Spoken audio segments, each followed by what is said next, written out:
Chapter 1. The leader scolded my whole family. Beat him up. Blue Star, China. High City. A skyscraper 29th floor office. Pa. A pile of A4 paper was slapped on the desk. Jingyou, you can't write this planning. Manager Joe shook his head as if he was dissatisfied. But in fact, he was happy in his heart. Manager Joe had long been dissatisfied with Nan Jingyou for a long time. Before Nan Jingyou came, the female colleagues in the office were very attentive to Manager Joe, although he looks a little shabby. But who let him high position? Those people had to come to flatter him. This kind of vanity makes the Manager Joe is very fluttering. But since the arrival of Nan Jingyou, those girls are all around him all day long. The manager of the Joe heart jealous crazy. He thought to himself, is not just a handsome white boy? He thought to himself, it's not just a handsome little white boy, but he's going to be planted on himself today. Nan Jingyou clenched his fists after hearing this. He knew that Manager Joe was deliberately making things difficult for him. For the sake of his own job, he could only choose to bow down. However, he was still a little reluctant, and tried his best to ask in a calm tone, Manager Joe, I've already changed this plan 8 times. If there is a problem somewhere, please point it out. I'll see if I can change it again. Manager Joe was dumbfounded by the question. He hadn't even looked at the planning book properly. It was just a deliberate attempt to make things difficult for him. But with a turn of thought, he immediately thought of an even more disgusting approach. I can't tell you where to change this version of yours. He turned his words around. It's just that, I think it's still the first version that's more to my liking. So go back and touch up the first version of the planning proposal, and come and hand it over to me tomorrow morning. Nan Jingyou wanted to kill someone at this moment. He clenched his fists and gritted his teeth. Okay, Joe manager. Nan Jingyou held his stomach, and when he returned to his workstation, he slammed the planning plan that Manager Joe had typed back on the table. This shift really can't go on for a day. The idea of quitting sprang up in his heart, and he silently opened his cell phone to check his balance, only to have the numbers on it make his head spin. $100,000,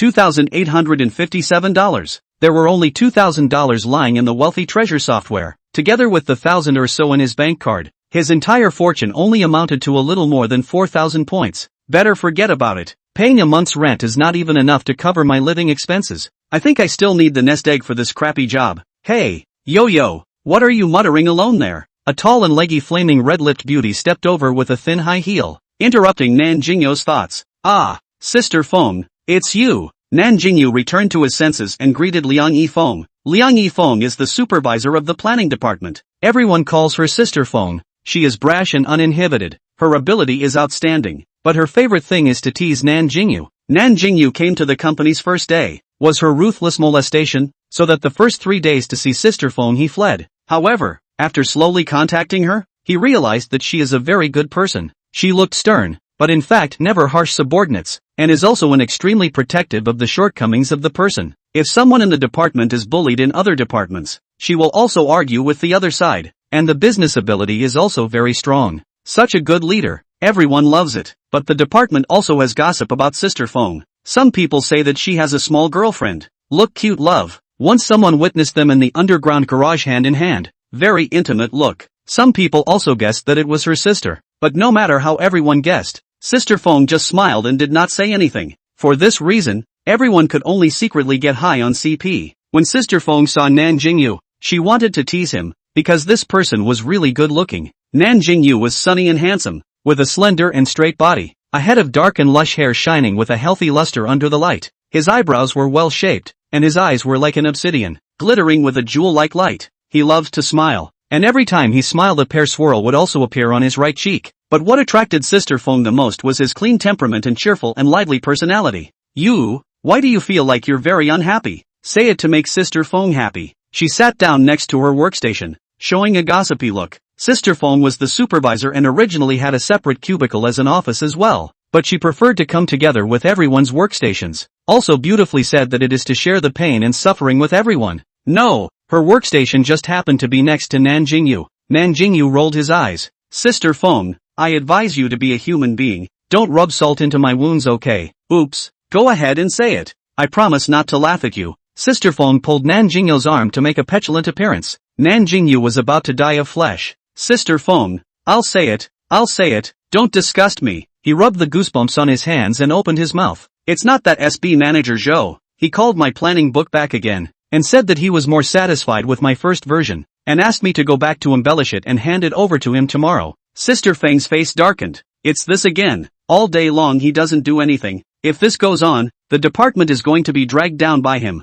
Nan Jingyou was also about to curse. Manager Joe just happened to come out of the office, forcing him to hold back the dirty words he was about to say out of his mouth. Yo, Feng is also here. It's after work. Why haven't you left yet? Manager Zhou's face was full of grease, and the look on his face towards Sister Feng was sickening. Sister Feng was disgusted by the wind in his mouth and wanted to vomit, but for the sake of sentiment, did not say anything unpleasant. Seeing Sister Feng didn't say anything, he was a bit unhappy, but on second thought, if he could get her, his heart couldn't help but feel excited, and that bit of unhappiness dissipated. Feng, I have an appointment today with Mr. Yang, who signed a contract with you last time to have dinner together. Why don't you give me a chance to join you? Sister Feng frowned. Mr. Zhou, I still have some things to do. It's inconvenient. It's better if I don't bother you and Mr. Yang. Seeing that Sister Feng is not interested, he is ready to come hard.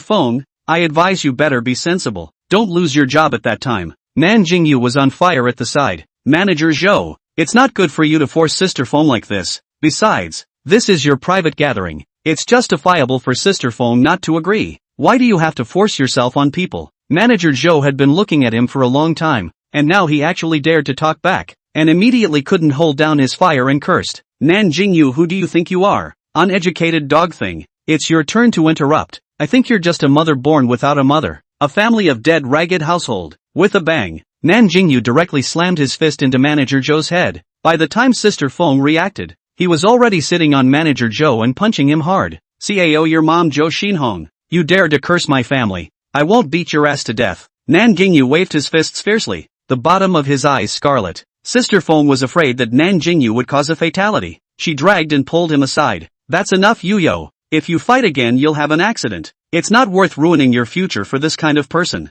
Nan Jingyou seemed to take the words in and gradually calmed down, but looked at Manager Zhou with a very sinister gaze. Manager Zhou wailed for a while, shivering and getting up from the ground, looking at his dignified appearance. If it wasn't for the fact that the scene was really out of place, Sister Feng would have laughed out loud. Chapter 2 Binding System. Manager Zhou's entire face was swollen like a pig's head, with 2 nosebleeds hanging below his nose, combined with his originally big face that looked like a hairy bread. It was as funny as it could be. Manager Zhou, now pointing at Nan Jingyou, shivering with anger, viciously said, Nan Jingyou, you're finished. You actually dare to hit my old man. I tell you, if you still want to keep your job, tomorrow you do not kneel down and beg my old man. My old man must let you roll the cover and get out. Nan Jingyou made a gesture to go up and hit him again. Manager Zhou was so abashed that he hurriedly ran away. Sister Feng finally couldn't help but laugh out loud at this point, but once she thought of Nan Jingyou's situation, she quickly shut up and looked at him with some concern. Hey, is Sister Feng sorry for you? Tomorrow I will go to help you in front of Manager Zhou to beg for mercy. You also admit a mistake at that time. After all, you have just hit someone, indeed some impulsive. That goods is not worth you to give up your future. Nan Jingyou clenched and unclenched his fist, and then pretended to calmly look at Sister Feng. It's okay, the big deal is not to do it. High city, so many companies, do not worry about not find a job. Sister Feng wanted to say we're so easy. Now a batch of college students graduated. The market has long been saturated. Find a decent job is more difficult than the sky. However, looking at Nan Jingyou's face, she could not say too cruel to hit him.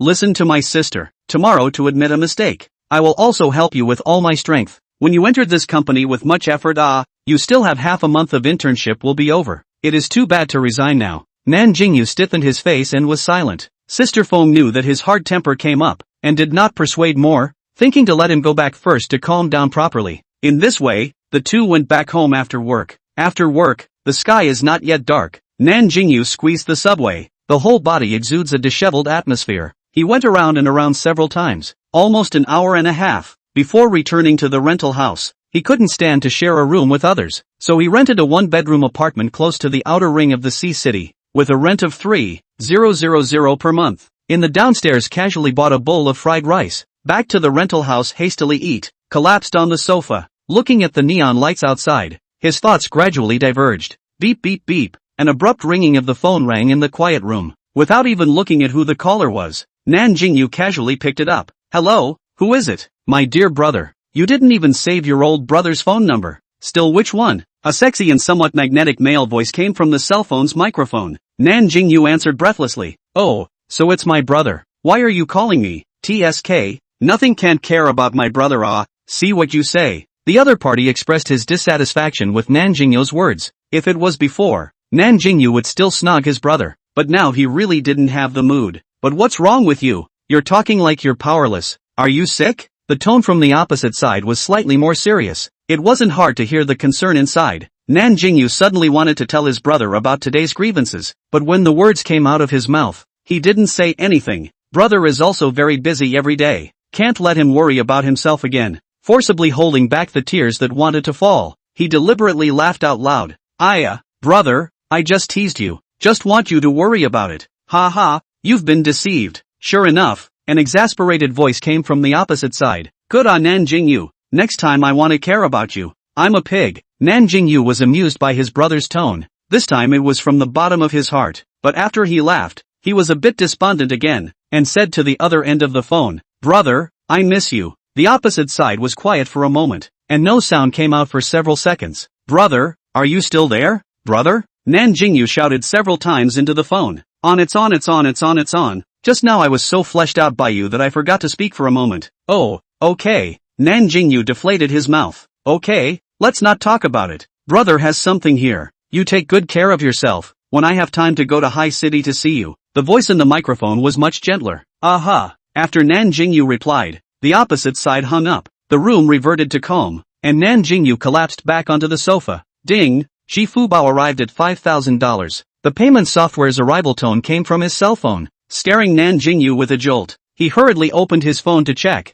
not understanding why he would somehow receive a transfer. When he saw the information of the person who transferred the money, his nose turned sour and the tears in his eyes sprang out at once. It turns out that the person who transferred the money is exactly his brother. It turns out that his brother understands that he has been wronged, so he uses this method to comfort himself. At this moment, he suddenly wanted so badly to have a lot of money, so that he wouldn't have to suffer from that nuisance tomorrow, and could smash that grandson to death with money. Ding! Detected the host's strong desire for money. The divine magnate raising system is at your service. Please choose whether to bind or not. Nan Jingyou instantly bounced up from the sofa and looked around in shock. Who is it? Don't play God for me. Ding! Please host confirm whether to bind as soon as possible. Countdown. 60 seconds. The calm mechanical voice still came from Nan Jingyou's mind. At the same time, a transparent panel appeared in front of him, on which were written the words Divine Hero Raising System. Below the words were written yes and no. The upper left corner of the panel also showed a countdown. Now only 56 seconds left, and the countdown was still decreasing. Nan Jingyou was dumbfounded, but the countdown above did not allow him to think too much. Gritting his teeth, no matter what, bind it first. He quickly pressed the word yes on the panel. Congratulations host, the Divine Hero Raising System is being bound. System loading in progress. System loading complete. Binding successful. In less than half a minute, the system was already bound successfully. Nan Jingyou didn't dare to utter a single breath during this period. Hearing the system say something about a godly hero, he didn't react until now. He also read novels to pass the time when he was in college, and he also had a little understanding of the system and whatnot. It couldn't be that this heavenly riches really came to his turn as well? While he was fuming, the system's voice sounded again. Ding! Please ask the host to confirm the binding information. The panel immediately popped up Nan Jingyou's personal information. Host, Nan Jingyou. Gender, male. Age, 23. Height, 180. IQ, 115. Account, 9,236. Industry no. Divine magnificence value, 0.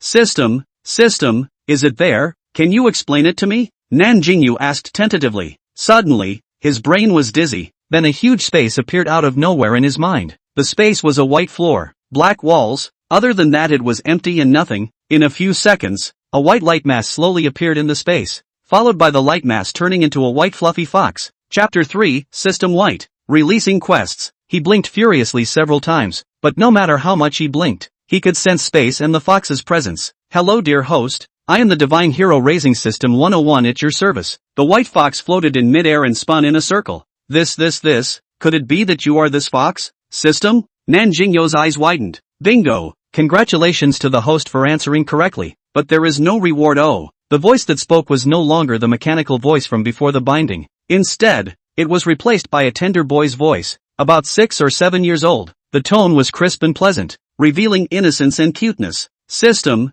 can you introduce yourself? Nan Jingyou was now very curious about this question. The system's childish voice sounded again. This system is codenamed 101. but host, you can also call me Xiaobai. The system turned another circle, and Nan Jingyou could see a hint of petulance through its expression. The purpose of me coming here is to train the host into a qualified godly hero, so that you can experience the pinnacle of life in this world. Nan Jingyou at the moment couldn't wait to go out and wildly show off a few bottles of vodka as a way to vent his excitement. Then Xiaobai, how can I be considered a qualified god ho? Nan Jingyou rubbed his hands together, wanting very much to immediately become a qualified godly hero in the system's mouth. In that case, he could rise to heaven in a single step and do whatever he wanted with his endless amount of money. Xiaobai, a qualified divine magnate. Money and status are a must. At the same time, one must also have an elegant temperament, excellent qualities as well as a wealth of knowledge and insights. In this way, one can become a true divine magnate and stand at the pinnacle of the world. Ah, isn't godly ho just very rich?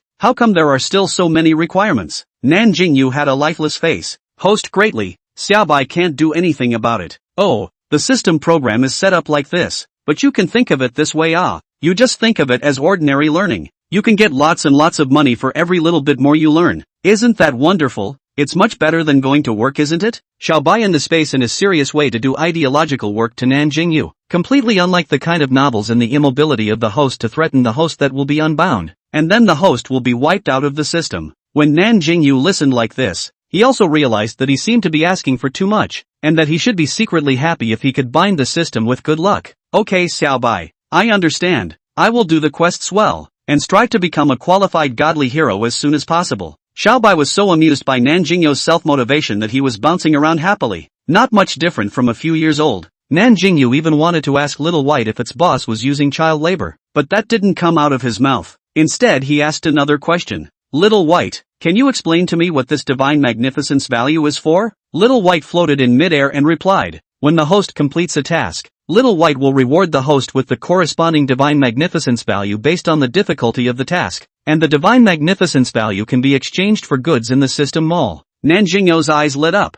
Little White, quickly show me the goods inside the system mall. He thought that since it was produced by the system, it must be very extraordinary. Even though the divine magnificence value was 0 now, it was okay to satisfy his curiosity. Little White was very quick to oblige, only to see it make a flash. The space immediately disappeared, replaced by the transparent light screen that appeared in front of Nan Jingyou before. Above the light screen was a wide range of various commodities. Nan Jingyou used his finger to click on them one by one to check them out, and the more he looked at them, the more he was shocked. Oh my god, beauty potion 88 gods value, wisdom pill 99 gods value, longevity pill 199 gods value, anthropomorphic robot, laser pistol. Oh my dear mother Lu, even the spaceship. Nan Jingyou's breath caught and he let out an unbelievable shout. Xiaobai, can this really be bought? It's too heaven-defying. If I can own a spaceship, wouldn't I be the strongest on the earth? Nan Jingyou's face turned red with excitement. No man could refuse the temptation brought by top technological weapons. There was no more Xiaobai's figure in his mind, but its voice came from Nan Jingyou's mind. Host greatly, beauty potions, longevity pills, anthropomorphic robots, and other such commodities with a slightly lower divine magnificence value you'll be able to buy in the future. But, spaceship, this kind of technological product that doesn't know how many levels beyond Blue Star. Xiaobai advises you not to think about it. Even if you complete all the missions, you probably won't be able to afford it. Nan Jingyou directly shriveled up after hearing this. Why Xiaobai? I can't even afford it. Then why put it in the system space? Xiaobai seriously explained. Host greatly, the system mall is shared by all systems. As long as there is a divine magnificence value, the host will be able to purchase the corresponding goods through the system, and the mission objects of each system are distributed in different worlds. The difficulty of the mission and the divine magnificence value obtained are also different. Just like the host, you are just in an ordinary planet, while some systems are in the interstellar world, some in the cultivation world, so of course the things that can be purchased are also different.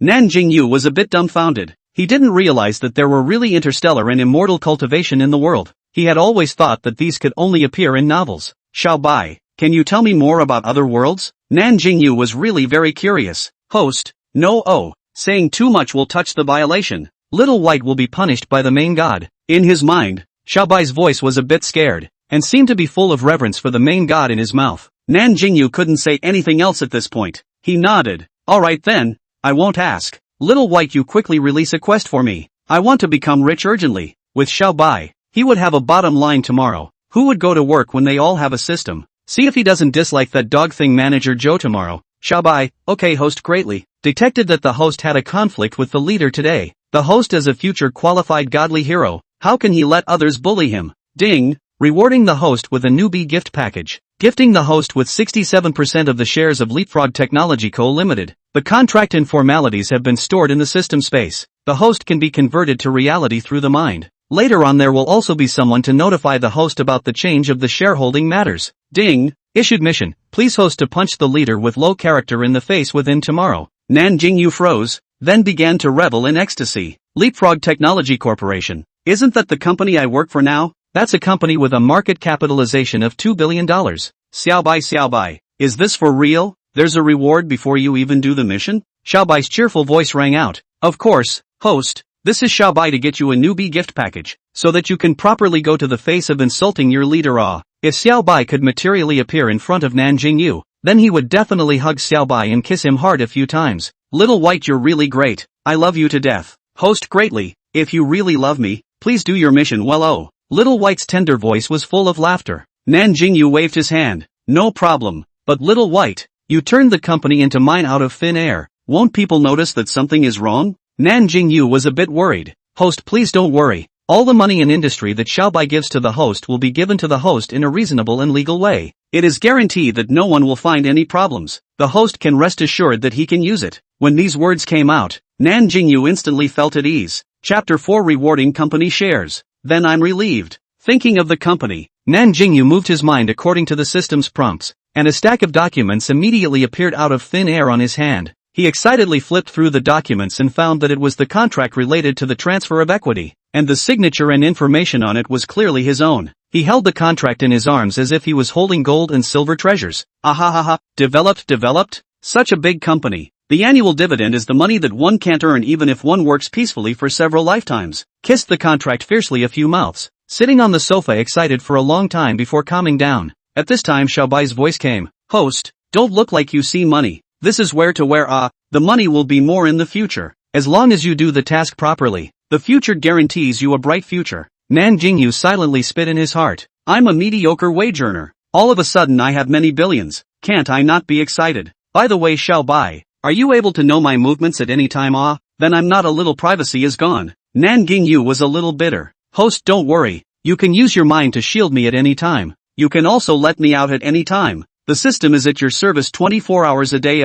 And you can just communicate with me directly with your mind. You don't need to talk to me in reality. After listening to Bai's words, Nan Jingyou was relieved. He didn't expect the system to be so considerate. He was worried that if he talked to the system outside, and people saw him talking to himself, then they wouldn't treat him as a psychopath. At this time, Nan Jingyou suddenly thought of something. Little White, if the mission is not completed, there won't be a punishment like wiping me out or something like that, right? Xiaobai's indignant voice resounded in his head. No, host, I am a serious system with a program. Not that kind of 3-no system. Will not kill innocent people. Nan Jingyou patted his chest and celebrated. It's good that it won't wipe out. Before Nan Jingyou finished his relief, Xiaobai's words changed. However, the host's failure to complete the task does have a punishment. Nan Jingyou only felt a breath in his throat that he couldn't swallow and couldn't bring up. In the end, he could only compromise. Xiaobai, you say it. I can bear it. Xiaobai, the punishment is not big. It will only make the body a little fluffy, and it will be fine in a while. Tenderness?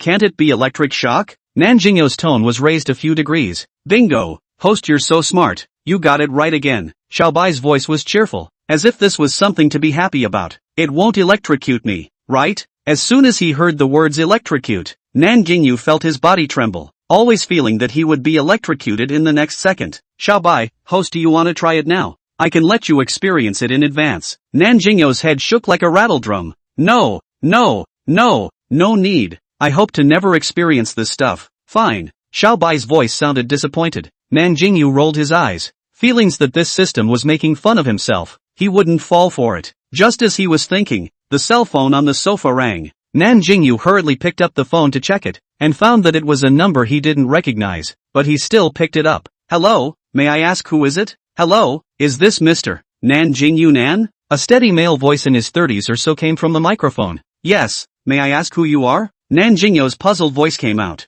Hello Mr. Nan. I'm Su Ziyang, the president of Leapfrog Technology Corporation. I received a notice from the board of directors that you, Mr. Nan, have acquired 67% of the company's shares, and have now become the company's largest shareholder. May I ask if you're free to come to the company tomorrow to do some work handovers and familiarize yourself with the company in the meantime? Not waiting for Nan Jingyou to answer, the opposite party spoke again with discretion. It's okay if you really don't have time. We can make another appointment at a suitable time. Nan Jingyou's heart had long been so excited that it was about to stop beating. The system really didn't lie. He really was going to own a company. He coughed to hide his inner excitement, and forced himself to say, "Yes, I'll go there tomorrow at 9 a.m., but when you get there, go directly to the company's 29th floor planning department and look for me. I have some things to do in the planning department." The other party paused for 2 seconds, seemingly puzzled as to why the major shareholder would go to the company's planning department. But the person on the other side was very sensible and didn't ask why, and directly agreed.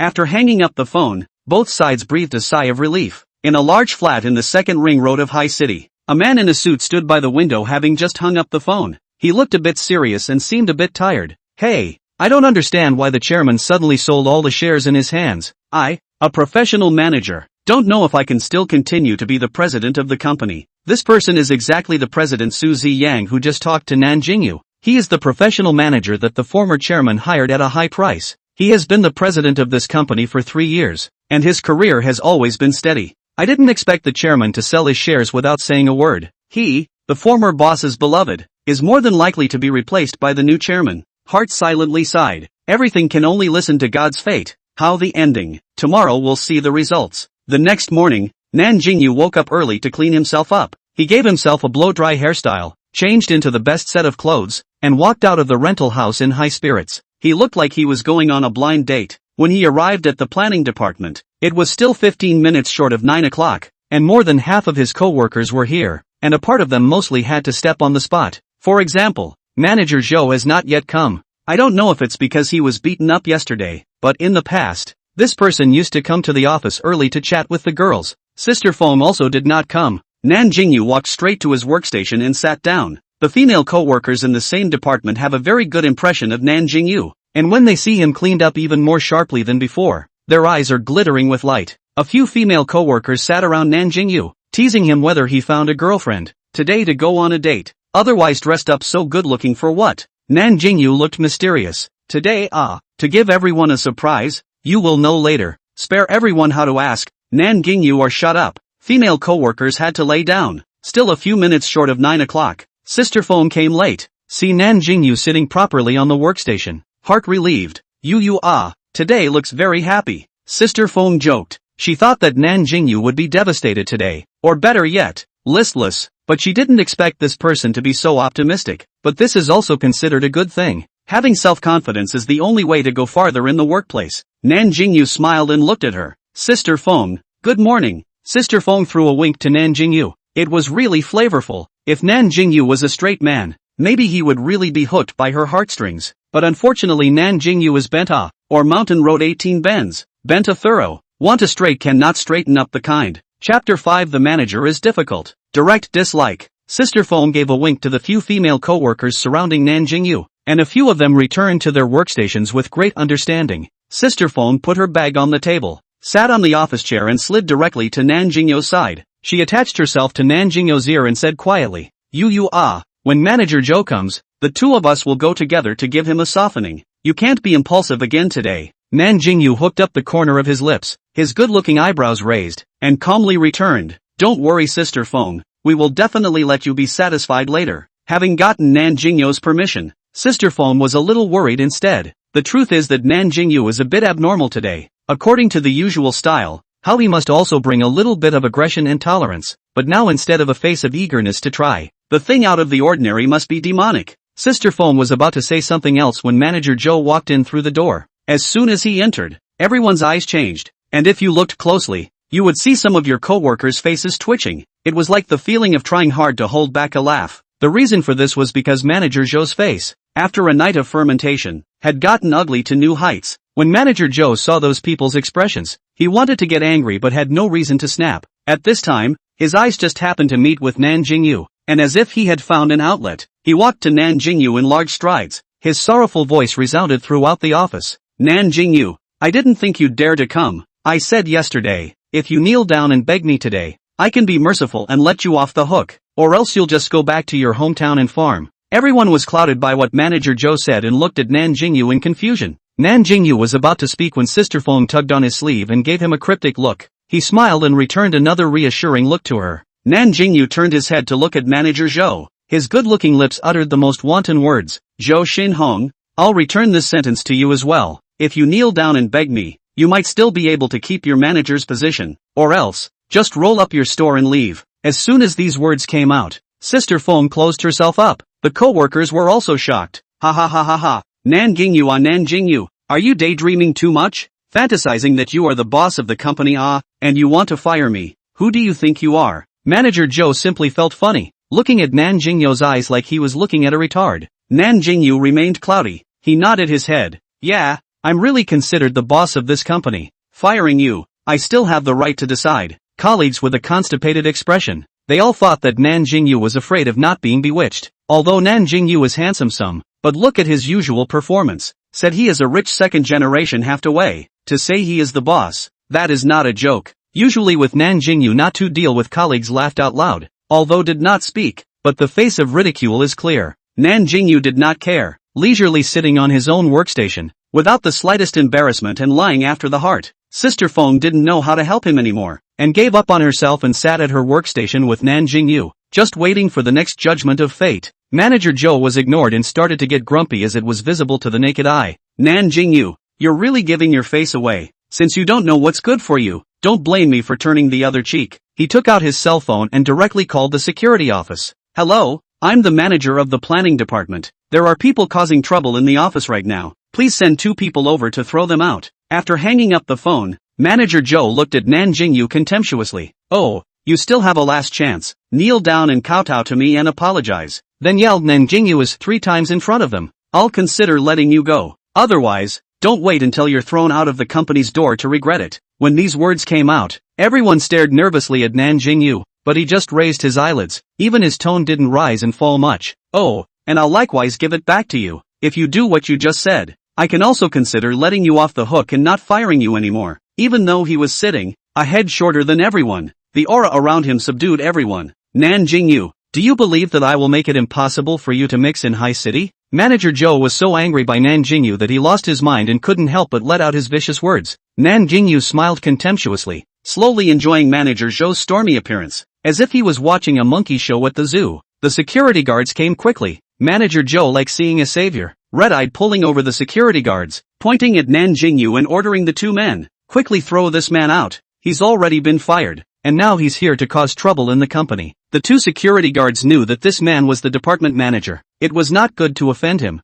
With a cross heart, they were ready to come up and pull Nan Jingyou. Nan Jingyou remained indifferent, just spoke faintly. You guys think it over? If you kick me out today, you won't be able to keep your jobs. I advise you to think twice before you do anything. The 2 security guards were stunned. You looked at me and I looked at you, momentarily losing their minds. Manager Joe was furious. I'm the manager. Why are you listening to him? Hurry up and drag me out. Be careful, I'll file a complaint against you. The surrounding co-workers saw that things had turned into the situation, and for a moment they didn't know what to do. At this time, Sister Feng suddenly frowned and stood up. Manager Zhou, stop when appropriate. Don't go too far. Save some face for everyone. She didn't know what Nan Jingyou was up to, but she couldn't see Manager Zhou bullying others, and couldn't help but open her mouth to stop this farce. Manager Zhou's eyes were red with anger. With a bang, someone's office chair was kicked to the ground by Manager Zhou. Next to the female colleague was scared to scream. Other colleagues also fearfully retreat to the side, afraid that they are affected by the fish.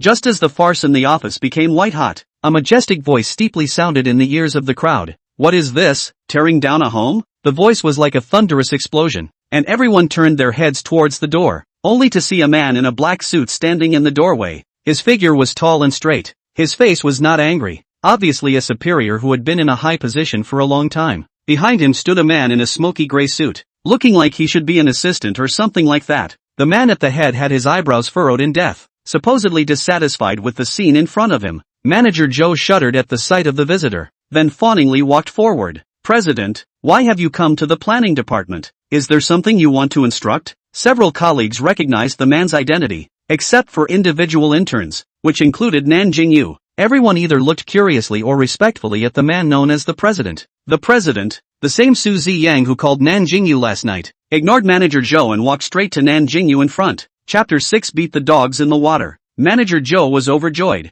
He thought that the president, seeing that Nan Jingyou had been sitting on the chair, was dissatisfied with such disrespectful behavior and wanted to find trouble with him. He was about to watch the next good show, but he didn't expect Suzy Yang's approach to make him almost rise up in place. Good day, Chairman. Suzy Yang bowed slightly to Nan Jingyou and shouted respectfully. This sound of chairman split everyone in the office except Nan Jingyou, Suzy Yang, and the man following him. Manager Zhou's face was stupefied. Sister Feng's mouth opened wider than an egg. The other co-workers also had different faces. However, Manager Zhou quickly came back to his senses as he hurriedly shouted, "Impossible, President, you must have been deceived by him. He's just a poor boy. How could he be the chairman?" As if he was convinced by himself, his mouth kept chanting, "Yes, it must be that this kid has played some tricks to confuse us all." Nan Jingyou smiled and didn't say anything, lazily leaning back in his chair, his hands clasped in front of his chest in an appearance of watching a good show. Suzy Yang's body stiffened when he heard this. He hurriedly went to look at Nan Jingyou's face. Seeing his smiling face,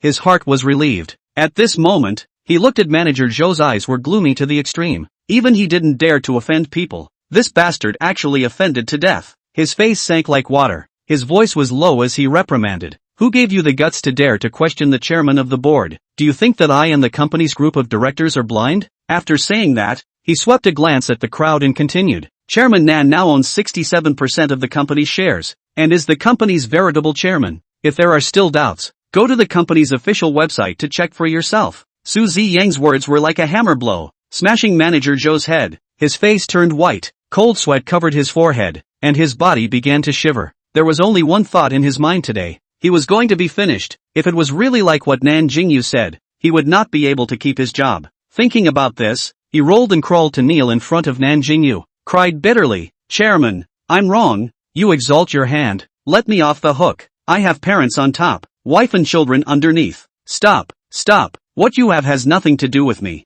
I've greeted you before, but you didn't listen, and you keep insulting me with your words. So, get lost. Our company can't tolerate you as a big Buddha." Nan Jingyou waved his hand, not wanting to listen to his defense. Seeing that Nan Jingyou's side doesn't work, he looks at Suzy Yang again. "President, can you help me beg the chairman for mercy? I really can't lose this job." Suzy Yang glanced at him with disgust and chided. "I advise you to leave on your own initiative and still get your due payment. Otherwise don't blame me for having people throw you out of the building." Manager Zhou fell to the ground, his face ashen, perhaps resigned to his fate. In the end he dragged his heavy steps back to his office to pack up his personal belongings and left with a gray face. Without Manager Zhou as an eyesore, Nan Jingyou felt that the air was much fresher. Only then did he look at this person who was known as the president. For Suzy Yang to be able to recognize him, Nan Jingyou was a bit surprised, but on second thought, the system's ability was strong. Revealing his personal information to this person in advance was simply easy. He got up and straightened his clothes,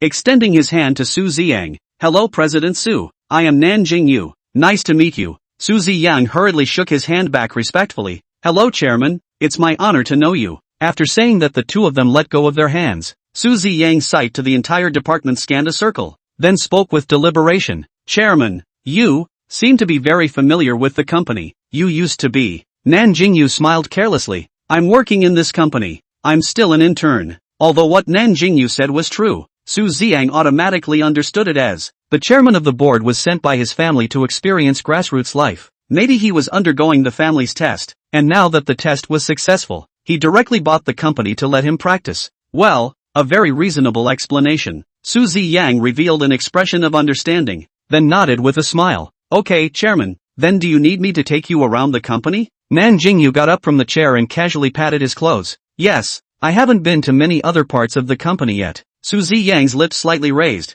ready to lead Nan Jingyou out. Just about to leave, Nan Jingyou suddenly stopped his steps. He snapped his fingers at Sister Feng, who was still dumbfounded, teasingly saying, "Sister Feng, the planning department is now short of a manager. From now on, you will be the department manager. I will have someone greet the personnel department. Go for it." After he made a pose that Ali gave, he turned around and left in a dashing manner, not taking a single cloud with him. When he followed the president out, the department instantly erupted into a chorus of shrieks. "WC, he's really the chairman of the board. Novels don't even dare to write like that. My goodness, the original big boss is right beside us. I actually molested the boss. I've really strayed away. Gosh, I said he looks so handsome. The original is really rich handsome into reality. Why I did not do my best to chase him into the hand. So I am the chairman of the wife. You first look at what you look like before you dream. For a while, the entire department had a heated discussion about this. The one who made everyone the most envious was still Sister Phone, picking up a manager's position for nothing. However, no one was unconvinced by this, because Sister Feng's ability was enough to be qualified for this manager's position. After Nan Jingyou followed Su Ziyang out, he was taken to the chairman's office on the 31st floor. The decoration style of the office was a Chinese modern hybrid style, elegant and atmospheric, playing Chinese aesthetics to the extreme. Nan Jingyou turned around the office and couldn't stop nodding his head. Su Ziyang was silently observing Nan Jingyou's movements and expressions along the way, and came to two conclusions in his heart. First, this person was as amiable as he appeared on the surface, a good person to get along with. Secondly, this person is pretending to be a pig to eat a tiger. The surface kindness is most likely used to confuse people. Maybe one day he will fall into his hands. Thinking of this, he decided that he must not take this lightly, and must put forth 100% of his energy to deal with this person. In the next time, Su Ziyang brought Nan Jingyou to stroll around the whole company, and finally returned to the president's office. The president's office company was a black and white gray minimalist style. Nan Jingyou did not move and sized up Su Ziyang a few times. Well, this style really fits this person quite well. No smile, no anger, proud to live in a cold boss persona. Perhaps Nan Jingyou's gaze was too revealing. Su Ziyang looked at him suspiciously for a few moments. Nan Jingyou coughed and used it to hide his embarrassment. That, President Su the company will rely on you in the future. Just run it as before. Don't look for me for small things. Just decide for yourself. Call me if something happens. I usually won't be in the company. Chapter 7, Buying a Cell Phone. Meeting strange people. With the system, who still goes to work?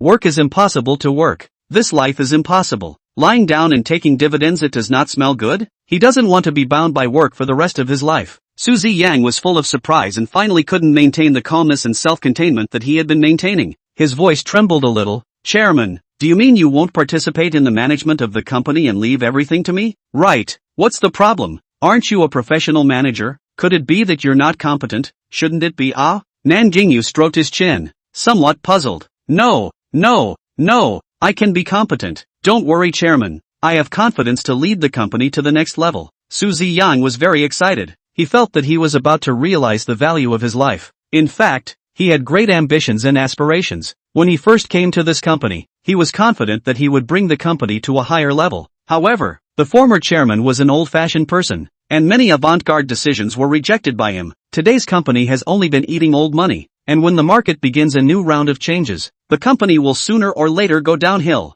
and even gradually drown in the flood of history. Now is a good time to innovate. Many proposals that were previously rejected by the old chairman had already popped up in his mind, and he couldn't wait to make a splash. Nan Jingyou nodded with satisfaction. Well, that's good. Since it's fine, I'll leave first. Call me if anything happens. Right, you help me to talk to the personnel department. The manager of the planning department will be taken over by the original department head Liang Yifeng. As for the other personnel transfer, you guys can see for yourselves. Okay, Chairman, you take your time. After coming out from the company, Nan Jingyou didn't know where to go for a while. At this time, the voice of Little White Tweet suddenly rang in his mind. Ding! Congratulations to the host for successfully hitting the face of the leader with a low character. Rewarding 5 points of divine magnificence value. Rewarding 1 million Chinese coins. WC, 1 million. Am I not dreaming? Warning, warning. Detected the host speaking profanity. Triggering the punishment mechanism. Electric shock mode is on. Accompanied by a burst of ZZ electric current sound.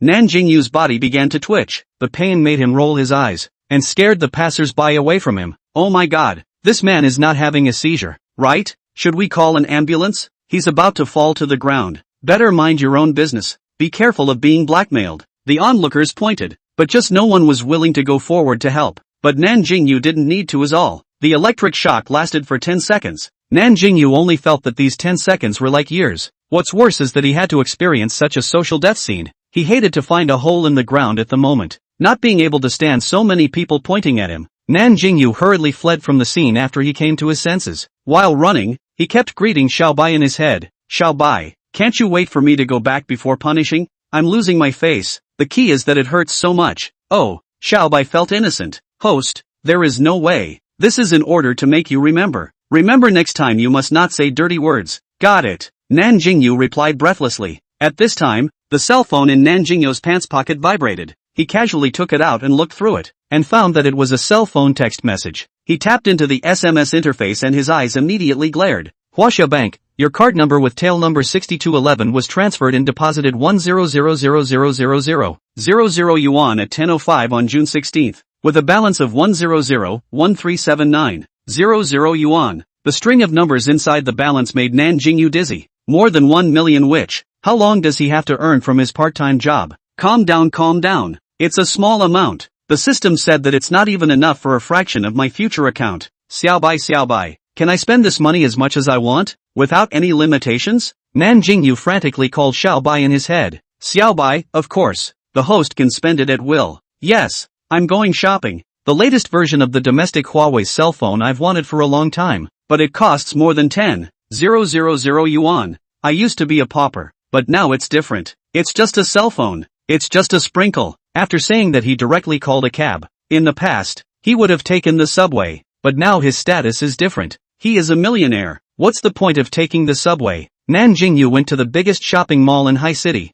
Star Ocean Light. This is the largest single building in the Sea City. The entire mall is designed with the theme of the sea, plus cool technology with. The most shocking thing is that there are a lot of sea creatures raised inside, such as sharks, devil fish, sea turtles, jellyfish and many more. Can be said to be an oceanarium come shopping mall 2-in-1. So this is also a famous tourist card place in Haishi. Haishi must visit attractions. There is no one. In addition to the unique environment, the brand is also diverse. Many of the world's most famous luxury brands are stationed here. So this is also the most rich people patronize the mall. Luxury cars can be seen everywhere in the parking lot, and there is no shortage of customers in the mall's luxury stores. Nan Jingyou had come here once before with a few roommates from the university, and at that time, none of them were here to buy anything. They just wanted to see this famous place to hit. This time, the main reason why he came here was also because it was the closest mall to his company, and he hadn't come to spend money yet, so he was fortunate to come to see the world. After arriving at his destination, Nan Jingyou went straight to the first floor of the mall. He still had an impression of the Huawei authorized experience store. Following the route in his head towards his destination, he soon arrived at the experience store. Because Huawei had just released a new cell phone, so the store was quite crowded, and there was no sales to actively serve him. Nan Jingyou didn't care. His purpose was clear. It was the latest model of the phone, so he went directly to the cashier. There was also a customer at the cashier at the moment who was buying a bill, but it didn't seem to be going well. Just a little less, 13,000 plus. This is too expensive. A man in his 30s with a beer belly was trying to haggle at the counter. Sir, 13899 is really the cheapest price. There's no room for discounts. If you still think it's expensive, how about I give you another pair of Bluetooth headphones? The saleswoman at the counter still maintained her cordial smile to serve this customer. The man waved his hand with a look of impatience. It's only worth a few dollars for you to give away that Bluetooth headset. Why don't you just give it to me cheaper and I'll go buy a better one myself? Sir, there's really no way to make it any cheaper. The saleswoman also looked helpless. Hey, you're her leader, right? Why don't you give me a cheaper one? The man was unforgiving and tried to get in trouble with the person sitting on the other side of the room who was obviously a supervisor or something. The supervisor who was shouted at by the man came over and politely replied back. Sir, our salesperson is right. This phone is a new model that we have just released. There is really no way to give you any more discounts. If you don't believe me, go to the other experience stores and take a look. It's the same price. What kind of attitude is this? Are you trying to drive me away? You can't do such a little thing. I don't think it's not that you can't get a cheap deal. It's that you want to keep the money hidden and then swallow it internally into your own pockets. The man was downgraded and wasted no time in getting annoyed. Chapter 8 Top Black Card. Sir, I have no intention of driving you away, and we definitely won't do anything to enrich ourselves. The supervisor was infuriated, but his attitude wasn't bad. Instead, he softly and patiently explained to the guest. The surrounding people heard the commotion over here and all leaned over to see what was going on. Please help me get one of Huawei's newest cell phones, the one with the highest configuration. I'll buy it now. Nan Jingyou couldn't look on and knocked on the tabletop, saying to the staff in front of him, okay sir, please wait. The supervisor didn't expect Nan Jingyou to be so direct, and hurriedly called out to the female sales just now to get the cell phone. Nan Jingyou finished and then turned his head to look at the beer belly man, frowning tightly. You can't afford to buy it. Just leave. What's the matter with making things difficult for other people here? Who do you think you are? You can earn you a few more stinking dollars. Do you need to slandered people here? Who are you? Less nosy. Look at your poor look. Can afford to buy the cell phone you just said. Don't be here to swollen face, later if you can't afford to pay. Be laughed off is really funny. The beer belly man held his stomach and laughed arrogantly. Seeing his unrepentant face, Nan Jingyou was filled with disgust. Just at this time, the sales also took the cell phone out. Hello sir, this is the phone you want. You can check it first. The saleswoman opened the box and handed it to Nan Jingyou. Nan Jingyou carefully took it and finally got the cell phone he had been longing for. He was in love with it. No problem, this is it. Swipe your card. Nan Jingyou handed out the bank card in his hand. The saleswoman's eyes were almost smiling. Both hands took the bank card and was ready to swipe. This commission was considered to be the easiest time for her to get. Beer belly man still leaning on the side to watch the show. Want to see him later on. The card cannot be swiped out of the appearance of shame. Okay sir, the total is 15,899 yuan. Please enter your password. The sales handed the POS machine to Nan Jingyou. Good.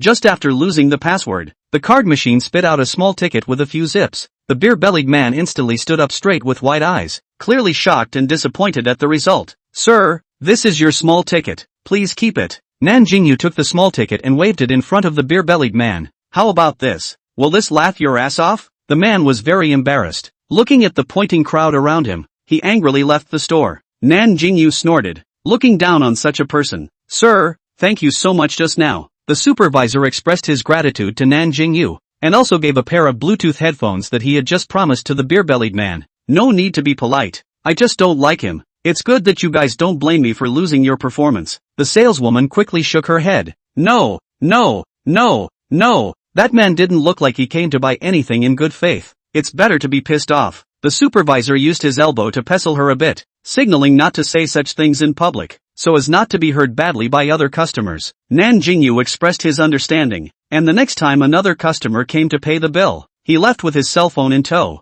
This little episode did not have much impact on Nan Jingyou. After leaving the cell phone store, he thought that there was nothing to do anyway, and simply went up the escalator to other floors. When he got to the third floor, Xiao Bai, who had been silent for a long time, finally made a move. Ding, detected that the host is shopping at the mall. As a godly man, how can you not have a costume to decorate your face? Please ask the host to shop up to $30 million within 3 hours, including but not limited to clothes, shoes, jewelry, watches, etc. Nan Jingyou was shocked, almost said the words he wanted to communicate with Xiao Bai in front of so many people, but fortunately he reacted quickly and stabilized himself. Xiao Bai, are you teasing me? I have less than $1 million in my card. Where to find tens of millions to spend? Xiao Bai, host greatly don't panic. Xiao Bai will step in D. You touch your pocket. There is a black card inside. Today's limit of $30 million.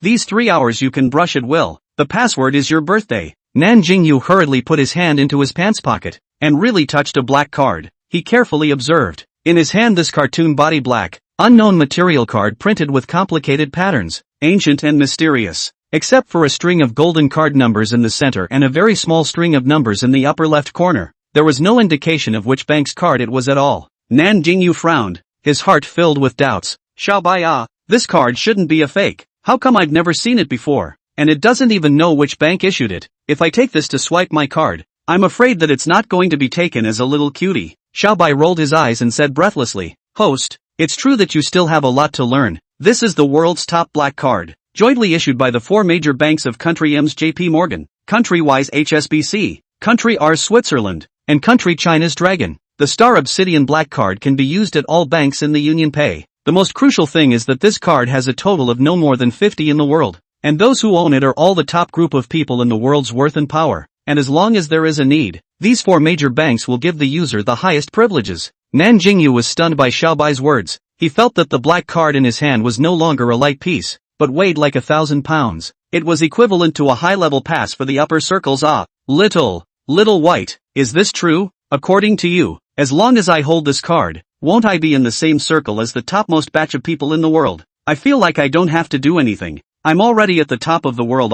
If it wasn't for the crowded mall, he would have to run 2 laps high and low to calm his excitement. Xiao Bai, that's true. But host, you are still just an ordinary person. The gap between you and the real God's hero is too big. You have to keep improving your real value. You can't just rely on such a card. Nan Jingyou also reacted after he calmed down. This card really can't bring too much for him now. He still need to do more system tasks to make it work. By the way, Xiao Bai, just now you said what are the user's highest privileges? Xiao Bai, many, including large amount of money mobilization, $500 million overdraftable limit, private jet exclusivity, special car transportation, VIP of high-class venue, invitation free admission to top auction, a large pile of permissions. Nan Jingyou only remembered the top part, especially the $500 million overdraft limit, which shocked him fiercely. OMG, $500 million, equivalent to more than 3 billion Chinese dollars. This is too heaven-defying. Such a privilege truly shocked him. Not even knowing what kind of expression to face with, Xiaobai was shocked by Nan Jingyou's look and didn't know what to say. He decided to bring up Nan Jingyou's God's pride-raising learning schedule as soon as possible.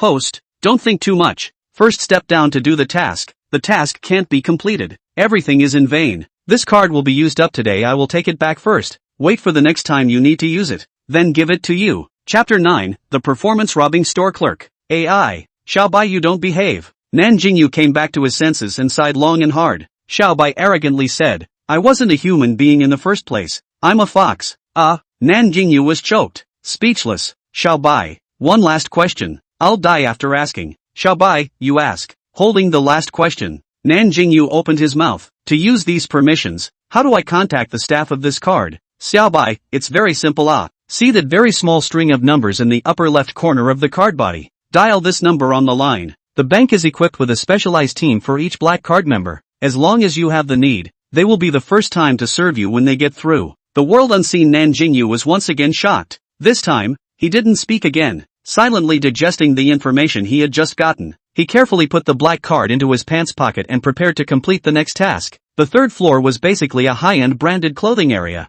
and the second floor was for jewelry and watches. Nan Jingyou happened to be on the third floor, so he was ready to start buying from the clothes. $30 million did seem like a lot, but it would be easy to spend it all. These luxury items would have cost a fortune. Thinking that today he could whore out so many clothes for nothing that he normally wouldn't even dare to think about, Nan Jingyou's whole body was energized and ready for the next big sweep. He chose the first target today, AMG, which is an internationally famous super big brand, favored by the rich and major stars. Just as he walked to the door, a girl walked up to him. She was holding up her cell phone, looking like she was live streaming. Nan Jingyou thought she was just passing by, so he didn't care and went straight into the store. Unbeknownst to him, one of his appearances just happened to be recorded by the girl's live broadcast. The moment they saw Nan Jingyou, the netizens in the live broadcast room boiled over. Princess Boo Boo, keep up with that handsome guy. I want you to get all the information about this man within a minute. So handsome, so sunny. I like it. He's in the AMG.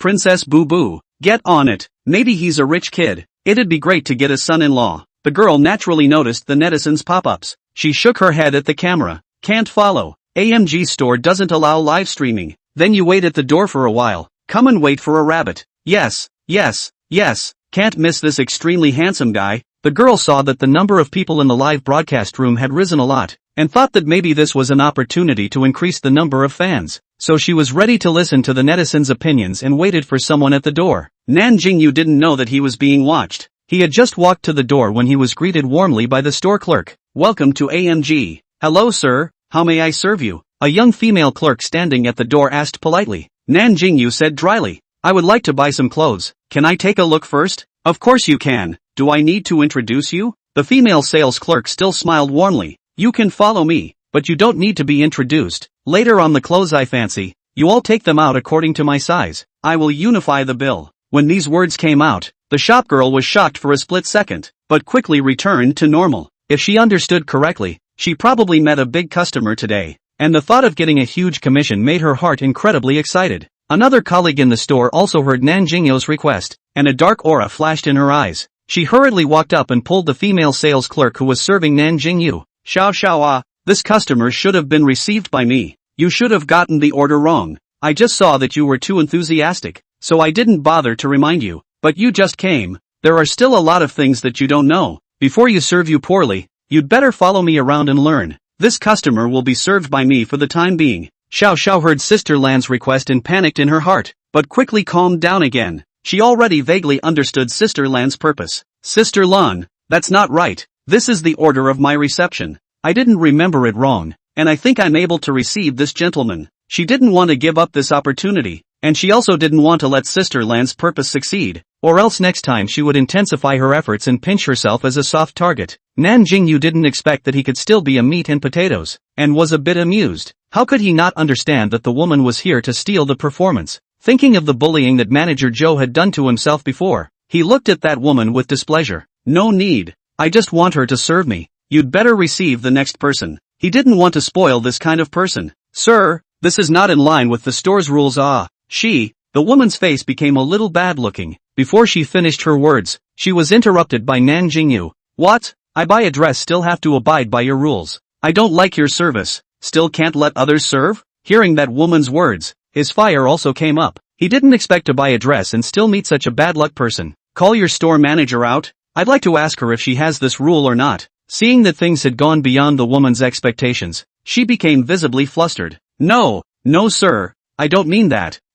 What's going on here? This gentleman, did you encounter any unpleasantness? From the inner room suddenly came out a woman in uniform. Nan Jingyou swept a glance at her badge. The Chinese on it showed that she was the store manager of this store. Hello, you are the store manager of this store, right? I would like to ask, does your store have a rule that customers must be served by the clerks that the store arranges in order and cannot specify the clerks they want? The store manager replied with a smile. Of course not. You can designate any staff in the store to serve you as you wish. As long as you are happy shopping, we will do our best to fulfill all your reasonable requests. Nan Jingyou pointed at Xiao Xiao, hooked his lips and smiled. Well then, I only need her to serve me. You let the other one leave. Okay sir, happy shopping. The store manager finished and gave Sister Lan a wink, telling her to hurry and leave Nan Jingyou's side. Sister Lan left with a collapsed face, and the store manager followed, but her face was a bit gloomy as she turned around. At the corner where Nan Jingyou couldn't see, she glared sternly at Sister Lan for a few times, in the way that there were still customers in the store. She didn't say anything unpleasant for the time being.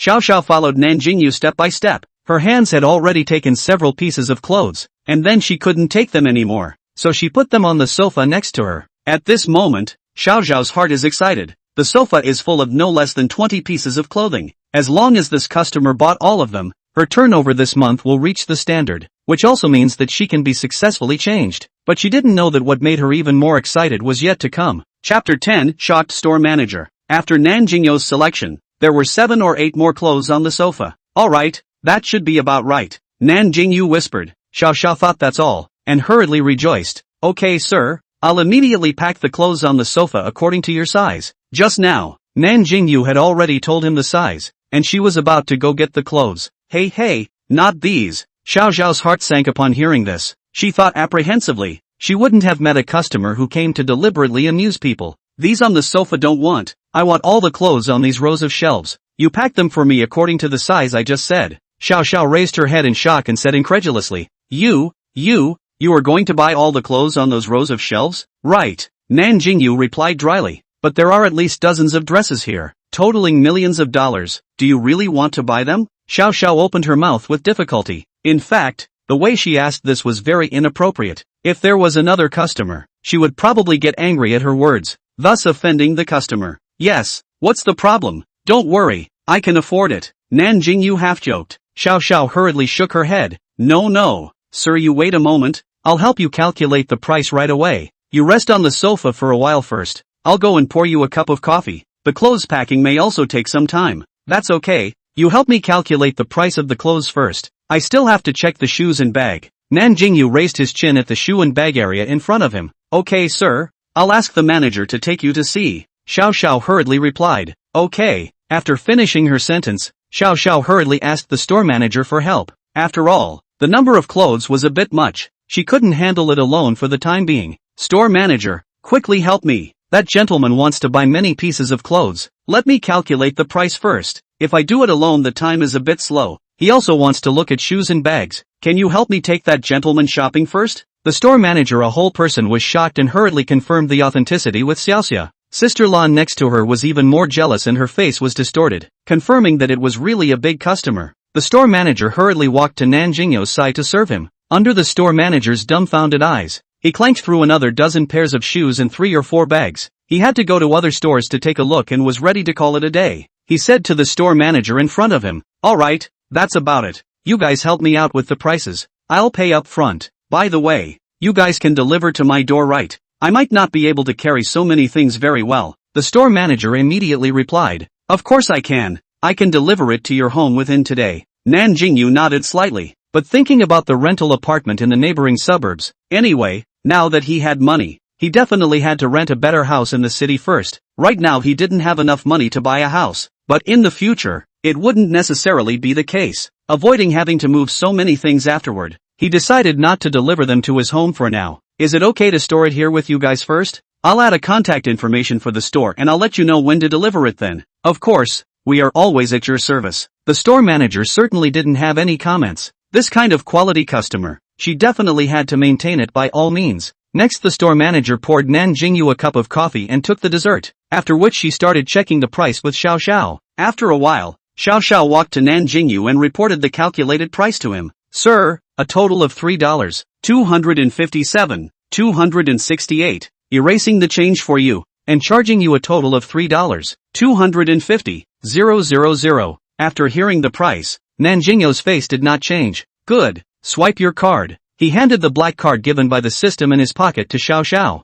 Xiao Xiao frowned slightly after receiving the black card. Her eyes were full of doubts. This was the first time she met this kind of card. Without waiting for her to start swiping the card, she suddenly realized that the store manager beside her was breathing sharply. Store manager, what's wrong with you? Are you uncomfortable somewhere? Xiao Xiao asked a bit anxiously. First, sir, this card is a starburst black card, right? The store manager's voice trembled a little as she spoke. At the same time, her eyes were filled with awe as she looked at Nan Jingyou. The reason why she recognized this card was that she learned about it when she went to the headquarters for training before. At that time, the manager spent half an hour focusing on the importance of this black card, as well as the preciousness of the holder's identity. The manager also said that in the future, if the holder of this card comes to the store to consume, must be received with the highest specification, never have a hint of slackness. She thought that she would never be able to see the entity of this black card in her life. Nan Jingyou lightly laughed. Yeah, you recognize it? He also thought that he would be the same as himself, a bumpkin, not recognizing this kind of card, but he didn't think that people were people who had seen the world.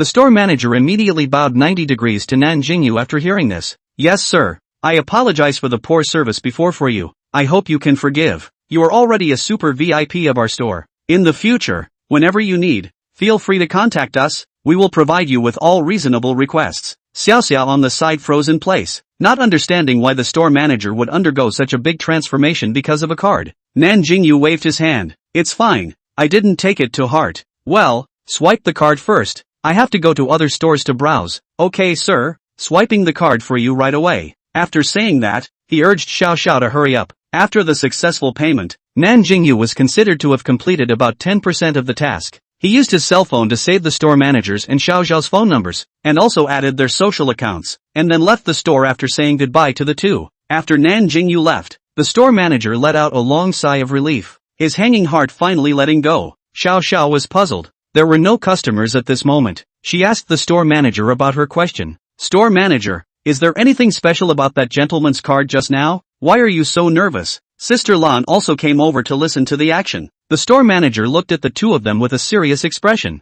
You must remember in the future, if this gentleman comes back next time, you have to treat him like a boss. No, more polite than a boss. Ha, both of them opened their mouths at the same time. You guys don't think I'm being alarmist? Do you know what that black card of his represents? There are no more than 50 of them in the world. Those who own this card are all the top group of people in the world, such as the world's richest man, business giants. If he can own it at such a young age, his family's power must be incomparably strong. Such a person cannot be offended easily. I'm afraid that even our boss must be afraid of a few points. Hearing the store manager say this, Xiao Xia and Sister Lan both looked different. One was shocked, the other scared. The store manager also remembered at this time that Sister Lan had almost offended her honored guest before, and couldn't help but feel more opinionated towards Sister Lan. What happened later in the store Nan Jingyou didn't know at all. At this moment he was being blocked in the mall corridor. It turned out that after Nan Jingyou came out of AMG, he was stopped by the girl who had been live streaming earlier. The two were having a tug of war at this moment. Hello little brother, I'm an anchor with the screen name Princess Boo Boo. May I invite you to live broadcast with me? The girl raised what she thought was a very sweet smile. She was confident that it was impossible for a guy to say no when he saw a girl like this. After all, there wasn't any guy who didn't like sweet and pretty girls. Chapter 11 The Enigmatic Operation of the Green Tea Anchor. Who knew that Nan Jingyou just smiled politely and then simply refused the request? I'm sorry, I don't want a live broadcast with strangers, and I'm going to buy something right now. You find someone else. Sorry. After saying that, he took his long legs and prepared to leave. Who knows that the girl is also a person who won't stop until she achieves her goal.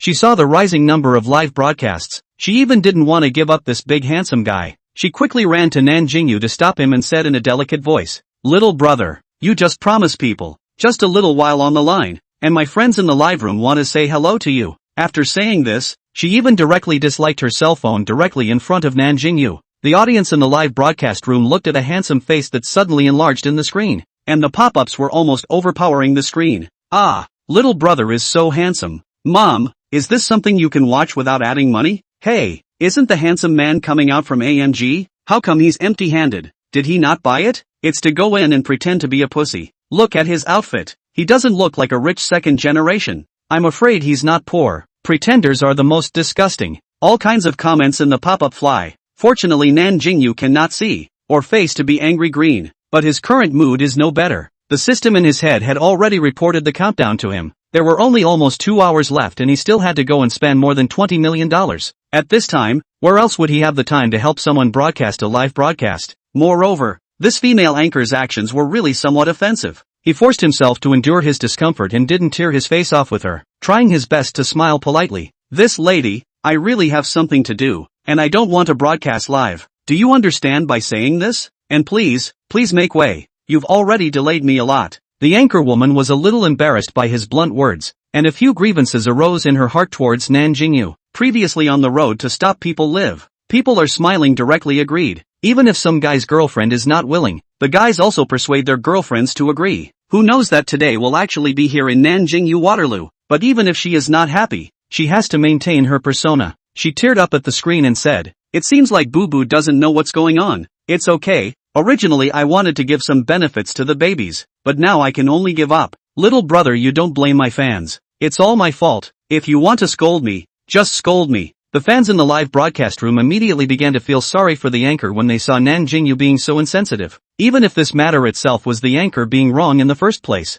they had a preconceived notion that it was Nan Jingyou's problem. The pop-up screen slid a few minutes faster than just now, but this time it was all cursing Nan Jingyou. "Si pretender, not giving face to my princess Boo Boo, go SIU, downhead man, bad luck, handsome man, how to be like this ah." There are also statements with a more positive outlook. "Gosh, I think this little brother is very innocent, right, plainly by the bumper not to say, but also be scolded by you guys, you brain what right, yes, I wanted to say this earlier." He politely refused in a nice voice. "Is there any problem? Can't you hear that he is in a hurry? I'm convinced. A bunch of brainless ZZZs, brainwashed fans." However, such comments were quickly attacked by the anchor's fans, and the pop-up content became pandemonium. Many passers-by who didn't know what was going on also clicked into the live broadcast to see what was going on. Nan Jingyou didn't know about the live broadcast, but he was still bored by the anchorwoman's upside-down words. He had seen a lot of these green tea whores in high school and college, so it could be said that he was a walking whore connoisseur. Since the person had popped up in front of him, he didn't want to be polite with her anymore. "I say, do you have a comprehension problem? If so, let me help you run through it for free. First, you violated my portrait rights by live-streaming me without my consent, and I have the right to sue you. Second, I have no obligation whatsoever to help you livestream, and you should have stopped harassing me immediately after I explicitly refused. Third, I have informed you that I am in a hurry, and you have seriously delayed me by stopping me again and again, and I can make you pay for my losses. Fourth, I have not mentioned anything about your fans, nor have I blamed or scolded them. I just have a problem with you alone. Understand? Lastly, a word of advice. If you don't want me to sue you, please stop live streaming me immediately. And, please move over. You're blocking the road." The female anchor and the netizens in front of the screen were all stunned by Nan Jingyou's articulate and very sharp wording, and the netizens even forgot to send pop-ups. At this time, many passers-by also know the ins and outs. Together with the anchor wants to forcefully pull others live, was rejected and actually want to backstab people. Previously disliked by the female anchor, fans of the passers-by began to be active again. "Ha ha, the anchor broke the defense. I did not expect people to see that you are a green tea whore. Even do not want to give you face. I really deserve it. Little brother is so handsome. His outlook is so positive. I like it. I have this kind of green tea around me, in front of my friends of the opposite sex, that is called a pretend. Really vomit." The live broadcast thing Nan Jingyou did not pay attention to, directly skipped the anchorwoman to the front of the luxury store, waiting for the person to walk away. The anchorwoman only came back to her senses. She stared at Nan Jingyou's back. A trace of anger flashed in her eyes. Didn't she not allow her to broadcast live? Then she preferred to. This person had just come out of AMG. he didn't even hold anything in his hand. Maybe he was really a poor man pretending to be a big spender. She was going to follow him up and reveal this person's true colors, so that the netizens could crusade against him. Saying and doing, she held up her cell phone holder and hurriedly walked in the direction of Nan Jingyou. While walking, she also told the netizens in the live broadcast room about her purpose. Her actions drew a crowd of netizens clapping their hands. Maybe life is really too boring, and this kind of face-punching episode is really hard for them not to love. Nan Jingyou didn't know that he was stuck again. He came to the second luxury store that he had chosen, and with the same process as before, he went in and started picking out things and swiping his card to pay for them. But unlike before, this time it was very smooth and he didn't encounter any unpleasant people. But likewise, the store manager inside became respectful when he saw his black card, and Nan Jingyou once again became the super VIP of the store. Nan Jingyou still stored his things in the store temporarily, preparing to move and have them delivered to his door. After coming out of the store, he went to several other luxury stores one after another, and after spending more than $10 million on clothes and shoes, he decided to go to the second floor to look at watches. Compared to clothes and shoes, he loved things like watches and cars. The anchor woman who sneakily followed behind him, due to the fact that the services in these luxury stores were all very high class, she had no idea outside whether Nan Jingyou had paid the bill or not. So seeing that Nan Jingyou came out empty-handed every time, he was even more determined that he was a poor man who went in to charge a large sum of money and wanted to experience the life of a rich man. Chapter 12 Buying a Watch. Super VIP. Coming to this conclusion, she became more confident, and when she saw that Nan Jingyou was taking the escalator to the downstairs, she hurriedly and quietly followed. The second floor was full of internationally famous big brand jewelry and watch stores. Nan Jingyou picked one of his favorite brands, Alvin Griffith, originated in France, known for its materials and innovation, known as the aristocrat in the watch world. When he entered the store, a sales clerk in a tuxedo immediately came forward to serve him. "Hello, sir, it's a pleasure to serve you," the clerk said politely yet elegantly. There were a few other sales clerks in the store who also politely greeted Nan Jingyou upon seeing him. Nan Jingyou nodded slightly, then said, "Hello, I want to buy 2 watches. Can you introduce them to me?" The total price is controlled within $15 million.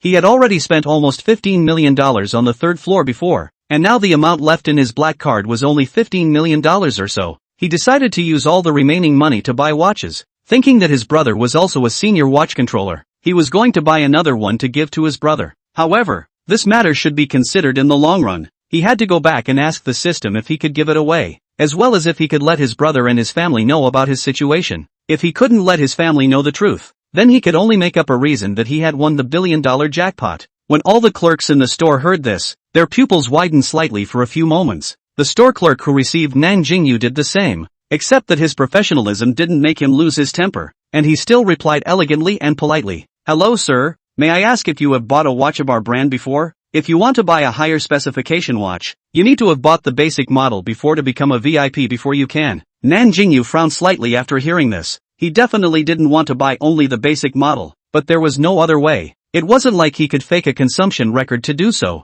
At this time, Xiaobai took the initiative to come online. "Host, Xiaobai has already helped you automatically become a super VIP of this brand. You only need to confirm your identity with the store clerk, and at that time, you can pick all the styles of watches in the store at will." Nan Jingyou was once again impressed by Xiaobai's power and thoughtfulness. "Xiaobai, I really love you too much." Retracting his thoughts, he coughed lightly and said back to the clerk, "I'm the super VIP of this brand. You can confirm my identity." The clerk finally lost some ability to maintain his expression at this point, his voice a little flustered.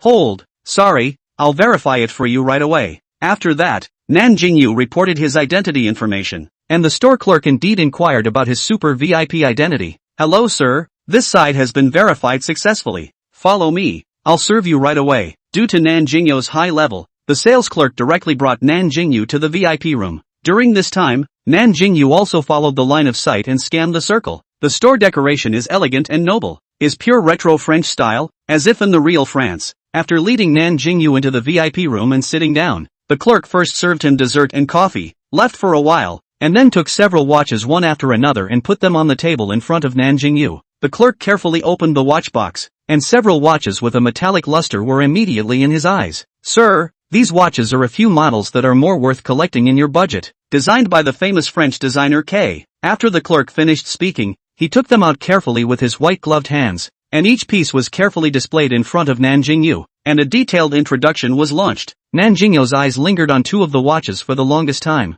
They were two watches with very different styles. One of the watches had a black leather strap. The wide case showed a hint of wildness, and a group of precise gears could be seen turning under the case, which was marvelous. It was obvious that this was using a tourbillon mechanism. This watch was a favorite of Nan Jingyou, and he felt that it suited him perfectly. The other one would be more suitable for his brother's kind of workplace elite. The entire band was made entirely of white gold, and the dial was surrounded by a circle of diamonds, which sparkled brightly under the light. The background of the dial is a starry sky, full of mystery and nobility. The more Nan Jingyou looked at these two watches, the more he liked them, and he quickly made up his mind. He pointed at the watches and said, "I like these two models. How much in total?" The clerk's heart jumped uncontrollably when he saw him make a decision so quickly. After 2 seconds, he smiled calmly and said, "Sir, you really have a good eye. The first tourbillon mechanical watch, priced at 7,590,000, and the second star watch, priced at 8,000,000,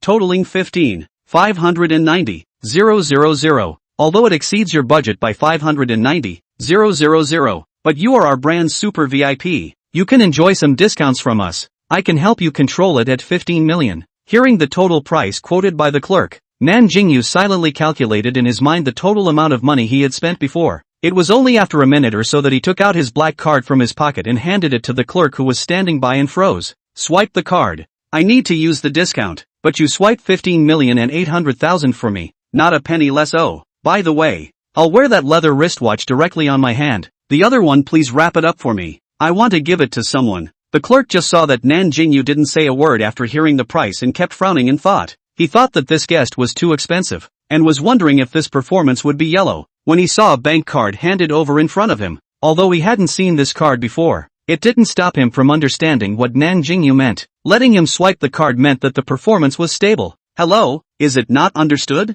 Nan Jingyou took the black card and waved it in front of the clerk's eyes again. The clerk hurriedly came back to his senses and took it respectfully with both hands. "Understood, sir. Wait a moment, I'll swipe the card and pack it for you right away." "Right, do you want me to help you bring this watch?" Nan Jingyou nodded after hearing that. "Yes, you swipe the card first, come back to help me after that. Remember to swipe 15,800,000. "Okay, sir." "You wait a moment." The clerk turned around and went to get the card machine to swipe the card, and invoiced Nan Jingyou. After that, he carefully put the leather watch on Nan Jingyou's hand before finally starting to pack the other wristwatch. Nan Jingyou raised his hand to carefully survey the watch on his wrist, and a satisfied smile appeared on his face. "Sir, your watch is wrapped. If you have any problems, you can come to us at any time. We will provide you with comprehensive maintenance and after-sale service. And finally, I wish you happy shopping." After that, he carefully talked about the daily maintenance of the watch again, until Nan Jingyou left with the shopping bag containing the watch. He was relieved and shared the experience he just had with his colleagues in the store.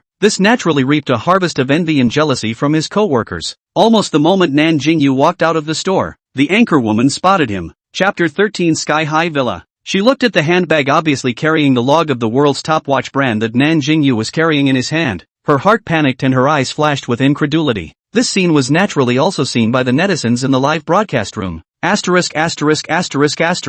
It turns out that people are really rich. AG's wristwatch is not to say that you can afford to buy. Ha ha, and broke the defense. Right, dozens of millions of watches. Shall not acid death you. Just scolded people home pretending be criminal. Now how to dumb. The person who just scolded Nan Jingyou was sprayed speechless, and even the anchorwoman was sprayed. Some netizens grayly exited the live room. Some are still resisting to death. The anchorwoman looked at the departing Nan Jingyou and wondered if she had a brain fart and actually ran to the watch store to confirm. "Hello ma'am, glad to serve you, but we don't allow live broadcasting in our store. Please can you pause the live broadcast?" the store clerk asked politely. The anchorwoman's heart was pounding as she came to this kind of luxury store for the first time, but thinking of her purpose, she pacified her fans for a few moments before turning off the live broadcast. Only after doing so did she nervously open her mouth and ask, "Hello, I just want to ask, did that gentleman just now buy a watch in the store? Can you tell me how much?" She hoped that the clerk would say that Nan Jingyou just bought the most basic model, the kind that cost $100,000 to $200,000, in which case she would be able to deceive herself and tell herself that Nan Jingyou was just an ordinary person.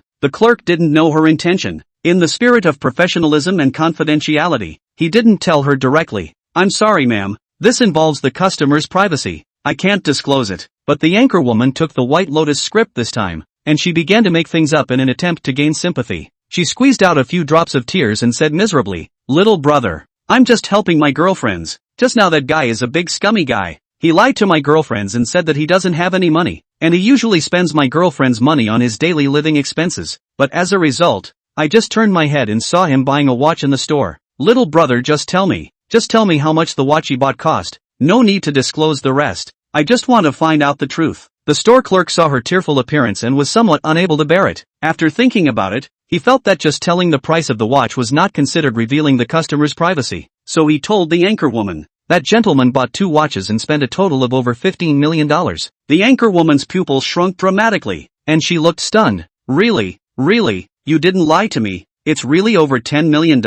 She stammered before finishing the sentence. The store clerk nodded affirmatively. The hostess broke out in a cold sweat as she exited the store. She couldn't help but wonder if she had really been unforgiving before. Would she really have been sued by that rich young man? Someone who could casually take out more than $10 million to buy a watch could be some ordinary person, and a small character like her was afraid that she would be taught a lesson in minutes. Thinking of this, she was no longer in the mood to live broadcast, lost her mind and left the mall. After this incident, the anchorwoman dare not be as publicized as before. Do things low-key a lot? Even the fans of the live room said she was like a new person. Cannot change the person, and then not change how to die one day, do not know. In the South, Jingyou left the watch store in a moment. The brain came to the small white system broadcast. Congratulations to the host for spending $30 million of shopping money within the specified time. Rewarding the gods hero value of 8 points. Rewarding the Sea City, Star Moon Bay. No. 12. A set of single-family villa. The real estate license and key have been put into the system space. The host can withdraw it at any time.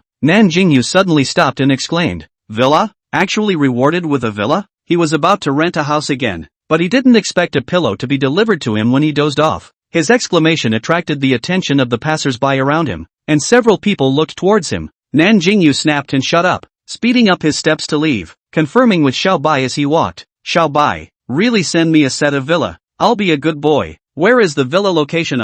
It won't be a suburb far away from the city. That would be too inconvenient." Nan Jingyou used his mind to ramble with Xiao Bai, causing Xiao Bai to roll a big blank stare. "Host, calm down. You're the one who's going to become a godly hero. This is just where it's at. Also, the villa is right in the city, worth $380 million. Inches of land. You'll know when you go and see for yourself." Nan Jingyou once again sucked in a breath of cool air. Fixing his mind, he decided to immediately go and see this villa worth more than $300 million. But at this time, his stomach suddenly grumbled. He subconsciously wanted to touch out his cell phone to check the time, but suddenly thought that he was wearing a watch on his hand, and couldn't help but lose a smile. It seemed that he hadn't adapted to the life of a rich man. He still had to work hard. Raising his hand and glancing at the time displayed on his watch, it was already past 1 o'clock. He immediately decided to go eat first, then go see the villa. He found a Western restaurant in the mall that he didn't dare to set foot in before. The decoration was expensive at a glance, but he was rich now. He didn't care at all. He could afford to eat even $10,000 of dishes. Just as he entered the door of the restaurant, there was a waiter who introduced him to the seats and helped him order. And there was also a pianist playing in the middle of the restaurant, with a great sense of atmosphere. Nan Jingyou felt like he didn't come to eat, but to attend a concert. He ordered a black truffle pan-fried steak, pan-fried foie gras and French lobster soup,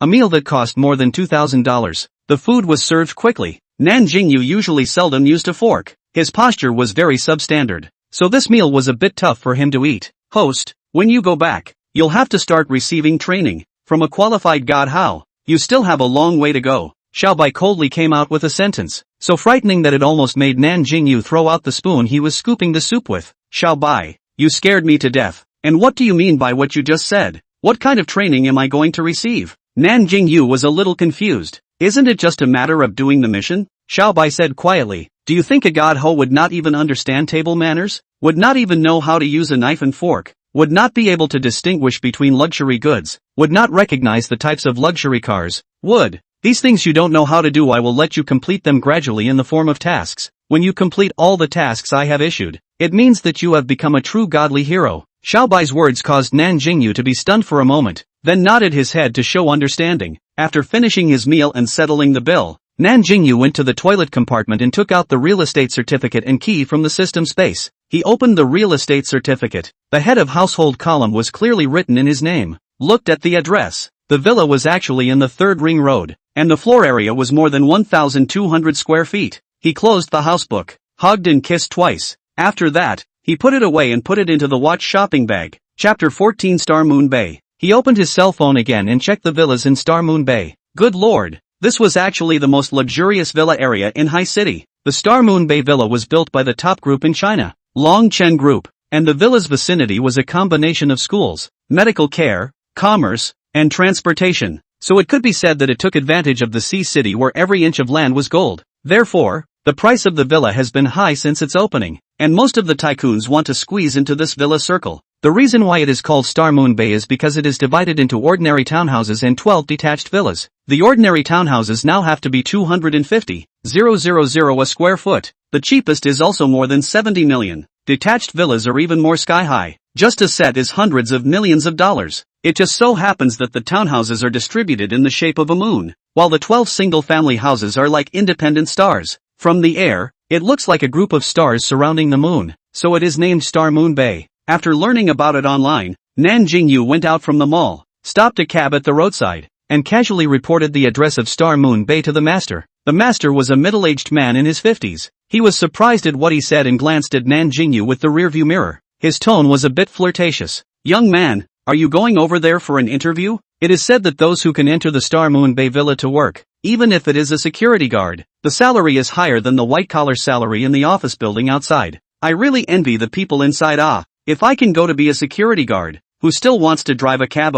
Nan Jingyou smiled bashfully and spoke quietly. "Master, I'm the owner there, not applying for a job." The master was stoned by this answer, then laughed and said, "Young man, you'd better not make this kind of joke. Be careful of being laughed at. Being a person or be practical. This kind of unrealistic ideas or think less." Although Nan Jingyou looks decent, but which Star Moon Bay owner will call a cab? The master thought it was Nan Jingyou could not pull face, so he lied about the owner. This kind of good face young man he has seen a lot. Nan Jingyou just smiled and didn't say anything, then leaned his back on the back cushion and started to close his eyes. Seeing that he didn't say anything, the master was even more convinced that he was weak-minded, so he shook his head with a helpless look. The car drove quite steadily, and Nan Jingyou almost really fell asleep. After about half an hour, the car stopped at the gate of Star Moon Bay. Nan Jingyou got out of the car after paying the fare, raising his eyes to survey the scene in front of him. Worthy of being the most luxurious villa area? Even the gate is designed in such an expensive way. At a glance it is very rich. Nan Jingyou raised his feet and walked towards the gate guard. At the entrance of the gatekeeper's office stood a tall, black uniformed man, and the gatekeeper's room likewise had a guard on duty. Just as Nan Jingyou walked in, the doorman at the door opened his mouth and asked, "This gentleman, may I ask if you are visiting family or friends?" The two doormen have been working here since they officially moved into the villa area, basically recognizing all the owners of the villa area, and Nan Jingyou was really new to the area, so the doorman had to follow the rules and ask a few questions. Nan Jingyou shook his head. "None of them. I'm sorry, then we can't." The doorman was about to refuse Nan Jingyou entry when he pulled out a red book from his bag. "I'm the owner of Star Moon Bay. This is my real estate license." He directly handed the real estate book to the doorman in front of him. The doorman suspiciously received the real estate certificate, seemingly somewhat disbelieving that someone so young in front of him could actually afford the villa inside. He carefully flipped open the housebook and instantly sucked in a breath of cool air, revealing a shocked expression. The address on the top of the housebook was actually the king of the building in Star Moon Bay, the No. 12 detached villa. Writing down the name on the runebook, he respectfully returned the runebook to Nan Jingyou with both hands. "Sorry Mr. Nan. Much offense just now. Welcome home." After Nan Jingyou collected the housebook, he waved his hand indifferently. "It's fine. It's also my first time here. It's normal that you guys don't recognize it." "Right. Where is the 12th villa? Is it far from the gate?" The doorman immediately replied. "Mr. Nan, Villa 12 is located in the innermost part of the entire Star Moon Bay villa area. It will take more than half an hour if you walk." The corner of Nan Jingyou's mouth twitched twice, and the doorman then said with great insight, "Mr. Nan, if you don't mind, I can use the patrol ferry to send you there." Upon hearing this, Nan Jingyou immediately said happily, "That would be great. Thank you so much." "You're welcome. This is what we should do." The doorman didn't expect Nan Jingyou to be so polite and so good-tempered, feeling very surprised. In his impression, many rich gentlemen always look down on people like themselves. Even if they are polite on the surface, they can't hide their dislike and contempt in their eyes. The one in front of him was a departure from the norm. No wonder people can afford to live in a mansion of several $100 million. This is the pattern.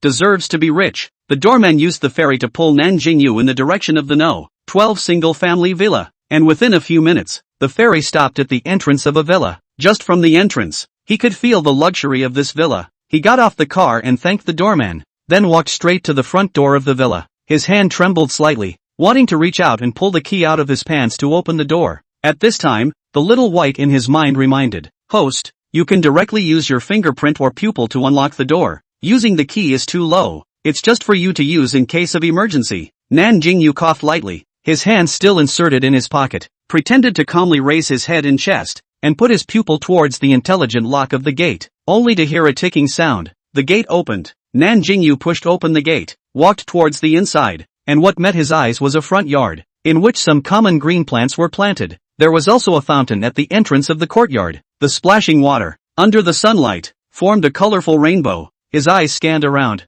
The overall design style of the villa was a modern and minimalist version. There were 3 floors. The floors were irregularly designed. It looked unique. He couldn't wait to open the door of the house, which was still decorated in a simple and atmospheric style, with all the furniture, and it looked very expensive. The house was clean and bright, with good ventilation and lighting. He excitedly turned around in the villa. First went to see the bedroom. The master bedroom is on the 2nd floor. Large floor-to-ceiling windows, oversized beds, check room, luxury bathrooms have everything. There was no doubt that this bedroom would belong to him from now on. He could roll from the head of the bed to the end of the bed, from left to right without worrying about falling down. This was the charm of the ultra-luxurious master bedroom. After that, he went to see the study again, and put his watch and real estate license into the safe in the study in the meantime. Chapter 15 Hitchhiking, Sports Car. The 3rd floor was a place for entertainment and leisure. The gym, audio-visual room, game area, all these entertainment facilities, even the music room, in which all kinds of musical instruments could almost be found.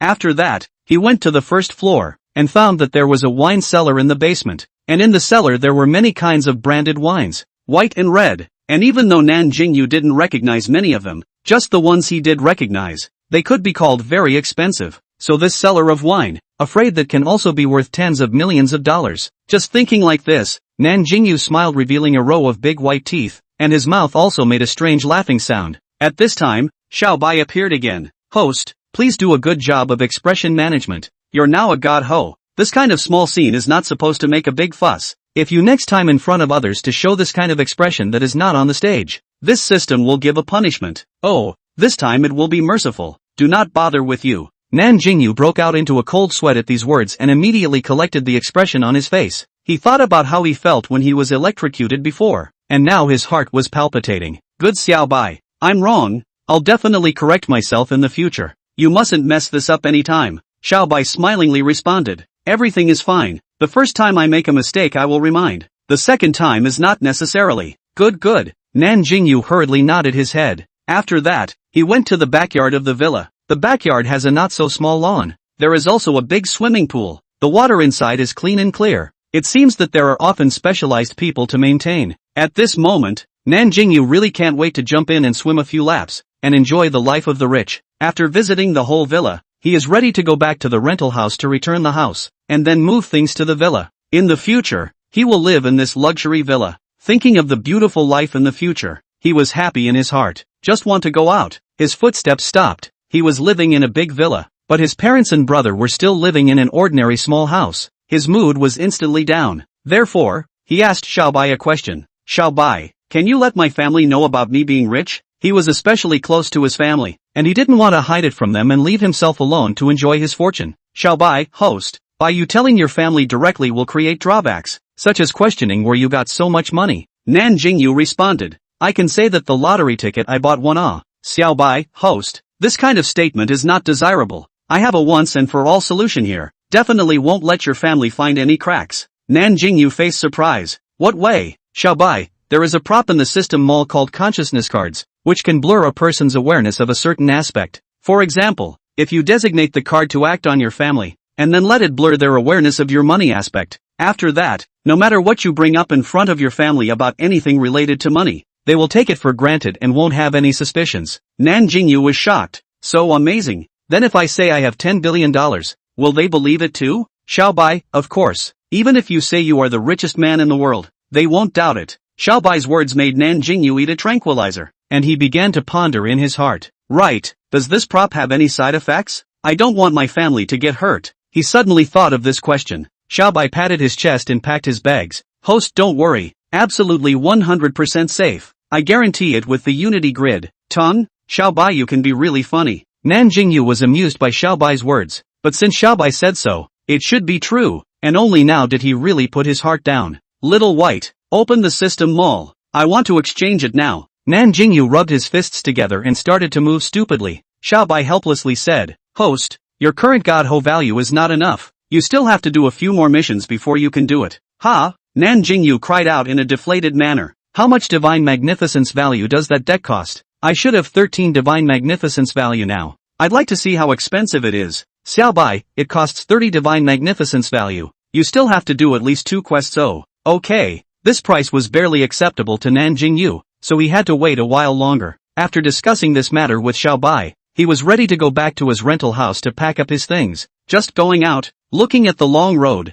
Nan Jingyou was a bit autistic. Sure enough, not having a car is a sad thing. It would take at least half an hour to walk to the gate. Why didn't I save the gatekeeper's phone number just now? Hey! After walking a dozen steps at the mercy of God, suddenly, a cool blue sports car stopped in front of him. Nan Jingyou was puzzled when he saw the owner of the sports car roll down the window, revealing a young and uninhibited handsome face. He removed his sunglasses and smiled brightly at Nan Jingyou. Dude, are you the owner of Villa 12? He had seen Nan Jingyou come out of the villa with his own eyes. That's why he asked this question. Although Nan Jingyou was dressed in a rather ordinary way, he recognized the watch on his hand. AG's Tourbillon Classic this year. He had been grinding his dad for a long time before he finally relented and let him buy it a few days ago. Nan Jingyou nodded when he heard this young man's words, but looked at him with a somewhat puzzled expression. The owner of the sports car became particularly excited when he saw that Nan Jingyou had nodded. He began to take the initiative to introduce himself. Hello, my name is Su Jiayan. I live in Villa number 8. Seeing that Nan Jingyou didn't drive, he asked attentively, Are you going out?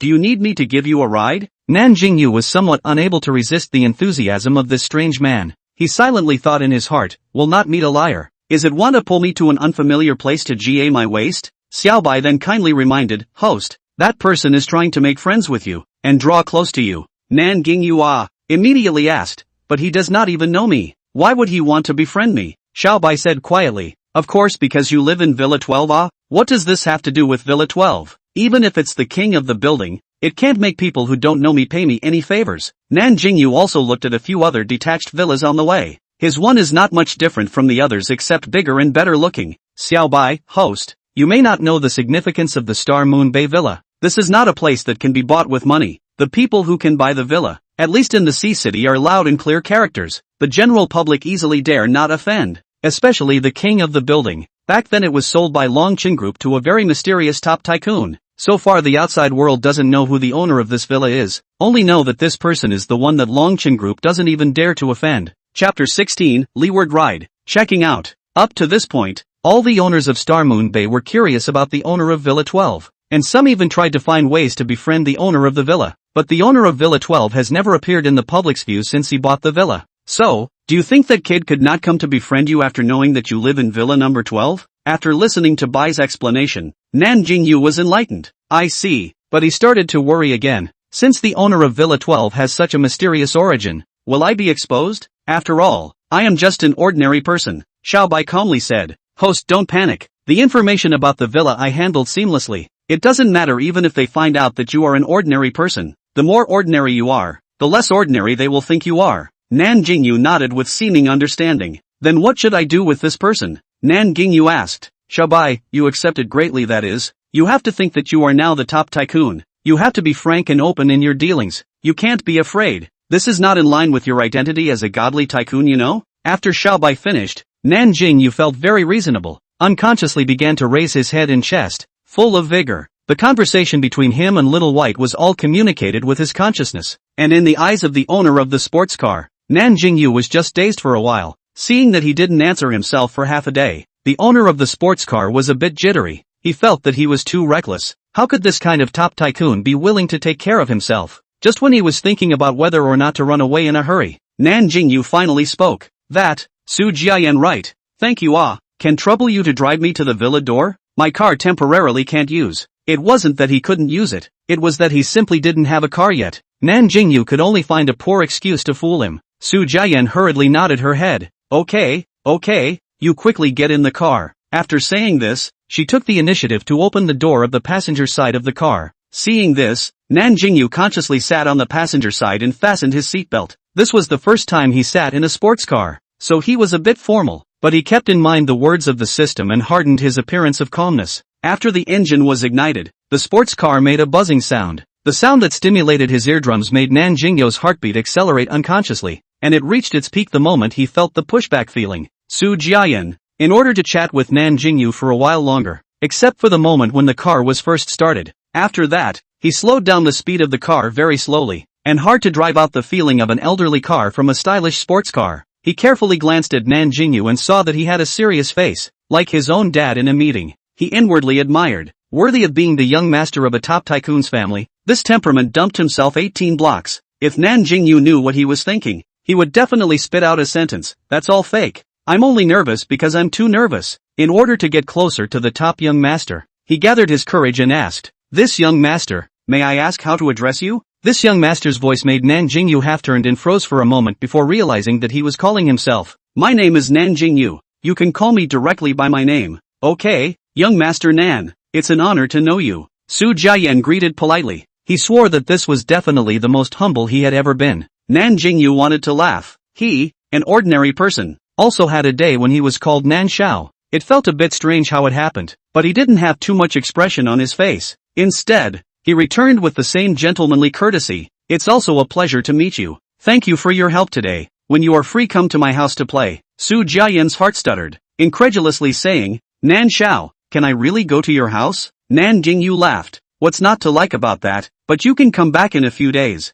I've just moved here. My home still needs some tidying up." Where did Su Jiayan disagree? He couldn't wait to agree. He was going to go home and tell his dad the news. His son could actually go to Villa 12. Just ask him if he was bullish. He was in a good mood, and even the gas pedal of the sports car was unconsciously accelerated by a few points. Soon arrived at the gate of the villa. The doorman looked at the blue sports car that slowly sped up, immediately opened the gate to stop the car, stood up straight and saluted, and watched the owner leave. After leaving the villa area, Nan Jingyou let Su Jiayan just put him on the side of the road. Su Jiayan wasn't as formal as he was just now at this time, and boldly asked, "Nan Shao, where are you going? Or I'll send you there directly." This Nan Jingyou hesitated. "Will it be too much trouble for you?" "It won't," Su Jiayan immediately replied. "I originally went out to find friends to play. There's nothing serious. Anyway, it's still early." With everyone else saying this, Nan Jingyou felt that it wasn't good to keep pushing back, so he agreed. He gave Su Jiayan the address, and the roar of the sports car was unceasing all the way.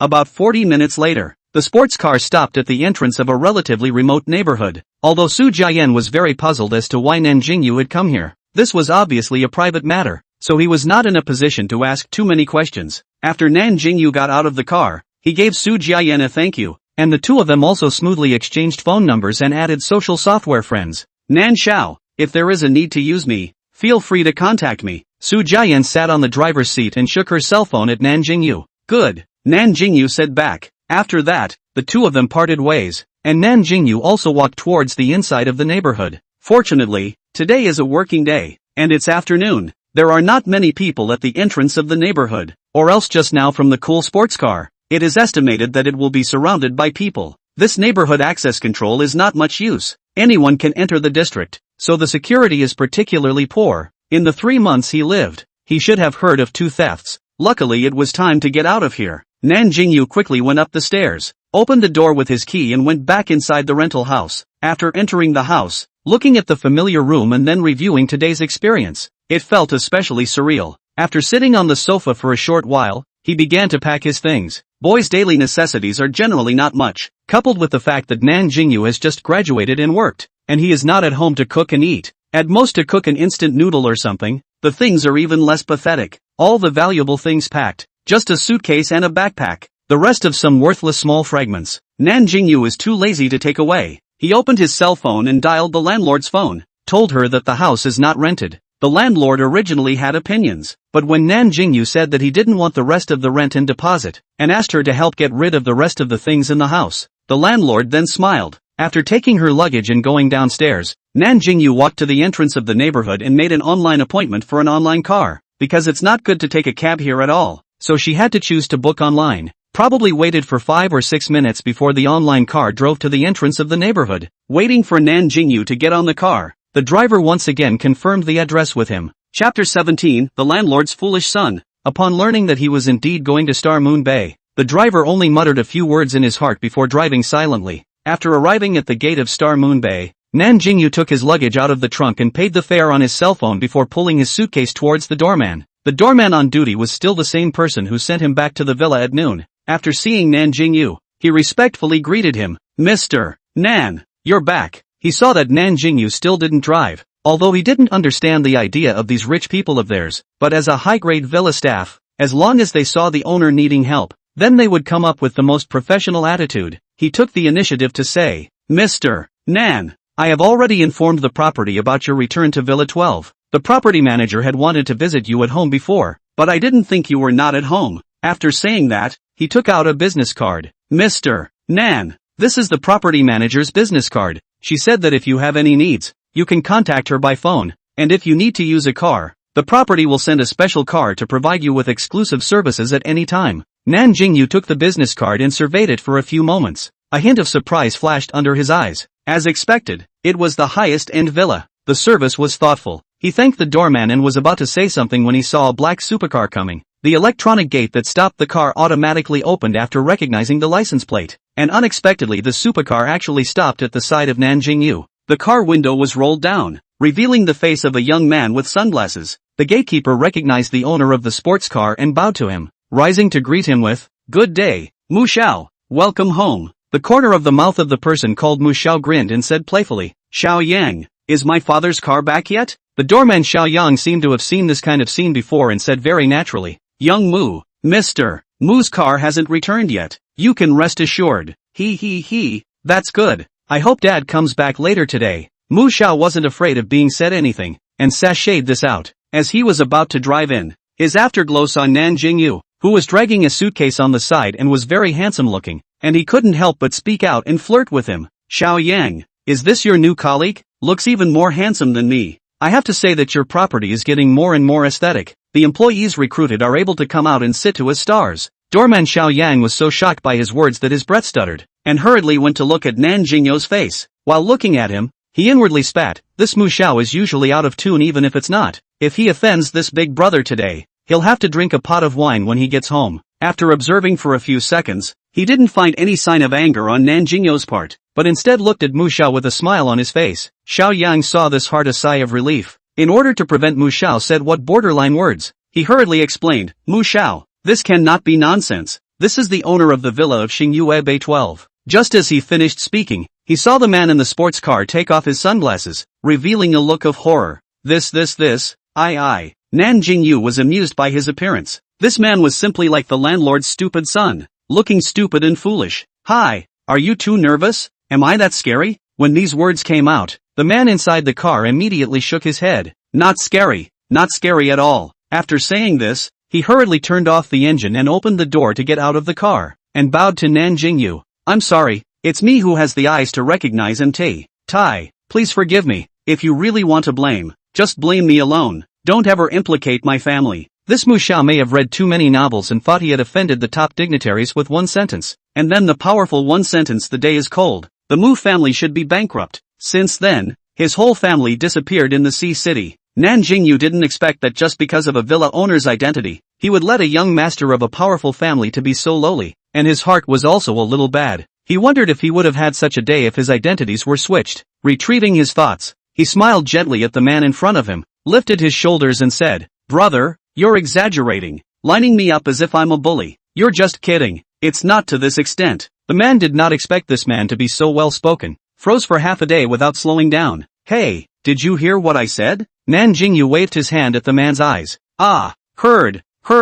Nan Jingyou continued to ask, "What's your name? I see you're quite interesting. Can I get to know you?" This was also Nan Jingyou's intention. Since he was already living in the villa area, why not take this time to make a few like-minded friends? He was an ordinary person now. Only by befriending some higher-level people could he see more things and prepare for future missions and development. The man was pleasantly surprised after hearing this. Not only was he not blamed for this man even took the initiative to want to get to know him. So the foolish landlord's son quickly sold himself. "My name is Mu Ziruo. I live in Villa number 6, nice to meet you. After saying that, he also gave a coy smile to Nan Jingyou. Nan Jingyou once again refreshed his impression of him. This person was picking and dyeing his silver hair, with a pink diamond earring in his right ear. Obviously before, he was a playboy plus a nightclub prince, but in a flash, he turned into a well-behaved and cute look. Nan Jingyou instantly had an urge to touch his soft curly hair. He coughed lightly, which he used to hide his stupid desire. My name is Nan Jingyou. I just moved to Star Moon Bay,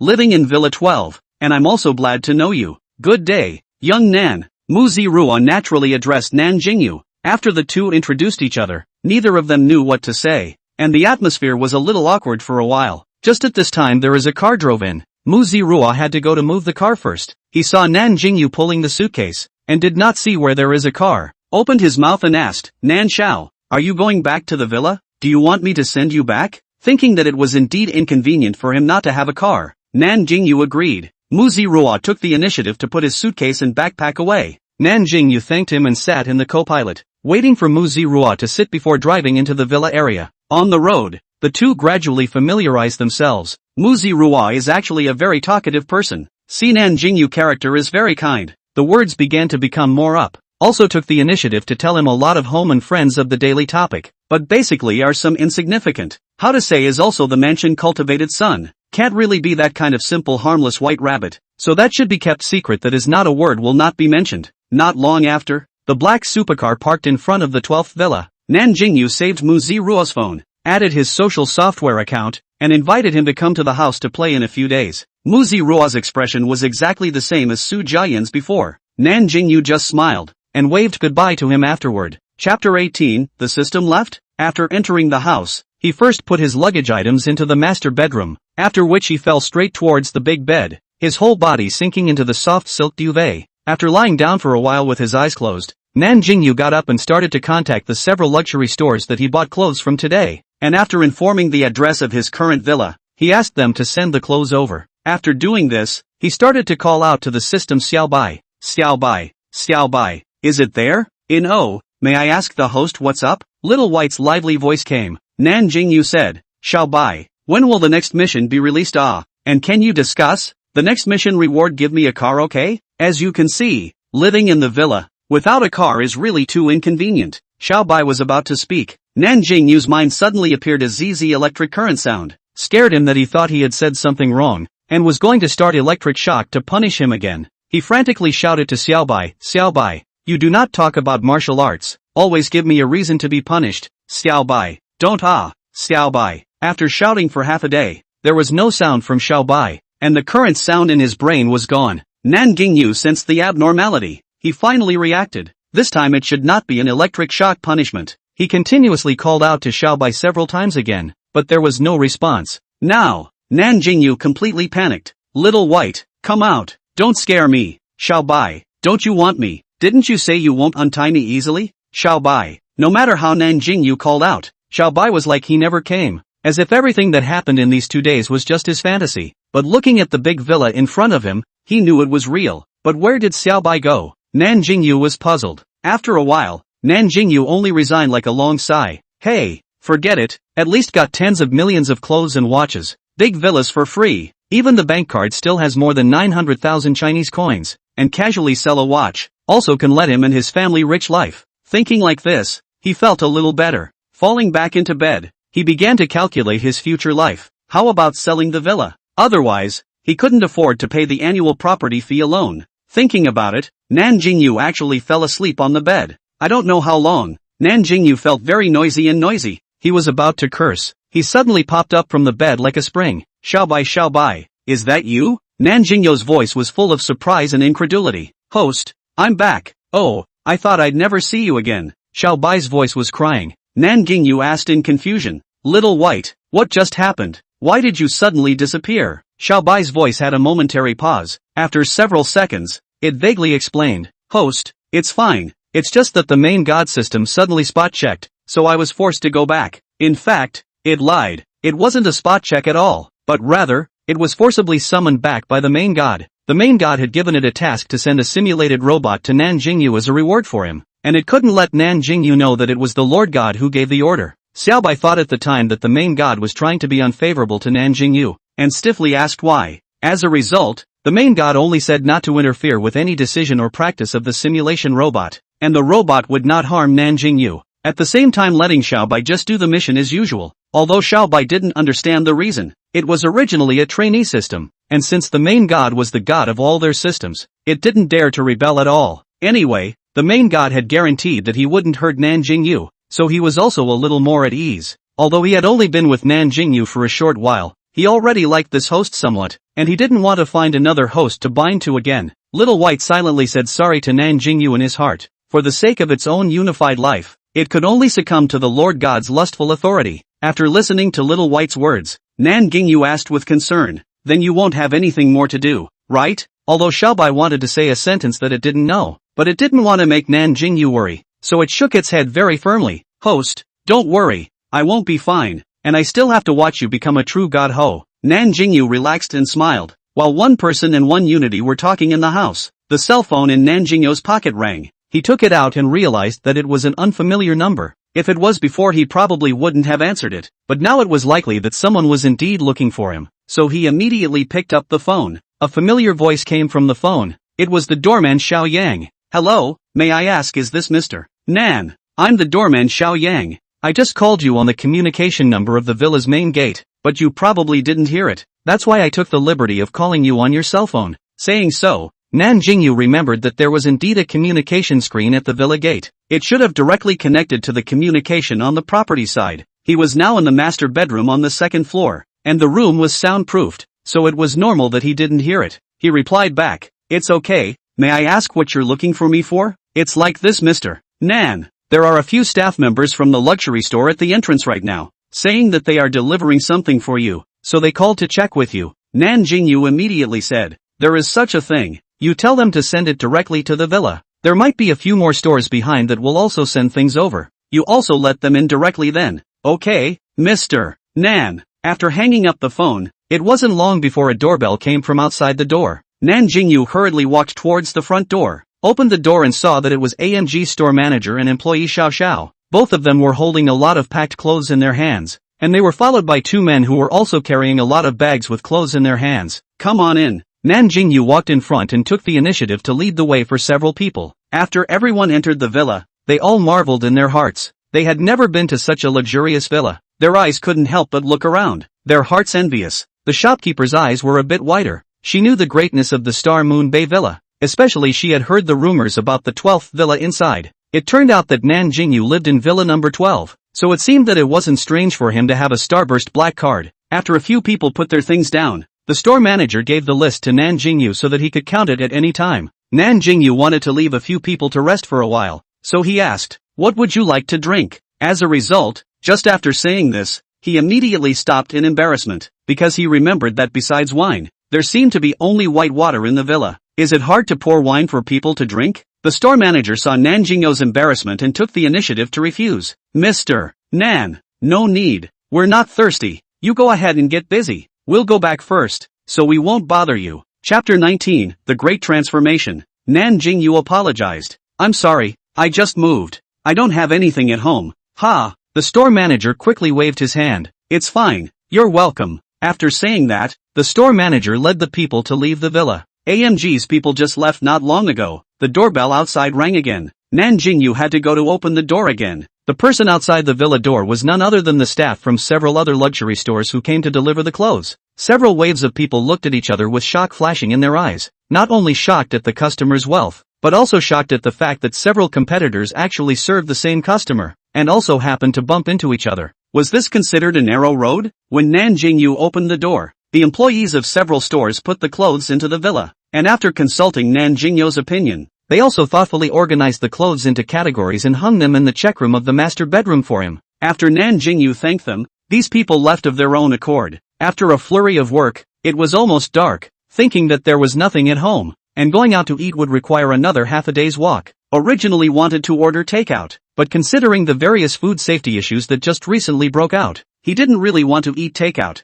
Today, the doorman said that he could find the property manager, so he wondered if he could ask the property manager to buy food for him, and then he would reimburse him for his travel expenses and hard work. Taking out his business card from his pocket, he tried dialing the number on the card. Beep beep beep. After about 4 or 5 seconds of ringing, the phone was answered. Hello, I'm Changxi, the property manager of Star Moon Bay. May I ask who you are? A cool and competent female voice came from the other end of the phone. Hello, I'm Nan Jingyou, the owner of Star Moon Bay Villa No. 12. After this sentence, the person on the other end of the phone became a little short of breath. Hello, Mr. Nan. I'm glad to receive your call. I had even visited you at the villa today to ask what you need, but you weren't at home. Do you have any needs right now? You can tell me directly. I will provide you with services right away. Nan Jingyou was still a little embarrassed to open his mouth, but after hearing the other party being so enthusiastic, he didn't have too many scruples. Hello, it's like this. I just moved here today. There's nothing to eat at home.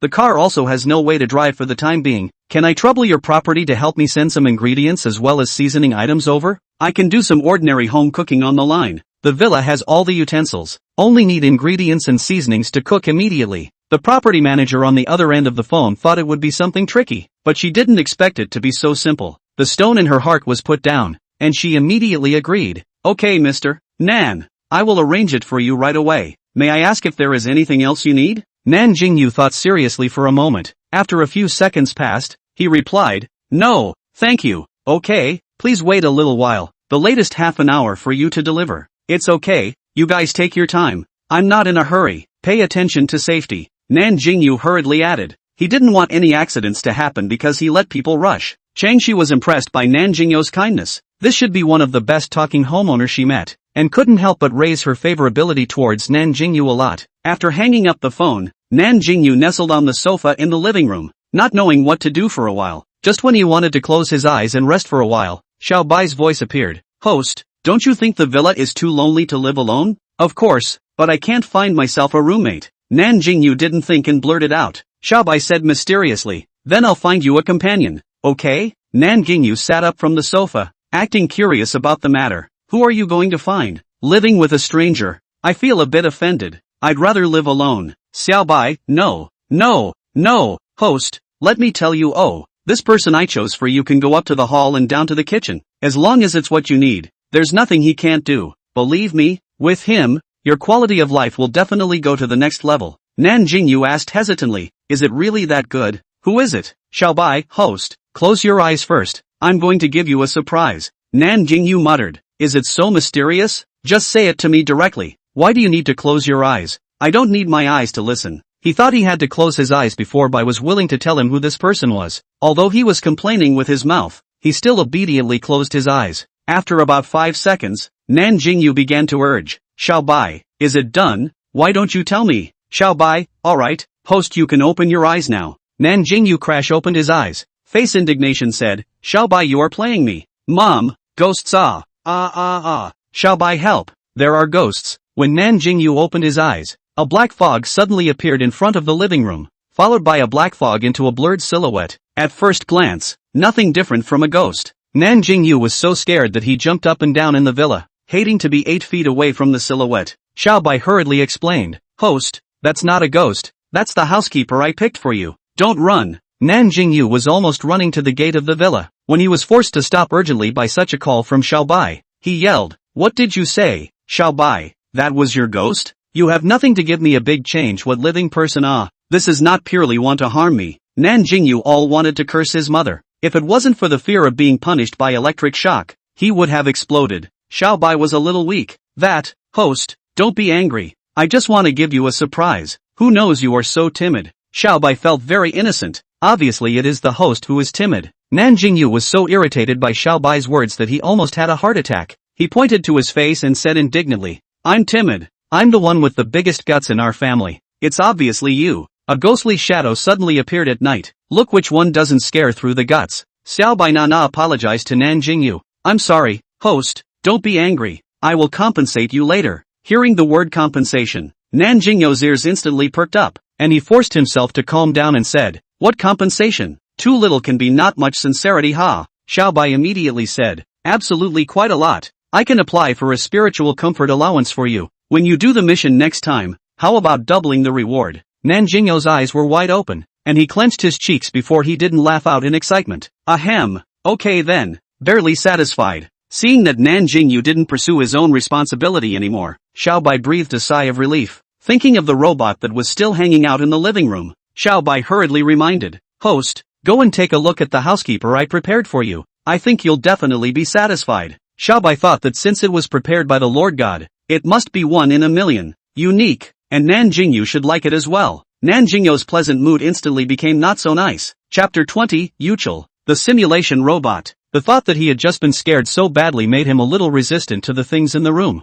Stuff? If someone inside the house knew that he was being called a thing, he didn't know how he would feel. Even though he didn't want to face it, Nan Jingyou had to enter the house to take a look. With heavy steps, he slowly moved inside the living room, and just as he entered the door of the living room, he saw a person standing right in front of him. Nan Jingyou's expression was stunned, suddenly froze in place. The person in front of him was dressed in a black straight suit, with broad shoulders and narrow waist, a pair of long legs with nothing to hide, and his height was estimated to be at least 188 upwards. Man with a pair of gold-rimmed glasses, features not only more profound than Westerners, but also with the unique flavor of Chinese people. His black hair was combed back, but there were 2 strands of slightly curly hair hanging on both sides of his forehead, exuding an elegant atmosphere. His deep eyes looked towards Nan Jingyou through the floodlit lenses, and the two of them instantly met eye to eye. Nan Jingyou felt that his heart was stabbed by something. He clearly saw that this person's eyes were a deep purple color. From Nan Jingyou's perspective, the man, no matter his looks or temperament, was elegant like a Western aristocrat, revealing 3 parts elegance and 7 parts reserve. Bang bang bang. Nan Jingyou pressed his heart. He felt that his heart was beating a little abnormally. He had never seen a man with such superior looks. The sudden storm of beauty made his heart simply uncontrollable. Forcing down the churning emotions, he hurriedly communicated with Xiaobai with his mind. Xiaobai, where did you get this man? It can't be an alien, right? Otherwise how come he looks so good? Of course he didn't say the last sentence out loud. He only thought about it in his mind. Although Xiaobai was a bit vain, he still said with a calm demeanor, Host, this is a benefit that I have secured for you yo. Remember what I just said about the main god sampling the system tasks. He felt that I performed well and specially approved that I could secure a big gift package for the hosts I serve. I thought that the villa you live alone is not a bit lonely, so I took the initiative to get you an advanced simulation robot butler. Nan Jingyou marveled. What did you say? That's a robot? But I see that he clearly looks exactly like a human. Xiaobai, host, he's an advanced product of the interstellar era, a simulated robot, and the one I sent you is still the highest grade, except for the built-in chip in his brain. The rest of him is exactly like you humans, but the difference is that he won't bleed and get injured, because he can repair himself. To a certain extent, this kind of simulation robot is ageless and immortal. Nan Jingyou's jaw dropped to the ground as he listened. So, then how do they replenish their energy? Charging or eating? He was really curious about this question. Xiaobai patiently explained. Many kinds of ways. They can automatically absorb electrical energy and then convert it through the chip in their brain. At the same time, everything with energy they can consume like food, and finally use their powerful digestive ability to break down the substance, thus obtaining the various energies they need. This time Nan Jingyou was completely convinced. He was suddenly a little envious of what was going on. That's awesome. If he's that powerful, will he hurt me? A weak human with no hands? Xiaobai spat out. Host, you're overthinking it. Just do the mission peacefully. He won't hurt you even if he hurts me. This was arranged by the main god, and it had emphasized that it wouldn't harm the host, and it didn't know what the main god's intentions were. It didn't dare to say the last sentence. Nan Jingyou believed it. Alright. That robot was still looking at Nan Jingyou from a short distance away, a faint smile on its face. I don't know if it was Nan Jingyou's illusion, but he felt that there was a kind of indescribable deep love in the robot's eyes when he looked at him. This feeling gave Nan Jingyou goosebumps, and he couldn't help but start cursing himself. He had been single for a long time, and everything he looked at made him feel that other people were interested in him. He shouldn't be hungry enough to have thoughts about a robot. Shaking his head to shake off the nasty thoughts in his head, he took a step in front of the robot. The two of them looked at each other, and due to the height difference, Nan Jingyou needed to raise his head slightly in order to look directly into the robot's eyes. Looking closer, he realized that the robot's eyes were far more stunning than what he had just seen, like a glittering jewel. After looking at it for a long time, it was like being compelled, as if being pulled into a distant and mysterious starry sky. Nan Jingyou blinked and hurriedly took a step back. He almost couldn't control the desire to go up and touch the robot's eyes. He hurriedly recited a few lines of the Taoist Heart Sutra in silence to suppress the foolishness in his heart. He circled around the robot again, surveying it from head to toe. The robot stood calmly in place, a gentle smile still hanging on its face. Only when Nan Jingyou stopped in front of him did he open his mouth and say his first words of the day. Young master, are you still satisfied with me? Nan Jingyou jolted back a few steps,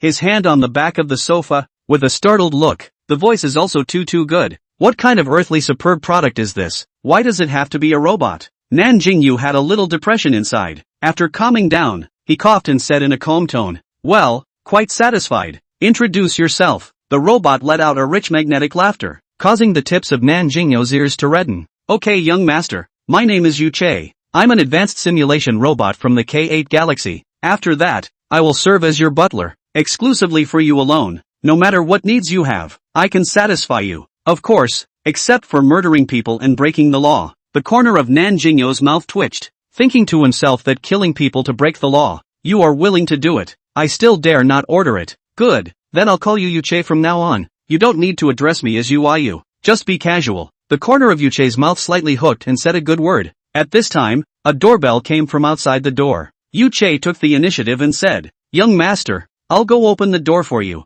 Nan Jingyou nodded and added, "Never mind, I'll go with you." Thus, Yu Che walked in the front, Nan Jingyou followed behind, and the two of them went out one after the other. When Yu Che opened the gate, he saw a woman dressed in a black suit, dressed in a competent manner standing at the door, followed by two men with large bags of things in their hands. Changshi saw the unassuming Yu Che and bowed slightly and said, "Hello Mr. Nan. I'm Changshi, the property manager. The things you asked for have been purchased. I'll have someone send them in for you. I'm just the housekeeper. This is my young master." Yu Che sidestepped and shifted his position, revealing Nan Jingyou behind him. Changshi's pupils shrunk slightly, and surprise flashed in his eyes, thinking to herself that top tycoons are different. Even the butler in the house doesn't look like an ordinary person. Looking at that through and through temperament, there are people who would believe it if they said it was a son of any wealthy family. Chapter 21, Virtuous Housekeeper. Nan Jingyou smiled at Changshi. "Manager Chang, hard work." Changshi hurriedly shook her head. "No hard work, this is our honor. Mr. Nan, there are so many things. I'll have someone send them in for you." "Good," Nan Jingyou replied. "The stuff is indeed a lot." The two men who followed Changshi together carried the stuff from the car a total of 2 times before they finished moving it. "Manager Chang, how much in total counting the hard work fee?" "I'll transfer the fee to your cell phone." Nan Jingyou took his cell phone out and prepared to transfer the money. What he had in his hand was the new cell phone he bought today. The performance was especially good. He had long loved it now. Changshi immediately shook his head. "Mr. Nan, there's no need. The property would have provided free services for the owners. Otherwise your exorbitant annual property fees won't be paid in vain." Changshi said jokingly. It had to be said that Changshi was very good at what she did. What she said was not only easy to accept, but also comfortable to listen to. Nan Jingyou hesitated and asked, "It won't be you paying out of your own pocket? That would make me feel bad." Changshi smiled faintly. "Mr. Nan, don't worry. The property has special funds for owner services. I don't need to spend my own money." "That's good." Nan Jingyou also smiled. After things were done,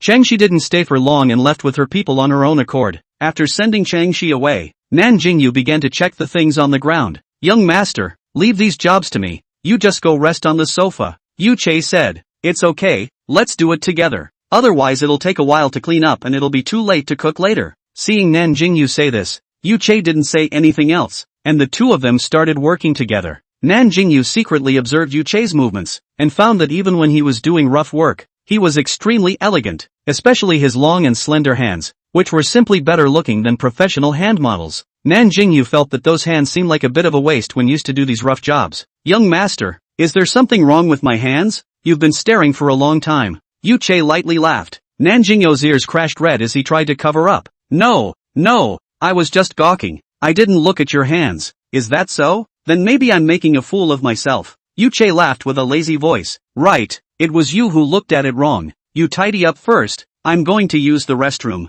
Nan Jingyou fled and ran in the direction of the toilet. Yu Che's eyes looked at the back of the departing back, a hint of meaningful smile at the corner of his mouth. Running to the toilet, Nan Jingyou rubbed his face fiercely against the faucet, reflecting a handsome face hung with water droplets in the mirror. A hint of redness rose on his face, not knowing whether he was shy or angry. "Nan Jingyou, you really have no talent. A housekeeper, what are you afraid of? You are the master." "Master, no?" He poked and prodded himself in the mirror, reprimanding with hatred. Only after the water droplets on his face had dried up did Nan Jingyou slowly go out. When he stepped into the kitchen again, he saw that Yu Che had taken off his suit jacket and was wearing only a white shirt on his body as he cut vegetables on the chopping board. As he cut the vegetables with force, the muscles on his shoulders and arms were very obvious, and each piece was just right, not exaggerated or thin, showing thinness in clothes and meat in clothes to the extreme. Nan Jingyou silently averted his eyes, trying his best to keep his eyes on top of the dishes on his chopping board. Do you know how to cook? Nan Jingyou asked as he walked next to him.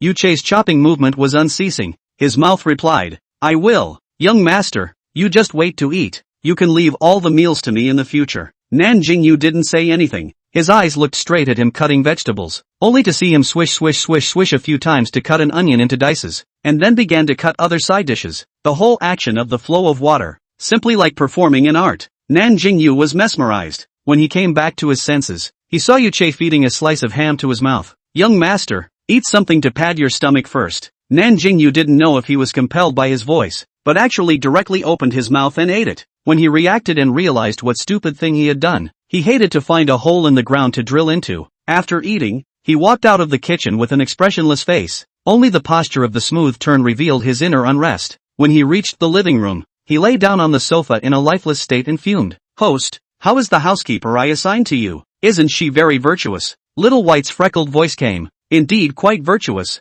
All in the kitchen helping me cook, Nan Jingyou said slyly. By the way, he spat out a sentence. It's just that the looks are too seductive, always letting me be led by the nose. Beauty misleads people. Ah, Xiaobai said happily. I told you that you will definitely be satisfied. He. By the way, host, do you want a car today? As soon as he heard Xiaobai mention this, Nan Jingyou got energized. He immediately sat up from the sofa. Yeah, Xiaobai, can you fulfill me? Xiaobai, of course I can. I will release a mission for you. You complete it successfully. I will give you this reward. Nan Jingyou guffawed. No problem. Xiaobai, good. But this time the task is a bit special. Remember I said before that I want you to learn all kinds of knowledge. This time I will let you learn the etiquette temperament piece first. But in order to save time, the way of learning will be very direct. Xiaobai paused for a moment. Nan Jingyou asked curiously, how direct? Xiaobai continued, I will directly instill these knowledge points into your mind, but you will merely memorize them and not integrate them, so you need to adapt and integrate them yourself. After you think you're ready to undergo the test,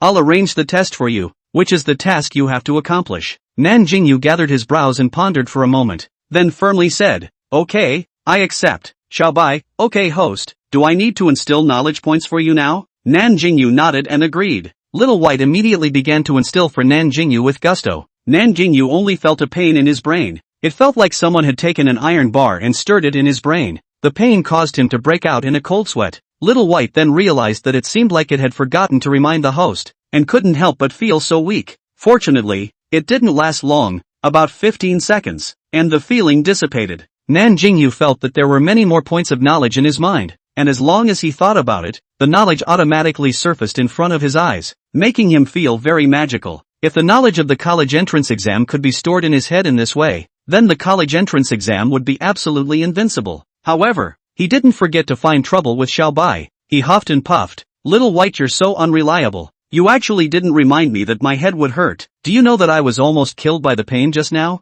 Xiaobai pitifully said. Host, I forgot. Besides, even if I told you in advance, that doesn't change the fact that you will still be in pain. Chapter 22 Etiquette Training. Although Nan Jingyou also understands that this is the case, he is still a bit depressed. But you said it in advance so that I can be mentally prepared. You don't know how scared I was just now. Xiaobai, well, I will definitely not forget to remind you afterward. Nan Jingyou muttered. You'd better be true to your word. After a lot of tossing and turning, and after more than half an hour, Yu Chei in the kitchen had also finished the dinner. He came in front of Nan Jingyou and said, Young master, dinner is ready. You can go to the dining room to eat. Oh, okay. Nan Jingyou got up and walked towards the dining room with Yu Chei. On the dining table, there were 3 dishes and 1 soup. After Nan Jingyou looked at the dishes, he was surprised for a moment, because they were all dishes that he loved to eat. He wondered if this was a coincidence, but was too embarrassed to ask directly. Solely giving up, he sat on his butt on the chair and prepared to eat. Seeing Yu Chei standing on the side with no movement, he said, Yu Chei, why are you standing? Quickly sit down and eat together. Even though you're a robot, Xiaobai said that you can eat as well. Isn't that right? Yu Chei looked at him with a burning gaze and said, I'm just a housekeeper, but I'm not qualified to eat with young master. Nan Jingyou frowned and said with some disapproval, it's not like there are any outsiders here. There's no need to worry so much, just sit down and eat together. Yu Chei saw that he didn't look like he was joking. A playful smile hung on his face. Okay, young master. After saying that, he went to the kitchen again and took a set of tableware out, and sat down on the opposite side of Nan Jingyou. During the meal, the two of them didn't say a word. only the sound of tableware colliding and eating. Nan Jingyou had been immersed in the training of incorporating knowledge, and he treated this meal as a practice, following the dining etiquette instilled by the system. His spine was straight. He sat on the dining chair in a disciplined manner, maintained the posture of eating without speaking, and did not make any uncomfortable barfing noises from his mouth. In the past, he liked to pick and choose his favorite dishes on the plate, but now he went down with his chopsticks and ate whatever he picked. At the end of the meal, other than being a little unnatural and still a little stiff in his body movements, the rest of it was impossible to pick out any faults. During the process of eating, Nan Jingyou was also observing Yuchei, and realized that he was extremely elegant. Even the movements of his chopsticks were pleasing to the eye. He thought, this kind of dining etiquette of Yuchei, I'm afraid it's very excellent wherever he puts it. So he decided to take Yuchei as his object of study. After dinner, Yuchei took the initiative to clean up the dishes. Nan Jingyou sat on the soft sofa in the living room, sighing that life was so beautiful. This housekeeper was simply customized for him. Not only was her appearance eye-catching, but she could also share the trivialities of his life. After dinner, his phone rang again. Picking it up, it turned out to be Sister Phone. Thinking about what happened in the company, Sister Phone should be calling to ask him about his situation. He answered the phone. Inside the microphone immediately came the voice of Sister Phone. You hide from Sister Phone so bitter. If you do not give me an explanation today, I will not have you as a friend. Listening to Sister Feng's grudging words, Nan Jingyou touched his nose in embarrassment. Sister Phone, I didn't do it on purpose. I really can't help it. Explaining vaguely, he hurriedly changed the topic. By the way, the personnel department should have already promoted you, right? Sure enough, Sister Feng's attention turned away. She joyfully said, promoted. You can really be Sister's honored person. Which day you're free? Sister invited you to dinner. Nan Jingyou laughed. Originally your strength is enough to sit in the manager's position. I just unearthed this dusty pearl of yours. Treating you is not necessary. When I'm free next time, I'll treat you to dinner. He might not have much time to go out during this period of time when he had to do system tasks. Sister Phone also knew that Nan Jingyou's current status was incomparable, so she didn't dwell on it. Alright, knowing that you're a busy man now, I won't force you. By the way, who exactly is your real identity? Say it out and let sis worship it. Sister Phone still asked undauntedly. Nan Jingyou smiled bitterly. He wanted to say, I'm just an ordinary person. I just luckily tied up a divine hero system, but he couldn't possibly say that, so he could only use a joking tone to be vague. Oh, Sister Phone, would you believe me if I say I hit the jackpot and then turned into a rich generation and finally bought the company? Sister Phone on the other end of the phone rolled her eyes and let out a cut. You don't want to say also can't make up blind words to fool me. Really think sister I am good at cheating?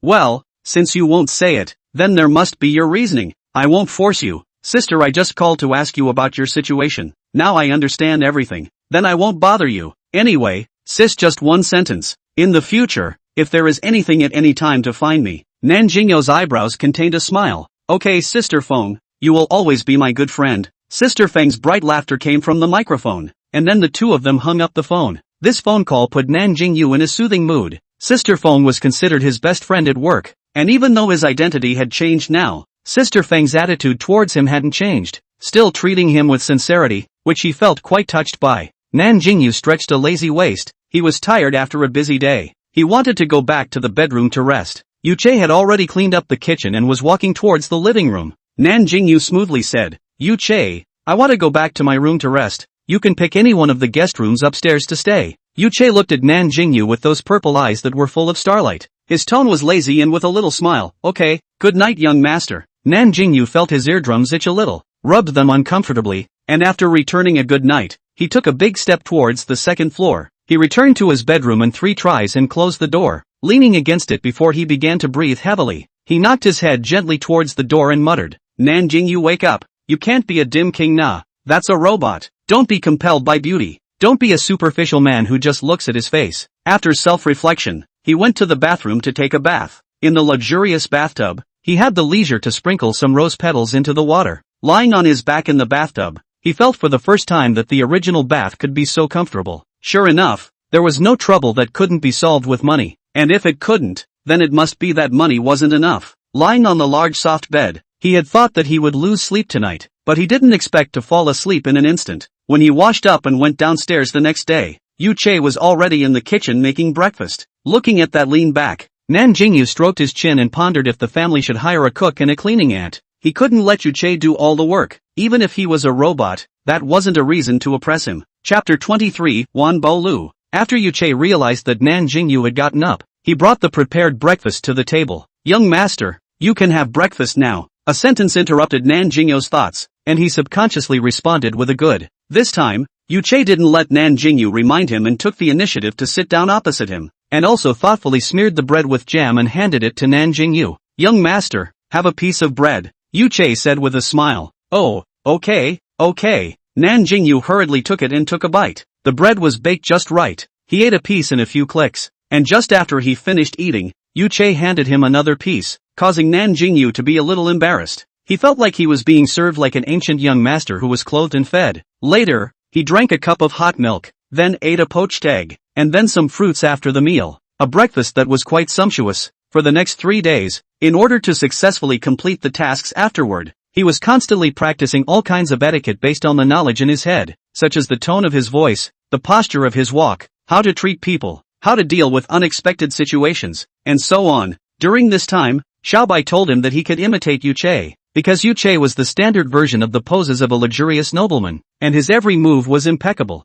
and Yuche was also very happy to help Nan Jingyou. So 3 days down, Nan Jingyou made rapid progress, and his whole person was like a transformation, with a remarkable temperament. This temperament had nothing to do with appearance, but rather had a kind of elegance and self-confidence that emanated from his bones. If you put on a decent clothes, no one will doubt that Nan Jingyou is just a child born in an ordinary family. Even Xiaobai praised Nan Jingyou for being great and for being able to start accepting assessment missions. Nan Jingyou also felt that his mind was steady and was ready to accept the mission. He smiled and said, "Okay, Xiaobai, release the mission for me." Little White happily said yes. Ding, please ask the host to go to Wan Bao Lu tomorrow to participate in the auction. The system will give an assessment score based on the host's performance. A score higher than 80% is qualified. Once the task was out, Nan Jingyou was puzzled. Xiaobai, do I only need to participate in the auction? This is a bit too simple. Xiaobai shook his head. It's not simple. Oh, this assessment will focus on all your performance in the auction, but the system doesn't give you any actual tasks. It requires you to deal with every unexpected situation on your own. If you don't handle it well, it's likely to lead to mission failure. Oh, Nan Jingyou's breath hitched. Then will there be any punishment for failing the mission? Xiaobai, of course there is. If you fail this test, the system will confiscate the Star Moon Bay Villa under your name. Nan Jingyou had a vegetable face, but at least he had trained for 3 days. He stiffly held this breath back in his stomach. Xiaobai had a happy face. Not bad. Host, you have progressed very much. Now you can even hide your emotions. But don't be afraid. Although the punishment is a bit big, this mission has a lot of dividends. What dividends? Nan Jingyou asked calmly. You can auction off 3 of your favorite things in this auction, and all expenses will be paid for by the system. Xiaobai's voice was chirpy, as if spending money for others was a very happy thing. Nan Jingyou raised his eyebrows and smiled slightly. There's such a good thing. Then I shall not choose the expensive ones to auction. Xiaobai waved his big hand. Choose whatever you want. You are not afraid of how expensive it is. Then I will not be polite. Nan Jingyou inwardly let out a groundhog squeal, but his face remained elegant. By the way, what is the origin of Wan Bao Lu? Can anyone participate in this kind of specification auction? Nan Jingyou continued to ask. Xiaobai explained. Wan Bao Lu is one of the 3 top auction houses in Huaxia, from which a lot of valuable things have been auctioned off. It is rumored that this auction house has a treasure of the building, the state seal of a certain dynasty. The exact which dynasty is unknown. This antique was actually not taken away by the state, but fell into the hands of a private auction house, which shows the strength of the person behind the auction house. Nan Jingyou also nodded in agreement. Xiaobai continued. So in Wan Bao Lu, no one dares to act recklessly based on their status, as long as those who are found to be causing trouble, no matter what their status is, they will all be thrown out and will be added to the auction house's blacklist forever. So this is also the advice that I give you. Act carefully in everything tomorrow. Okay, I understand, Nan Jingyou said in a deep voice. Xiaobai, the invitation letter I put into the system space, because this time is an examination. So the invitation letter I prepared for you is the most ordinary kind. But even if it is the most ordinary, that is what many people in the Sea City are begging for. So you mustn't underestimate every single person in the auction house. Nan Jingyou didn't expect an auction to have so many twists and turns. He couldn't help but start worrying about tomorrow's mission. But soldier to soldier, water to water, he was not a person who would back down. By the way, the invitation can carry a companion. If needed, you can let Yuche go with you. Little White suddenly added. Good. He thought for a moment and decided to bring Yuche along. Having a companion, At least he wouldn't be isolated in a place he didn't recognize. Thinking about going to the auction tomorrow and not having a car at home, he decided to trouble the property and forget about it. So he called Chang Shi, the property manager, and asked if he could arrange a car for him tomorrow. Chang Shi of course immediately agreed. The time of the auction was tomorrow at 2 o'clock in the afternoon, so the next day's lunch was relatively early. Nan Jingyou chose a suit from the checkroom that he bought last time at the luxury store in the mall and put it on. It was a dark blue double-breasted suit, very eye-catching on Nan Jingyou. Together with the temperament that had accumulated on him in the past few days, it was hard to wear a suit of several tens of thousands of dollars out of a star high-fashion model. He still wore the 7 million plus AG watch on his hand, and after looking at his dressing in the mirror, Nan Jingyou nodded his head in satisfaction. When he went downstairs, he happened to see Yu Che, who was waiting for him in the center of the living room. Yu Che also changed his clothes today, still black, but the style was changed to the same double-breasted buttons as his own, and he also wore a purple gemstone brooch at the collar position. The brooch was in the shape of a cat. The gemstone was just designed to be the cat's head, and the cat's body was set with diamonds. Nan Jingyou didn't know where he got these things from, but thinking that he, as a person, could be changed out of thin air by the system, it wouldn't be strange to change a few other things. But he didn't expect that Yu Che would like animals like cats. It felt like there was some contrast with Yu Che's temperament. However, Nan Jingyou was quite fond of cats. If it wasn't for the fact that he had just come out to work before and didn't have the time to raise them, he would have already lived the good life of jerking cats. When Yu Che saw Nan Jingyou frequently looking at the brooch on his suit, the corner of his mouth couldn't help but hook. He didn't say anything, but took the initiative to remove the brooch, and under Nan Jingyou's astonished gaze, he put the brooch on his suit's lapel. Chapter 24, Attending the Auction. You, why are you giving me the brooch? Nan Jingyou stuttered, really unable to calm down. Yu Che lightly laughed. I think that young master is more compatible with this brooch, so take it as a meeting gift that I'm making up to young master. Nan Jingyou rubbed his hand over the brooch on his collar, his thoughts unknown in his mind. He looked fixedly at Yu Che's demonic face for a long time before he opened his mouth and said thank you. Yu Che smiled without saying anything. Seeing that the time was almost up, the two of them went out of the gate of the villa one after the other, and there was a car parked at the entrance, which was specially arranged by the property manager for Nan Jingyou. Nan Jingyou thought that he would casually arrange an ordinary car, but it turned out to be a multi-million level luxury car. Nan Jingyou has quite a research on cars. A glance to see that this is a Red Star. Red Star. This car is also from the Longchen Group and Domestic June Industrial Enterprises to build. Known for safety, both body materials and performance, are called top, so it is very famous at home and abroad, favored by bigwigs from all walks of life. But it does not only serve the high-end people, a total of 3 grades. A first class is customized models, specifically for the super VIP to provide customized services. Second class luxury models, the cheapest also want to start $1 million, as long as the money can buy. Third class basic models, for the general public services, the cheapest car more than 200,000 can buy. The one in front of him is obviously a luxury model. Nan Jingyou has learned that this is Red Star's Day by Day series released last year. The standard model of the Red Star, Day by Day, was priced at more than $12 million,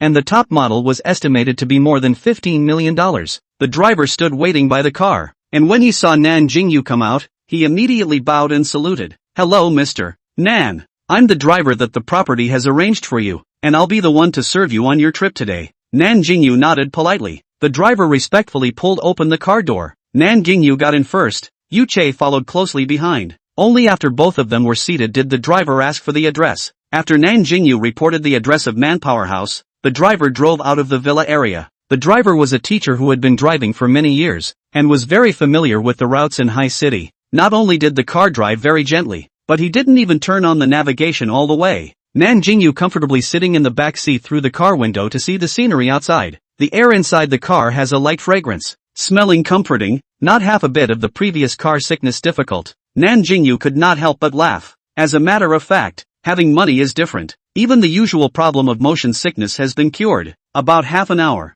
the car drove to a house surrounded by greenery. Around the front of the car gradually more and more up. Nan Jingyou casually scanned a circle. None of them are millions of luxury cars. The front of the car is more and more. The driving speed is getting slower and slower. The back can only turtle speed forward. Finally, more than 10 minutes later, Nan Jingyou's car stopped in front of a building. Nan Jingyou and Yu Che got out of the car, because there were cars behind, so the driver left. By the way, just before he left, he said to Nan Jingyou to call him when it was over. He would come to pick up the people. After the driver left, Nan Jingyou glanced around for a few moments. This was a building full of classical flavor but combined with modern design. a total of 4 floors high. At the entrance stood 2 service staff, wearing classical cheongsams, standing in a dignified manner, greeting guests with a smile on their faces. Nan Jingyou took a deep breath, adjusted his posture, and walked towards the door with a calm demeanor. Yu Che also followed behind unhurriedly. That posture was as leisurely as strolling in his own backyard garden. The 2 service staff at the entrance saw the 2 people walking towards them,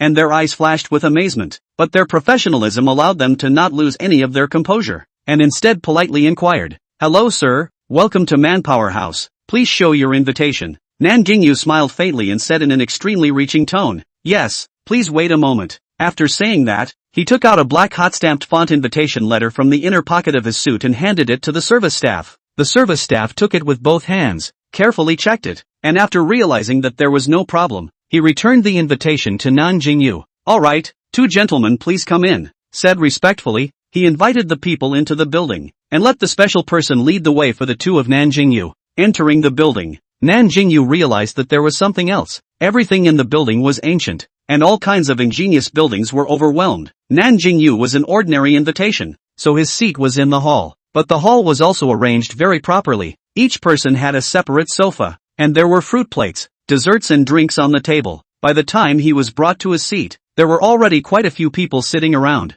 and everyone was particularly curious about the 2 new young men. It was really because the 2 people's temperament was too outstanding, and they didn't know which family was the son of a powerful family. There is no lack of girls who were brought by their families to see the world, and some of them can't help but show a shy look when they see Nan Jingyou. Nan Jingyou calmly dealt with it. To the surrounding survey eyes showed no concern, but in fact, only he himself knows. He is actually quite nervous in his heart. More and more people sat down in the hall. Nan Jingyou realized that some people went up to the 2nd floor. Because there were boxes on the 2nd floor, he guessed that the status of these people should be higher, and the auction house would arrange special boxes to serve these VIPs. Nan Jingyou raised his hand and looked at the time. There were still 15 minutes before the auction, so he boredly picked up the red wine on the table and sipped it. Yu Che's hand lightly tapped on the armrest of the sofa, while his eyes rested on Nan Jingyou's red lips. His thin lips slightly hooked, revealing a smile full of deep meaning. After a few more minutes, the empty sofa beside Nan Jingyou also had someone sitting on it. Nan Jingyou took a look. It was a middle-aged man and a hangdog young man. That middle-aged man was reprimanding him in a low voice, but Nan Jingyou was close enough to hear the words clearly. "Can you sit a bit more orderly? Look at your dangling appearance. Like words, this time is to bring you to see the world. Don't give me a disgrace in front of outsiders." The young man waved his hand disinterestedly. Old dad. I said I don't want to come. It's you who preferred me to come. I can come is good. You don't read about it. You." The middle-aged man was angry with a face of vegetables. Hit and cannot hit, can only heavily grunt, turn his head and no longer pay attention. The young man started to look around when he finished talking to his dad, and his eyes lit up when he saw Nan Jingyou next to him. He waved his hand towards Nan Jingyou and greeted him warmly. "Hey man, were you also brought by your dad to see the world?" This sentence made Nan Jingyou choke, but on second thought, the system was sort of his gold master father. Saying that he was brought by his father to see the world seemed to make sense. Just as he was about to reply, he saw Yu Che, who was covered by him, stretch his body forward and stare at the young man with an indifferent face. The young man's smile instantly froze before he revealed an awkward smile. "Oh, so it's not dad. Sorry. Chapter 25 Dazzling Auction Items. Nan Jingyou laughed. The family let out to see the world. "This one next to me is my friend." He didn't say that Yu Che was his butler. He didn't want to be so high profile, and he really didn't take Yu Che as a butler. The way the two of them got along was more like friends, so Nan Jingyou saying that Yu Che was his friend didn't seem wrong. Yu Che didn't open his mouth to speak, but just kept his eyes on the young man's body. The young man was a little uncomfortable being looked at, but he was a nature that couldn't sit still, and after a moment of silence, he took the initiative to chat with Nan Jingyou again. Nan Jingyou also did not refute his face, politely chatting with him. Between the conversation, he held the right balance, and the young man also had a good impression of Nan Jingyou. From the two people's conversation, Nan Jingyou learned the man's name. His name is Qin Yang, this year 24 years old. The two didn't chat for long. The hall suddenly darkened. Immediately after that, a beam of light lit up in the center of the hall, and the elevating platform slowly rose, revealing a beautiful woman wearing a large red cheongsam. The woman picked up the auction hammer and hammered it on the base of the table, and the hall, which had just been a bit noisy, became silent. The woman raised a smile and said in a gentle and melodious voice, "Honorable guests, welcome to the second quarter auction of the House of 10,000 Treasures. I am today's auctioneer, Xian Yin. Please abide by the rules of the auction. the following auction begins. After saying that the auctioneer struck another hammer, the hall instantly lit up again. 10,000 Treasures building would hold a grand auction every quarter, but there was one rule, and that was that the items to be auctioned would be kept secret before each auction. That is to say that only after the auction officially began would one know the specific things that were being auctioned. But the amazing thing is, even so, every time to participate in the auction of the people are particularly important. Each are ready to show off their skills. The reason for this was that the things that Wan Baolu brought out every time were all of very high value, and many of them were needed by the bigwigs of these powerful families. After the lights came on, the auctioneer raised his hands and clapped, and soon a staff member brought in the first lot. The lot was covered with a red cloth, and only after it was placed in the display cabinet did the staff member slowly tear open the red cloth. As the red cloth opened, the large silver screen in the center of the hall also projected the true appearance of this lot. Honorable guests, today's first lot is from the Northern Song Dynasty's Brother Kiln Ice-Cracked Celestial Green Plate. Its glaze is like congealed grease, ice-cracked and clear. The bottom is seen in 3 fine as a sandy gravel spur. The whole body is perfect. The starting price is $2,080,000. Each time the price increase is not less than $100,000. Please hold up your number plate high before each bidding. The highest bidder will win. Now start bidding. Nan Jingyou picked up the number plate in front of his table and glanced at it. It showed that he was number 118. However, he wasn't interested in this lot, so he didn't raise his card. The scene had already started to heat up. The auctioneer shouted out several rounds of prices, but it was all the people in the hall bidding. The box didn't move at all. Also, the first few pieces are just used to heat up the scene. The good stuff is still behind it. Upstairs those big shots should be more valuable things. After a few more rounds of bidding, the first lot was finally auctioned off at $3.28 million by a middle-aged man in the hall. The next few pieces were all porcelain from various dynasties, with bids ranging from a few million to tens of millions. Although Nan Jingyou didn't intend to buy, he still listened with interest. He felt that this was a good opportunity to see the world. Qin Yang next to him was obviously not interested in this, paralyzed on the sofa in boredom, saying a few words to Nan Jingyou from time to time, and Nan Jingyou politely took over the words and replied. The 7th lot is the Qing Dynasty Famille Rose vase, the vase with turmeric, famille rose, amber, jiqing, gold color and other colors to match, set of wisps of hollow, rolling road and turn the heart of a variety of processes in one, ingenious, complex pattern, and rich collection value, starting price of 58 million. Each time the price increase is not less than 2 million. Now start bidding. The sound of the auction hammer falling. The field immediately began to more intense competition than just now, and even to the back there are boxes of Big Brother entrants. Nan Jingyou somewhat did not understand why the same porcelain, the value of this heart-turning bottle would be so much higher. As if knowing the doubts in Nan Jingyou's heart, Yu Che took the initiative to explain for him. He deliberately lowered his voice. His voice is a little low. Said, that is the Qing Dynasty royal supplies, and the process is rare. Collection value is extremely high, and it is worth a piece. Now being placed in the National Museum of China collection. Nan Jingyou suddenly realized, and gratefully glanced at Yu Che. He said, Yu Che, how do you know so many things? Yu Che lightly laughed. He used an extremely low voice to come to Nan Jingyou's ear and said, I'm an interstellar robot. Trying to capture the internet information of this world is not a snap. Nan Jingyou felt the breath of the person beside him spraying and unconsciously stiffened his body. He coughed lightly and said, I understand. Then pretending as if nothing had happened, he continued to focus on the next auction. Yu Che revealed a light smile as he lazily leaned back on the sofa and also withdrew his line of sight to look towards the hall. The battle for this porcelain Nan Jingyou watched as the price rose from more than $50 million to more than $130 million, simply refreshing his values. More than 10 minutes later, this porcelain was auctioned off at $186 million by a Big Brother in the second floor box. The astonishing sale price stunned Nan Jingyou and also made the people in the hall whisper. He was also visualizing at this moment how worthless money was in the eyes of these bigwigs. The auction didn't stop because of everyone's surprise. The next lots were some jewelry and watches.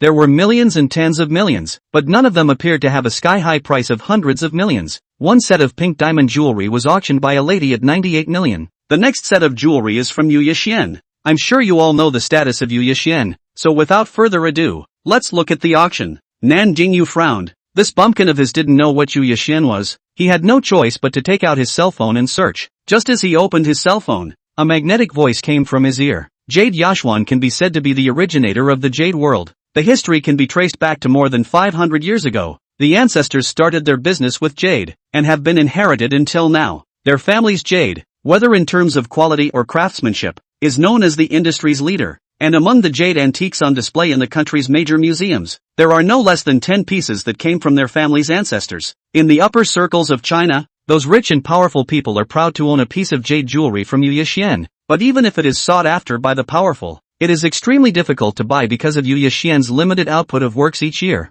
Nan Jingyou's eyes were filled with shock. So powerful? Yu Che was amused by Nan Jingyou's dumbfounded appearance. It's average, but the inheritance isn't broken. It's just the shade of the ancestors. Chapter 26, Sky High Land Price. Nan Jingyou pressed out his cell phone and almost choked on Yu Che's words. He felt that Yu Che's vision was too high. Could this still be called average? After the two finished speaking, the auctioneer had already started the introduction. Only then did Nan Jingyou look out. It was a set of imperial green jewelry, necklace, bracelet, ring and earrings, a total of 4 sets. The color was extremely beautiful. The design was also very delicate, elegant and yet fashionable. Nan Jingyou liked it at the first sight. He felt it was very suitable for his mother. His mother was a gentle and elegant young Nan woman. If he gave her this set of jewelry, she should like it very much. After making up his mind, he decided to auction this imperial green jewelry. Just in case, he also purposely confirmed with Xiao Bai that the money was not from it, and after getting an affirmative answer, he was ready to bid with confidence.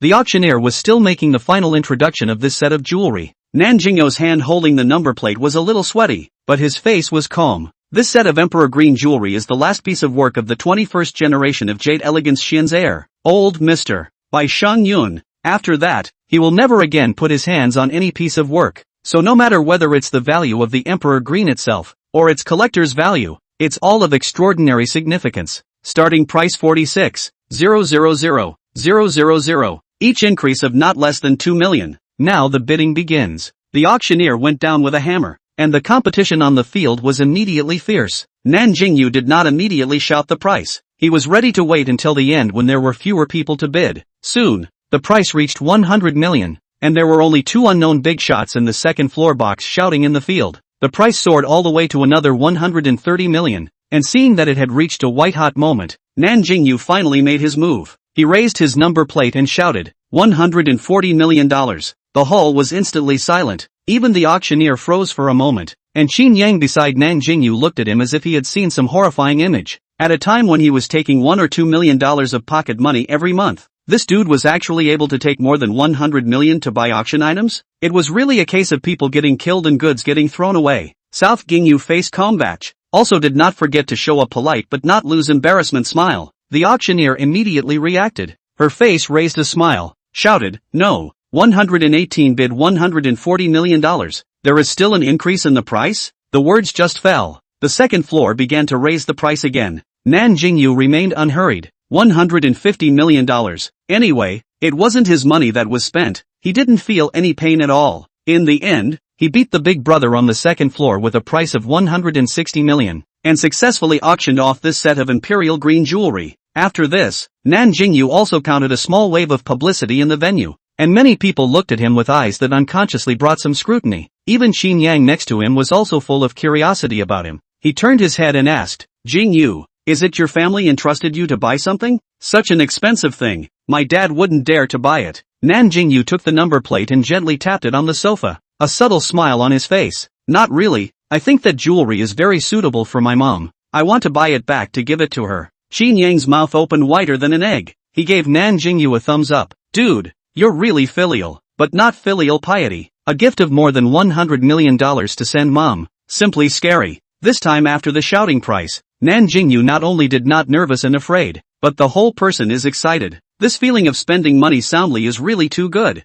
He unconsciously began to enjoy the process. For the next lot, he expressed great anticipation. Next were some valuable antique paintings and calligraphy, famous autographs, and even some commercial patents, which really refreshed Nan Jingyou's worldview. And those patents are basically shot to hundreds of millions of high price. The most expensive one is about artificial intelligence, directly shot to more than 300 million. It had to be said that this Wan Baolu could come from a lot of places. Anything could be taken out for auction. Honorable guests, next is a heavyweight lot for this auction. Please look at the big screen. On the screen was a plot of land, across the river from the iconic building of High City. Everyone present was in an uproar, and the venue was instantly inundated with all kinds of voices, the vast majority of which were on the phone. Nan Jingyou leaned on the sofa in silent contemplation. He still had 2 more chances to auction. This piece of land was worth a lot at a glance. he hesitated to buy it or not? When the time comes to sell it, can't it also make a profit? The auctioneer seemed to know how much waves this lot would cause. She did not disturb these people, specifically leaving time for them to discuss and negotiate. Nan Jingyou observed up and down for a week, and found that these people had anxious, excited, and shocked expressions on their faces. Outside the box on the second floor was visible to the silhouettes inside, and Nan Jingyou realized that there were people walking around inside as well. He didn't know the significance of this piece of land, but it was obviously more important than he had imagined. After thinking about it for half a day, he decided not to shoot it. He has no power in his hand, no money in his hand. This piece of land is coveted by so many people. Getting it in his hand is probably a hot potato. If it attracts the attention of too many bigwigs, his life will inevitably be affected. It was better for him not to be too greedy and shoot something he liked later. Anyway, there were a lot of system quests, so he wouldn't worry about not having anything good in the future. 10 minutes later, the scene was much quieter, and the auctioneer gave a detailed introduction of the land plot. It turns out that this piece of land is located in the high-tech zone of the Sea City, belonging to the city's next key development direction. So that piece of land is now considered a meat and potatoes. Buy is to earn. After the auctioneer began bidding, this piece of land on the base price of 3 billion. Each time the price increase is not less than 10 million. The beginning of the competition is the most intense. The hall of the people do not have a few dare to bid. The main field are basically in the second floor box. Nan Jingyou observed. Except for 2 or 3 boxes, the rest of the boxes all participated in the bidding. Such a scene made him even more glad for his choice just now. This time, the auction was much longer than before, and after more than 20 minutes, there was no difference between the high and low, and there were still 3 in the arena who were making the final bid, and the price had climbed to 5.7 billion. This figure made the hearts of those present tremble. Nan Jingyou also. This price can buy 1 or 2 small or large companies. As expected of a big brother, he was just rich and powerful. After a few more minutes, this fierce battle finally ended. This piece of land with a price of $6.3 billion was taken by a big brother in the second floor box. The moment the auction hammer fell, all the dust settled. Nan Jingyou did not have much regret in his heart. After all, some things are not his to take for the time being. After this piece of land, everyone's tense expression relaxed. After the previous sky-high land matter, the price of the next few lots let people feel no waves. Just as Nan Jingyou was depressed that he hadn't found a single thing he liked yet, the next lot interested him greatly. The next lot comes from a private ultra-luxury yacht produced by the famous shipyard of Country D, the Dinardo Company, the Sonia. Chapter 27 Pearl Island. The yacht is 103 meters long, with an apron on the top floor of the yacht, an ultra-luxurious presidential suite inside, a restaurant, a movie theater, a gym, and much more. Dinardo also contracted for 5 years of port moorings in China, and provides professional daily maintenance. The starting price is $250 million. Each increase will not be less than $5 million. The bidding will now begin. Nan Jingyou was very fond of this yacht just by looking at the pictures on the screen and the auctioneer's introduction. There is no man who doesn't like this kind of luxurious and cool thing. The transportation of land, sea and air. He wants to collect all of them. This time there just happened to be this opportunity. He was not going to give up. Soon he joined in the bidding. The price soared. 300 million, 400 million, 500 million. In the end, Nan Jingyou won the auction with a high price of $630 million. This operation let Nan Jingyou once again stun the crowd around him. If another person older okay, mainly Nan Jingyou is too young. A shot is several hundred million. Which parents dare to give their children to take so much money to build? Some companies have only a few $100 million of working capital on their books. This time, not only Qin Yang, even Qin's father sitting next to him followed to look over. He gave his own son made a mouth. Qin Yang probably can guess the purpose of his father. Is just want to let himself and South Jingyou more set of clothes. After all, being able to get to know some friends from a higher class might lead to some opportunities someday. He actually also wanted to get to know Nan Jingyou, but not because of this reason. He was attracted by Nan Jingyou's charisma. He felt that Nan Jingyou had a kind of simplicity that their kind of class didn't have. Like he hadn't yet been corrupted by the stench of money's copper, and exuded a kind of sincerity from the inside out. He was more than willing to become friends with such a person. Figuring this out, his smile also became a little more sincere as he jokingly asked, Jingyou, this auction item won't be another gift for your family, right? Nan Jingyou was stunned at his words, then smiled and said, no, this one is what I want for myself. Qin Yang exaggerated, brother, you honestly tell me, your family is not the kind of top luxury. Weekday pocket money is calculated in hundreds of millions. Your shot is hundreds of millions. Too enviable it. Nan Jingyou waved his hand. No, I'm just an ordinary person. He knew that this person wouldn't believe it. He just said this on purpose, because he didn't know how to answer at all. He might as well just muddle through. If the other party was sensible, he would be able to understand that he didn't want to say anything and wouldn't pursue the matter. Sure enough, Qin Yang didn't catch on but joked as well. If you're an ordinary person, then we're not even as good as ordinary people. Nan Jingyou smiled and didn't say anything, just when the auctioneer started exhibiting the next lot again. But none of the next things made Nan Jingyou like. He raised his hand and glanced at the time, realizing that it was already 5 in the afternoon. Time flies really fast, actually already past 3 hours. Nan Jingyou thought that there shouldn't be many things behind him. He had to seize the time to shoot another one, or else he would have wasted the opportunity of free wool gathering for nothing. Fortunately, it didn't take long for something he desired to appear. This time, the lot was a small island, because when it was first discovered, some people said that it was like a forgotten pearl in the sea, so it was later directly named Pearl Island. Although it did not belong to the country of China, the distance was not too far. Nan Jingyou especially liked the sea, just has not been much opportunity to go. Now it is a kind of dose to send a pillow, and it just so happens that he bought a yacht. When driving a yacht to their own private island vacation, think about it, feel very good. If you get married in the future, you can also organize a romantic wedding on the island in the sun and sand. So when you think about it, this island is even more can't miss. Just as the auctioneer also began to introduce, Pearl Island was developed. There are vacation villas. There is a magnificent building like a castle. The entire island is surrounded by sandy beaches and ocean. The azure sea water is unobstructed. Nan Jingyou had thought about it. Picking coconuts, sunbathing, diving, touching fish, picking up shells and so on.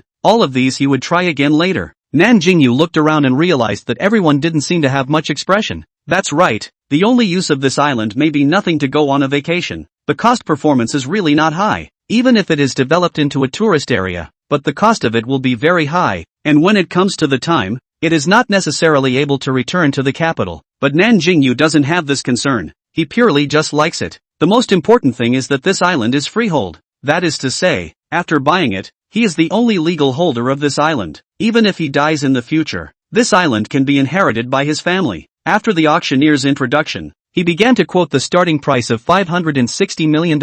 Although there were few people competing, but unable to resist, the other party is a persistent master. This time the bidding did not go smoothly, because he felt that there is a box on the second floor seems to be with him. In fact, what Nan Jingyou didn't know was that the person in the box was the one who was about to be pissed off. Ah, pissed off. Who is this guy? He's sitting in the hall and actually dares to grab something from me. Can he take that much money? In the box was a man in his 20s, who was currently spitting continuously through the projected image in front of him. Young master, you can't raise the price any further. If the master knows that you're spending so much money just to buy such an island, he'll definitely punish you, the middle-aged man at the side advised. Uncle Sue, this is the birthday gift I wanted to buy for Ting Ting. Everything else is too tacky. I've heard that she loves the sea. This island is something she will definitely like. The young man's face was mesmerized at the mention of the person Ting Ting. Uncle Sue's face was helpless. His young master was good at everything, but he had some love brain. This person hasn't even caught up with him yet, and he wants to give him such an expensive gift. No, Uncle Sue,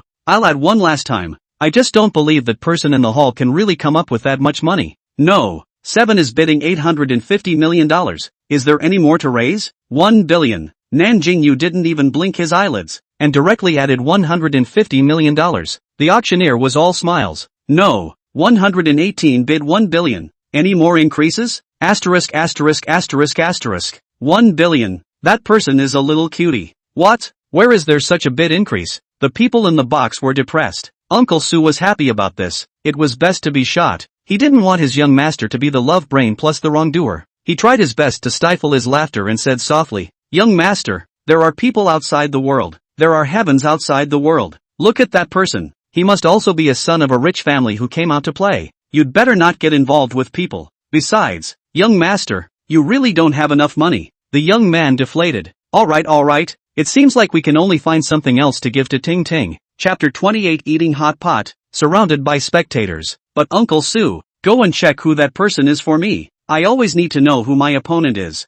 Uncle Sue was a bit hesitant. Young master, that person's background is definitely not simple. If we rashly go to investigate someone, I'm afraid it will cause some unnecessary trouble. The young man looked unconcerned. Uncle Sue, what are you afraid of? It's not like we're going to harm him. Knowing the enemy and knowing yourself is the only way to win 100 battles. Maybe we can even get to know each other and make a friend. Uncle Sue thought about it for a while. and also felt that there was some truth in it, so he agreed. He didn't know the slightest bit about the box's discussion about Nan Jingyou. At this moment, the auctioneer had already started the final confirmation. 1 billion once, 1 billion twice, 1 billion 3 times. Congratulations to No. 118 for auctioning Pearl Island. The moment the auction hammer fell, the smile on Nan Jingyou's face all deepened a few points. The eyes of the people around him looking at him could already be called scornful, with some hidden respect. Counting the things he just auctioned off, already close to 2 billion, can casually pull out such a large amount of cash flow of the family. Behind the assets should be tens of billions. In addition to the VIPs in the box, the people sitting in the hall are worth just a few $1 billion,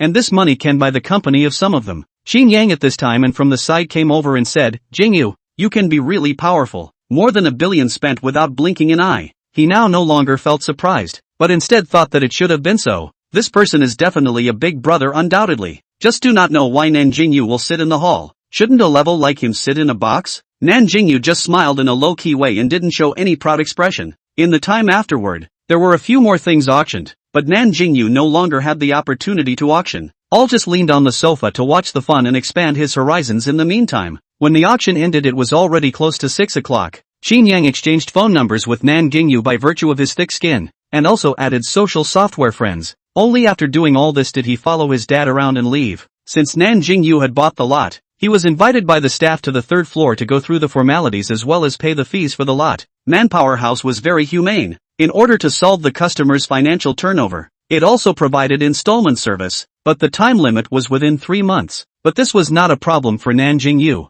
After signing the contract and completing the formalities, Nan Jingyou took out the Star Obsidian black card that the system had prepared for him in advance and handed it to the staff. The staff member obviously had also seen the world and recognized the black card at a glance. He immediately changed his face and became more respectful to Nan Jingyou. After successfully swiping the card, the staff member said, Mr. Nan, that set of jewelry we will send someone to send you home. As for the yacht you can go to the port at any time. There will be someone to dock with you, and there will be someone to maintain it for you free of charge for 5 years. Donardo Company also equipped the captain and crew for you. If you are satisfied, you need to pay their salary for them, but if you are not satisfied, you can also change the crew at any time. Nan Jingyou felt that this was just fine. Everything was arranged, and he didn't want to bother recruiting a crew. Okay, there's no need to change the crew. Just keep it as it is. The staff added. Okay, Mr. Nan. As for Pearl Island, you can also go over there anytime. The previous owner of the island left the island staff behind,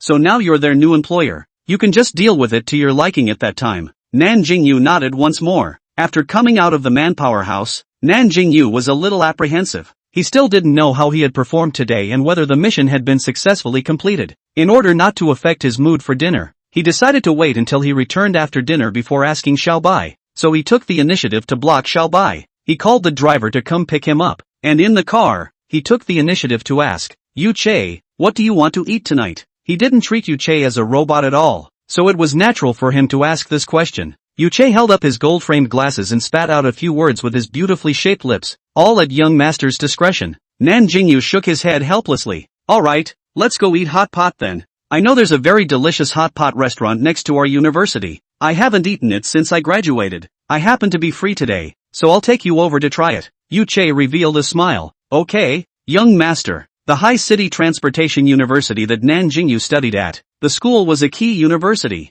and the school's location was superior, right in the inner ring of High City. But because of the evening rush hour, he was stuck on the road for most of an hour, and it was already past 7 o'clock at his destination. Since the hot pot restaurant was near the school, when the car drove to the entrance of the hot pot restaurant, it was inevitable to meet some college students. Asterisk asterisk asterisk asterisk. Look, isn't that Red Star's business car? This car has to be several millions. What millions? I recognize this car. Red Star, day by day. More than 10 million. It won't be our school's students, right? My God. So our school hides a super rich second generation. Someone got out of the car. Amidst the murmurs of the people around him, Yu Che took the lead and got out of the car. When his face like a divine face fell into everyone's eyes, the screams of the girls instantly resounded around them. Before everyone could be shocked for long, they saw Yu Che slightly bending down and blocking his hand on the car door, and within a few seconds, everyone saw a pair of long and slender legs stepping out of the car door. Immediately after, another handsome face was reflected in everyone's eyes. The girls all covered their mouths and let out silent screams, while the boys looked envious. Tall, handsome, and rich, These three things, no matter men or women, can't resist. Many people were holding their cell phones and were secretly photographing the two Nan Jingyou, after which these photos were circulated in the major forums of the Haisher Jiaotong University. People thought that this is a school college student. Many people are looking for Nan Jingyou too, want to witness these two high-wealth handsome. Without Nan Jingyou's knowledge, he had a small fire in his alma mater, but these were all afterthoughts. Nan Jingyou didn't expect to come to eat a hot pot and actually be surrounded by spectators, and in his heart, he called out that he was careless, but it was already this situation, so he could only act as if nothing had happened. Yu Che, let's go in, Nan Jingyou said. Okay, young master. There were people in the surroundings who were close to Nan Jingyou, and when they heard this young master's voice from Yu Che, they couldn't help but feel a shock in their heavenly aura. Young master, is this some kind of role-playing? Whose mate is so handsome and so temperamental? The onlookers expressed their disbelief. The hot pot restaurant was on the second floor, and after the two of them went in, a service staff soon came over. Hello, welcome, may I ask if it's just the two of you dining? Nan Jingyou glanced at the lobby. The sound of people was booming. There were quite a lot of people. Retracting his gaze, he replied, yes, may I ask if there is a private room? The waiter shook his head. I'm sorry, the private room is full. You can only sit in the lobby. Alright, please try to help me find a window seat. Nan Jingyou had to settle for the next best thing. Chapter 29, Food Anchor. Okay, the two of you please follow me. The waiter brought the two towards a window seat. The two undoubtedly drew attention wherever they passed by, not only because of their looks and temperament, but also because of what they were wearing. It was because it was rare for them to see people dressed so formally come to eat hot pot. Shouldn't this kind of person go to that kind of upscale Western restaurant, eating steak, sipping red wine, and listening to the piano? Nan Jingyou didn't care about these gazes, and followed the waiter forward without slanting his eyes. After sitting down in a window seat, the waiter started to let the two of them order. After getting the menu, Nan Jingyou handed the menu to Yu Che. Yu Che, see if there's anything you like. Feel free to order. Yu Che didn't take the menu. He folded his 10 fingers, both hands erected in front of his chest, his face containing a smile. It's all up to the young master. I'm fine with it. The magnetic voice made the waitress at the side blush. Nan Jingyou had no choice but to order according to his own preferences. Afraid that Yu Che couldn't get used to eating, he specially ordered the mandarin duck pot, and the next time, he waited for the dishes to be served. At the stage of waiting for the food, two young and pretty girls walked up to him, and one of them was holding a cell phone holder in her hand, looking like she was live streaming. Due to the strange anchor he encountered in the mall before, it made him a bit disgusted by this, but they didn't bother him,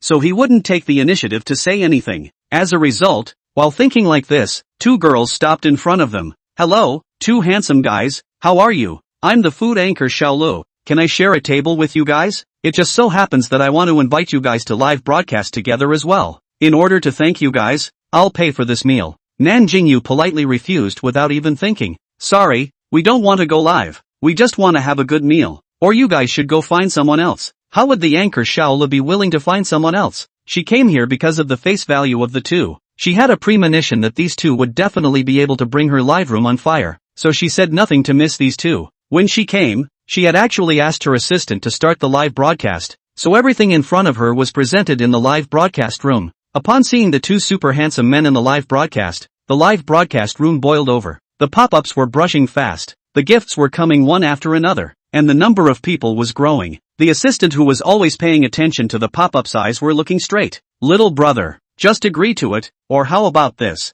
I can still share half of the live broadcast's gift share with you. The anchor was actually a bit needy, but her fans hadn't grown much in a long time, and today was a good opportunity that she was willing to exchange for the gift money. She thought she was already very sincere, but Nan Jingyou was dead set against it. Sorry, no need. You guys should go find someone else. The anchor saw that Nan Jingyou didn't agree. She looked at Yu Che again. This handsome guy, can you persuade your friend to make him agree? Yu Che had long since collected his previous smile and looked at the anchor with eyes that revealed indifference. The anchor was frozen in surprise by his purple eyes, not even noticing the coldness in them. I'm not young master's friend. I'm his housekeeper. My young master doesn't want to broadcast live. You can leave. The low magnetic voice made the netizens in the live broadcast room boil even more. But what shocked them the most was that this big handsome man was actually just a butler. Could the one next to him be a wealthy young master? What kind of fairy combination is this? What's going on? The ascetic butler versus the young master of a wealthy family simply poked some people's hearts. However, is the young master of a wealthy family so grounded that he would actually come to a university town to eat hot pot? They weren't very understanding. After Yu Che finished his words, The anchor froze in place, his face very embarrassed. It was exactly at this time that the waiter came with the pots and pans, and only then did the anchor find a way out and left straight away with his assistant. Later on, Nan Jingyou observed and found that the two had found a location in the center of the lobby, and since it didn't bother him anymore, he didn't care. It's been a long time since he had eaten this hot pot. The dishes were just served, and seeing that the bottom of the pot also started to boil, he couldn't wait to drop the dishes into it. He was a person who didn't like spicy food, so most of it went into the spicy pot, leaving the remaining part for Yuche to put down in the clear soup. However, even if he was eating hot pot, he still firmly remembered his previous knowledge of etiquette, and his movements were not rude at all, but instead revealed a bit of casual elegance. While he was staring at the meat in the pot, he didn't notice the favor in the eyes of the opposite party when they looked at him. Without waiting long, the meat in the pot was cooked. When he picked up a piece of meat and brought it into his mouth, he squinted his eyes in satisfaction, and when he saw Yuche staring at himself, he spoke. "Eat? What are you looking at me for?" Yuche didn't say anything and picked up the paper towel on the table to wipe the side of Nan Jingyou's face. "Young master, you've splashed a drop of oil on your face." Nan Jingyou silently lowered his head, the tips of his ears red. He muttered in a small voice, "Just give me a word, I'll wipe it myself. Why do you need to help me?" Yuche let out a light laugh, ignored Nan Jingyou's complaints, picked up his chopsticks and started to clip vegetables to eat. This meal made Nan Jingyou eat a very satisfying meal, and only when he left the hot pot restaurant did he smell the hot pot odor all over his body, and couldn't help but wrinkle his nose. How much he had eaten just now, how hard it was now. Nowadays he wanted to immediately go back to the villa to take a shower and change his clothes. He observed Yuche for a few moments and found that he didn't have any unusual color, so he couldn't help but sigh in relief. After calling the driver, the two of them stood on the side of the road waiting for the car. The car didn't come, but a group of female college students did.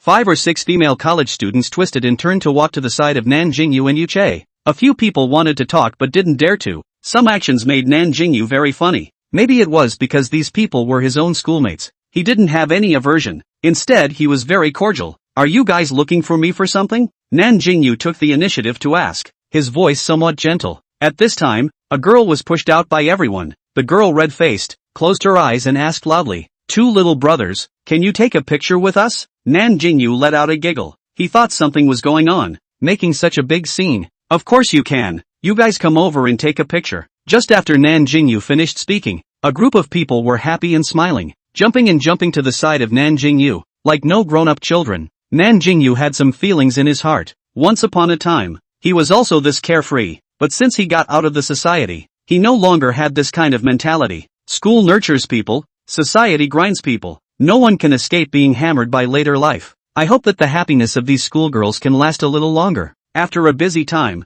everyone got the desired group photo, just as the car came. After saying goodbye to everyone, the two of them got on the car and left. "Young master, do you like those girls a lot?" Inside the car, Yuche's voice suddenly rang out. Nan Jingyou was resting his eyes with his eyes closed. When he heard this, he immediately opened his eyes, his head full of question marks. Chapter 30 Reward Supercar. Why would you ask that question? Where did you see that I like them? There's a light in your eyes when you see them, and you smile happily at them. Yuche's face was hidden in the darkened carriage. No expression could be seen. Nan Jingyou suddenly let out a light laugh. "What kind of liking is that? It's just that when I see them, I think of the time when I used to study at the university, and it's just some nostalgia, and they are also considered my schoolmates. As a senior, it's unavoidable to take care of them." After getting the answer, Yuche didn't say anything else. Nan Jingyou also just smiled and didn't put this matter on his mind. The car quickly returned to the entrance of the villa. After thanking the driver, the two of them opened the door and returned to the villa.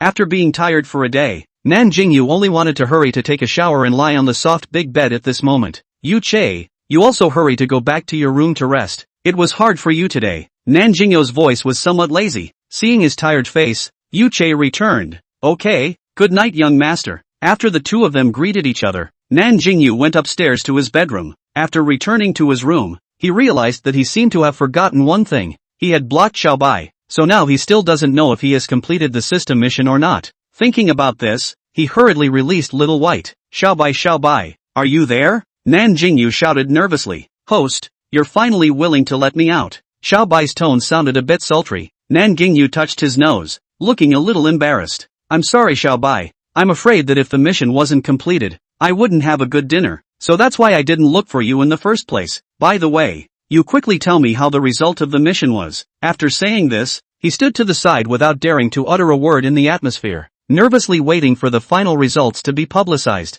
Xiao Bai didn't intend to bother with him either. Ding! Congratulations to the host on the completion of the mission. The assessment score is 84 points, rewarding the god's hero value of 10 points, rewarding the host with a Palenko's Flying Eagle and a Palenko's Shark Shadow. The key to the sports car has been placed into the system space. The physical car will be delivered to the villa by a special person tomorrow. The system broadcast just ended. Nan Jingyou was shocked. Palenko's? Palenko's is the world's top supercar. Whether its performance, craftsmanship, as well as price are perennially in the top 3 of the world's supercar manufacturers. The Flying Eagle and Shark Shadow are both limited edition supercars in Palenko's, of which there are only 6 Flying Eagles in the world, and only 8 Shark Shadows in the world, belonging to the style that is hard to buy even with money. And he actually got 2 types at once? Xiao Bai, you're so powerful. These 2 models of cars add up to hundreds of millions of dollars, Xiao Bai proudly said. Of course, this time the reward is doubled, so I gave you 2 cars at once. That Palenko's Flying Eagle costs 100 million. Shark Shadow is cheaper, more than 80 million. Nan Jingyou really didn't control it and he laughed out loud, but he quickly reacted and controlled his expression.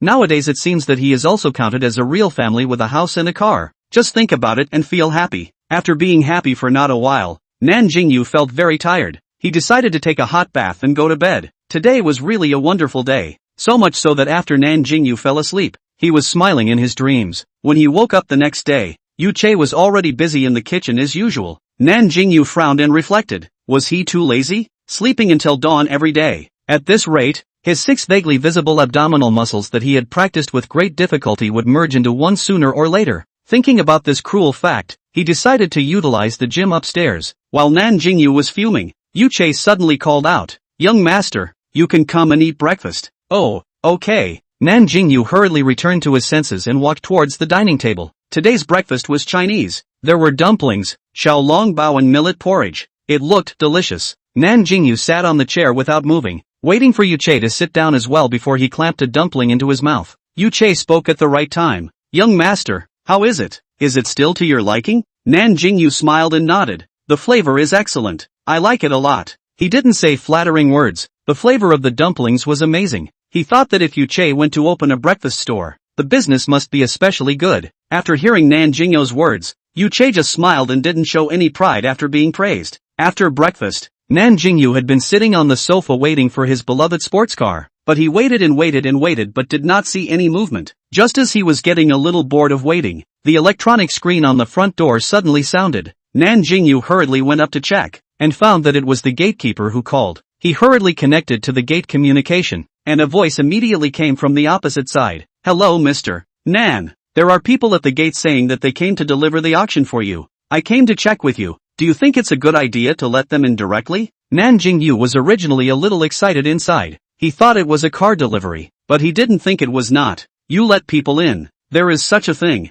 The security guard hung up the communication when he got the permission from Nan Jingyou. Not a moment later, a man in a blue suit came to the door, carrying an expensive-looking box in his hand. When he saw Nan Jingyou, the man narrowed his eyes slightly, then revealed a smile. He politely said, "Hello Mr. Nan. I'm Zhang Xingchuan, the manager of Manpower House. I've come to deliver the jewelry you won at the auction yesterday." Nan Jingyou was slightly stunned, looking at the man with a slightly suspicious gaze. Was the manager so idle that he actually personally came to the door to deliver something for a customer? Or was this the rule of Manpower House? I have to say, the pattern is quite big. No wonder it can become a top auction house. Nan Jingyou's inner monologue. Zhang Xingchuan didn't know that while Nan Jingyou was sizing him up, he was also sizing up Nan Jingyou without moving. He was filled with curiosity about this person who held the Star Obsidian Black card. The real reason he came was not as simple as coming to deliver jewelry. From yesterday when he heard his men report that Nan Jingyou was using the Star Obsidian Black card to swipe his card, he had made this decision.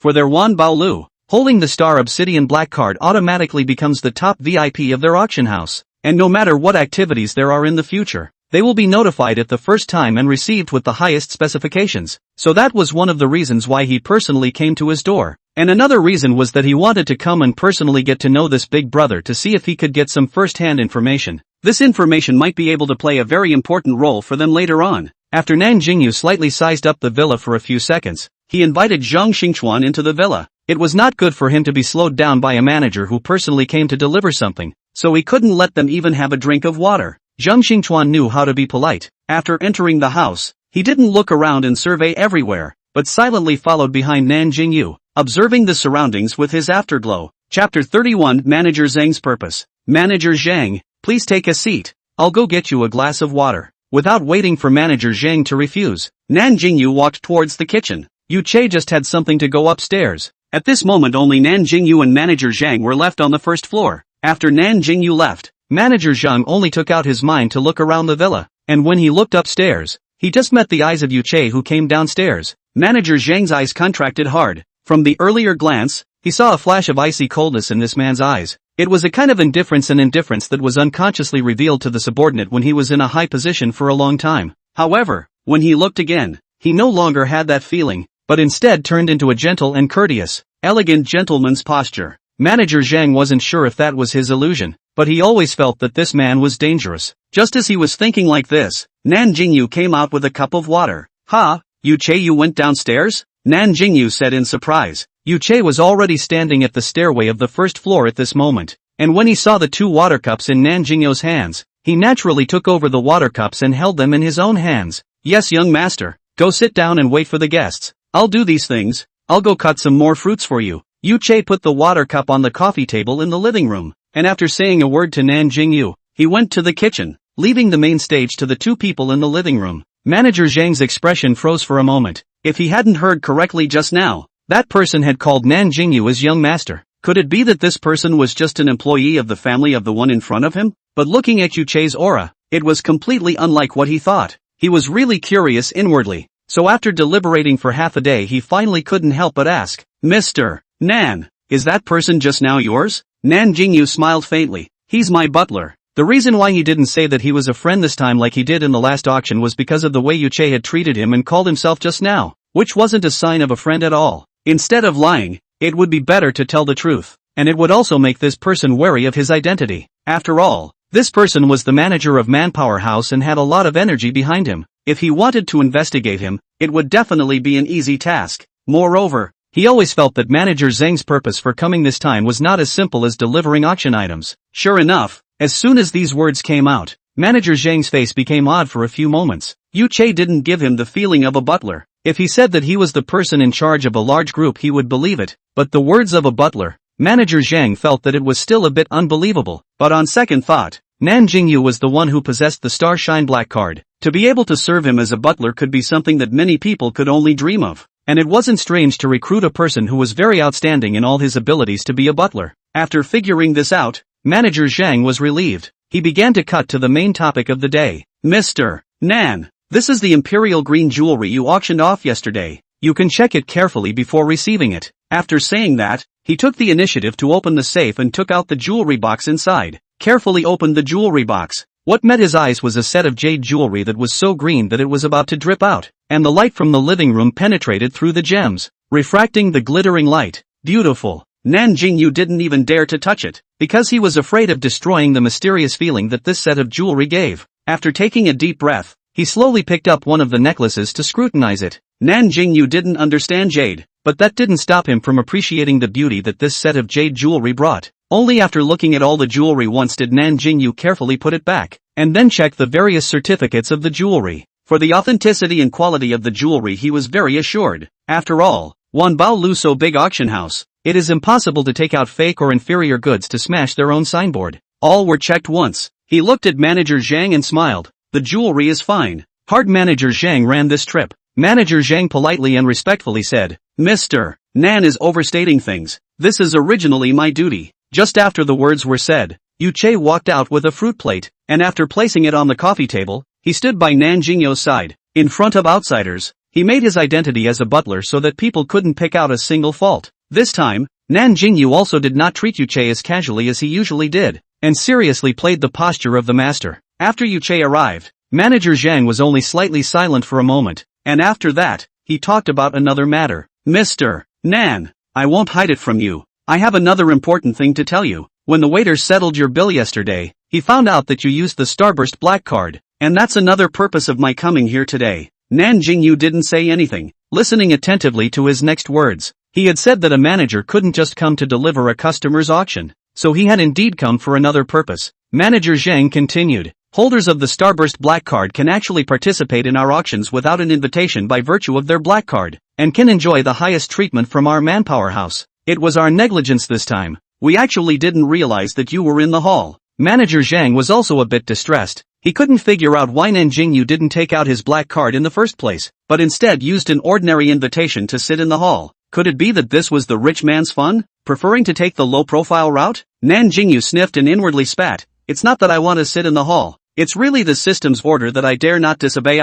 He saw Manager Zhang really some distress. Took the initiative to explain, Manager Zhang, this has nothing to do with you. Is that I want to be a little low-profile only. Manager Zhang didn't dwell on this after hearing this and continued. Okay, Mr. Nan, I understand. This time I also want to invite you to attend our Manpower House's anniversary dinner next month. Manpower House will hold an anniversary dinner once a year, so please be able to show your face and attend. After saying that, he took out a golden invitation from his bag and handed it to Nan Jingyou. Nan Jingyou smiled and took it. Okay, I will definitely go to attend when I have time. I'm troubling Manager Zhang to make a personal trip for this. Manager Zhang shook his head. Mr. Nan, there is no need to be so polite. From now on you will be the VIP of our Wan Baolu. If there is any need on the auction, we will give priority to provide for you. Good. Nan Jingyou responded politely. I've delayed you for quite a while. I'll leave first. Wish Mr. Nan a happy life. Manager Zhang said goodbye to Nan Jingyou and left the villa straight away. Only when there were only Nan Jingyou and Yu Che in the living room did he open the invitation. The content inside was indeed as Manager Zhang said. It was an invitation for him to attend the anniversary dinner on the evening of the 8th of next month. Not only that, he could also bring 2 accompanying persons. The first thing Nan Jingyou thought of was Yu Che.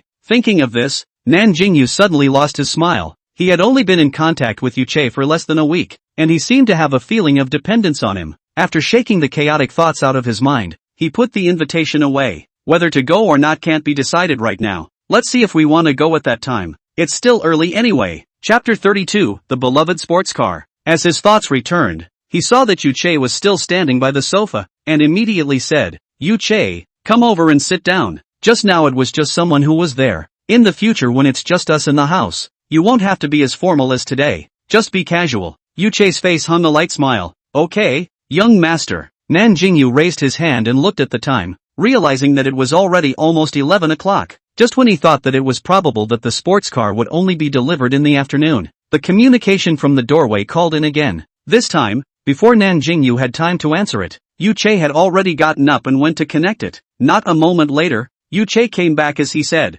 Young master, it's the person who delivered the sports car that's here. Nan Jingyou violently stood up from the sofa. It can be delivered. Waiting really hard. After saying that, he pulled Yu Che to go outside. Yu Che, go, accompany me to wait outside. I want to be the first to see my favorite car. Yu Che felt that Nan Jingyou was like a child who wanted to see his favorite toy immediately. His eyes unconsciously revealed tenderness, like he wanted to drown people in it. Only Nan Jingyou, who always has a big heart, didn't realize that he was only focusing on his favorite car at the moment. After the 2 people went out, not waiting for a while, there are 2 transportation trucks pulling sports cars drove to the entrance of the villa. A man in a suit came down from the car. He walked to Nan Jingyou with a very respectful attitude. May I ask if this is Mr. Nan Jingyou Nan? I'm the manager of Palenko's Sea Downtown, Li Jin. This time I'm specially delivering the car over for you. Nan Jingyou immediately replied back. Hello Manager Li, trouble you. He was very puzzled inwardly. How come 1 or 2 of them are all managers to send things today? Can't it be that he is really some kind of meat and potatoes?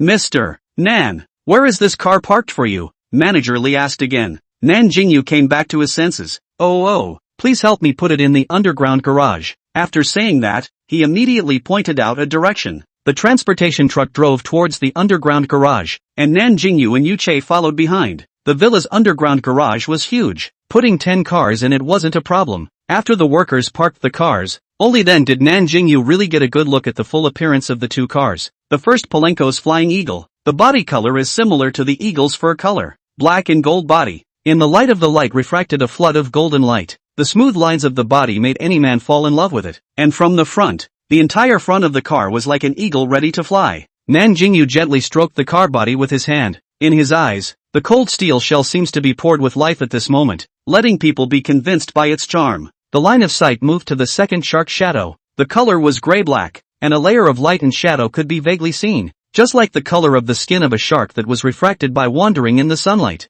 The appearance of the shark shadow was a bit more aggressive than the flying eagle, which was restrained and full of nobility, while the shark shadow was wild and uninhibited, but with just the right amount of restraint, like a thug in a suit. When Nan Jingyou was viewing the car, Managerly had been on the sidelines to introduce him to the sports car's materials, power, maneuverability and other features. Nan Jingyou had usually surfed the internet to learn about the performance of sports cars, so once Managerly introduced it, he understood how excellent Palenko's was. He couldn't wait to drive it out for a few laps. When Managerly saw the expression on Nan Jingyou's face, he understood that he was very satisfied, and immediately revealed a smile. This customer is the group's focus on the object, because everyone knows that these two cars are very difficult to buy, and those who can buy them are invariably not a very large network of relations, and their own strength is not extraordinary people, and Nan Jingyou actually bought two at once. See how powerful the strength behind him. So the Chinese branch decided to send Li Jin, the regional manager of the Sea City, to personally hand over the car for Nan Jingyou, to show the importance of Nan Jingyou. Mr. Nan, may I ask if you are still satisfied with the car? Managerly asked. Nan Jingyou withdrew his sight from the sports car. He smiled and said, very satisfied. Thank you Managerly for going out of his way to make the trip in person. Do you want to go upstairs for a cup of tea? Managerly hurriedly said that it was not hard work, and then politely declined Nan Jingyou's invitation. As a person who often observes words and colors, Managerly felt that it was best not to waste more of Nan Jingyou's time now, so he numbly explained all the things and left Nan Jingyou's villa with people. When only Yu Che and him were left in the underground garage, he immediately pulled out the keys of the two cars. Yu Che, which one do you think is better for me to drive first? Nan Jingyou was very fond of both cars. Looking left and right, he didn't know which one to favor first. Yu Che didn't answer this question of his, but asked, young master, do you have a driver's license? Nan Jingyou raised his eyebrows, seemingly a bit smug. Who are you looking down on? I took my driver's license in my first year of college, just to get over the addiction of driving, but I didn't expect that until now. I haven't even touched the car 3 times. Yu Che didn't show too much surprise. He continued, young master, in this case you haven't driven a car for a long time. Why don't you just choose a car to drive in the villa area? Slowly adapt to it and then drive outside. Otherwise I'm worried that you'll have some kind of accident. Being said by Yu Che like this, Nan Jingyou instantly collapsed, and in the end couldn't argue with Yu Che's persuasion, so he had to agree. He chose the shark shadow, simply because the shark shadow is cheaper, and it doesn't hurt so much when it's broken. After the selection, in order to protect the safety of Nan Jingyou, Yu Che deliberately sat in the passenger's side to act as a safety officer. After Nan Jingyou sat on the driver's seat, the hand that inserted the key was a little shaky. The first time he drove such an expensive car, he felt he could not calm down. Nan Jingyou's driving was indeed a little rusty, but a man can easily be unschooled in something like a car, and after calming down, he quickly found the feeling he had when he first practiced driving. After he safely drove out of his own villa, he drove towards the main road of the villa area, but his speed was slowed down. The car window was opened. Yu Che was sitting in the passenger side, leaning his hand on the window, looking at Nan Jingyou who was driving seriously on the side with a lazy and smiling expression. Nan Jingyou's mind was fully focused on driving and road observation at the moment. He didn't even know that Yu Che was peeking at him. No, not peeking, but looking openly. After a while, the car has already driven a long distance. The figure of the 12th villa has long been invisible. Along the way did not see any car and a person. In front of a villa, Nan Jingyou will slow down the speed of the car a few more points. Almost past the villa, suddenly a person out of the door, and soon the person issued a burst of shouting. Frightened Nan Jingyou hurriedly stopped the car. Asterisk asterisk asterisk asterisk. Shark shadow. This is Palenko's shark shadow. My god, I actually saw the physical car with my own eyes. After stopping the car, Nan Jingyou looked towards the person at the entrance of the villa, only to find that it was actually an old acquaintance. Chapter 33, Mu Zirua's speculation. Mu Zirua, so it's you? Nan Jingyou asked in surprise. After Mu Zirua saw Nan Jingyou in the driver's seat, he immediately ran to the car window with joy. Nan Xiao, it's actually you. Is this shark shadow your car? I told you who can drive this car. It's not a surprise if it's you. As the owner of Villa 12, Nan Jingyou could drive this car. Shark shadow. He felt that this is how it should be. However, he told his dad about the matter of Nan Jingyou being the owner of Villa 12, and it wasn't as if his dad hadn't checked Nan Jingyou's identity, but strangely enough, the information found didn't match the guess at all. In the information, Nan Jingyou is just an ordinary person born in an ordinary family. There is no phenomenon that he has a relationship with the top big brother, but I don't know why. Some time ago Nan Jingyou named suddenly more than a company as well as this villa. As for the starburst black card information, the bank is absolutely confidential. so Mu Zirua does not know about the black card matter. If they knew about it, I don't know how much wind and waves would be stirred up inside them, but just the information in front of them made them confused. Mu Zirua's father guessed that Nan Jingyou was most likely an heir secretly trained by a top family, in order to keep him from being exposed in front of people, so he was given the identity of an ordinary person. Now the time has come. So Nan Jingyou is slowly taking over the family's industry. After Mu Zirua heard his dad's conjecture, he surprisingly felt that it made perfect sense. A top family wanting to hide a person's identity was not a breeze. It was unknown which family Nan Jingyou was from. There are 5 big families in the country of China, which are the Rong family, Yu family and He family in the capital city, the Tang family and Yu family in the sea city. These 5 families in the country of China tripod, mutual constraints, but also cooperate with each other, both partners, but also opponents. If Nan Jingyou was really the heir of one of these families, then this matter would not be a small matter. If the Mu family could climb into friendship with Nan Jingyou, and only need to utilize a little bit of Nan Jingyou's power, then their Mu family could also rise to a higher level in the sea city. When Nan Jingyou heard Mu Zirua's exaggerated tone, he nodded his head with some amusement. Yes, it's mine. I just brought it back today. Finally I don't have to rub against other people's cars. In between talking to Nan Jingyou, Mu Zirua also saw Yu Che in the passenger side. He thought that Yu Che was Nan Jingyou's friend, and secretly sighed in his heart. It's true that things come together and people come together. Excellent people always hang out with excellent people. Yu Che wasn't a simple person at first glance. While he was sighing, he heard Nan Jingyou speak again. Zirua, I'm leaving first. I have to go drive a few more laps. I haven't driven for a long time. I'm a bit rusty. Mu Zirua smiled and waved his hand towards Nan Jingyou. See you later Nan Shao. Nan Jingyou also waved goodbye. The sports car slowly started. Mu Zirua looked at the back of the sports car and shed tears of envy. If he could let him drive a shark shadow, he would be willing to let him not go out for a month. Nan Jingyou drove around the villa area several times before driving back reluctantly. If it wasn't for Yu Che saying that it was getting late and he had to go back to make lunch, he would have wanted to drive to the city for a few laps. After returning to the villa, Yu Che went to make lunch. Nan Jingyou originally wanted to help, but he is not a cooking material. But the more he helped, the more busy. When Yu Che saw his clumsy appearance, his eyes flashed with laughter. Young master,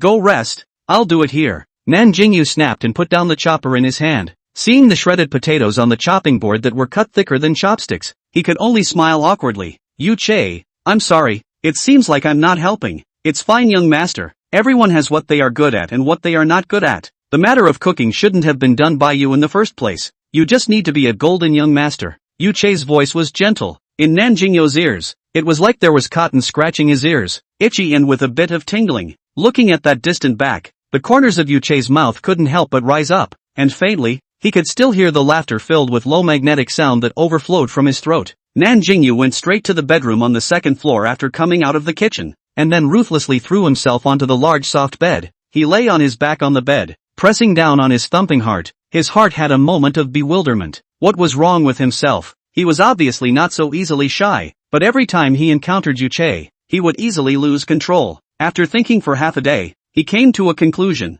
Yu Che is too good looking, his voice is too good, his temperament is too good. As a normal person, it is estimated that no one can resist such charm. After understanding that it wasn't his own reasons, he quickly relieved himself. He lay on the big bed and rolled over like an earthworm arching over the earth. Perhaps because he had taken in too many things in the morning, it didn't take long for him to become a bit drowsy as he lay in bed. Not long after, a knock came from outside the door, followed by Yu Che's voice. Young master, you can go downstairs for lunch. Nan Jingyou made a salted fish flip and immediately sat up from the bed. Okay, I'll go down immediately. When Nan Jingyou went downstairs, the table had already been set up with the meal. 3 dishes and 1 soup. Both the color of the dishes and the presentation were so exquisite that they could be compared to a 5-star hotel. He motionlessly glanced at Yu Che, and suddenly especially agreed with the words that Xiaobai said, going up to the hall, going down to the kitchen. If anyone could marry Yu Che in the future, they wouldn't die of happiness. Oh no, almost forgot that Yu Che was a robot.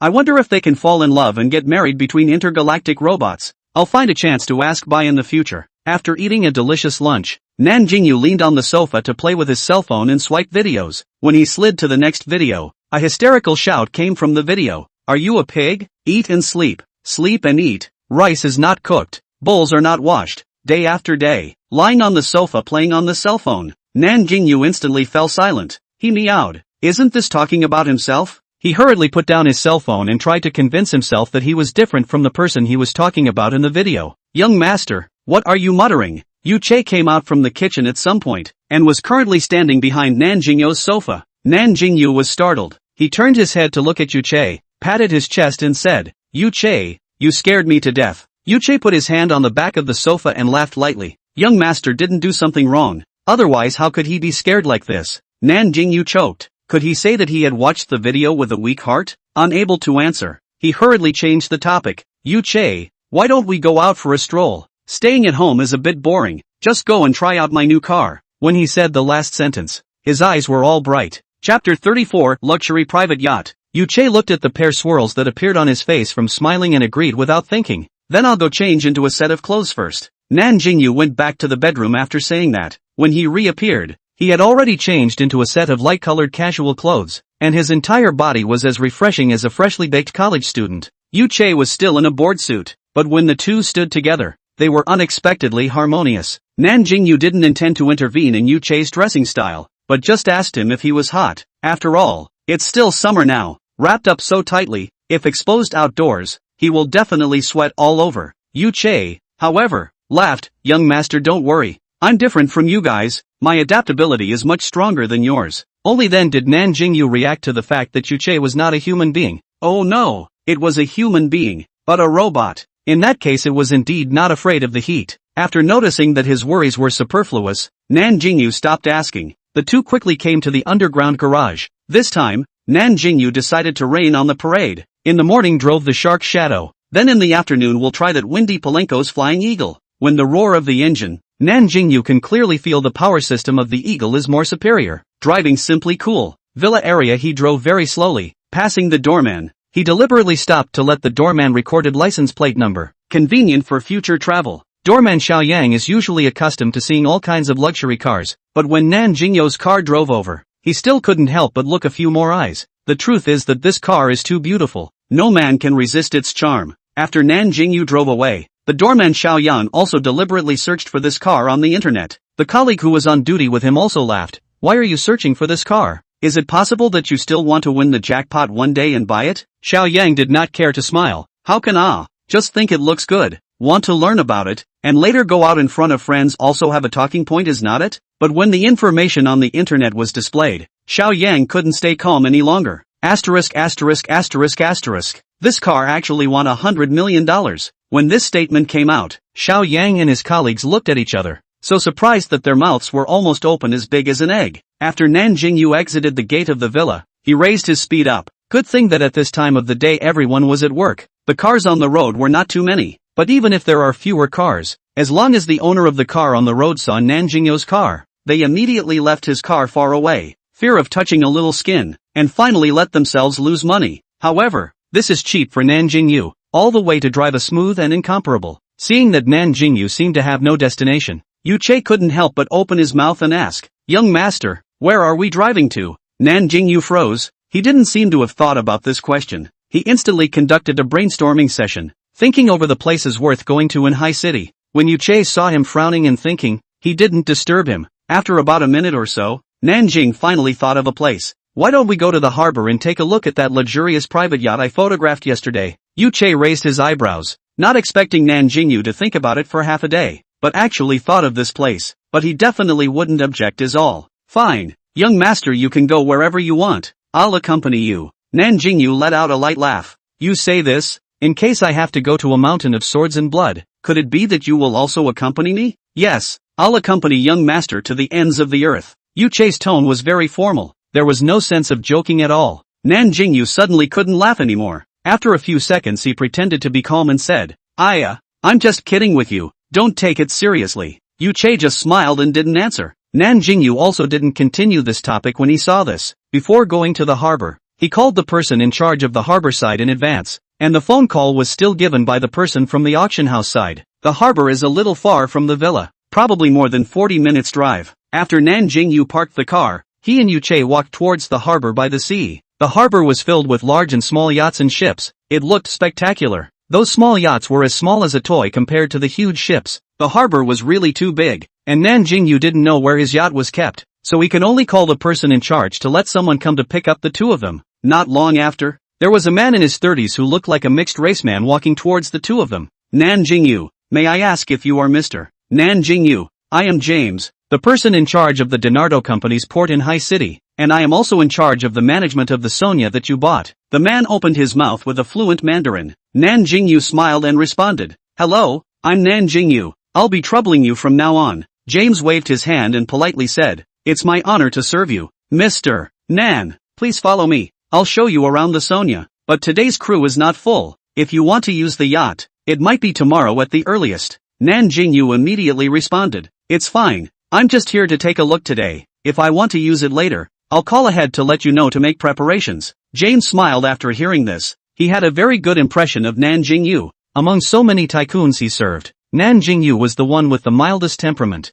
James walked in the forefront to lead the way. Not long after, a very large yacht appeared in front of Nan Jingyou. Previously only seen pictures in the auction, but the pictures were as shocking as the real thing. More than 100 meters long yacht. People stand in the side of it seems unusually small. James brought two people on the yacht. The yacht from start to finish to Nan Jingyou introduced once. There was a presidential suite that was even more luxurious than a 5-star hotel, and a gym, audio-visual room, and private bar were also available. What Nan Jingyou liked most was the open-air swimming pool on the deck outside. He could think of how wonderful it would be to take a dip on the deck later while enjoying the sea view. During the tour of the yacht, Nan Jingyou always remained calm. Only Yuchei noticed his slightly trembling hands. Obviously, that was caused by being too excited. It took more than half an hour to tour the yacht in its entirety, and after the three of them came down from the yacht, James asked, Mr. Nan, are you still satisfied with the Sonia? On Nan Jingyou's face was a smile that he couldn't hide. I'm very satisfied. James, I've worked hard for you today. James immediately said, you don't have to be polite. This is all my part. The two of them were polite to each other, and then they didn't continue this topic. Seeing that there was nothing more on this side, Nan Jingyou proposed to leave, and as he was walking not more than a few steps, Nan Jingyou was suddenly stopped by someone. Ha, Nan Jingyou, why are you here? Nan Jingyou looked towards the source of the sound suspiciously, and only after half a day did he recognize that it was one of his high school classmates. To be precise, it was a high school classmate who didn't deal well with him. Chapter 35, Encountering High School Classmates. Nan Jingyou frowned slightly, only for an instant before returning to normal, and finally smiled and struck up a conversation with him. Tan Yu, long time no see. Although he didn't like this person too much, but the high school grudge was so many years in the past, he didn't want to get into any trouble with this person. But certain people didn't think the same way. When Tan Yu saw that after so many years, Nan Jingyou was even a bit more handsome than before, his heart was on fire. He was jealous of Nan Jingyou's good looks in high school,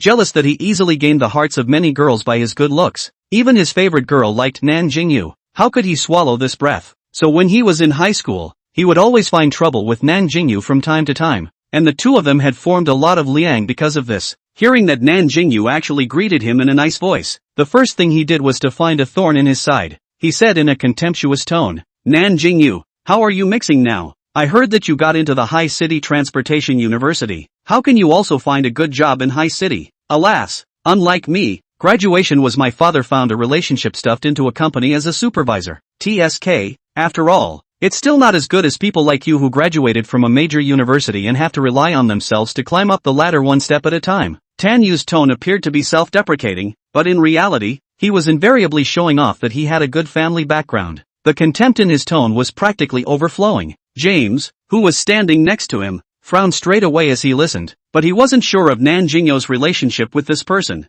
so he didn't dare to interject at will. Nan Jingyou shook his head after hearing this. He thought that after so many years, this person should have grown up, but he didn't realize that he was still as childish as before. Before Nan Jingyou could say anything, Yuchei on the side snorted lightly. Only then did Tan Yu notice Yuchei and James standing beside Nan Jingyou. He saw that the two of them had an unassuming temperament and were dressed in an expensive manner, and he was a little frightened in his heart. However, he compared Nan Jingyou's dress with the other two and came to a conclusion. These two were either Nan Jingyou's clients or his superiors. If he embarrassed Nan Jingyou today and destroyed Nan Jingyou's impression in their hearts, then he would simply die of joy. Thinking like this, he spoke more and more recklessly. Nan Jingyou, why don't you say anything? Now that you're developed, do you look down on me, your old classmate? Nan Jingyou rolled his eyes in his heart, secretly saying, even if he is not developed, he still looks down on you. This person is still as annoying as before. If not for the face he just gave him, he doesn't even want to take care of this person. Looking down on anyone can't look down on you, ah.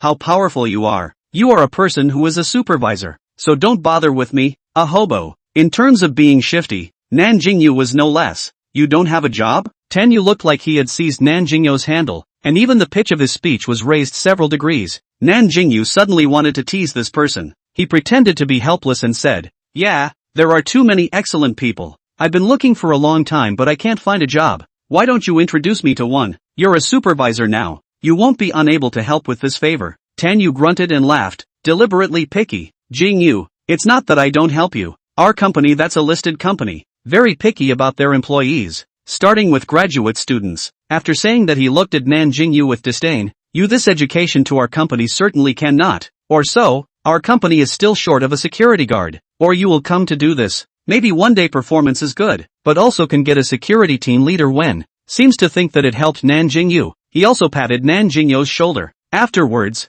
he said, "Jingyou, when you are developed, don't forget me as a leader." Nan Jingyou knew that this man couldn't spit out ivory from his mouth, but he didn't expect this man to be so shameless, treating humiliating words as a grace to others. He directly slapped Tanyu's hand away, not wanting to accompany him in his play anymore. "Tanyu, you'd better leave such a good position to your family. I wish you all a high rise and success as a security chief." Tanyu felt that Nan Jingyou was ungrateful and immediately said angrily, "Nan Jingyou, I kindly introduced you to a job, but you actually don't appreciate it. It's really just as annoying as high school." Nan Jingyou snorted, likewise to each other. "You are also really annoying. Yu Che, let's go. It's a waste of time to talk to this person." Yu Che nodded, and the two of them were ready to walk forward side by side. Who knew that Tanyu was unforgiving? "Stop, did I tell you to go?" After saying that, he immediately ran to the front to stop Nan Jingyou. Nan Jingyou's last bit of patience was also exhausted. He impatiently said, "What do you want? Have something to say quickly. I don't have time to accompany you to play the drama of classmate love."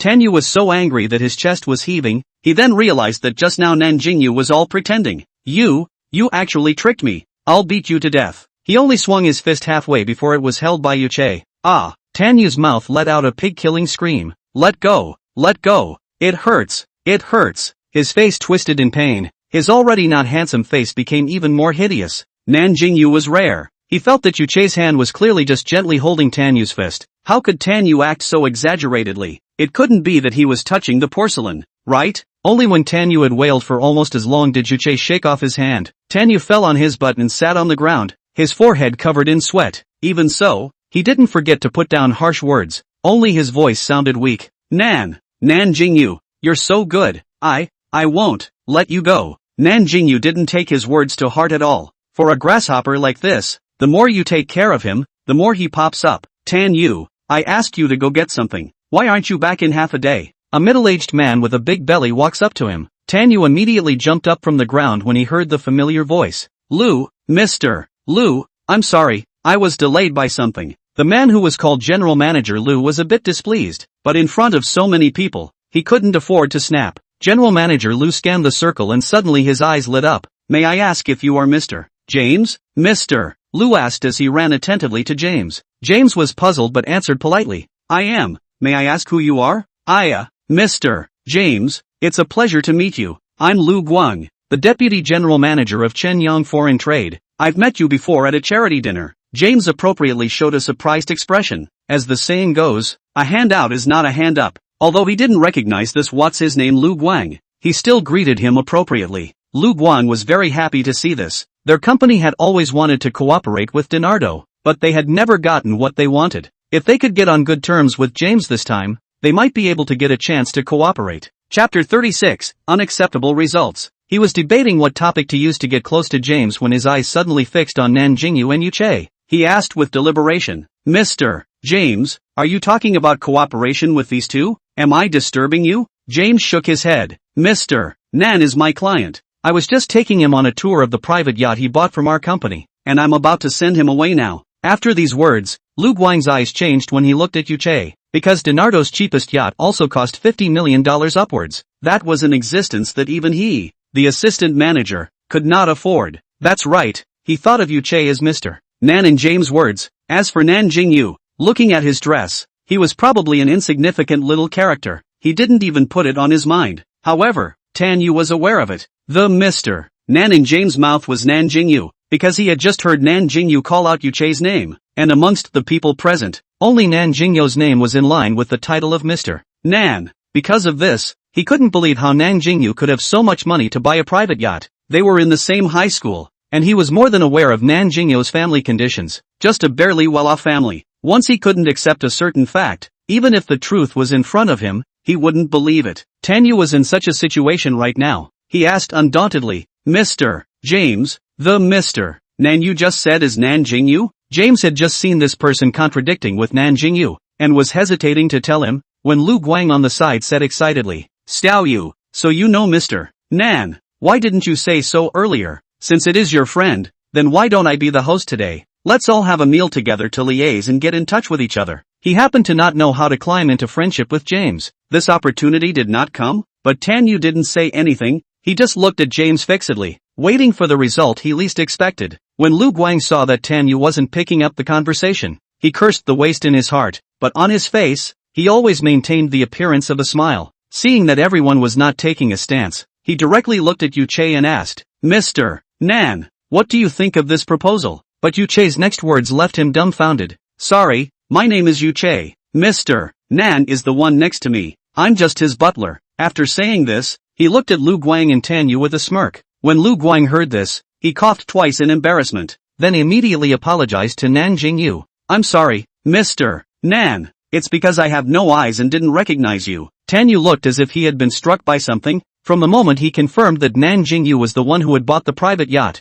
he froze in place in a trance. It was only when Lu Guang grumbled at him that he came back to his senses in a mute manner. Tanyu, what's wrong with you? Don't you know Mr. Nan? Why didn't you warn him? Tanyu opened his mouth to explain something, but in the end he gave up and stood there with his head hung low without saying a word. This ghostly appearance made Lu Guang very angry, hating to kick him to death on the spot. Manager Lu, right. My relationship with Tanyu really isn't at the point where we can have dinner together. Your offer should be waived. We're going back. Be my guest. After saying that, he said goodbye to James and then left with Yu Che. This time, there was finally no one to mess up, and the two of them smoothly reached the parking lot to get in their car and leave. The only thing left behind for this place was the gushing car exhaust. After sending off Nan Jingyou, James also left after a few polite words with Lu Guang. He was too busy and didn't have the time to pester these irrelevant people for too long. Everyone left, leaving only the dumbfounded Tanyu and the gloomy Lu Guang. Lu Guang fiercely slapped Tanyu on the head. You punk, just now such a good opportunity was spoiled by you.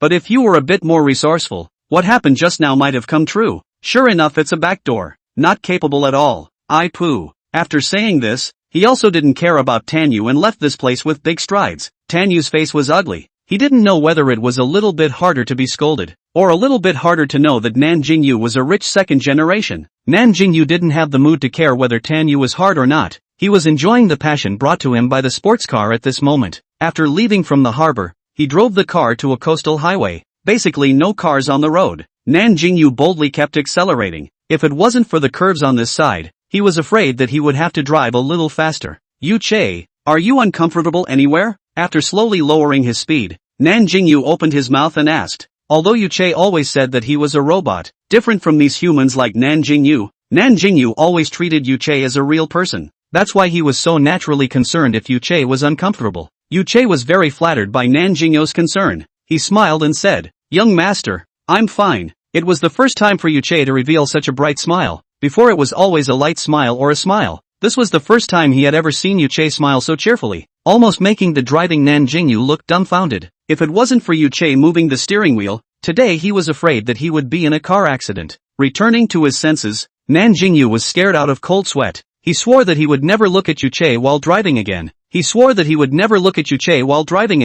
When Yu Che saw Nan Jingyou's face turn white from fright, he was a bit heartbroken and blamed himself a bit. If he had known, he wouldn't have laughed. He consoled, Young master, there is no need to be nervous. Just pay attention next time. It's also my fault for distracting you. Nan Jingyou's hand holding the steering wheel tightened, pursed his lips and said, I don't blame you. It's me who was too careless. In order to not let the atmosphere be too depressing, he pretended to be relaxed and said, It seems that my rookie car skills still need to be practiced again. Yu Che, I'll also have to trouble you to continue to be a safety officer for me. Oh, young master, this is my honor. With pleasure. After that the atmosphere in the car became relaxed and happy again. After an afternoon of running around, Nan Jingyou raised his hand and looked at the time, realizing that it was already close to 5 o'clock. Yu Che, let's eat out today, so we don't have to go back and cook. and also make it easier for you, all at young master's will. Nan Jingyou was amused by Yu Che's words. Yu Che, I feel like this sentence of yours is like a set program.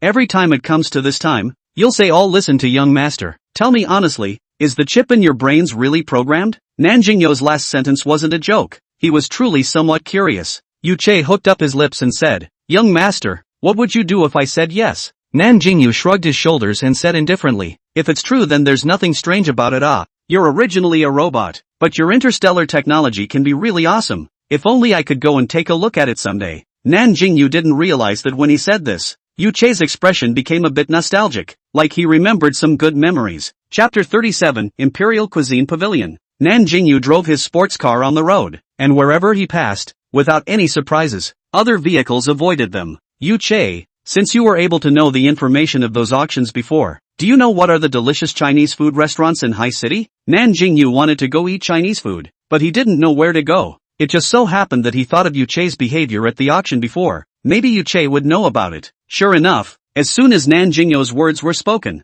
Yu Che just thought for a little while and said the name of a store. Go to the Imperial Cuisine Pavilion. This Chinese cuisine is ancestral. In the past, his ancestor was an imperial chef who specialized in cooking for the emperor, and he was even invited to do the state banquet of the state of China. Nan Jingyou was surprised. So powerful. Then the flavor must be very good. Nan Jingyou rarely went to this kind of place to eat, so he didn't understand the level of these restaurants at all. Yu Che nodded. The taste is indeed very good, but this store only accepts VIP customers and requires advance reservation. Nan Jingyou's face changed, looking at Yu Che with a grudging expression. You're not teasing me. We are not VIP, and we didn't make a reservation in advance.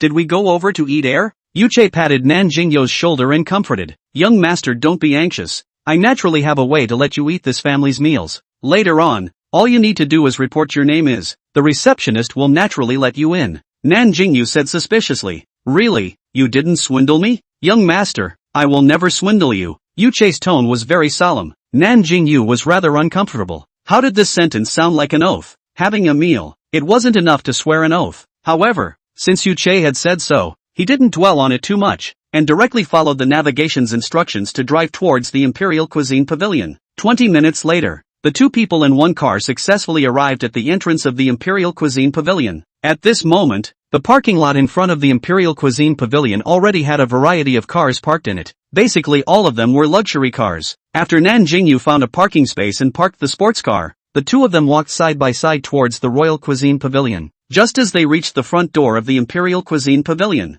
a waitress wearing a light gold-colored cheongsam walked up to Nan Jingyou and the two of them. She raised a decent smile on her face and asked with a respectful attitude, "Good day to you two gentlemen. Welcome to the Imperial Cuisine Pavilion. May I ask if you have a reservation?" Nan Jingyou was asked with some weakness. He glanced at Yu Che. Seeing his calm face, his heart was also relieved. According to what Yu Che had told him before, he didn't say whether he had a reservation or not, but directly reported his own name. The waitress's face, which was still smiling, instantly changed, but she recovered in an instant, and her attitude even became a bit more respectful. "Hello, Mr. Nan. I'm glad to receive you. Please follow me. I'll take you to the reserved box." Hearing these words, Nan Jingyou used his mouth to give Yu Che a word. "It's the box you reserved?" Yu Che smiled and nodded his head. Nan Jingyou was speechless and silently gave him a thumbs up. The two of them were about to walk towards the box with the waiter when three more people came at the door. "Young Nan, is that you?" A young man seemed to recognize Nan Jingyou and immediately ran to him excitedly. What a coincidence. It's really you, young Nan." Nan Jingyou was also a bit surprised that he actually met an acquaintance. He smiled back. "Jin, it's been a long time. You guys also come to the Imperial Cuisine Pavilion to eat, huh?" Su Jiayan smiled back. "Yeah, my dad often brings customers here to eat. He said it's very delicious, so I stopped by to rub his VIP, and today I also brought two friends to try. I didn't expect to meet you, Nan Xiao." Behind Su Jiayan stood two young men who looked like they were just 23 or 24 years old. They were curiously sizing up Nan Jingyou at the moment. In their hearts, Su Jiayan had always been an unruly and arrogant rich second generation. When had he been so polite to a person of his age? On weekdays, he had never seen him call anyone so-and-so, and not shouting his full name was giving face to the other party. One of them took the initiative to go forward and asked, "Jin, is this your friend? When did you meet a new friend? You actually didn't tell us, but that's really not enough." Su Jiayan didn't have the good sense to say, "Step aside,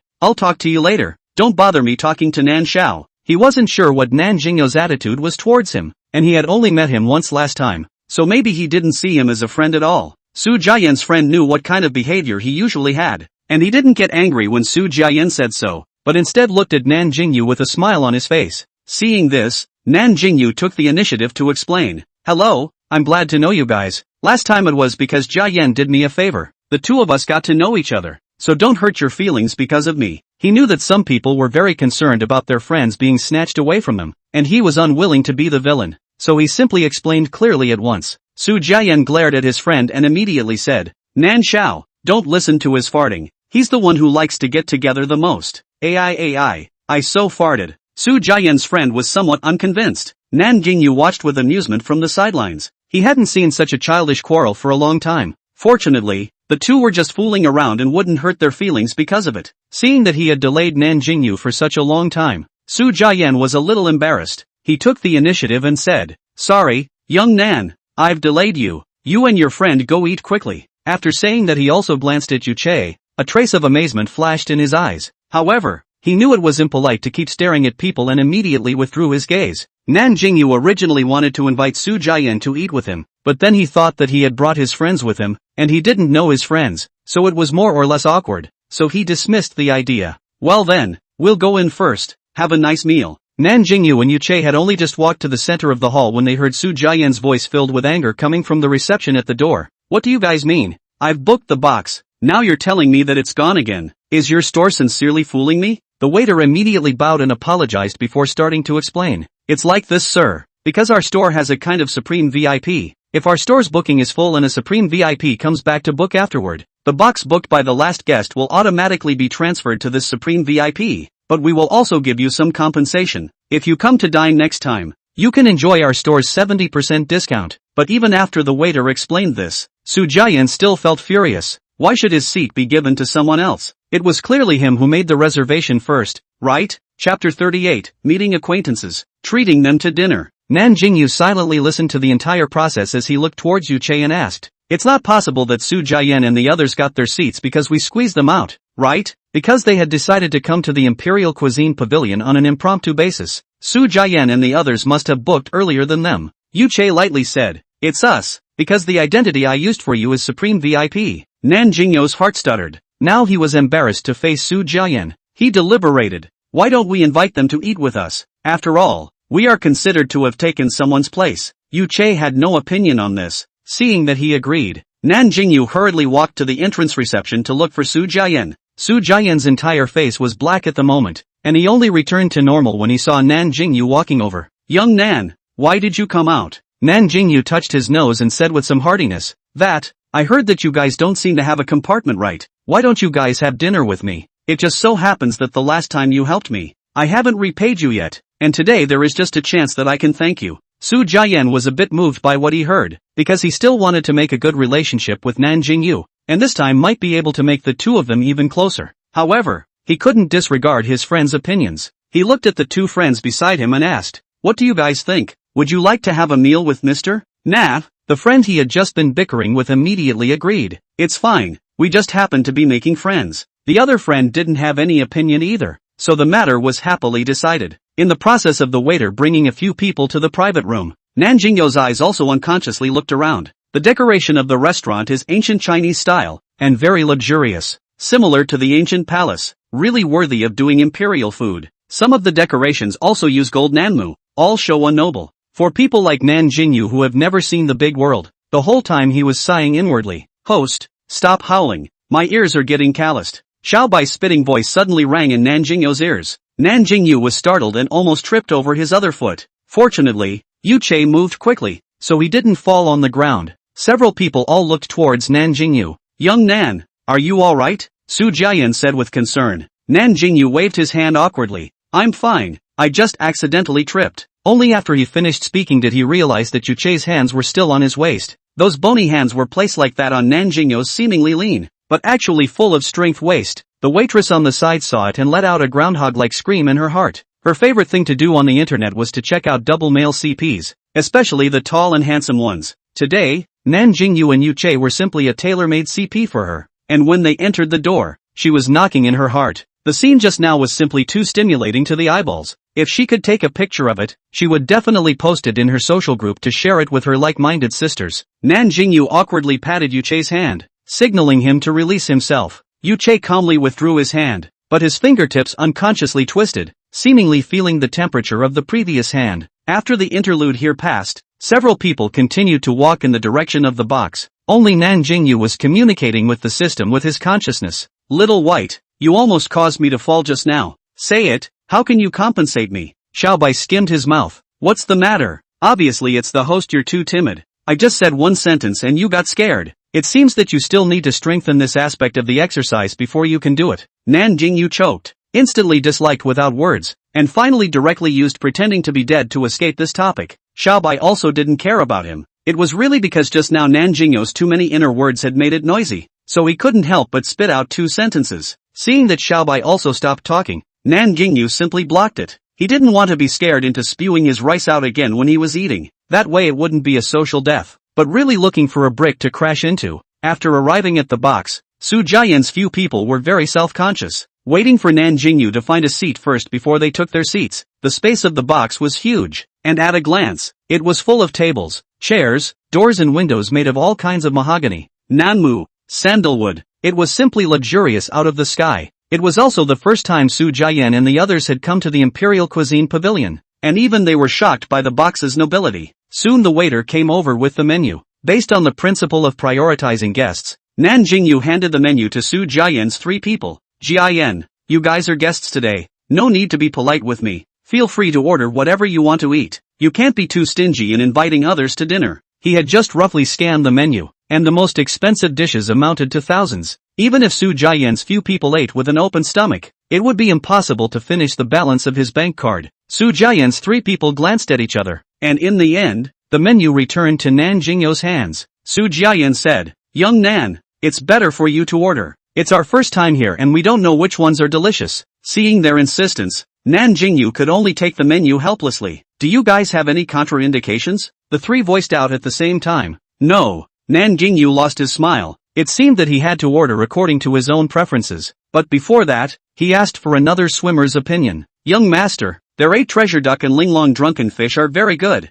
You can try them." Nan Jingyou raised his eyebrows. He knew that Yuche must have moved his ability as a robot again, so he added the 2 dishes without hesitation. In the end, a total of 8 dishes and 1 soup were ordered, and the waiter said that the portion of the dishes was quite sufficient, and this amount was enough even if 5 big men ate with open bellies. After the waiter left, taking advantage of the gap between serving the dishes, the 2 groups of people were introduced. "Nan Xiao, this is my friend Liang Xianwen, High City locals. The family is doing real estate. This is Yen Hao, also High City locals. The family is to open the entertainment company. The 2 are now in their own company to get a manager when." Nan Jingyou also looked towards the 2 people. Liang Xianwen appearance is a quite gentle person, looks even a little shy. Also do not know how such a gentle person with Su Jiayan so jumpy people as friends. Yen Hao is just the opposite of Liang Xianwen. Because his family's company is an entertainment company, he is full of a kind of flirtatious atmosphere, with a head of yellow hair on his head and a purple floral shirt on his body. If it wasn't for his face value being able to resist this look, he didn't know how hot it would have to be. After Su Jiayan introduced his friends, he continued, "As for my family, I'm in pharmaceutical research and development, but my ambition isn't in this. I like racing, and I'm now planning to build my own racing club." Nan Jingyou looked at Su Jiayan all anticlimactic and untamed, thinking that he was indeed quite suitable for this profession. Chapter 39, Supreme Member. He laughed. "It seems that several of you are all young and promising." Su Jiayan waved his hand. Nan Xiao overpraised. "We are at most considered less dilettante rich second generation." Su Jiayan had always been very clear about his own positioning, and his family's requirements for him were only not to lose his family, and not to do anything illegal or illicit would be a great blessing. As for what career he wanted to make, his family had never thought about it. However, Su Jiayan likes racing, and his idea is that he may be able to combine his career and hobby, which is why he now has the idea of creating a racing club. Seeing Su Jiayan's friends all staring at him with some curiosity, Nan Jingyou took the initiative to introduce himself. "My name is Nan Jingyou,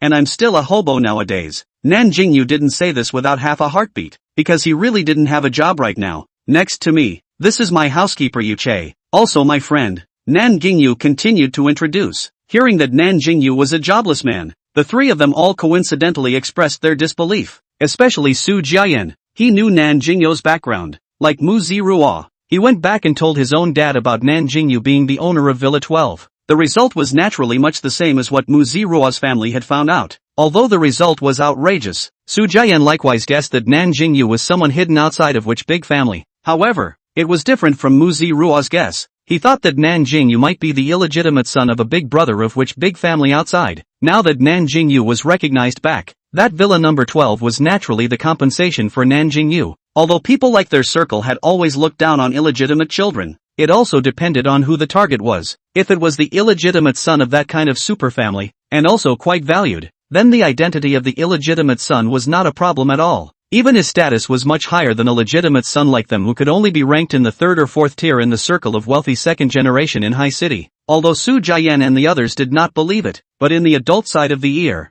they grew up will be able to detect the words, know that Nan Jingyou do not want to say, did not pursue the root of the matter, just smiled and snorted and skipped over this topic. Su Jian was curious about Yu Che from the moment he came in. At first he thought that Yu Che was in the same circle as Nan Jingyou, but he didn't realize that this person was just a housekeeper. However, once he thought about it, if Nan Jingyou was really a member of a big family, the people he brought along with him would not be ordinary people. Even if he was just a butler, he would be much more capable than many of the company's executives. During the time when several people were chatting, the dishes also started to be served one after another. Even though this was not an examination, Nan Jingyou still followed the dining etiquette that the system had instilled in him earlier. Not only did he entertain Su Jian's trio appropriately throughout the meal, he was also basically able to cope with the topic of conversation with ease. During this period, Lian Xianwen and Yan Hao also did not have the initial constraints, and soon relaxed. A few people chatting not bad. Anyway, Nan Jingyou think that these people have a pretty good personality, and he is considered to be a good match.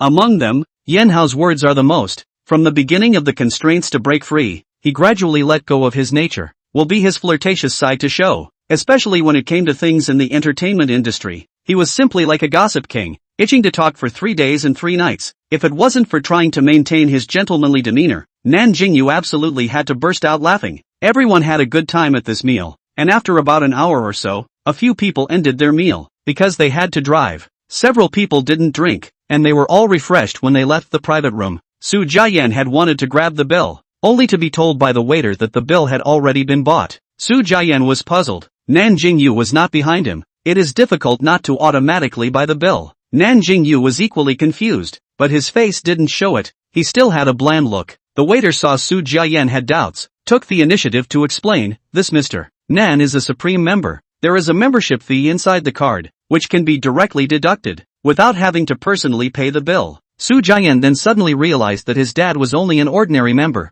Even if he recharged the membership fee, he could not automatically buy the bill, so he did not know that there was such an operation. Now, his knowledge of Nan Jingyou deepened another layer. He heard his dad mention a mouthful. The Imperial Cuisine Pavilion's supreme member is not more than 10 in total, and when applying for it, he needs to recharge $10 million in it. Even so, there are many people who want to do this supreme member, but so far the Imperial Cuisine Pavilion has only accepted a few, and these are either very deep friendship with the Imperial Cuisine Pavilion, or the status of the other party is particularly high. Obviously Nan Jingyou was one of them, but he guessed that it should be the latter kind. Thus, this also made him even more determined that Nan Jingyou was the son of a certain super-duper big shot who had strayed away. Su Jian's conjecture Nan Jingyou knew nothing about it. If he knew that he had inexplicably become a bastard son, he would probably immediately storm out. Jian, the deal was that I'd treat you to dinner. Where's the sense in letting you pay the bill? Su Jian touched his head in embarrassment. Alright Nan Xiao, then next time I'll treat you to dinner. Good. Nan Jingyou agreed with a smile. By the way, my house has been moved. If you are free you can come to my house to sit down.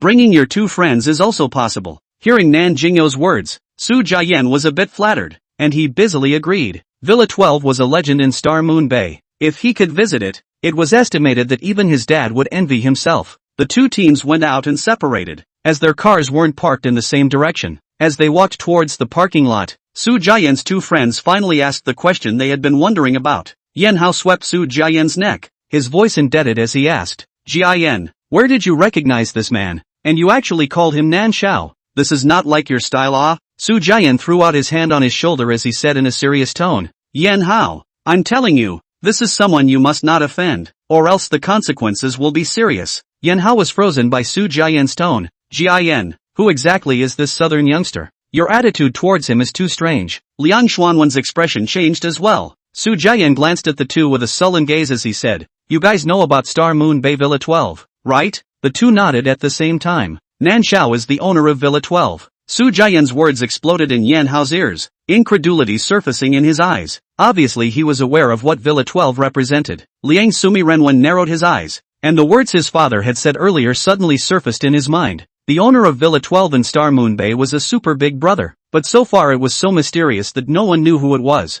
Could it be that nowadays, this super big brother wanted to reveal his true colors? Chapter 40, the sports car was scratched. The current Liang Xianwen is not at all as gentle and harmless as he appeared before. Also is, at least is a company manager. Really so soft. Afraid is also can only let people rub flat pinch round. Yan Hao now also do not say that Su Jiayan's attitude towards Nan Jingyou strange. This person can make good if it is best not to offend. Unlike the tense atmosphere of the three of them, Nan Jingyou's side can be very lively. When Nan Jingyou and Yu Che arrived at the parking lot together, they found a lot of people gathered in a pile. Although Nan Jingyou was a bit puzzled, he wasn't much of a fan of watching the crowd, but his car was in the place surrounded by the crowd, so the two of them had to walk in the direction of the crowd. When they were still several meters away from the crowd, they heard the rising and falling sounds of exclamations and discussions coming from inside. Nan Jingyou vaguely heard words like sports car. For some reason, he had a bad premonition in his heart. In order to verify his feeling, he hurriedly accelerated his steps towards the front.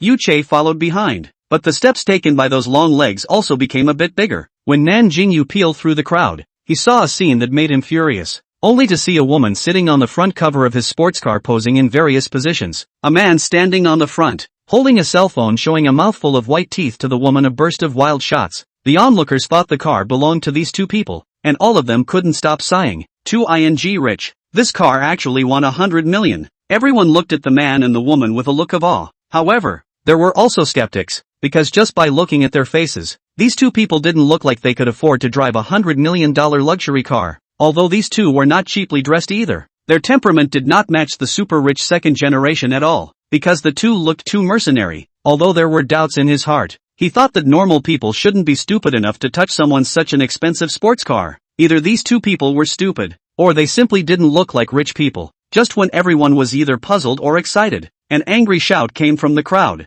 "Who let you sit in my car?" The woman in the car stopped posing, and the man in front of her also put down his cell phone that was taking pictures, both of them looking towards the source of the sound at the same time, only to see a man peeled off the crowd from the outside walked in. Not 2 seconds later, behind another man came out. The two stood side by side, a face huffy, a look of indifference. These two men were just like Nan Jingyou and Yu Che. The crowd suddenly stirred at this time. So these two people are really stupid. Such an expensive car. Actually dare to touch it. That's right, I don't even dare to touch it. This woman still dares to sit on it. Admire, admire, admire. My grandma doesn't even help. Just serve these two. That man and woman listened to the crowd's comments. Their faces were a little unsightly. Nan Jingyou saw that the woman actually hadn't gotten out of the car yet, and the anger in his heart rose miserably. "Do you want me to ask you to get off?" Nan Jingyou's voice was cold and angry. The woman skimmed her mouth and moved off the car with a reluctant face, but when getting out of the car, due to her rough movements, her high heels suddenly scraped against the front of the car. Someone in the crowd saw this scene and immediately sucked in a breath of cool air. Nan Jingyou naturally saw it as well. The veins on his forehead rippled, itching to go up and tear this woman apart. When Yu Che saw this, the eyes that looked at the woman did not have half the temperature. He stepped forward and patted Nan Jingyou's back, his tone softly saying, "Young master, it's fine. I've already notified the people from Palenko's. They'll send someone to deal with it right away." Nan Jingyou knew that Yu Che had supernatural powers, and did not suspect anything when he heard this. He said in a somewhat aggravated manner, "I only opened it for the first time, and it was blossomed by this woman." For the first time, Yu Che heard Nan Jingyou speak to him in this kind of petulant tone, and his heart rippled, the corner of his mouth slightly raised. His voice was a little more doting than just now. "Young master, don't be angry, I'll help you out." Nan Jingyou was in a bad mood, and when he heard Yu Che's words, he only wilted and nodded. The woman still didn't know what shocking event she had done. After getting off the car, she still kept complaining. "It's not just sitting in your car, why are you being mean to me?" The man with a heartbroken face hugged the woman, comforted, "Honey, don't be angry. When I go back to my father to ask for money, then buy you an identical sports car, just how you can sit." The woman leaned into the man's arms with a shy face, and their unabashed intimacy gave the crowd present goosebumps. What an epileptic couple. Someone in the crowd laughed out loud. "You really dare to say $100 million of car, but also bought to sit casually. You think that is a cabbage? After this person finished, someone else picked up. You are afraid you do not know it. This car in the world only 6. Money are not necessarily buy. Now it was the turn of the man and the woman to be dumbfounded. The male is a dude. The family a little money. Weekdays are not eating and drinking is in friends bouncing girls. The family's car is at most just about 1 million. And he does not like to study these. So this level of sports car he simply do not recognize. Just now, he was immersed in taking pictures of his girlfriend. Plus the sound was noisy, so he didn't notice what these people were saying. Someone looked at their still ignorant appearance and kindly reminded the man, "Dude, you guys are in big trouble. Your girlfriend just got out of the car and scratched someone else's billion-dollar sports car. If you don't have any money, just run away." Although this was a bit immoral, in front of the huge amount of compensation, that bit of immorality was easily ignored. So the people in the crowd didn't feel that there was anything wrong with that statement. When the man heard it, he immediately turned his head towards the front of the car, and his line of sight was right on the bright one scratch on the lower side of the car. The woman naturally saw it too. She heartily hid behind the man, not daring to say anything else. At this time, Yuche suddenly snapped. "So many pairs of eyes have seen it. I think you can't deny it. The car dealership's people will come right away. When the appraisal comes out, you will directly compensate according to the appraisal results," Yuche said in a cold, businesslike tone towards the two men. The man skimmed his mouth and said, "Such a little scratch, not just a few tens of thousands of dollars. Say who can't afford to pay." Yuche snorted lightly. "I hope you can still be so optimistic later." The man said, "Don't look down on people. What's wrong with $100 million car? My family in a few more years, the assets can be hundreds of millions of dollars. Still afraid of not being able to afford a sports car?" The surrounding people would look at the little cute. Looking at the man, they couldn't help but somewhat sympathize with him. It seems that genes are very important. This man was obviously born a little less intelligent. Yuche didn't talk nonsense with him at all. After finishing the words just now, he and Nan Jingyou stood aside and waited for the car dealership's people to come. Chapter 41 The Strongest Love Brain.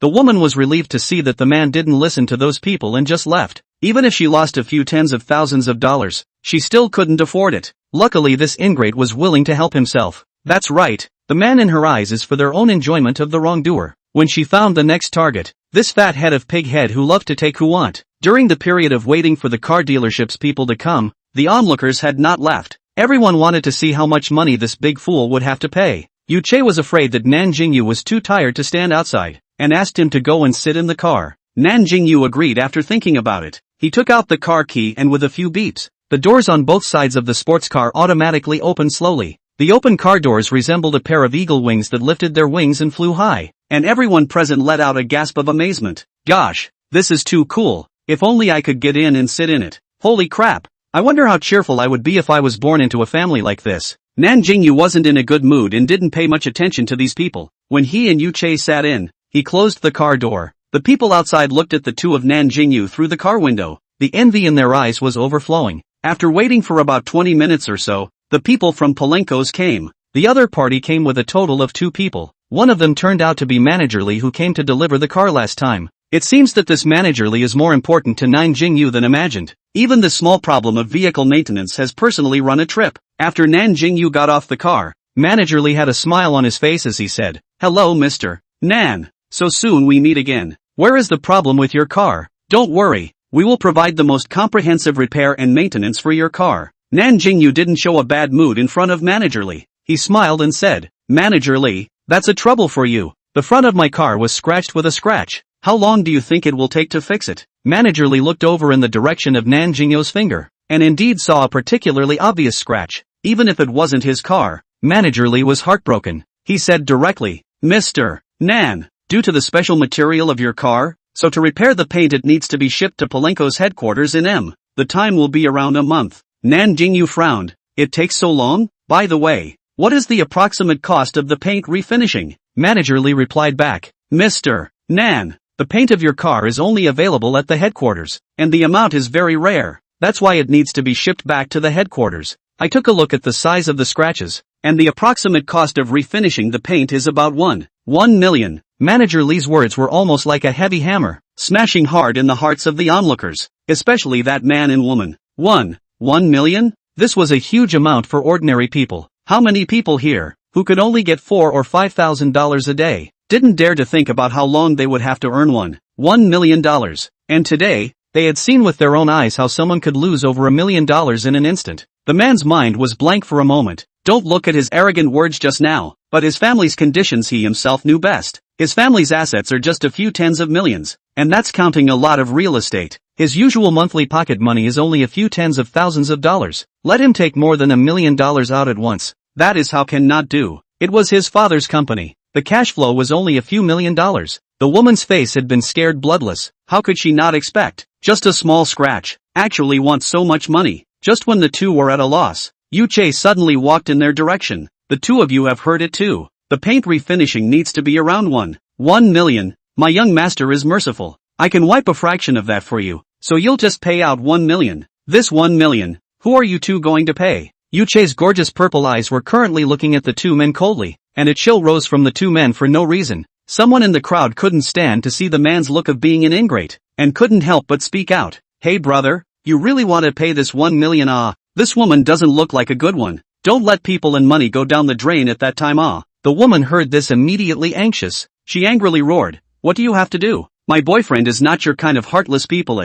She pulled the man's arm. Shy and timid said, dear, you certainly will not abandon me, right? As long as you help me this time, I promise to marry you. The man was still a little hesitant. Once he heard this, the brain that was still somewhat awake immediately became chaotic. It was as if he had been subdued. He said with deep emotion, baby, I will never abandon you. Don't worry, I will definitely help you compensate for this $1 million. The crowd of onlookers all shook their heads and sighed. This person is hopeless. The typical love brain on the head. Nan Jingyou watched this love brain on the head drama. Also feel very rare. Even just now unhappy mood has become a lot better. Love brain is not scary. The scary thing is love brain plus gnawing old man. This wrongdoer's father shall not die of anger. The way the two of them were in love with each other blinded the eyes of the crowd. Fearing that their brains would go bad if they continued to look at them, everyone coincidentally averted their eyes away. In the end, it was Nan Jingyou who coughed, and only then did these two come to their senses from the deep love they were immersed in. Alright,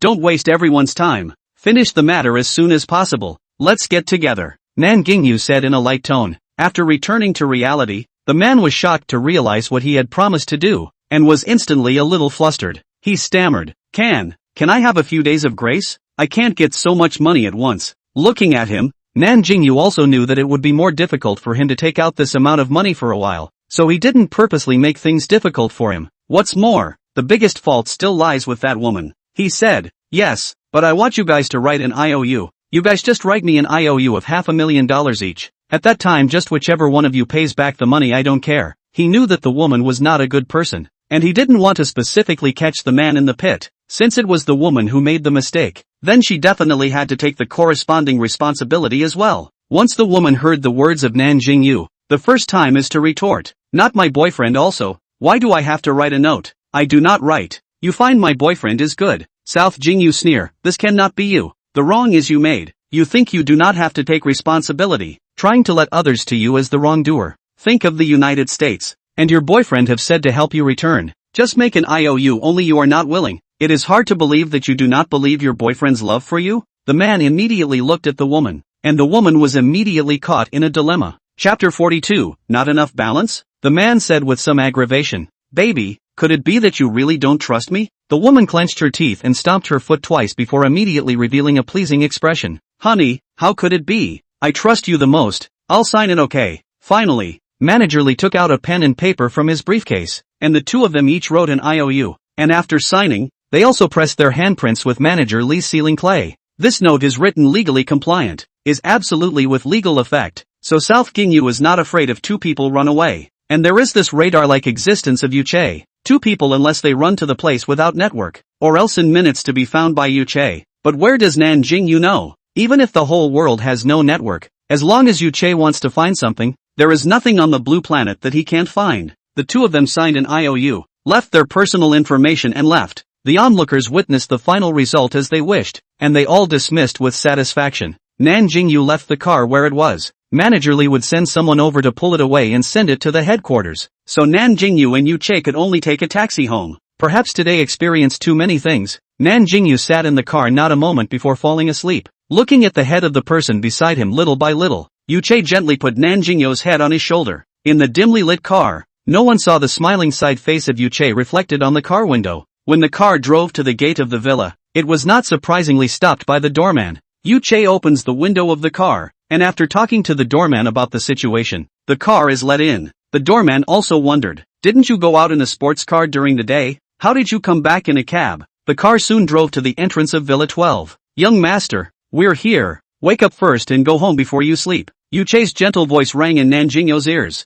Nan Jingyou rubbed his ears and muttered, Yu-chae, don't make noise, let me sleep a little longer. Yu-chae first froze for a moment, then let out a light laugh. Nan Jingyou's head turned away from his shoulder and moved to the seat cushion. Yu-chae had to get out of the car first before gently carrying Nan Jingyou out of the car. Nan Jingyou's 1-meter-8 tall man was like a large toy in Yu-chae's hands, and it looked especially easy to hold him. Yu-chae carried Nan Jingyou step by step towards the villa. The gate automatically opened when Yu-chae entered, and then automatically closed when Yu-chae went in. Even the lights in the house looked like someone was controlling them from behind, and they all switched on in unison after Yu-chae entered. Yu-chae gently placed Nan Jingyou on the big bed in the bedroom. Looking at the sleeping face on the bed, Yu-chae's hand unconsciously placed on Nan Jingyou's face. The slender fingers gently brushed the cheeks. This charming atmosphere had not been maintained for 2 seconds before his hand was slapped away by Nan Jingyou, only to hear the person on the bed murmur, "Mosquito, go away." Yu-chae suddenly laughed out. His sexy voice made people blush to hear it, but unfortunately,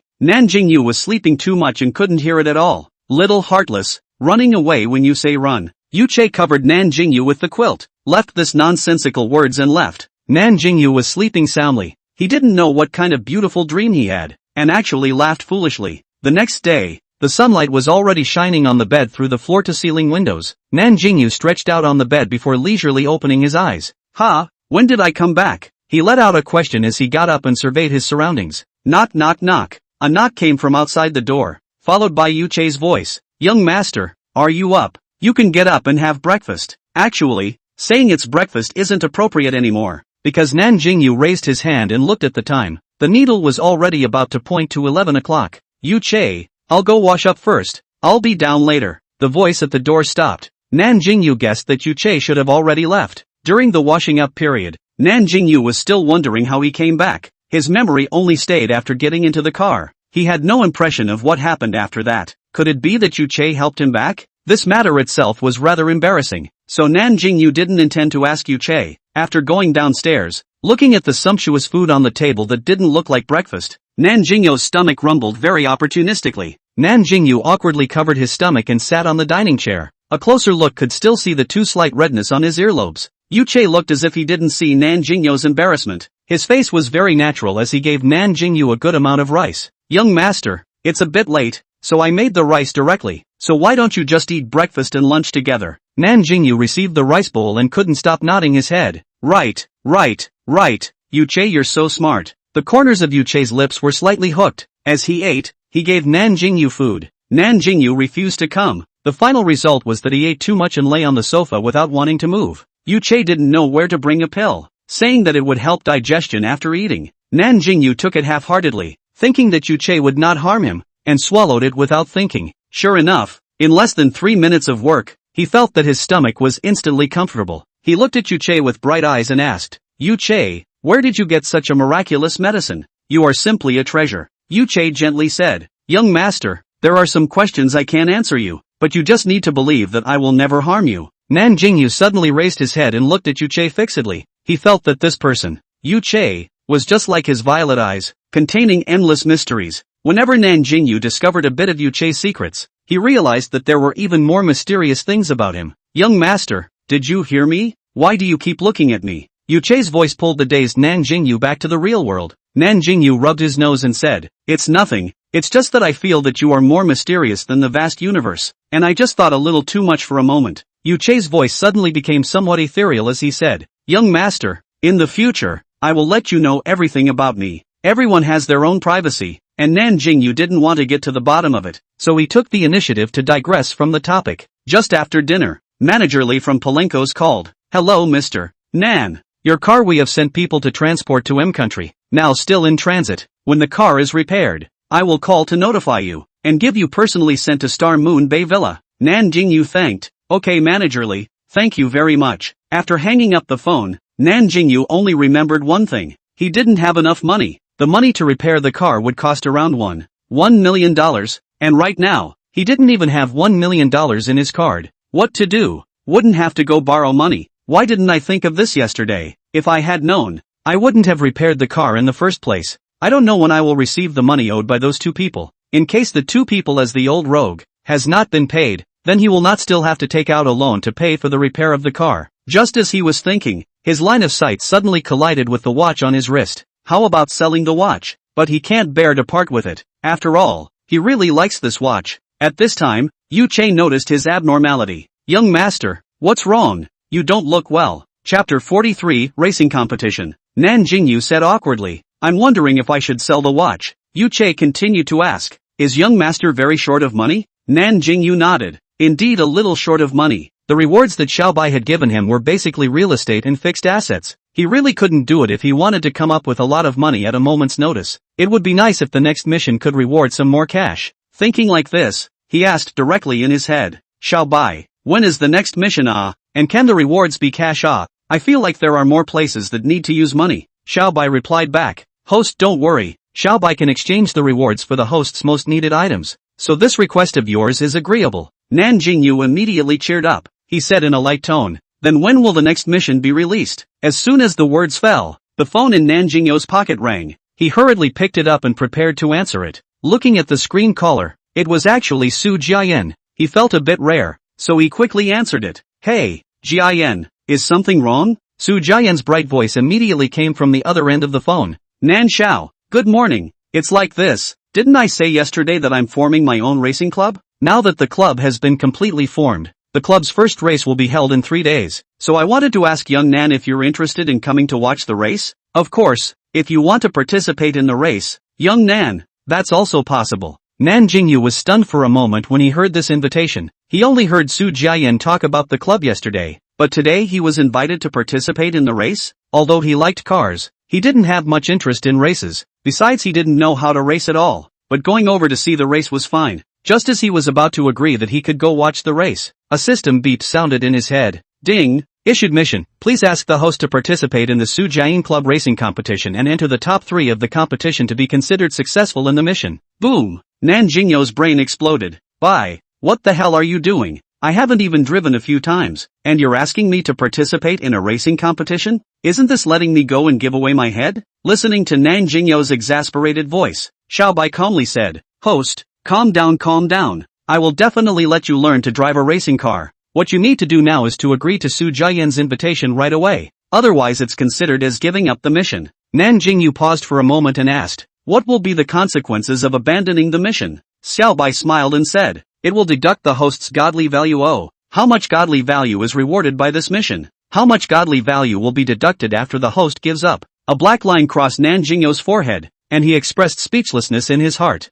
Then if I don't have that much godly magnificence value, is it that I don't have to deduct it? Xiaobai rolled his eyes. Host, what are you thinking? If you don't have that much deduction, you owe it, and then you can pay it back after doing the mission. Nan Jingyou was completely convinced. The emotional system also understands the human condition, and also knows that the debt is owed first, and then paid back later. Since Xiaobai had said so, Nan Jingyou had no choice but to compromise. Nan Xiao, can you hear me? Strange, could it be a bad signal? Su Jiayan muttered into the phone. Since there had been no sound of speech on the other side of the phone, he thought it was a signal problem, and was about to hang up and recall, when Nan Jingyou's voice came from the phone. Hey, Jiayan, I'm sorry, I was just thinking about you. I'm a bit interested in the competition. Can I apply to participate? Su Jiayan was prepared to be rejected. He didn't expect Nan Jingyou to actually agree. He immediately replied back, Can.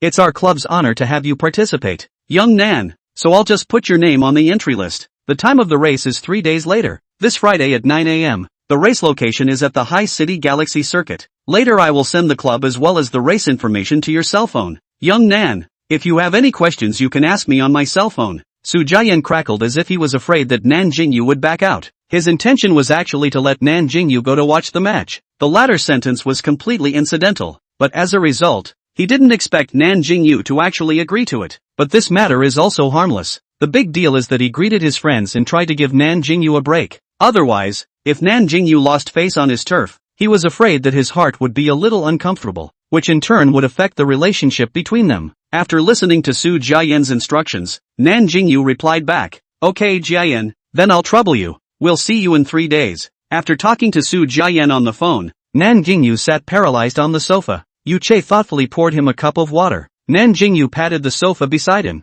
Yu Che, come sit over here. You've also been busy all morning. Yu Che lightly smiled, then obediently sat beside Nan Jingyou. The sofa next to Nan Jingyou sank slightly, and suddenly, he smelled a faint fragrance. It was a deep and mysterious cold fragrance. Nan Jingyou couldn't describe that fragrance, but he liked it and couldn't control himself to ask for more of it. He slightly shrugged his nose, and as he got closer to Yu Che, the scent became a little stronger. It was then that he was sure it was coming from Yu Che. Yu Che, the smell of your body is so good. Only after saying this did he react to the fact that this sentence seemed a bit ambiguous, lining himself up as if he was a denizen. So he hurriedly changed his words. What I mean is that the perfume you're wearing smells really good. I like it a lot. Can you tell me what brand it is? Yu Che slightly lowered his head and sniffed the scent on his body. The corner of his mouth unconsciously raised a smile. He said, young master, do you want it too? Nan Jingyou nodded his head, as if he felt that such solicitous behavior was somewhat inappropriate. He hurriedly shook his head again.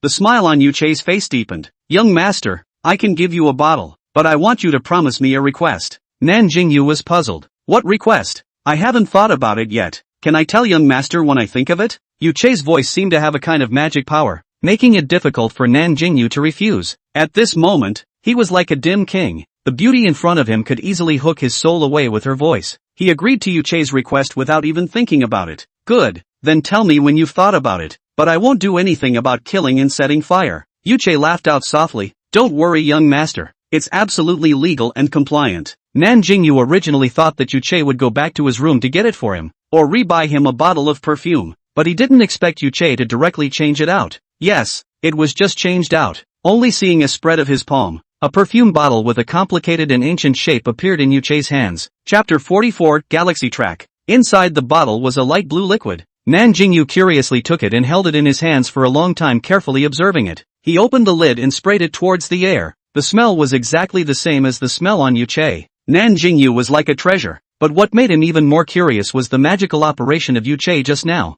Yu Che, how did you change the perfume out just now? Aren't you a robot? Do you also have a lot of unbelievable abilities just like the system? Yu Che didn't sell the story. He directly said, young master, the interstellar world has something called a spatial nexus. It's similar to the mustard seed space in the cultivation world, the thing I just took out from it. After Yu Che explained, Nan Jingyou was very surprised, but he only focused on being surprised, and didn't see the flickering light in Yu Che's eyes, because his things weren't taken out from the so-called spatial nexus at all. In order to divert Nan Jingyou's attention, Yu Che took the initiative to ask, young master, if the perfume runs out remember to tell me, I'll get it for you again. I still have extra ones there. Nan Jingyou really didn't ask the question from earlier, nodded and put the perfume on the coffee table, ready to put it away later when he went upstairs. At this time, Nan Jingyou's cell phone vibrated. He picked it up and looked. It was a message sent to him by Su Jiayan. He roughly skimmed through it and memorized the key information in it. Yu Che, do you know about the Galaxy Circuit in High City? Nan Jingyou put down his cell phone and asked. He knew that Yu Che had superpowers to look up information, so he didn't bother to look it up online himself. Yu Che just thought about it and spoke. Young master, the Galaxy Circuit is a private circuit that specializes in providing racecourses for some small to medium-sized racing competitions. It's more popular with some racing clubs.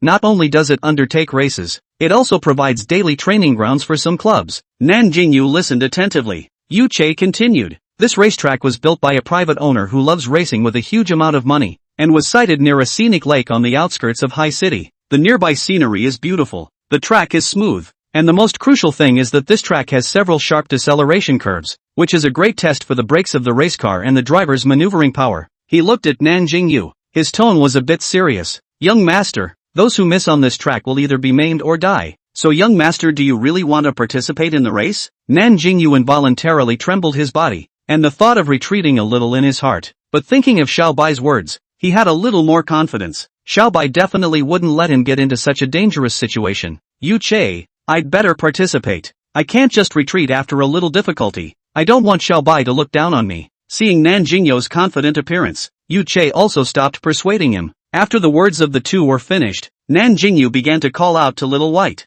Little White, when you said there's a way for me to learn how to drive a race car, is it still like last time when you infused me with sports car knowledge? But in that case, I've only learned theoretical knowledge and don't have any operating experience. Xiao Bai, host, don't worry. This mission is a bit difficult. I will not only instill theoretical knowledge into you, but also gift you 10 years of senior professional race car driver operating experience, guaranteeing that you will shine on the racing track. Nan Jingyou was shocked. There's such a good thing. System, you simply have my heart, Xiao Bai proudly said. Of course, my ambition is to become the most caring system at headquarters. Cheer up, little white, you're the best. Nan Jingyou cheered it on. It's good to be sweet. The more thoughtful little white is, the happier he will live. Alright, host, you're ready to receive the infusion. This time don't blame me for not reminding you. Oh, it's going to hurt a bit. Nan Jingyou couldn't help but cower a bit. The pain from last time was still fresh in his mind. The thought of having to suffer such a calamity once more made him want to cry. He closed his eyes tightly, with the appearance of going to his death with ease. Little white, come on. Since he was so nervous that he didn't even realize that a bony hand was gently placed behind him. Xiao Bai, host. 1, 2, 3, start. Nan Jingyou's brows were furrowed to death. His mind flashed through many knowledge points and a scene of driving a race car as if he was walking around. Nan Jingyou was immersed in the scene, as if he himself was the racer. Due to too much concentration, he didn't even realize that the imagined pain didn't come. After about a minute or so, Nan Jingyou opened his eyes after receiving all the information. Yu Chei's hand was also released from behind Nan Jingyou's back at this time. Just after opening his eyes, Nan Jingyou's pair of eyes changed. At this moment he was like a player who was fully focused on the competition. His eyes were filled with sharpness. This situation only transformed when he saw Yu Chei by his side. Ha, how come it doesn't hurt at all this time? Bai, are you remembering wrong? It doesn't hurt at all this time. Although Nan Jingyou was surprised, he was more than happy. Xiao Bai was also puzzled. How can it be? It will hurt. Ah, I won't get it wrong. Xiao Bai was confused. It couldn't be a bug somewhere. Gosh, never. A bug in the program could kill it. His current body was made up of a bunch of programs. The slightest problem could kill him. Ooh, White was worried. Someone still didn't know that his little trick had scared White half to death. But even if he knew, he wouldn't feel half as guilty. Alas, little White, it seems that you also have moments of unreliability. Nan Jingyou gloated. Xiao Bai was so anxious that he was almost about to cry. Host, I have to go back to the headquarters. I have to find a technician to troubleshoot the bugs for me. Otherwise I'm afraid I won't live to see the day when you become a godly hero. Whoa, Nan Jingyou was shocked. Actually so serious? This can't be done. If Xiao Bai is gone, then what can he do? Xiao Bai, then you go quickly, but don't let anything go wrong. He was about to rush Xiao Bai away without saying a word. Xiao Bai also didn't have the courtesy to say hello and never made a sound again. After Xiao Bai left, Nan Jingyou leaned on the sofa and sighed. Xiao Bai mustn't have any problems, or else my happy life will be over. The always stoic Yu Chei finally couldn't help but laugh out. It's fine, don't worry, even if it goes, I won't leave you.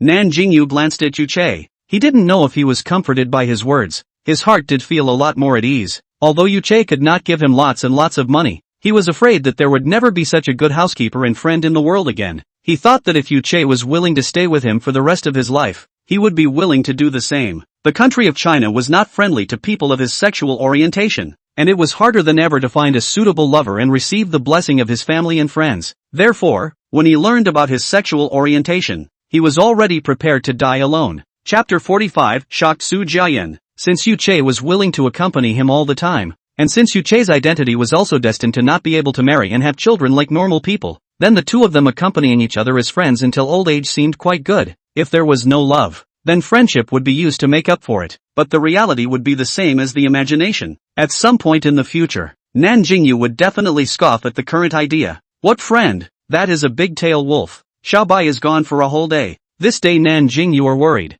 Finally in the evening, Xiao Bai came back. Nan Jingyou let out a fierce sigh of relief. Xiao Bai, you are finally back. How is it? Is there any problem? Xiao Bai sighed. The technician didn't find any problems. He couldn't say why, but he said the problem shouldn't be too big. It's not a problem with the program. Just let me do the mission at ease. Nan Jingyou frowned slightly, but he couldn't do much to help. He could only let nature take its course. After this episode, Nan Jingyou spent the next 3 days practicing racing. He used the Palenko's Shark Shadow, and of course for the competition he was going to use this car, although there is still a gap between it and the modified professional race car, but for this kind of ordinary race can also cope with it. Moreover, the performance of the Shark Shadow was already very superior, coupled with the 10 years of racing experience that Xiao Bai had instilled in him. He was still very confident in making it to the top 3. Soon it was 3 days later. Since it takes more than an hour's drive from the villa to the Galaxy Circuit side, Nan Jingyou and Yu Chei set off from the villa early and arrived at the Galaxy Circuit around 8:30 a.m. since he didn't understand the situation here.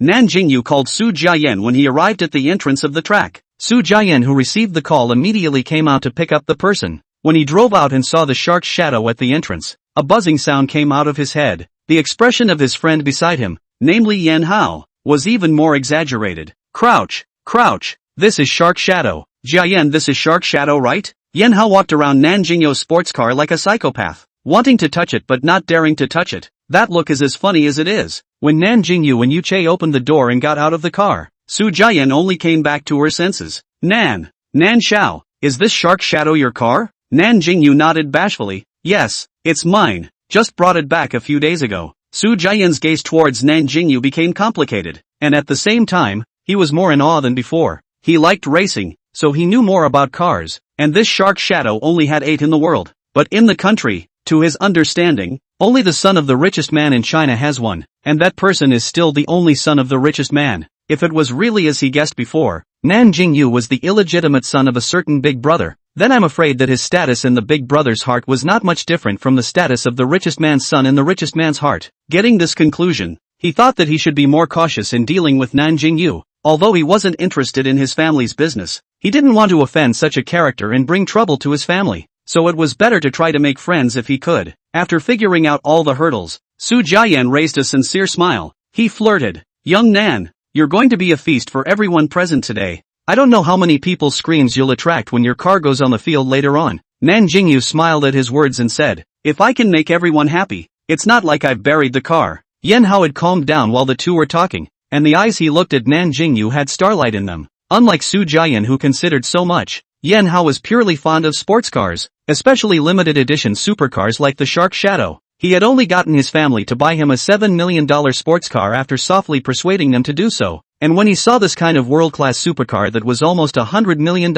he didn't want to blink an eye. He asked carefully and tentatively, Nan Xiao, can you let me touch your car? I really like it too much. I have collected so many magazine covers of this car, and I dream of seeing this car with my own eyes. Nan Jingyou atmospherically said, feel free to touch it, and it's also possible if you want to go in and sit on it. This time even Su Jiayan was not calm anymore. He immediately said, Nan Xiao, then can I go in and sit? Yan Hao immediately became anxious. Alas and alack, I was the one who mentioned it first. Don't try to steal the order from me. Su Jiayan blankly glanced at him, not caring about this person at all. Nan Jingyou laughed softly. Of course you can. You guys feel free, just don't scratch it, or else you have to send it to the M country headquarters to fix it again. Speaking of this, Nan Jingyou thought of his flying eagle. His heart was a little upset. Again? Su Jiayan was a bit puzzled. Young Nan, has this car of yours been repaired before? Yan Hao also looked over. Such a good car. If it's his, if it breaks down, I don't know how heartbroken he would be.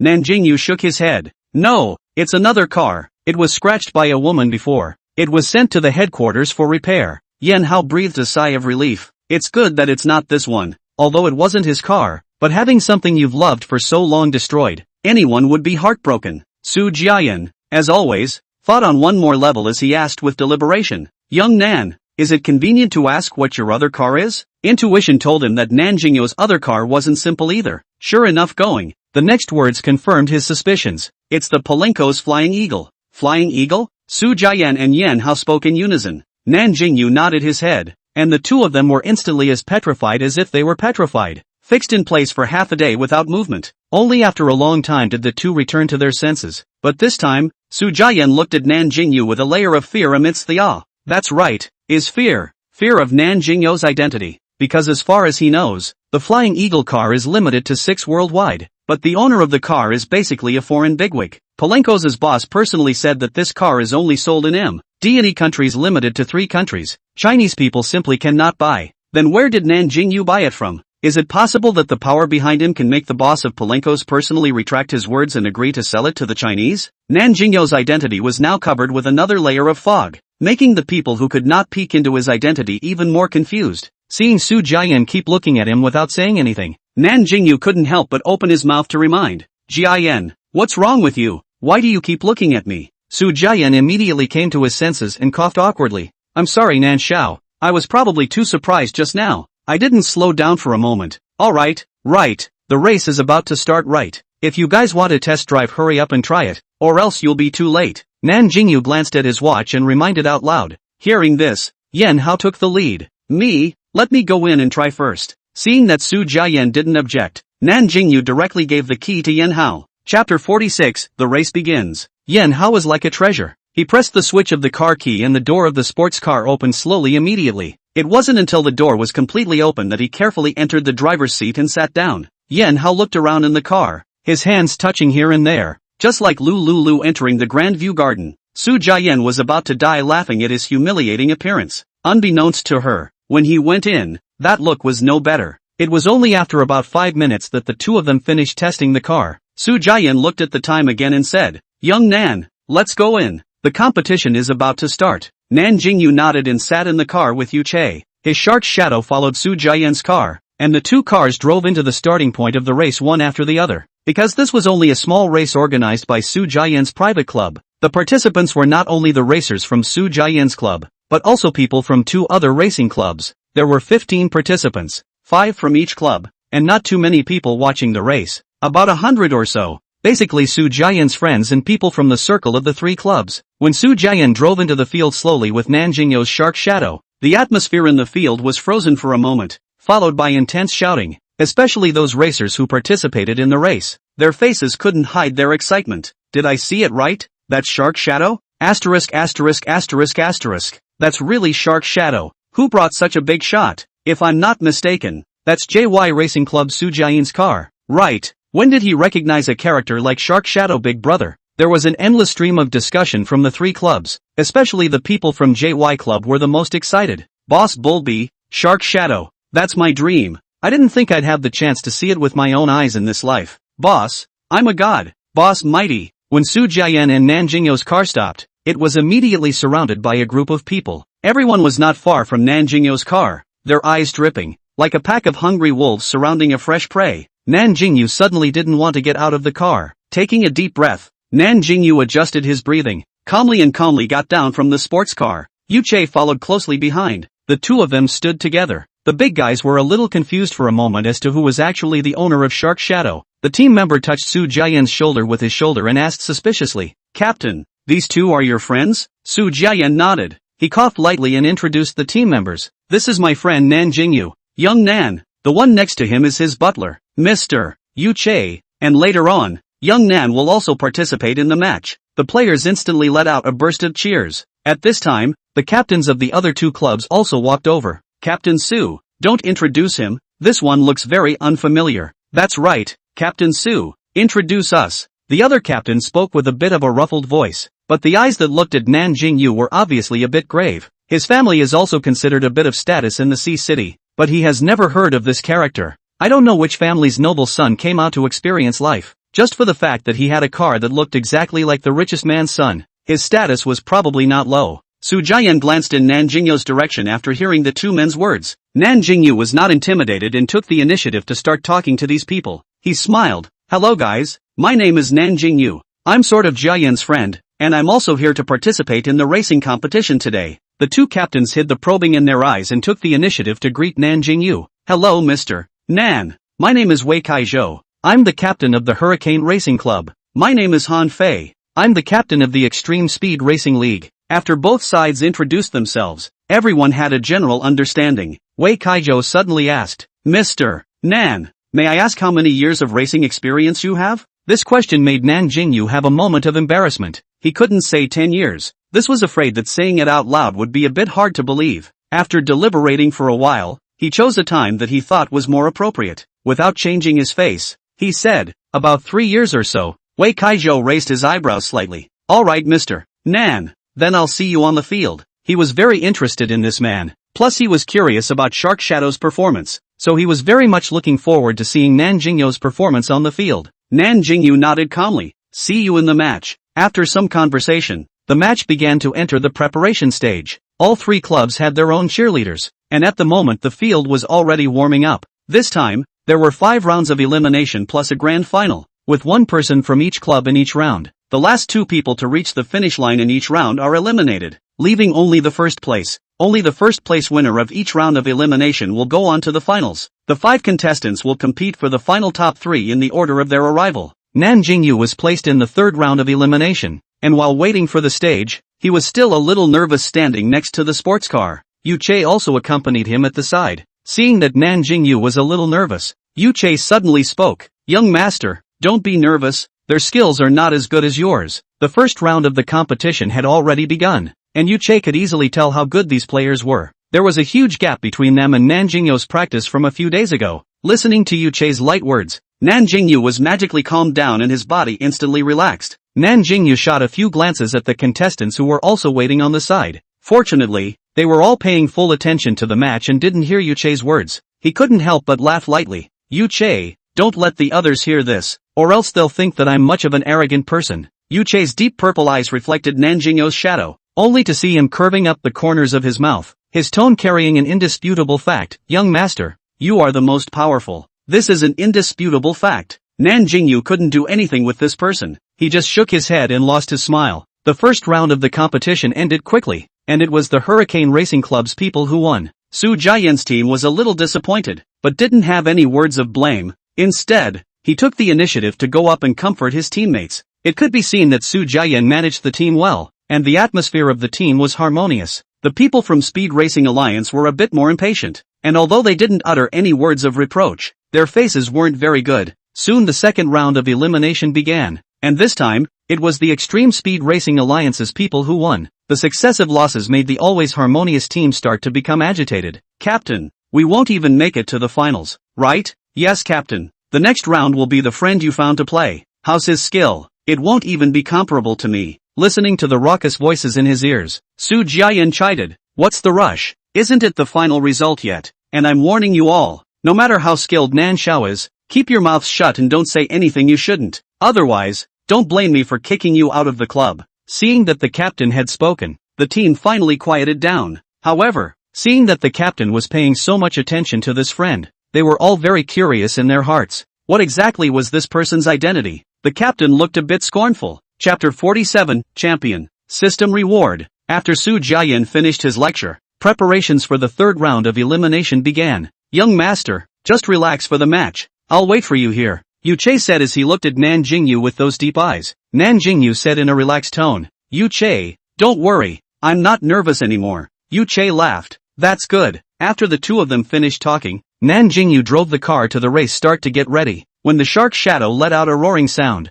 everyone in the arena boiled up. Even the cheerleaders danced with much more enthusiasm. A minute before the official start of the race, the three cars were already in position at the starting line. At that moment, the roar of the three cars resounded through the field at the same time, accompanied by overwhelming cheers. Piercing whistles sounded, and the adjudicator's flag was lowered. The race officially began. Nan Jingyou's eyes changed as soon as he took his position at the starting point, becoming stern and confident. The moment the referee gave the signal, Shark Shadow was like an arrow off the string, immediately sailing out from the starting point. The other two racers were professionals after all, and set off at about the same speed as Nan Jingyou. The people watching the race also saw the situation of the three cars at this point from the big electronic screen. At the beginning, the Extreme Speed Racing League's racer broke out into an extremely aggressive streak. His speed was so fast that he rushed straight to the front of the pack. Nan Jingyou, on the other hand, was stuck in second, and after that, he had been maintaining a steady speed without haste. The distance between the three cars was not far, and soon came to the first challenge point of the track, which was a sharp turn.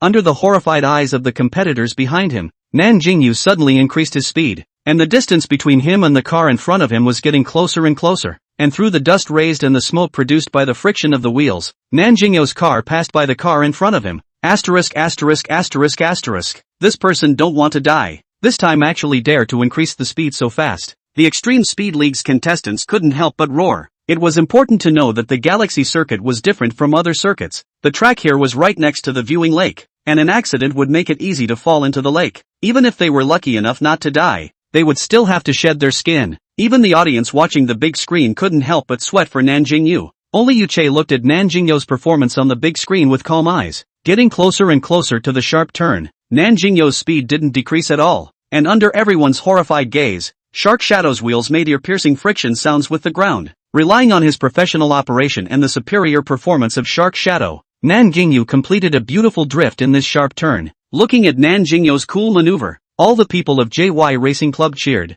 Su Jiayan also looked dumbfounded. He did not expect Nan Jingyou's skills are so hard. Look at his skillful operation just now. say he has 7 or 8 years of professional racing experience are believed. After Nan Jingyou passed the sharp turn, his speed still didn't decrease. At this moment, the gap between him and the second and third runner is getting bigger and bigger. With the same operation, Nan Jingyou passed the next 2 sharp turns. At this time, the 2 cars behind him is impossible to catch up with him. Until Nan Jingyou crossed the finish line, the other 2 cars after more than 10 seconds to catch up. After all 3 got out of the car, Nan Jingyou nodded to the 2 to greet them. The 2 runners from the Extreme Speed Racing League and Hurricane Racing Club looked at Nan Jingyou with complicated eyes. The man from the Extreme Speed Racing League only said one thing to Nan Jingyou: "You're very good." Nan Jingyou only smiled modestly, then walked towards Yuche. "Young master, you're great." Yuche did not mince words in his praise. "Hey don't tease me. It's not like you don't know that this is all due to Xiaobai." Nan Jingyou waved his hand and said.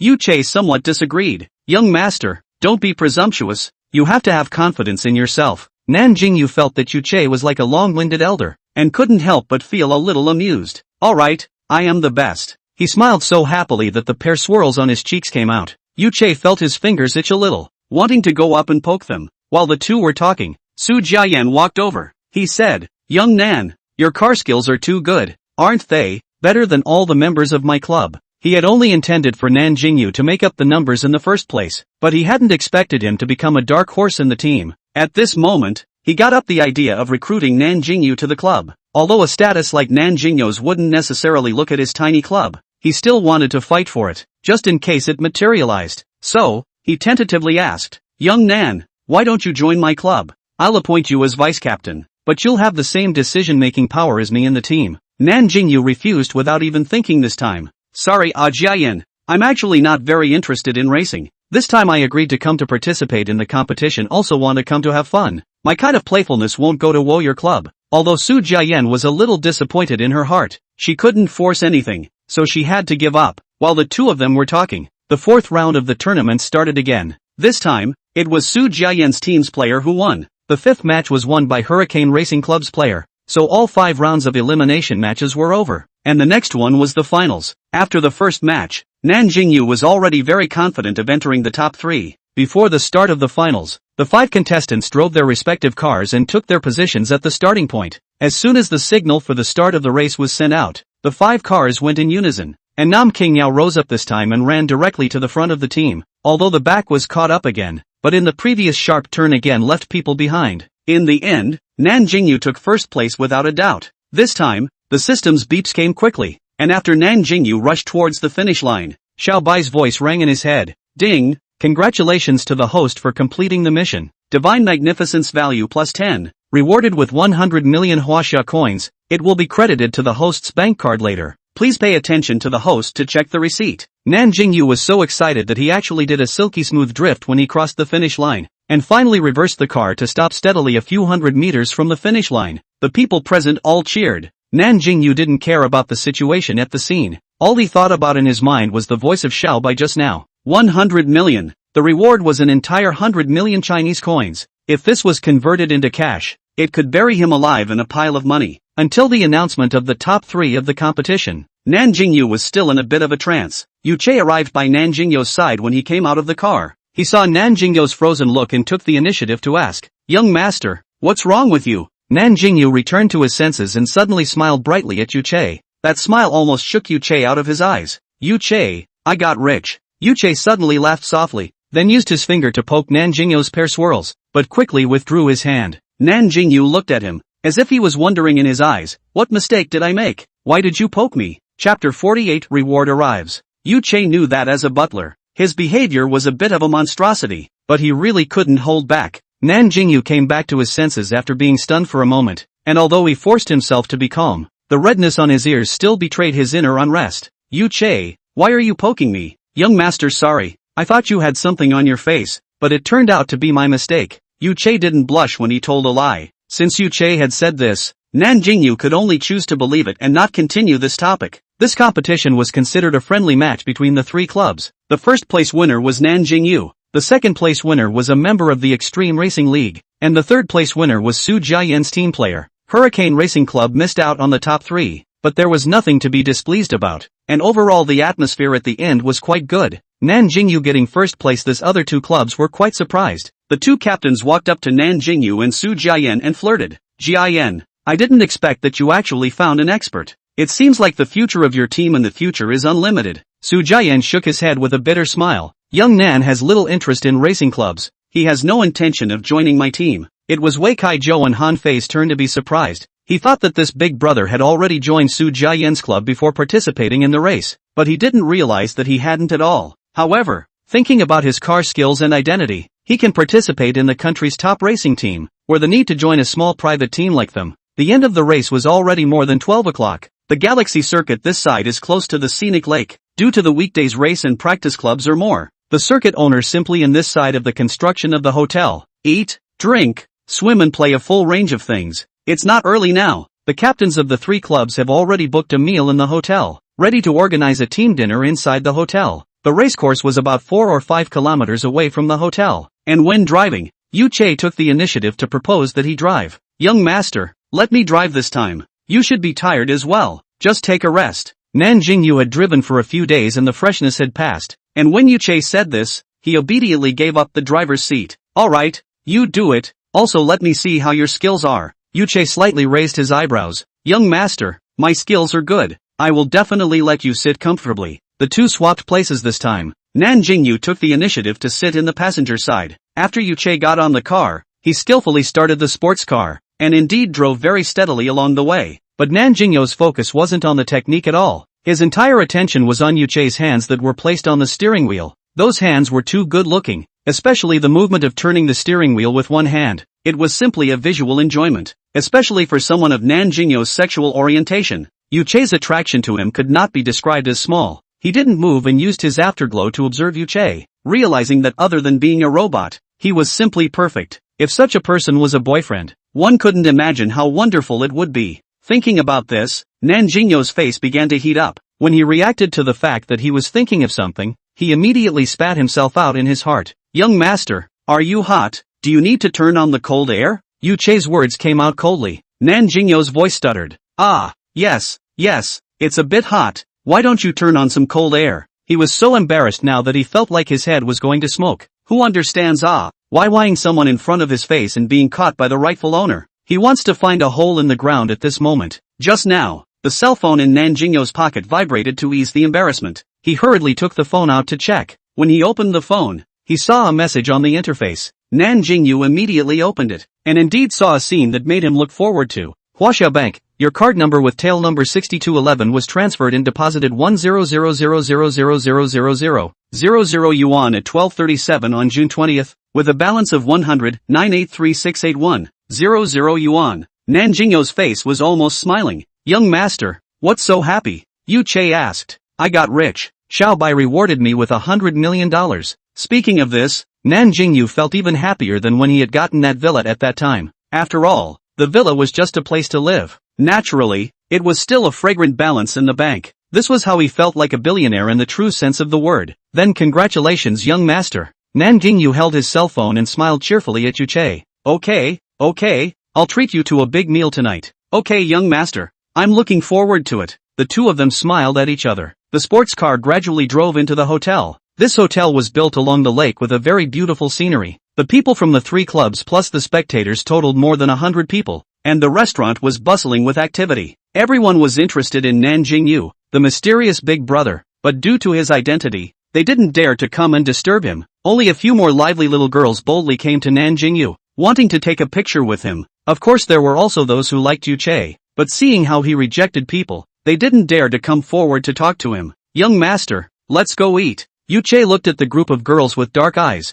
his tone somewhat inscrutable. Okay. Nan Jingyou could feel that Yu Che was a bit unhappy, so he followed him without thinking, leaving behind a bunch of little girls who stood in place and screamed silently. The hotel was in buffet mode, and after Nan Jingyou and Yu Che left, the two of them headed towards the pickup area. On the way, Nan Jingyou had been observing Yu Che's face, and when he saw that his face didn't seem to be as heavy as it was just now, his heart steeply let out a sigh of relief. At this time, he began to wonder. Obviously he was considered an employer. Why would he care so much about what Yu Che thought? Can't figure it out. While he was thinking, Yu Che had already fetched the food. Nan Jingyou took a look. The plate was full of things he usually liked to eat. Young master, what else do you like? I'll clip it for you. Yu Che's magnetic voice rang in Nan Jingyou's ears. Could it be that the things on the plate are for me to take? Nan Jingyou asked in confusion. Yu Che nodded his head and added, if young master doesn't like it, I'll help you get it again. Nan Jingyou hurriedly shook his head. No, these are all my favorites. Yu Che, you hurry up and take what you like yourself. Because on weekdays, Yu Che's cooking was usually according to Nan Jingyou's preferences, so seeing him clip all his favorite things, Nan Jingyou wasn't much surprised. The two of them took the food, and then found a seat by the window to sit down. From just being able to see the scenic lake, so dining in this environment, Nan Jingyou felt that his mood had become very good. Yu Che noticed the opposite person's good mood. The corner of his mouth couldn't help but raise a smile as well. Halfway through the meal, Nan Jingyou's cell phone rang. He picked it up and found it was his brother's call. Fearing that he had something urgent, he hurriedly picked up the phone. Hello, brother, is there something looking for me? Chapter 49, Consciousness Cards. Brother, I'm going to come to High City tomorrow for a business trip. I'm going to visit you on the way. Do you have time tomorrow night? Let's get together as brothers. The voice on the phone was low and full of magnetism. Occasionally a little upturned tone appeared to be a little yuppie. When Nan Jingyou heard that his brother is coming, he immediately put a smile on his face. Yes, of course I'm free, brother. You're going to stay in the Sea City for a few days. Why don't you come to stay with me? If you are not very busy, I can still take you around High City. By the way, when you come, I have a surprise for you. Oh. The person on the other end of the phone also laughed openly. Yo, brother, you still have a surprise? Ah, that brother, I can wait. I probably have to stay in the Sea City for a week, but tomorrow and the next 2 days is the weekend. These 2 days I am free. Nan Jingyou returned. Okay, brother. Right. What time will you get off the plane tomorrow? I will go to the airport to pick you up. The person on the other side didn't know if he was thinking, didn't speak immediately. Only after about 3 or 4 seconds did the voice come back on the phone. I'll probably get off the plane around 5 or so in the afternoon. If brother you want to come then come, but my leader will be coming out with me. I might have to send him to the hotel first. Nan Jingyou felt that this was not a problem at all. He immediately replied, no problem, just send your leader first when you get there, it won't be in the way. Then brother, we will see you tomorrow. Oh. Nan Jingyou's voice was full of joy.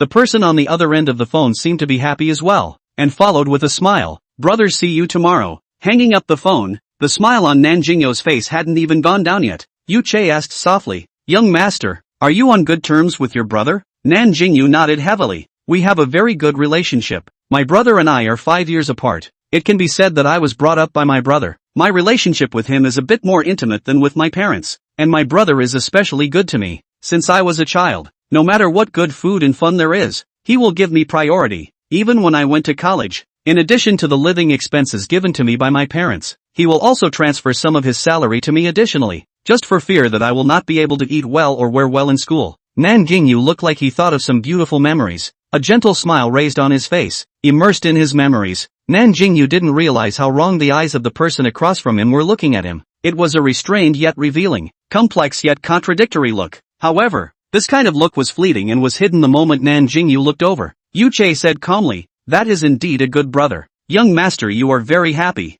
I am indeed happy. Now that I have Xiao Bai, I also want to make my family happy. It just so happens that I have enough divine magnificence value right now. When I go back in the afternoon, I'll look for Xiao Bai to redeem it. And tomorrow I'll tell my brother that our family has money. If it wasn't for the fact that he needed to restrain his expression outside, Nan Jingyou might have laughed out loud. After lunch, some who had things to do quickly left, and some thought that tomorrow was the weekend anyway, so why not just take a vacation here and go back the next day? Su Jiayan and Yan Hao were prepared to go back the next day, but Nan Jingyou was definitely planning to leave this afternoon. So after eating and sitting for a while, Nan Jingyou greeted Su Jiayan and his teammates and left with Yu Che. When going back, it was still Yu Che who drove. Nan Jingyou was happy to be free, taking advantage of the fact that no one was there and it was quiet now. He used his consciousness to communicate with Little White. Little White, I'm looking for you for something, come out quickly. Xiao Bai heard Nan Jingyou's slightly excited voice, and thought there was something urgent. He immediately opened his mouth and said,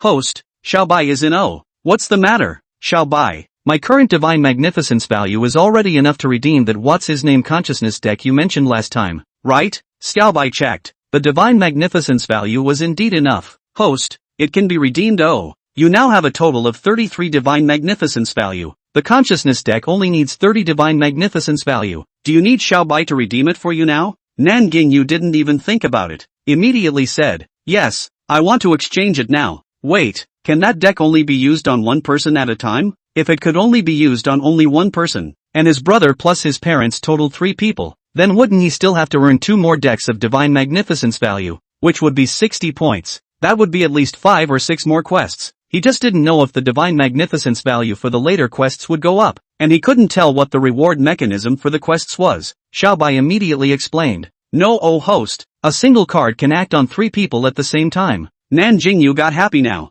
Just like the big moms catching up with the supermarket specials and feeling like they picked up a bargain. That happy. Okay Xiaobai, then you quickly exchange it for me. I need to use it now. Little White agreed, and after about half a minute, Little White's voice came again. Host, it's redeemed. It's already placed in the system space. You can just take it directly. As expected, Nan Jingyou immediately found the card from his consciousness space, and with a thought, the card appeared in his hand. Yu Che drove without changing his face, not showing the slightest surprise at the sudden appearance of something in Nan Jingyou's hand. On the contrary, it was Nan Jingyou whose expression change was obvious. He picked up the card in his hand and examined it in front of his eyes for a few moments, and found that there wasn't much special about it. The card was black in color, and on top of it were some mysterious characters in gold plus white. Anyway, Nan Jingyou couldn't understand a single word of it. How do I use this card? This card is ordinary, completely unable to see that it has such a magical effect. Xiaobai, host, you hold the card, close your eyes,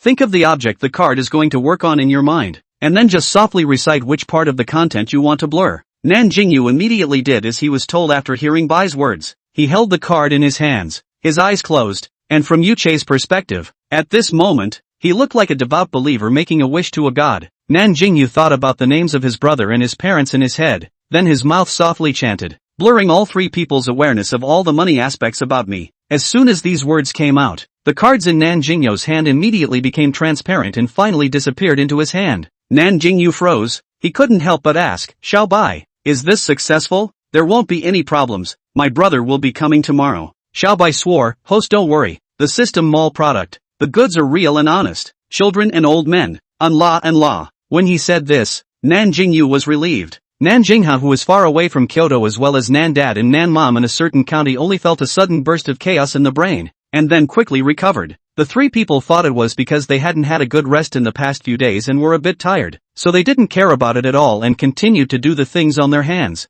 Chapter 50 Heartwarming Moment. Getting this most important thing done, Nan Jingyou felt a wave of drowsiness come over him. Next to him, as if Yu Che had installed radar, he immediately voiced out, young master, you sleep at ease. I'm here. Yu Che's words made Nan Jingyou especially at ease. He smiled gently at Yu Che. Yu Che, then you drive carefully. I'll sleep for a while first. If there's anything, immediately call me. Yu Che inclined his head and smiled faintly. Okay, good afternoon young master. Good afternoon. After Nan Jingyou's words, his head leaned back and he closed his eyes to rest. When the car drove halfway, Nan Jingyou's head suddenly fell onto Yu Che's shoulder. Yu Che's hand holding the steering wheel slightly gave a start, and not long after, a pleasant light laughter sounded from inside the car. On the second half of the road, not knowing what kind of mentality someone had, the speed of the sports car became very slow. When entering the city's roads, some people took the initiative to make room for Yu Che, but Yu Che remained indifferent and did not have the slightest idea of wanting to accelerate. The people in front and behind him were puzzled. Are rich people nowadays so humble and courteous? They don't even speed up when others take the initiative to give way. But in their hearts, they couldn't wait for Yu Che's car to hurry up and get away from them. If they bumped into each other, they wouldn't be able to pay for it even if they sold 10 of themselves. From the Galaxy Circuit to the Star Moon Bay Villa, it took Yu Che a full 2 hours. He parked the car in the underground garage, was not in a hurry to wake up Nan Jingyou, or Nan Jingyou himself felt the car stopped, only then woke up. When he woke up, he saw that his head was lying on Yu Che's shoulder, and the most crucial thing was that he seemed to see that there was a piece of clothes on Yu Che's shoulder that was a little bit darker in color. His eyes became alarmed. Man, he couldn't have flowed that. For the first time, he wanted to slap himself to death so badly. Young master, are you awake? After Yu Che turned off the car and pulled out the key, he saw that Nan Jingyou's expression seemed a bit lifeless. Suddenly, his remaining light glanced at a suspicious small spot on his shoulder, and the corner of his mouth hooked up an imperceptible smile. Nan Jingyou was startled by Yu Che's voice, and he touched the corner of his lips in a lustful manner, saying in a vapid tone, "Ah, right. After deliberating for half a day, he felt that he should still apologize to Yu Che. Yu Che, I'm sorry. I seem to have slept too much and then accidentally soiled your clothes." He sheepishly pointed at Yu Che's shoulder, then lowered his head. Yu Che's magnetic laughter came from his throat, and Nan Jingyou only felt that his head was about to smoke from shame. Young master, then how are you going to compensate me? Che got up a teasing mind. Nan Jingyou immediately raised his head and said, I'll compensate you for 1 set. Oh no, 2 sets. I'll compensate you for 2 sets of clothes, okay? Che's violet eyes flashed. The corner of his mouth slightly raised and said, then I want young master to personally go to the mall to choose for me, can I? Nan Jingyou didn't even think about it and immediately agreed. Yes, tomorrow morning we will go to the mall to choose clothes. Okay, I'll listen to young master. The two of them got out of the car after talking things over. After being busy for most of the day, Nan Jingyou went home and took a shower to change his clothes. When he arrived at the living room again, Che had already changed into a good outfit. Not knowing for what reason, Che didn't wear a full set of formal clothes this time, but instead wore a pair of black casual suit pants with a white shirt on top. The hem of the shirt was tied into the suit pants, the sleeves on both sides were pulled up, and the top 2 buttons of the collar were open, revealing a sexy collarbone. The Che at this time was a little less reserved and stable than usual, and more than a hint of spontaneity and uninhibited. But Nan Jingyou felt that this person was even more seductive now, and he already didn't dare to lock eyes with Che. He was afraid that if he was not careful, he would fall into a trap. That is, he knew that the road ahead could not be taken, but he just could not control himself to move forward. In order to not let himself be mesmerized by Che like a dim-witted ruler, he turned the TV on and pretended to watch it. As if Che sensed something, a hint of a smile involuntarily flashed in his eyes. Too much of everything is too little. He was ready to leave a little private space for Nan Jingyou, so he took the initiative to head towards the kitchen, saying that he was going to prepare the ingredients for the night first. Nan Jingyou didn't doubt it, and after Che left, he immediately moved his eyes away from the TV and collapsed on his back on the sofa in a state of delirium. 2 minutes later. Right, young master, do you want to eat king crab tonight? I'll ask the people from the property to help send one over. Che suddenly came out from the kitchen, startling Nan Jingyou, who was in a state of delirium, into a jolt. Yeah, Che, you scared me to death. Nan Jingyou patted his chest with a startled look. Seeing this, Che hurriedly received a cup of warm boiled water for him from the kitchen. Young master, sorry, I didn't mean to scare you. Che was a bit amused. A normal person shouldn't be scared like this so easily, unless one had done something wrong and had a ghost in their heart. He just didn't know what that ghost in Nan Jingyou's heart was. Nan Jingyou waved his hand, took the warm water and drank a few mouthfuls to suppress the shock. Dinner is up to you. I like all the dishes you make. This sentence was not a polite remark. Che was just that good. The dishes he made were either the ones he liked to eat or the ones that tasted very good. Before, when he ate at the Imperial Cuisine Pavilion, he felt that none of those dishes were as good as the ones made by Che. Che got the answer he wanted and continued to go back to the kitchen to cook. He saw the busy figures in the kitchen through the glass and had infinite emotions in his heart. He never thought that one day, he would actually live a life where he had someone to accompany him and someone to serve him. The key was that this person was also very much to his liking. If only Che wasn't a robot, maybe he would even consider going after him as a boyfriend. However, Che didn't seem to be any different from a normal human. He was even better than a normal human. There were some things that couldn't withstand thought. As long as a certain thought arose, then that thought would be out of control. Nan Jingyou felt as if a thought flashed through his mind, a thought that caused his scalp to tingle a little and his heartbeat to speed up involuntarily. He tried to press his heart, trying to stop his rambling thoughts in such a way. 2 voices appeared in his heart. One was, Nan Jingyou, if you like it, you have to take the initiative to fight for it. Che is so outstanding. Sooner or later he will be snatched away by someone. The other is, Nan Jingyou, you be a person. Don't be so hungry. Love also needs to be divided into races. Interracial love is not desirable. After a long time of heaven and man, Nan Jingyou didn't think of a reason. He decided to calm down for a while, in case he is just seeing color. Maybe after a while, when he got tired of looking at Che's face, his heart wouldn't ripple too much.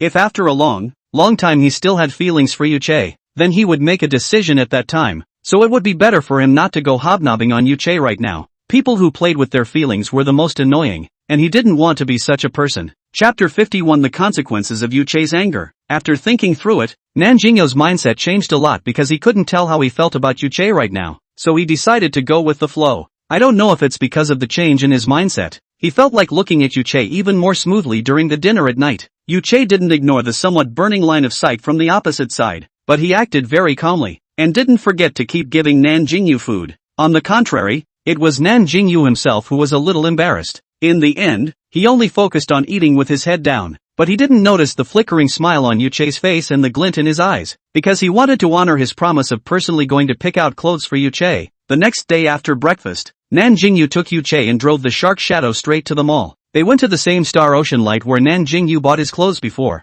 Parking the car in the underground garage of the mall, Nan Jingyou took Yuchei and went straight to the third floor of the mall. But this time, he didn't bring Yuchei to the same stores where he bought clothes last time, because Yuchei usually likes to wear suits, so he brought someone to a very high-end looking suit store. Nan Jingyou didn't recognize the brand, but he felt that the store was very unassuming from the decoration outside, and the suits hanging in the window made Nan Jingyou's eyes light up. He took a look at the name of the store and realized that this store was actually a national brand. The name of the store was called Hawaii, and the two big characters of the dragon and phoenix were full of the ancient charm of China. The suits in the window were even a combination of two completely different styles, Western and Chinese, but there was no contradiction at all. Instead, they complemented each other. Almost without thinking, he brought Yuchei into the store because he felt that the style of this store was very compatible with Yuchei. As soon as they entered the store, the clerk at the entrance warmly received the two. "Welcome to Hawaii. May I ask what I can do for the two of you?" The clerk had a decent smile on her face. Yuchei followed behind Nan Jingyou without saying anything.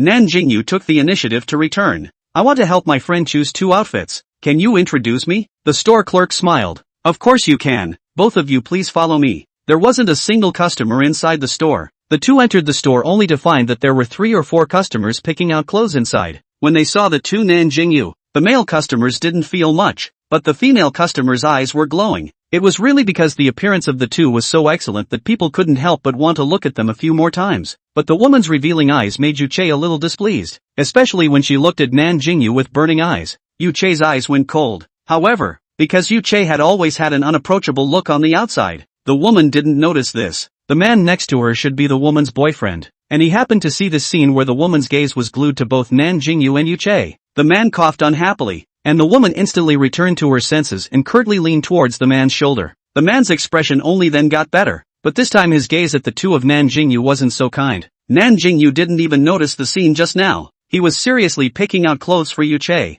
"Yuchei, how about this one? I feel it suits you." What Nan Jingyou was pointing at was a black suit. The collar of the suit was decorated with gold thread embroidery. Even the cuffs had exquisite embroidery. He also picked out a suitable tie for Yuchei. Yuchei's expressionless face was like a spring breeze all of a sudden, and he smiled gently. If young master chose it, then it must be the best. "Let's have this one." Yuchei was truly convinced. He guessed that even if he chose a hideously ugly piece of clothing, Yuchei would probably still say it looked good. "I don't count when I say it. You go to the fitting room to try it on first, and wear it out for me to see by the way." Yuchei still did as he was told this time. He quoted a size and entered the fitting room with the clothes given by the clerk. While waiting, the man and woman from earlier seemed to have an argument. "Honey, the clothes here are also too expensive. You're a big man, where do you need to wear such expensive clothes? Save it and buy me a few more bags later, okay?" The man said with a dark face. "I haven't spent enough money for you. Now you actually dare to point your finger at me. I think it's just that you're too good to you on weekdays, so much so that you've forgotten who you are."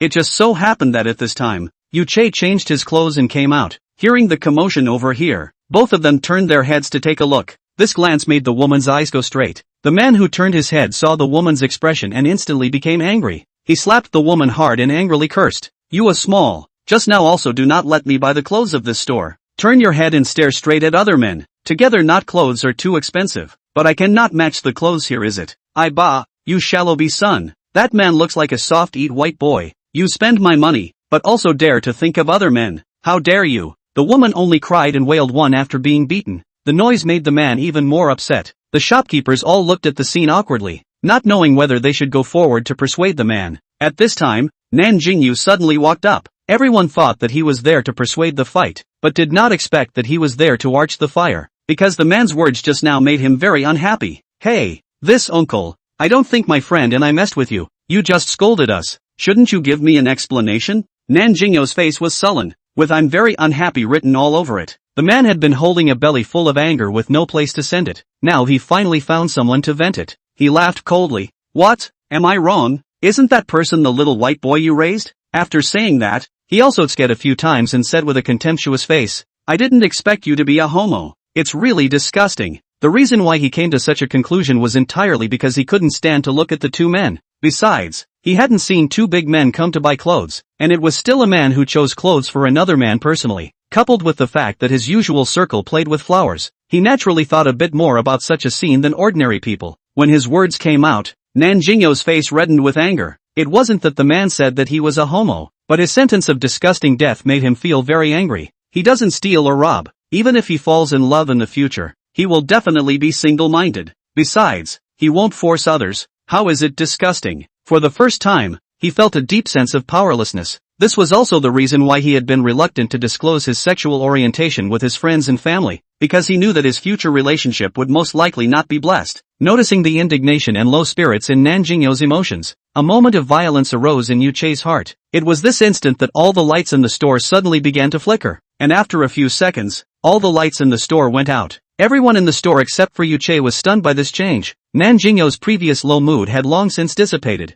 and at this moment his mind was brainstorming many end-of-the-world scenarios. He was so scared that he had a jolt. Chapter 52, Retribution. The store clerk came back to his senses from the initial look of confusion and immediately got someone to notify the mall's property. Fortunately, the lights outside the store were very bright, and along with that, the store was also illuminated a lot. The man who had just cursed left. Yu Che's eyes flashed, not knowing out of what kind of mentality, letting the man go. Nan Jingyou was still a little reluctant, looking at the back of the man out of the door. His face was a little not so good. As a result, coincidentally, the man just walked to the store not far away. Left foot tripped, right foot fell a dog. That face on the ground muffled sound, so that all the people passing by to hear the teeth are sour. No one saw. Standing inside the store, the pair of purple eyes of Yu Che slightly issued a deep purple light, but fleeting, immediately returned to calm. Seeing this scene, Nan Jingyou didn't hold back and let out a giggle. Fortunately, the man had already gone out of the store and did not hear the ridicule.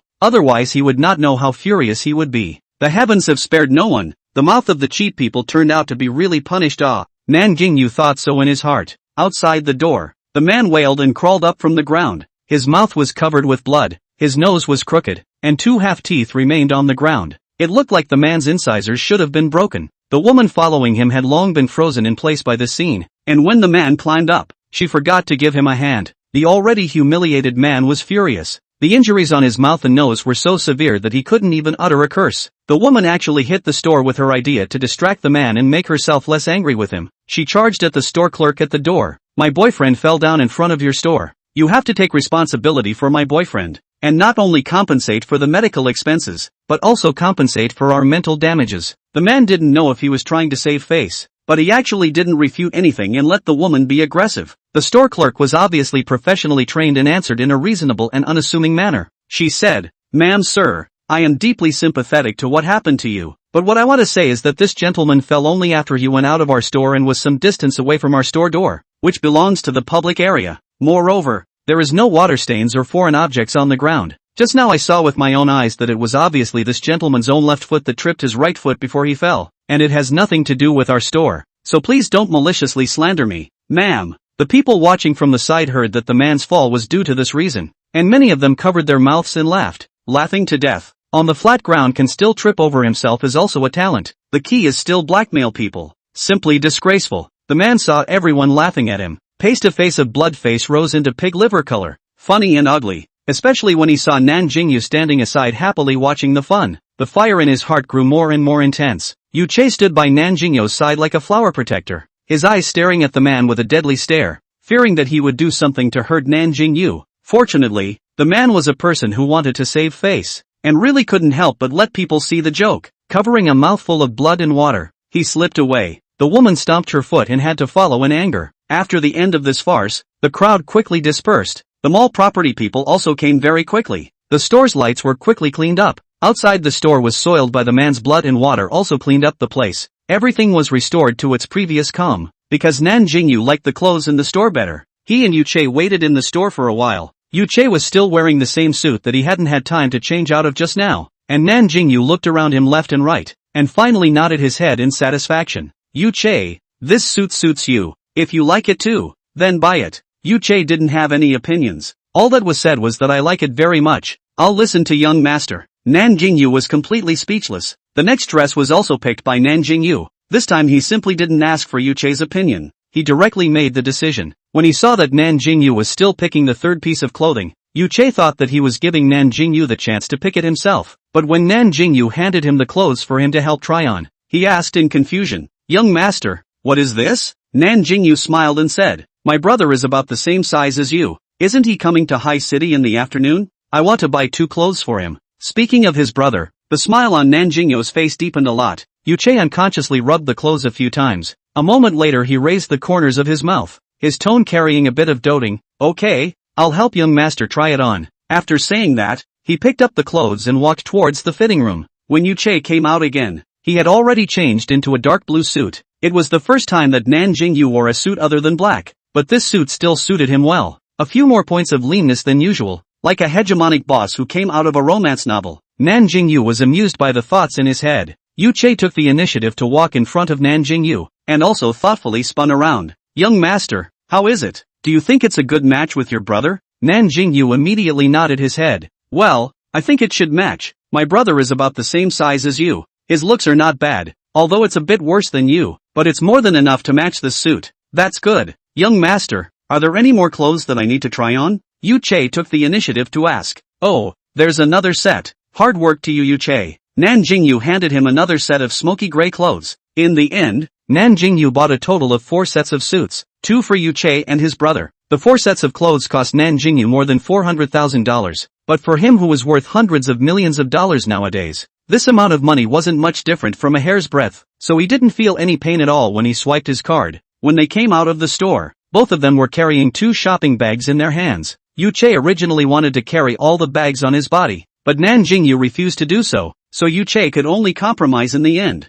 At noon, the two went to the Western restaurant where Nan Jingyou ate steak at the mall last time to have lunch. The last time he came to this store felt pretty good, so Nan Jingyou didn't bother to choose another store, and directly brought people straight to the Western restaurant. This time with the last meal feeling completely different. The first time to come as a person, then do not know anything, feel very formal. This time to relax a lot. There was still time to enjoy the piano and violin playing on the stage. After lunch, from the afternoon to pick up the plane there are still several hours. Now back to the Villa Nan Jingyou and feel the trouble. So thought of simply in the shopping center near the 5-star hotel to open 2 rooms and Che used as a lunch break. However, this hotel weekday occupancy rate was very high. Just these 2 days the hotel came to a group of 4 and what the delegation stayed. So now there is only 1 luxury single room, which is still just a guest checkout only empty out. Now it was Nan Jingyou's turn to be embarrassed. Single room, this does not mean that 2 people want to rest, then can only sleep in a bed? But now to find other hotels and some trouble. While Nan Jingyou was entangled,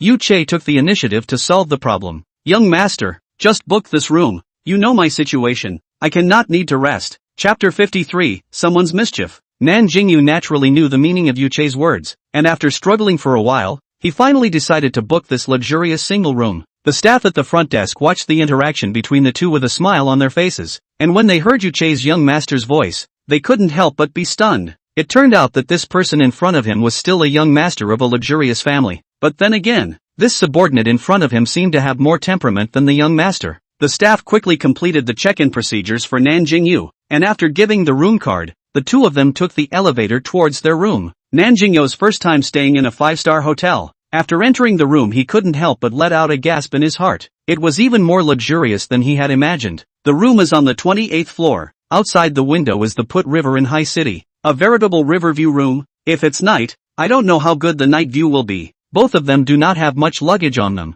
After entering the room, Nan Jingyou subconsciously wanted to jump on the big bed. His arm was half open before he realized that he was not the only one in the room. His footsteps lurched, and he immediately withdrew his arm and placed it peacefully at his side. The corner of Che's mouth, who had completely watched this action of his, slightly hooked as he asked, "Young master, are you going to rest directly or go take a bath before sleeping?" After saying that, he stood in place waiting for Nan Jingyou's answer. Nan Jingyou stroked his chin and thought for a split second. He said, "Forget it, just sleep directly." Anyway, he didn't sweat much in the morning, besides it was just a nap, there wasn't that much to talk about. Che nodded. "Then young master, go and rest quickly. I'll go sit on the sofa. I'll call you later when it's time." Nan Jingyou wanted to nod, but he still couldn't help but ask, Che, that. He stammered for half a day and didn't say anything of the sort. Che stared at him curiously, wanting to see what grandiose words he would say, and, in the end, Nan Jingyou took a deep breath and spat out his unfinished words. "It's just that I see that the bed is quite big, so if you also want to sleep, it's okay for us to squeeze in." His heart thumped incessantly as he finished his sentence. Che didn't say anything, and just when Nan Jingyou thought it was because his words were too presumptuous, he heard Che laugh lowly. His face, which was even better looking than a vampire count's, was currently overflowing with an incomparably bright smile, and was deeply attracted when Nan Jingyou was unguarded. "Young master, can I take this as an invitation from you? Yu Che's voice was unhurried, vaguely carrying a hint of flirtation. The sentence that caught him off guard caused Nan Jingyou to blush like a boiled shrimp. At this moment, he was like a little daughter-in-law who was being molested. It was neither right nor wrong to say anything. In the end, he just hummed softly without any deterrent, dropped a sentence that he didn't want to sleep even if he didn't want to, and ran to the restroom. As Yu Che looked at his departing back, the smile at the corner of his lips grew bigger and bigger. A few seconds later, he walked over to the window and closed the curtains, turned on the air conditioner, and then unbuttoned his suit and sat on the sofa to the side. When Nan Jingyou came out with his mental construction done, he found that the room had become dim, and Yu Che had also already sat on the sofa with his eyes closed. Although he knew that he definitely hadn't slept, he still let out a fierce sigh of relief. This was quite good, otherwise he didn't know how he was going to face Yu Che. He didn't talk to Yu Che, but gently took off his shoes and laid down on the bed. He thought that he would have a hard time falling asleep, but to his surprise, just after he closed his eyes, he felt a wave of drowsiness come over him, and immediately afterward, he fell into a deep sleep. Almost at the moment Nan Jingyou fell asleep, Yu Che's eyes immediately opened, and he looked at the person on the bed with that fixed gaze, the gentleness in his eyes as if he wanted to drown the person in it. After a while, the person on the bed moved. It turned out to be Nan Jingyou, who kicked the quilt away, revealing a section of his waist, and his feet were also bare. Yu Che suddenly got up and walked towards the bed. His leather shoes stepped on top of the soft carpet without making a sound. Arriving at the bedside, he gazed condescendingly at the sleeping face of the bed, then bent down to put the quilt that Nan Jingyou had kicked away back over him. Only he didn't directly get up, but used his hand to gently trace the eyebrows of the person underneath him for a few moments. His mouth softly spat out a sentence, "The little problem is still the same as before." Not knowing if he had been disturbed, Nan Jingyou rolled over, leaving only a furry back of his head for Yu Che. Yu Che obediently stood up, shook his head and lost his smile before returning to the sofa. When Nan Jingyou woke up, the house was still dim. He thought that he had overslept and it was dark, and was so startled that he immediately sat up from the bed. "Young master, you're awake?" Yu Che's voice came from the sofa. Nan Jingyou's body was shaken by the shock, and only calmed down after seeing that it was Yu Che. He raised his hand and looked at his watch, realizing that it was only 3 o'clock. His nervousness then relaxed. "Young master, don't worry, I said I would call you." Yu Che's words came again. Nan Jingyou exhaled and said, "I thought it was dark. Scared me." After he finished speaking, he pulled back the covers and got up to put on his shoes, then went to the restroom to wash his face to clear his head. After leaving the restroom, Nan Jingyou's face were still attached with water droplets. His delicate skin was flushed with a healthy redness, a level that girls would envy when they look at it. "Yu Che, let's leave now. Go do a checkout. Then go to the parking lot and drive to the airport. The time is just right," Nan Jingyou said to Yu Che, who walked over. "Okay, young master." After saying that, he pulled out a handkerchief from the inner pocket of his suit and handed it to Nan Jingyou. "Young master, wipe your face." Nan Jingyou's hand on his side unconsciously twisted his pants. Seeing that Yu Che kept this action, he finally received it in his hand. He used the handkerchief to dry his face, and looking at the already soiled handkerchief, he was a little too embarrassed to directly return it to Yu Che. He laps up the handkerchief and stuffs it into his pants pocket, awkwardly coughing lightly. He says, "I'll return it to you when I go back and wash it." Yu Che laughed and said, "Young master, actually there's no need to wash it. Your face isn't dirty, and there's no need to give it back to me. Young master will just keep it."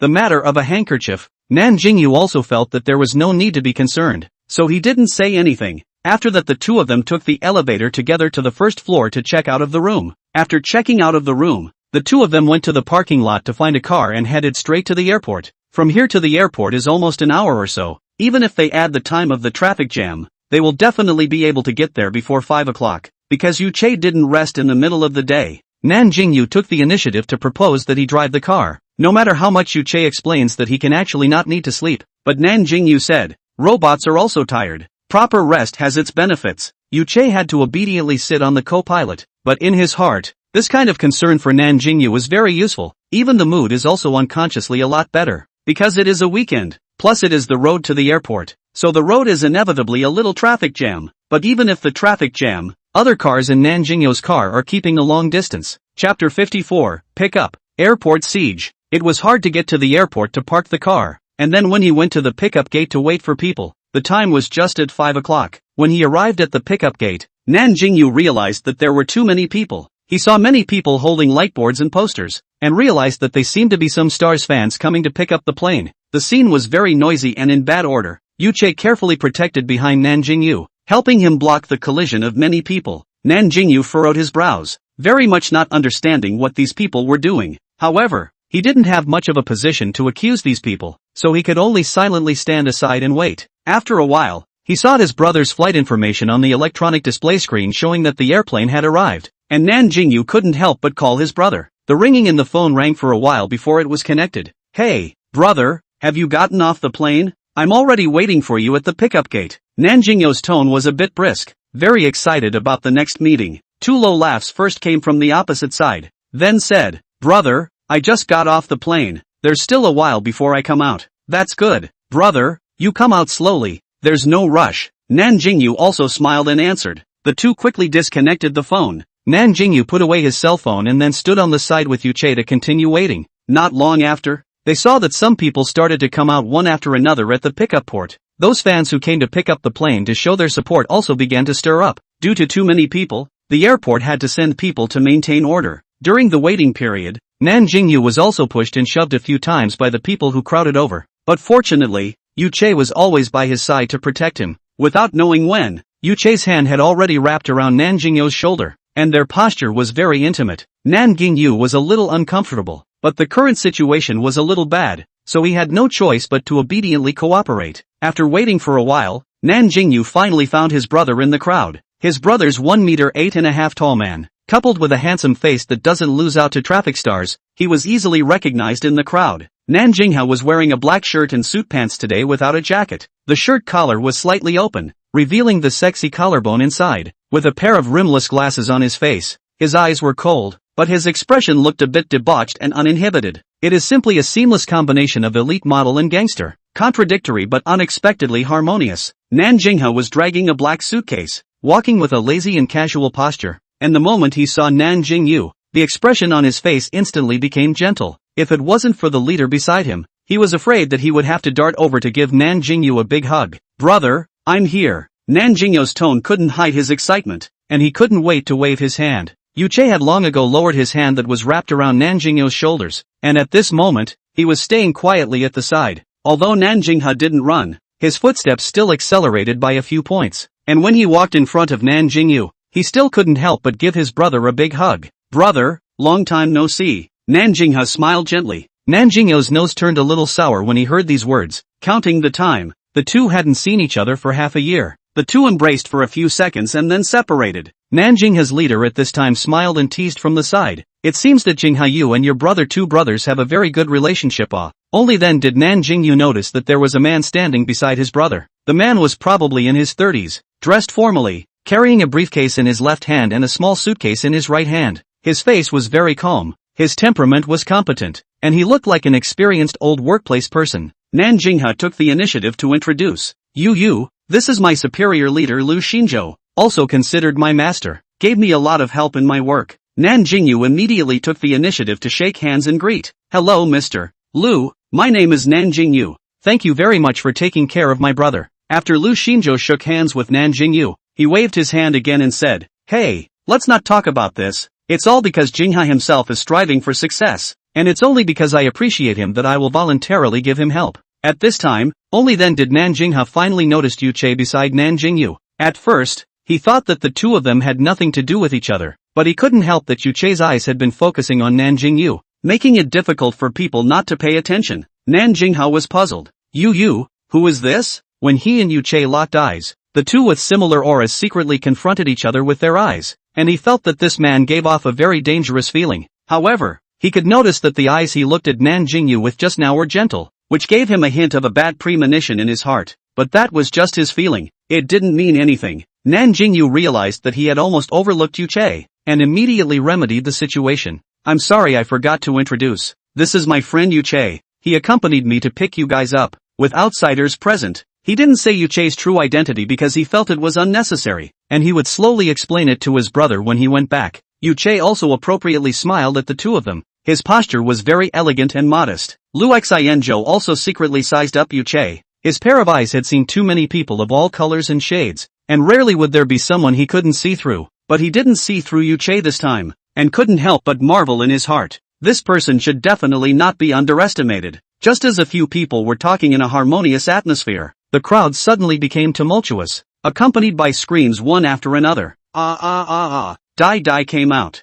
Die. Look at me. Look at me. Die. I love you. I want to give you a monkey. The first time Nan Jingyou saw such a crazy star chasing scene, the whole person was dumbfounded. Even he began to wonder who this star was. The row was actually so big. Due to the better position on the side of Nan Jingyou's few people, it just so happened that he could easily see the star that came out. But to Nan Jingyou's disappointment, this star was armed from head to toe. Not even a single strand of hair could be seen. Seeing the increasingly chaotic crowd, several people intended to leave immediately, but the power of the fans was too strong, and the entire pickup entrance was surrounded. Even they kept getting pushed and shoved, and even Nan Jingyou, who was still very delicate just a moment ago, looked a little bit lousy. The best situation was Nan Jingyou and Yuche. Yuche deadlocked Nan Jingyou in his arms. He was like a steel plate. Under the push and pull of so many people, he actually didn't move at all. Simply too strong to be a normal person. But he wasn't a normal person either. Nan Jingyou wanted to get up from Yuche's arms several times to stand on his own, but every time he had the will to do so, he finally had to give up and shrink in Yuche's arms as a quail. Even though he thought so, Nan Jingyou's face was as red as a monkey's ass, especially because there was always someone squeezing him behind his back. His chest and Yuche's body could only be firmly stuck together. Yuche, on the contrary, was enjoying this posture, with a deliberate smile on his face. Just as Nan Jingyou was complaining about the star and his fans in his heart, a hoarse and violent voice came from the center of the crowd. All disperse. What are you squeezing for? Is there any quality left? Did I say no pickups? Did you all turn a deaf ear? Look at how much trouble your behavior has caused everyone. For a time, everyone was silenced. Chapter 55. Brother, you also follow stars? The fans all looked at each other in disbelief, not expecting their idol to actually get angry on the spot. The passers-by originally had a big opinion of this star, but when they heard him shout like this, they were all very surprised, and they couldn't help but change their impression of him a little. This also included Nan Jingyou, who didn't realize that this star's 3 views were quite positive, because many stars, in order to maintain their persona, usually do not make this kind of move in public. Some people will even gloat about this kind of scene, thinking that it is their own charm, not thinking that they were ashamed, but thinking that they were honored. Seeing that these fans froze but didn't look like they were dispersing at all, that star directly removed his hat and mask sunglasses, revealing his entire face. Don't you guys want to see it? Now hurry up and see.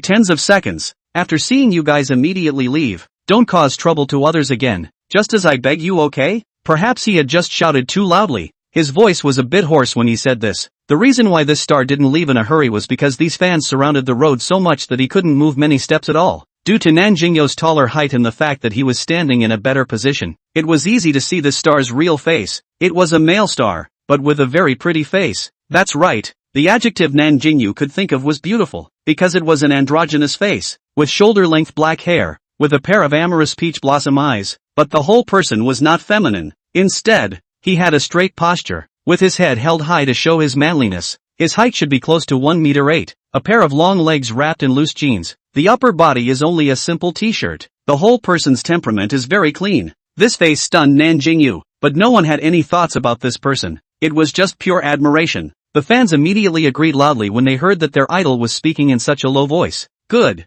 As soon as this hefty good word came out, many fans immediately stepped forward to organize everyone to scatter to the side, making room for the male star to leave. The staff around the male star immediately escorted the person towards the outside of the airport when they saw this. I don't know if it was Nan Jingyou's illusion, but he noticed that the star seemed to look in his direction for a few moments, but he didn't care and thought it was just a coincidence. With the star gone, those fans naturally followed suit, and the large receiving entrance instantly became spacious. Brother, what are you looking at? Nan Jingyou saw his brother's face in a trance, but his eyes kept staring at the direction that star left. Brother, you wouldn't be a star chaser too? Could it be that you also like that star just now? Nan Jingyou exuded an air of gossip all over his body. Nan Jingyou finally came back to his senses at this time. For his younger brother's flirting, he just smiled. What are you thinking? It's just the first time I've seen this kind of scene. I'm a little curious. Nan Jingyou shrugged. Okay. For the matter of his brother chasing after a star, he really had a hard time believing it, so he easily believed his brother's set of words. Only he missed the obscurity and faint sadness that flickered in Nan Jingyou's eyes.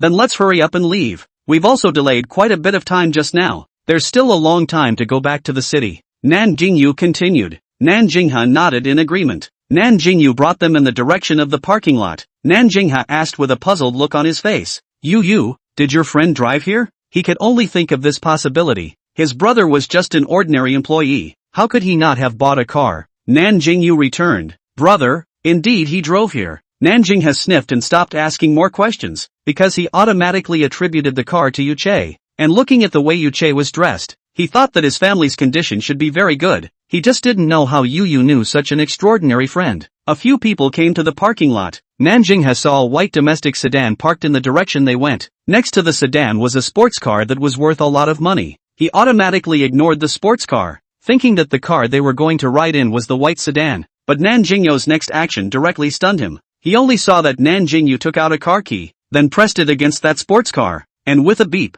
the door of the sports car actually opened slowly. Nan Jingyou made a swallowing motion. His voice was a little trembling. This car is your friend's? He did recognize this car. It was worth almost $100 million.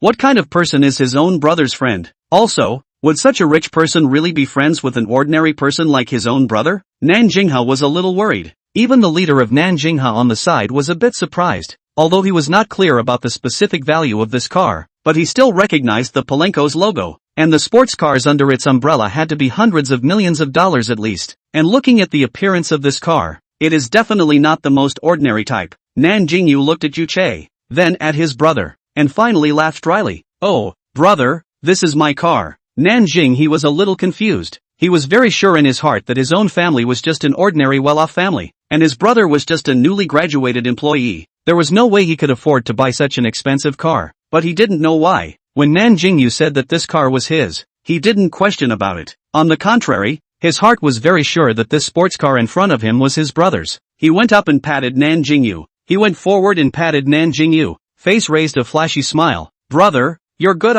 can buy such an expensive sports car? When to borrow brother me also open it. Nan Jingyou waved his hand and said, brother, if you like it, I'll give this car to you. Hey, anyway, I still have a car that's similar to this one. The Flying Eagles car should be shipped back next month. Besides, he was planning to buy another car. He couldn't drive too many sports cars at home, so he might as well give one to his brother. Nan Jingyou raised his eyebrows. His expression looked a little wilted. Really? You're willing to give it to me just like that? The corner of Nan Jingyou's mouth hooked up slightly. What's there to give up? If I ask brother for something, will you not give it to me? Nan Jingyou answered without hesitation. Then definitely give it. But if you ask for the stars in the sky, then brother I can't do anything about it. Looking at his brother's gag, Nan Jingyou laughed happily. Lu Xianzhou on the side looked at the two brothers Nan Jingyou with a very complicated expression, hoping that this kid is still a rich second generation. Then he still complains about him being poor in front of himself every day. It turns out that the only one who is really poor is himself. Everyone else is here to experience life.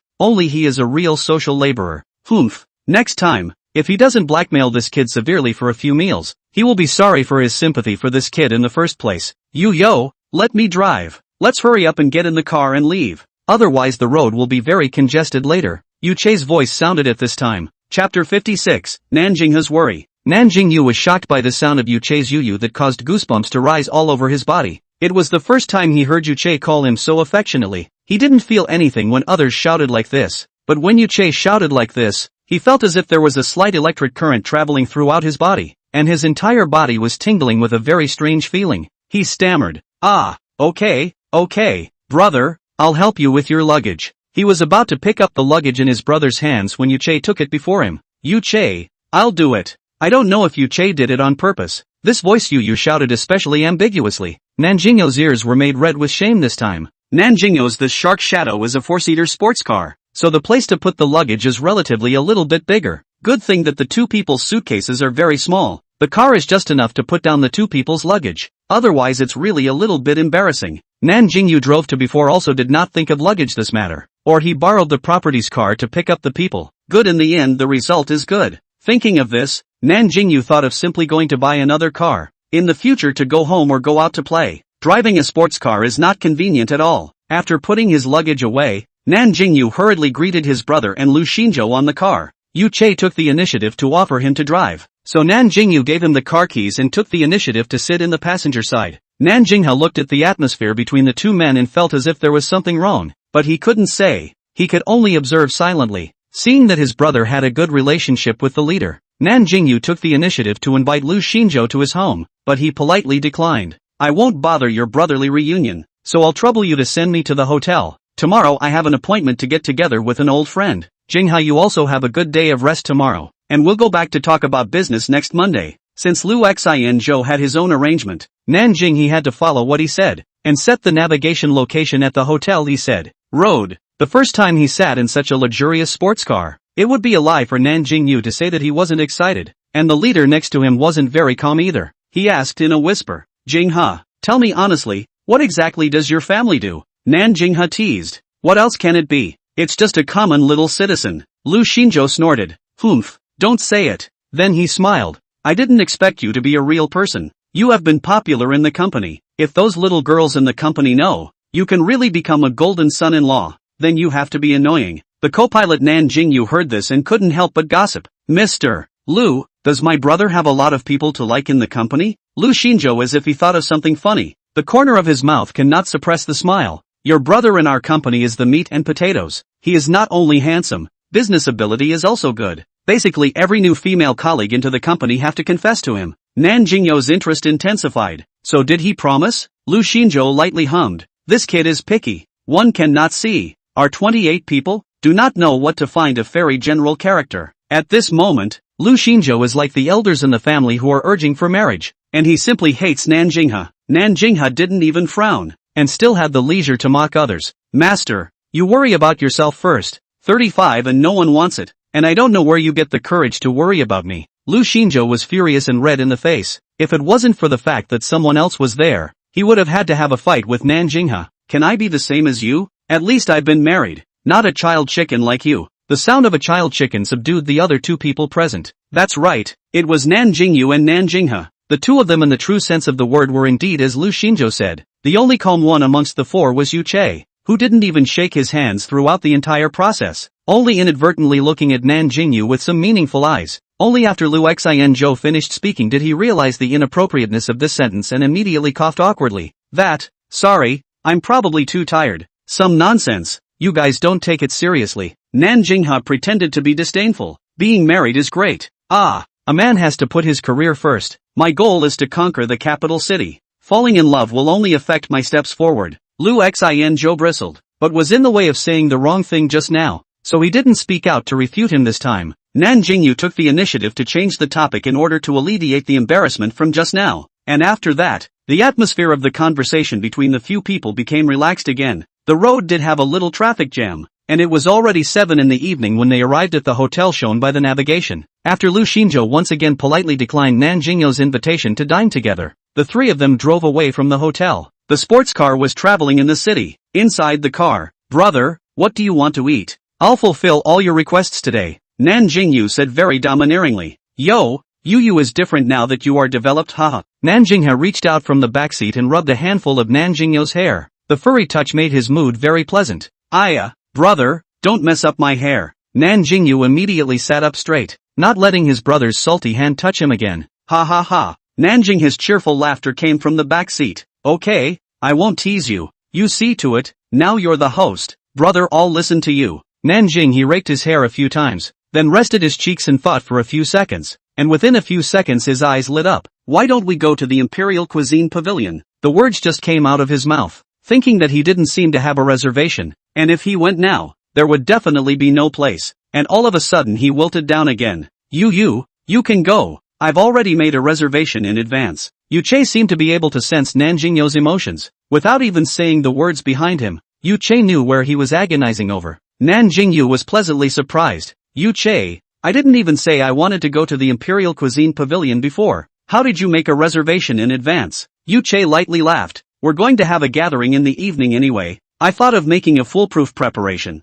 and even if I don't go to eat, at most, I'll only lose some points. Nan Jingyou's mood at the moment was like riding a roller coaster, directly climbing from the bottom to the top. He felt that Yu Che was simply too perfect. How could he even think of such small details? Nan Jingyou, who had been in the backseat, had an unobstructed view of his brother's expression and eyes, and he had finally sorted out all the various details that he had previously perceived between Nan Jingyou and Yu Che. At this moment, his mood was also like a roller coaster, only it happened to be the opposite of Nan Jingyou. He knew very well what Nan Jingyou's look at Yu Che represented, because he would also look at someone with that kind of look. This made his mood a little heavy. He understood how difficult this path was, and he didn't want his favorite brother to experience a single bit of pain. It seemed like he had to find a chance to have a good talk with Nan Jingyou. A certain person still didn't know that he was about to face a wave of interrogation, and was still excitedly thinking about what delicious dishes he was going to introduce to his brother in a while. Chapter 57, Work Problems. The hotel wasn't too far from the Imperial Cuisine Pavilion,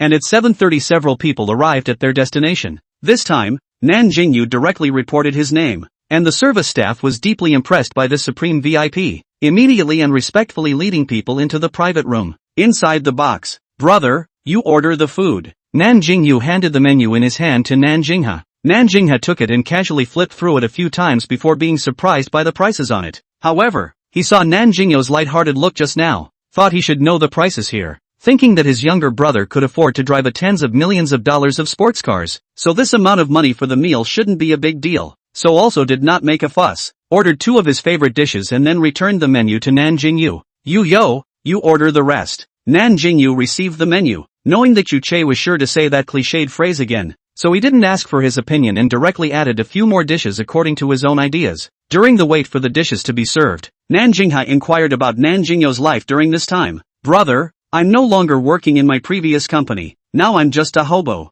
Nan Jingyou spread his hands with a helpless look, then he told his brother about the clash with the leader, so angry that Nan Jinghua almost slapped the table. You, why didn't you tell me at that time? If I had known, I would have come to support you." Nan Jingyou was touched by his brother's words, but still smiled and said, "Brother, that person has already eaten his own words, and has now been fired from the company a long time ago." Only then did Nan Jinghua's face look better. "By the way, what's going on with your car?" Nan Jinghua was a little curious about this. Even though Nan Jingyou knew that there was this, his heart was still a little apprehensive. He actually didn't want to make up lies to deceive his brother, so he only said, "Brother, I now not only have a luxury car, there is also a company and villa. There may be more wealth in the future, but how it came about I can't tell you yet. Are you willing to believe me?" Nan Jinghua gaze fixedly looked at Nan Jingyou without saying anything. This brother's eyes looked at the bottom of Nan Jingyou's heart. When he was wondering if the consciousness card was not working, Nan Jinghua finally smiled. He patted Nan Jingyou's shoulder and said in a solemn tone,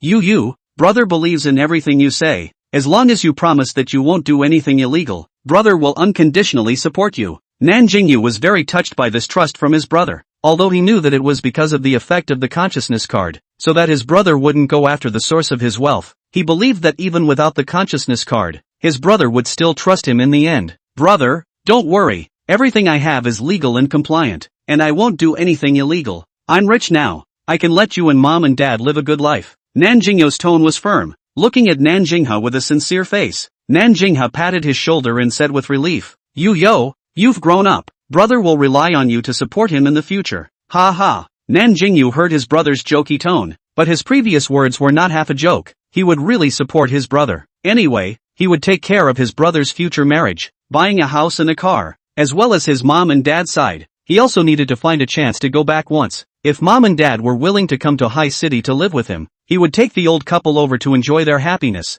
If they still wanted to live in their hometown, then he would buy them a big house in their hometown, and hire a nanny to take care of their lives. While he was imagining the beautiful life of his family in the future, the waiters started to serve the food one after another, and then the 3 of them chatted while they ate. However, Yu Che basically didn't say a few words. It was all about the 2 brothers' eloquent conversation. Although his mouth was idle, his hands were very busy. One moment he was giving Nan Jingyou food, the other moment he was peeling shrimp for him. Nan Jingyou had already gotten used to eating with Yu Che in this way at home. Even in front of Nan Jinghua, he didn't react to what was wrong for a moment. Nan Jinghua, who had watched the entire process, had an even more complicated heart. If there was still nothing fishy about these 2, his name would be written backwards. With a heavy heart, he couldn't eat the second half of the meal. "Brother, is the food not to your liking? Why do you feel like you don't really want to eat?" Seeing his brother's insatiable appetite, Nan Jingyou thought it was the dishes, and couldn't help but care a few words. Only then did Nan Jingyou realize that he had wandered off,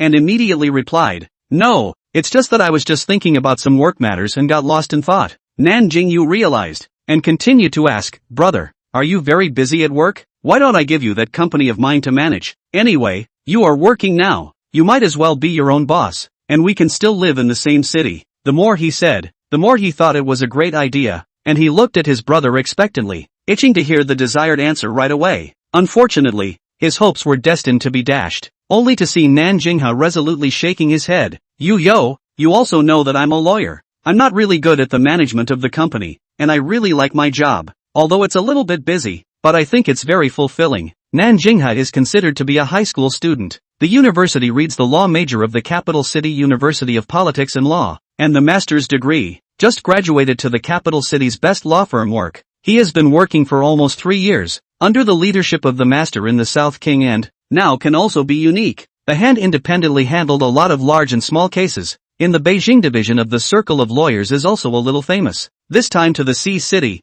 is to take over a relatively large economic disputes with his master. If this case they can succeed, that South King and in the lawyer's world is a complete firm footing, and for his resume to add a colorful one. When Nan Jingyou heard his brother say this, although there was some disappointment in his heart, he still respected his choice. Since his brother liked this career, it was good for him to silently support behind him. As long as Nan Jingyou had the need, he could always stand up for him. That's fine, brother, but in the future, if you get bullied in the company, remember to tell me. Big deal. I'll open a law firm for you. We won't be bullied by others. Nan Jingyou wasn't joking. With his current assets, opening a law firm wasn't difficult. Nan Jingyou's words made Nan Jingyou giggle out. He pressed down the urge to rub Nan Jingyou's hair, and said with a big smile, You, brother knows, when I can't hold on in the future, I will definitely come to hug your thighs. The atmosphere in the box was very harmonious. It's a good thing that the soundproofing of the box is very strong, otherwise the laughter inside could be heard from outside. After having enough wine and food, the three of them walked towards the parking lot. Due to today's happiness, in addition to Yuche, the two brothers of Nan Jingyou drank a little bit of wine, and all the driving things naturally fell on the body of Yuche. Perhaps because of the frequent socializing over the past few years, Nan Jingyou had developed a good capacity for drinking. His face did not have any changes after drinking, and his sanity was also very clear. Nan Jingyou was not the same, only to see his whole face reddened into an apple. Although he was still conscious, his speech would be half a beat slower. Chapter 58, Drinking and Spitting the Truth. Seeing his younger brother walking a bit wobbly, Nan Jingyou originally wanted to help him to sit with himself in the back seat, so he could take care of him. He didn't expect Nan Jingyou to naturally sit on the co-pilot, and looked at the other side with a smile on his face when Yuche fastened his seatbelt. Nan Jingyou looked at his heart with old displeasure. Moreover, he had just forgotten to ask about this Yuche's identity during dinner, and now the more he looked at Yuche, the more he felt that he looked like a big bad wolf who wanted to abduct his brother. No, when he goes back later, he must warn this person. His brother can't be easily abducted by others. Inside the car, Nan Jingyou was a little drowsy. Nan Jingyou didn't say anything because he had been thinking. For a while, the atmosphere inside the car was very quiet. Finally, on the way, when Nan Jingyou saw his brother fall asleep with his head inclined, he opened his mouth and asked Yuche a question. Nan Jingyou's voice was not as gentle as it was when he was around Nan Jingyou just now. He asked somewhat coldly, Mr. You right, can I ask when you and my brother met? Yuche didn't seem to be the least bit surprised by this question. His tone was unhurried. Even when he was driving, his whole person was still elegant as hell. Hello, Mr. Nan. Technically speaking, I've known you for less than a month, but I know where you're worried. I can guarantee that I will never hurt you. Nan Jingyou's pupils shrunk. He didn't expect that the two of them had actually known each other for such a short period of time, which made him even more wary of Yuche. His expression was somewhat serious, directly ignoring the latter half of Yuche's words. In the few years he had been working, it could be said that he had seen all sorts of demons and monsters, and the evil of human nature was far more terrifying than one could imagine, especially the flowery words of people, no matter if it was a man or a woman. They couldn't be easily believed. With a serious expression, he continued to ask the next question. At this moment, he couldn't care less about being a polite gentleman, and his tone even carried a bit of questioning. Mr. You, can you tell me your identity and how you met my brother? Yuche laughed lightly, not caring about Nan Jingyou's attitude. He glanced sideways tenderly at the sleeping Nan Jingyou and calmly said, You is considered my master. Rao Nan Jingyou, who had seen many storms, was also startled by his reply. He frowned and asked, What does this mean? Yuche's tone was calm. It means that my existence is for you, and in this life, I will only serve him alone and be loyal to him alone. If you really want to have a clear identity, I count him as his butler. He is my young master. Can I say this to Mr. Nan to understand? Nan Jingyou's brows furrowed to the point where he could pinch a fly. He said, Meaning that you and Yuche are in an employment relationship? Yuche shook his head. Not employment. Strictly speaking, I am owned by Yuyo. He can do anything to me and I will obey unconditionally. Nan Jingyou looked at the man with a serious tone in front of him, and then looked at his younger brother who was sleeping soundly on the side. He suddenly felt that this world was a bit magical. He felt like Yuche had entered some sort of cult. his entire being incomparably devout, and his brother was the leader of that cult. For a moment, he didn't know whether to worry about his brother or sympathize with Yuchei. However, this explanation from Yuchei also allowed Nan Jingyou's hanging heart to slowly relax. At least he knew that his brother was dominant amongst the two. However, he still needed to ascertain the authenticity of this matter with Nan Jingyou tomorrow, and couldn't listen to Yuchei's side of the story. The car quickly drove into the villa. After Yuchei parked the car, Nan Jingyou in the backseat took the first step to wake up Nan Jingyou in the passenger side to help him out, fearing that a certain scheming man would take advantage of the opportunity to mooch off his brother. The man's intuition told him that the man next to him must be interested in his brother. You, we're home. Wake up and go back to sleep again. Nan Jingyou gently patted his brother's face. His tone was very gentle. Nan Jingyou was shouted to wake up, rubbed his eyes with his hands, and wobbled out of the car with Nan Jingyou's help. While being helped by Nan Jingyou to walk towards the villa, Nan Jingyou scanned a few times from side to side. His voice was a little nasal because he had just woken up. He asked Nan Jingyou, who was assisting him next to him, "Yuchei, where's my brother? Why didn't my brother come with me?" Nan Jingyou's footsteps lurched as he brought his face in front of his brother, gritting his teeth. "Nan Jingyou, take a good look at who I really am." Nan Jingyou came closer and immediately realized, "Brother, so you're here. What about Yuchei? Where did Yuchei go?" For the first time, Nan Jingyou felt that his younger brother was really talkative. This was just how long he had spent with that person, opening his mouth to say people's names. He rolled his eyes in his heart, and said in a bad mood, "What's the matter with Yuchei? It's good that your brother and I are here. Wouldn't a big man still get lost?" Perhaps it was the alcohol that was only kicking in now. Nan Jingyou was actually stubborn this time. "No, brother, Yuchei can't get lost. You quickly go and help me find him." Nan Jingyou smoothly said his words, asked, "Why can't he get lost? Is he important to you?" Nan Jingyou's head was dizzy, but he still followed his heart and said back, "Yes, it's very important. If he's lost, I'll never be able to find such a perfect person again." After saying this, he actually broke up his fingers and counted down Yuchei's merits. "He's good looking. He'll also cook and eat for me. He can also help me with many things, and most importantly, he said he can accompany me for the rest of my life." He whispered in Nan Jingyou's ear, "Brother, let me tell you a secret. I like men, so I might have to end up alone. If Yuchei is willing to accompany me for the rest of my life, I'll be very, very happy." Nan Jingyou's heart was more than complicated after hearing this. It was also very heartbreaking. It turned out that his younger brother actually had such heavy things loaded in his heart. Himself as a brother actually didn't realize it at all before. Really not competent at all. He patted Nan Jingyou's shoulder and made a firm promise. You won't end up alone. You still have your brother, and your brother will also accompany you for the rest of your life." Nan Jingyou raised his head, his eyes bright. "Brother, I know, but Yuchei can't be lost either. You go and help find it back." "Okay." Nan Jingyou held his forehead with one hand. "Oh come on, just now." He got sentimental for nothing. After talking for half a day, he still circled back to the original point. Yuchei silently listened to the whole thing from the side. The light shone on the side of his face, displaying the smile at the corner of his lips without any concealment. I'm here." Yuchei's voice echoed in Nan Jingyou's ears. The person being assisted immediately turned back. A black and a purple, two different colors of pupils intersected under the light in a flash. At this moment, the two people are like two parallel lines, should not interfere with each other, but in a certain day intersected together. Since then, the fate of the two lines mingled, together with the continuous extension of the future. Nan Jingyou smiled and beckoned. "Yuchei, come here quickly, don't get lost again." Yuchei smiled gently as he gently nodded his head. "Good." Nan Jingyou felt like an oversized light bulb, and for a moment he actually had thoughts of fleeing. But looking at his brother's drunken appearance, he could only comfort himself. Yuchei was just drunk, and these stupid behaviors were definitely not what he really wanted to do. Chapter 59, Confession Between Brothers. After entering the villa, even though Nan Jingyou was holding Nan Jingyou up, he didn't hold back from taking a few more glances at the villa's interior construction and decoration. It was really the first time he had seen such a luxurious villa, and this villa still belonged to his brother now.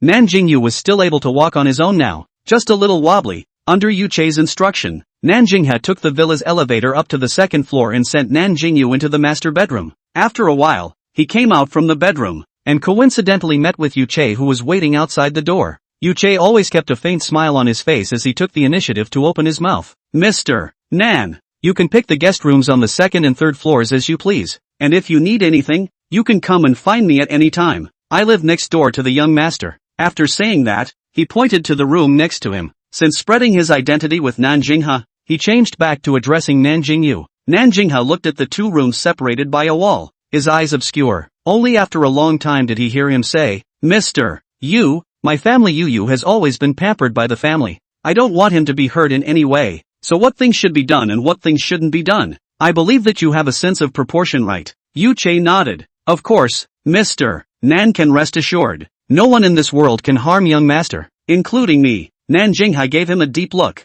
then nodded imperceptibly and walked towards the guest bedroom next door on the other side of Nan Jingyou. As he walked, he also said, "I'll choose this room. Mr. You also rest early." Yu simply returned a good word. Seeing the person enter the guest bedroom, he looked deeply towards the door of Nan Jingyou's master bedroom for quite a while. That focused look, as if his sight could penetrate the door to see the person inside. The next day, Nan Jingyou covered his head and woke up from his bed. The sunlight had already shone through the floor-to-ceiling window. Looking at the height of the rising sun, he knew that the time was not early anymore. Sure enough, he raised his hand and looked at the time and realized that it was already past 9 in the morning. Trying to remember what happened yesterday after dinner, he buried his head under the covers with a twisted face. "Goodness, this is too humiliating." A remorseful sound came out of Nan Jingyou's mouth. After a while, he was able to rebuild himself mentally and wash up and walk towards the first floor. Just after arriving on the first floor, he found that his brother and Yu were actually chatting quite happily, and looking at his brother's appearance,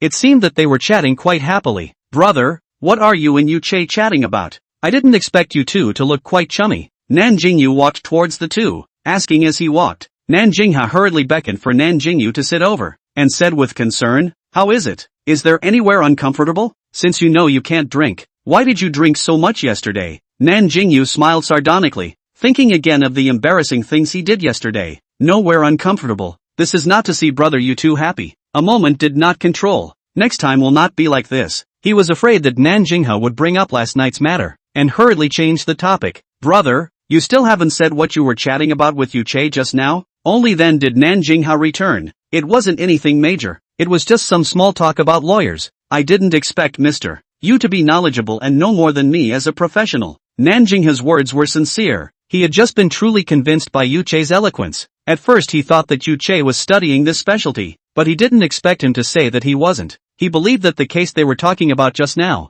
he believed that if Yu went to fight, he would definitely fight very beautifully. After Nan Jingyou heard his brother's words, he couldn't stop laughing in his heart. Yu was a walking electronic database. Wanting to obtain information in this area was simply easy. Yu who was sitting on the other side of the sofa, suddenly got up and said, "Young master, I'm going to go help you make some breakfast, so you can sit with Mr. Nan and rest for a while." Nan Jingyou asked, "Have you guys eaten? It's so late. You shouldn't be waiting for me." It would be a sin if breakfast was delayed because he was alone. Nan Jingyou picked up the coffee on the coffee table and took a sip, teasingly saying, "Brother, if we were to wait for you, we'd probably have to faint from hunger." This remark would obviously be too much of an exaggeration. Sure enough, Nan Jingyou lightly hummed, "Brother, don't think I don't know that you often don't eat breakfast. Yesterday in the car Mr. Lu could have mentioned for me to talk more about this problem of yours." The two brothers started to bicker because of the breakfast matter. Yu smiled and walked towards the kitchen. This battle of words eventually ends with Nan Jingyou winning,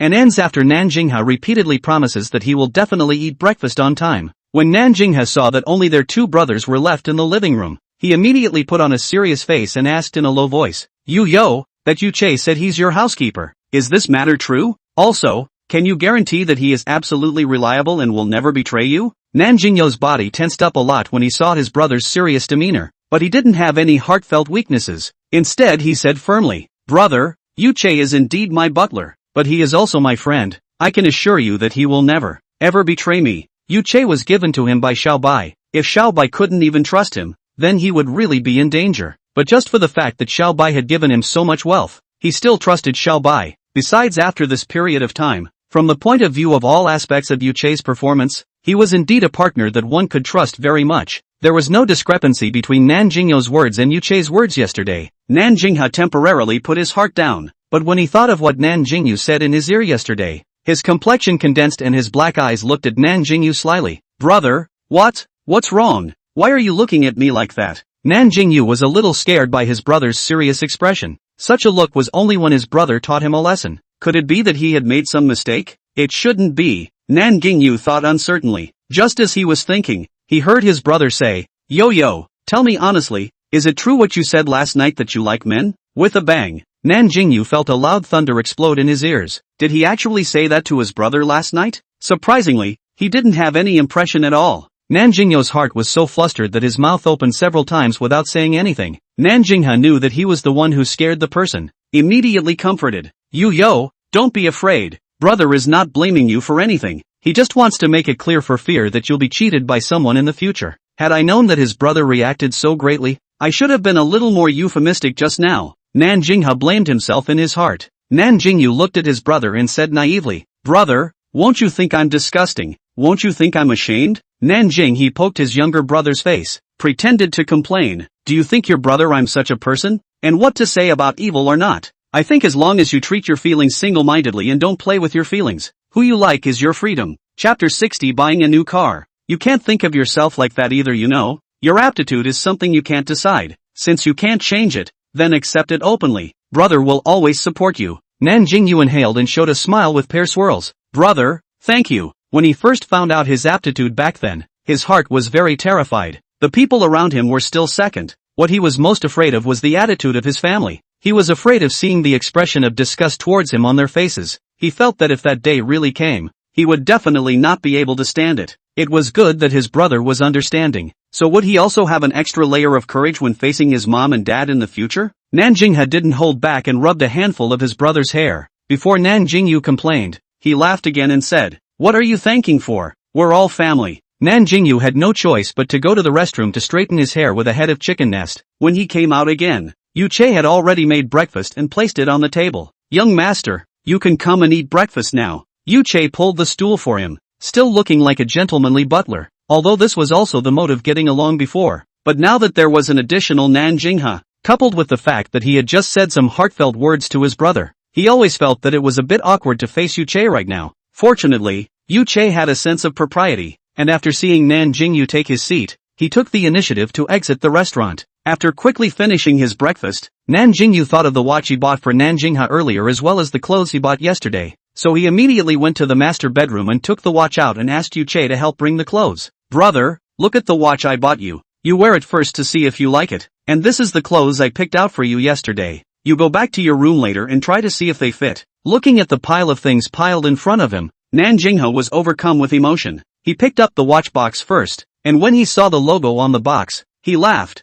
"Ooh, it's still an AG watch. Yu-Yo is so atmospheric." For cars and watches, Nan Jingyou naturally researches them in his spare time just like many men. Besides, AG's watches are world famous. It's hard for him not to recognize them if he wants to. Nan Jingyou leaned on the sofa and said with a smile, "It's only good that you like it, brother." Nan Jingyou put the watch on his hand and raised his hand to show it in all directions. You, how do you think brother wears it?" Nan Jingyou's hands had smooth lines, looking both powerful and beautiful, and with the platinum diamond watch, it made his body's elite temperament go to the next level. Nan Jingyou's tone didn't have the slightest hint of flattering. He said, "Brother, this watch is so suitable for you, it really looks especially good on you." Nan Jingyou couldn't suppress the smile at the corner of his mouth when he was complimented by his brother like this. After that, under Nan Jingyou's strong request, he went to his room to try on the clothes that Nan Jingyou bought him, naturally harvesting another wave of rainbow farts from his brother. Living room. "Brother, do you have any place you want to go in the Sea City? I'll accompany you for a smooth ride today." Nan Jingyou asked Nan Jingyou, who was sitting on the sofa on the side, with a sideways glance. Nan Jingyou didn't hesitate a bit and said, "Yo, I came to High City several times during your college years. I basically played what I could, and there doesn't seem to be any particular place I want to go. Why don't you think about what you want to go today?" "I'll do it." Nan Jingyou touched his chin and thought for a while. After about tens of seconds, he suddenly thought of something. "Why don't we go buy a car? I only have 2 sports cars now. I'm going to go buy a sedan or SUV. Just in time, brother, you're also here. At that time you also pick one, and send it to the capital city for you. Usually you drive it to work." Yesterday, although the shark shadow to his brother, but work to drive a sports car is always inappropriate. The sports car to send, the new car of course, also want to buy. The more he thought about it, the more he thought it was a good idea. Nan Jingyou returned, "Yo, I can accompany you to buy a car, but it's not necessary to buy it for me. You've already given me a lot of things. Any more would be inappropriate." Nan Jingyou raised his eyebrows and pretended to be angry. "Brother, are you being angry with me? Saying that we are a family. Shouldn't my younger brother buy you something? Besides, the things you gave me since I was a child are still less." If you want to calculate like this, then wouldn't I owe you more than I can pay back in my whole life? Seeing that Nan Jingyou was getting more and more outrageous, Nan Jingyou sighed and had no choice but to helplessly compromise. The first step to buy a car is to first choose a brand that you like. After a discussion between the three of them, we unanimously decided to buy Red Star. Before the Star Moon Bay property sent Nan Jingyou to participate in the auction to drive the car as Red Star. At that time, he had a good experience with Red Star. Plus Yuche analyzed the appearance, comfort, safety and handling of this brand of vehicles, and gave a very good evaluation. The price aspect is naturally not considered by Nan Jingyou, as long as he is not buying the Flying Eagle and Shark Shadow kind of top supercars. Even if it is a few $1,000,000, he has enough money to buy dozens of them. So Nan Jingyou decided down immediately, since they already had a target. The three of them, Nan Jingyou, planned to drive directly to the site to buy. Red Star had many sales centers in High City. The closest one to Star Moon Bay was only a few kilometers away, and it took 10 minutes to drive there. When Yuche drove the Shark Shadow and carried the two Nan Jingyou brothers to the main entrance of the Red Star sales center, the sports car had just parked, and there were salespeople coming towards the sports car. The three of them came out from the car, and the sales also happened to recognize that the sports car was the Palenko's Shark Shadow, and the sales directly shrunk their pupils, and their gazes towards the three of them were filled with awe. Hello three gentlemen, welcome to the Red Star Sales Center. May I ask if a few of you are looking for a car? The visitor was a male salesman. His attitude was very respectful. Nan Jingyou, who stood at the front, returned. I want to buy 2 sedans or SUVs. You take us to take a look. When the male salesman heard that, he knew that he had come to a big business. He was straight happy in his heart, but on his face, he was very subdued. Okay, 3 of you please follow me. This Red Star sales center is very large. The first floor is full of huge glass curtain wall. Lighting is very good. The interior decoration is luxurious and atmospheric. Just like the Red Star's car gives people the same feeling. Once you enter it, it makes people's heart pound. The salesman welcomed the 3 to the store and led them straight to the east side of the showroom. The other sales in the showroom saw 3 tall and long legs at the same time into the store. All expressed amazement, but in the way of other customers also dare not talk freely. The salesman first took the 3 to look at Red Star's sedan. Sir, may I ask what price range of car you want to look at? Do you have a preferred model? The sales asked. Nan Jingyou looked at the various colored sedans in front of him and turned his head towards his brother. Brother, do you want a sedan or an SUV? Finally, he added, the price doesn't need to be considered. Hearing these words, the salesman's heart was clear. It seemed that as long as this one liked it, price wasn't even an issue. After pondering for a moment, Nan Jingyou gave his answer. I'll take a sedan. He was a lawyer, and he rarely had to go out on weekdays to meet clients and take on cases, so a sedan was the most suitable for him right now. Chapter 61 Red Star. As soon as Nan Jingyou said this, the sales immediately understood and started to introduce him. The car that the salesman introduced to him was the Red Star Flying Moon, a new model that Red Star had just released a few months ago. This car was a model inspired by the Space Moon landing, and Nan Jingyou instantly fell in love with one of the silver cars in the Flying Moon series. The sales saw that his eyes had been on this silver car and immediately said, Sir, since the Flying Moon is a newly released car, we only have 6 existing cars in the first batch in our store. The sales continued to introduce. The Flying Moon is currently only out in 3 color schemes, black, white and silver, and 4 have already been sold, of which the only silver current car left is the one in front of you. The Flying Moon belonged to the luxury sedans in the Red Star, and generally speaking, it was unlikely that there would be any existing cars, because these types of luxury cars usually had many kinds of options and quite a lot of customization, so it would take 1 or 2 months at the shortest from ordering the car to delivering it. However, taking into account some buyers in a hurry, Red Star will customize some of the more conventional models in advance of the current car placed in the store for them to buy. Nan Jingyou also put his eyes on the car. I have to say, Red Star's appearance design is not to speak of. Both national favorite introverted, without losing luxury and atmosphere. Sales and a few people watching the gap. The performance of the car told once, and later took people to feel the interior decoration. A few people look at this as a 4-seater model. The interior is very luxurious. Whether it is the texture, materials and fineness can be said to have achieved the ultimate. Some look down, South King and very satisfied. However, this car is more business. It is indeed more suitable for Nan Jingyou, this kind of working elite class. Although Nan Jingyou thought it was good, he probably still likes SUVs more. Other places are satisfied. The next is the question of configuration. In fact, if they want it in a hurry, that current car can be bought directly, but Nan Jingyou felt that the configuration of that car was too conventional, and ultimately decided to choose his own configuration. Anyway, he will give that sports car to his brother consignment back. This 1 or 2 months Nan Jingyou will drive the sports car good. according to Nan Jingyou's idea. Then of course all the good configurations were used, but Nan Jingyou didn't want to waste his brother's money like that, deleting and reducing for a while until he chose the configuration that best suited him, and only then did he finally settle down. Okay, that's it, please help me calculate the price of this car. Nan Jingyou finished before remembering that he hadn't bought his own car yet, and immediately added, it's okay to wait for a while, I also want to buy an SUV. Let's calculate it together then. The sales immediately agreed with a smile. Oh yes, this car my brother is going back to the capital city to drive. By the time the car is back, can be transported to the capital city, and licensing these can help me together? Nan Jingyou almost forgot this thing, immediately asked. Sales nodded repeatedly. Sir, don't worry, we can help you with all these. This kind of thing is considered a small matter for him, not to mention that the sales center already has these services, even if it doesn't. Just for the fact that this gold master might want to buy 2 luxury cars, he is also willing to take the initiative to run an errand for him to do it. After Nan Jingyou heard the sales affirmation, he could not help but put down his heart. Nan Jingyou's sedan was bought, and next was Nan Jingyou's SUV. This time,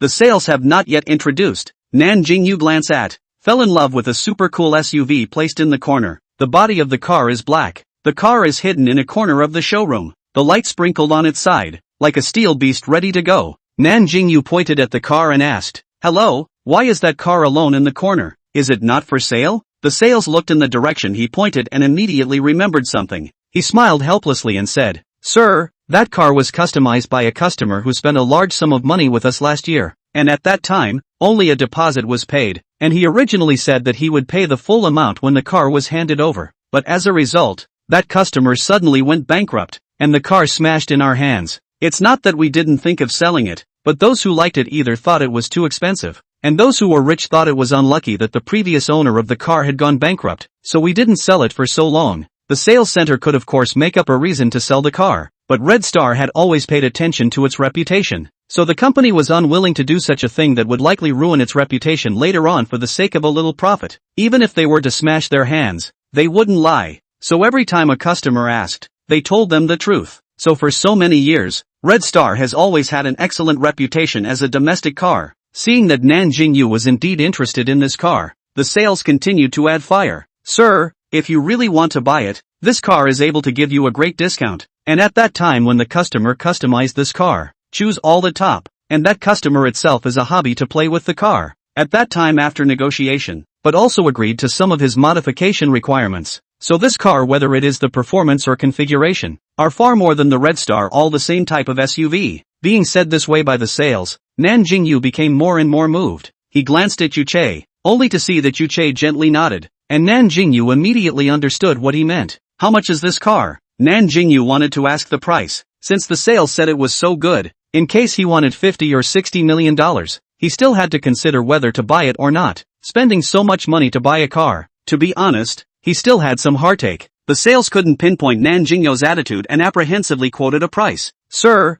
this car costs $18 million. After saying that he hurriedly added, but if you really want it, I can give you a 10% discount. This car was really left for too long. The leaders unanimously decided to sell it at a 90% discount, and if they still can't sell it this year, they might have to sell it at a 20% 70% discount. Nan Jingyou did not expect actually quite cheap. He thought it would be tens of millions of dollars. However, on second thought, again luxury SUV customization, but also only used as a daily driver. And the kind of super sports car can be used as a collection level compared to the price is naturally not up. Sales saw Nan Jingyou did not speak, thought he was not satisfied with the price. When he was about to fight a little more, he heard Nan Jingyou say, I'll take this car. The sales froze in place at once. First, sir, what did you say? Do you really want to buy this car? Nan Jingyou raised his eyebrows. What? You're not selling it again? The sales immediately shook his head. No, we sell. Then said, Sir, do you have any other cars you want to see? If so, I'll show you again. If not, follow me over to do the formalities. Nan Jingyou looked around. For the time being, he didn't see any cars that amazed him, so he said, for the time being, I'll buy the 2 I just said. Go and help me calculate the price and do the formalities. Chapter 62, Meeting an Acquaintance. Alright sir, the 3 of you please follow me to the lounge and wait for a few moments. I'll go help you with the formalities, the salesman said with a smile on his face. Nan Jingyou nodded. The 3 of them followed behind the male sales towards the lounge. After arriving at the lounge, the sales first served refreshments and tea to the several people. While the three people were waiting, the sales went to the manager's office. Manager Zhao, that customized SUV that has been unsold has been sold by me. The male salesman told the manager the good news as soon as he entered. Manager Zhao immediately stood up from his office chair, his eyes full of disbelief. Are you telling the truth? The male salesman smiled so much that his face froze. He also said with some excitement in his tone, it really can't be any more true. I'm about to do the formalities for the client, so I came to talk to you about this. If you think it's okay, I'll go sign the contract for the client. Manager Zhao smiled broadly and patted the male manager on the shoulder. Xiao He, good job. I didn't think you had it in you. When things end smoothly, I'll report you for this quarter's outstanding employee slot. The sales who was called Xiao He was so excited that his body started to tremble. If he was selected as this quarter's outstanding employee, this year's year-end bonus would be a great deal more money. Xiao He felt that today was simply a stroke of luck. Let's go. I'll go out with you. I want to see which way the god of wealth is coming. Maybe it's even an acquaintance. Manager Zhao put on a smiling face and was led towards the lounge by Xiao He. Xiao He knocked on the door and opened the door of the lounge. The three people inside looked towards the door at the same time, and Manager Zhao also crashed into their line of sight at the right time. Manager Zhao smiled as he walked into the room. The first thing he saw was Yu Che sitting on the edge of the sofa. Before he could sigh at the fact that this person's temperament was so superior, his afterglow saw a familiar face. The manager looked carefully for a few moments, and shock flashed through his eyes as he exclaimed, Jinghe, you're Jinghe, right? When these words came out, the first ones to be surprised were Nan Jingyou and sales Xiao He. Xiao He didn't expect that the front foot manager Zhao said that he might be a familiar person, but he didn't expect that it was actually true. Nan Jingyou's gaze also switched back and forth between his brother and manager Zhao's faces. His heart was a little curious about the relationship between these two. Nan Jingyou recognized who the person was from the moment manager Zhao entered the door, and he also said in surprise, Jin Yen, long time no see. Looking at manager Zhao's dress and the sales that followed him, he asked, you work here? Manager Zhao laughed. Yeah, after I graduated, I was made to work here by my aunt, and now I'm the manager of this Red Star sales center. Nan Jingyou teased. Looks like you've had a good life. Now I have to call you Manager Zhao. Manager Zhao sat down across from Nan Jingyou and waved his hand helplessly. Hey, just don't tease me. I'm also in the family's favor. Right, what are you doing now? Lawyer? Nan Jingyou responded. Yes, I'm now working at Shanghui Law Firm in the capital city. Then he joked, if you have any disputes in the future, you're welcome to find me. I'll give you a 70% discount on the lawyer's fee. Manager Zhao sighed. It's really worthy of you, actually entering Shanghui. Although he didn't study law, but as Nan Jingyou's friend, he also knew what level Shanghui Law Firm represented in the capital city. Seeing the two of them chatting furiously, Nan Jingyou couldn't help but wonder, brother, are you friends with this gentleman? Only then did Nan Jingyou introduce. This is my friend from the same club in the university. We often played together in the university before, but we didn't have much contact after graduation. Although he and Zhao manager is not a professional, but because often together to participate in the same club activities, so gradually familiar with the back. After that the two are in addition to roommates become the best friends. However, after graduation, they were busy with their own work, so they didn't have much contact, and I didn't expect to have the chance to get together today. Manager Zhao then put his eyes on Nan Jingyou. He just heard Nan Jingyou called Nan Jingyou a brother. Jokingly said, this wouldn't be the younger brother you used to talk about, right? Your family genes are really good. Both brothers look so handsome. Hearing this, Nan Jingyou didn't know how to reply, so he could only smile modestly. After some small talk, the topic eventually returned to buying a car. It was only then that Manager Zhao couldn't help but lament that Nan Jingyou's family was actually so rich. In the past, when I saw him at the university, he dressed very low-key and thought that he was an ordinary person. But now it seems that he is afraid that he is several levels higher than his own family. At least his family would not be able to take out so much money to buy such an expensive car at once. But what made him wonder was, if Nan Jingyou's family was so rich, why did he go to study lawyering? Shouldn't he study finance or management so that he could take over his family's industry in the future? But when his eyes rested on Nan Jingyou's younger brother, he had an answer in his heart. It seemed like the younger brother was the one to inherit the family business in the family. He asked Xiao He to hand the contract to the two of them to look at, mentioning the discount in passing. Jinghe, for the sake of our friendship, I can give you an internal employee price for that sedan, which works out to be 6.88 million, but I can't do anything about that SUV.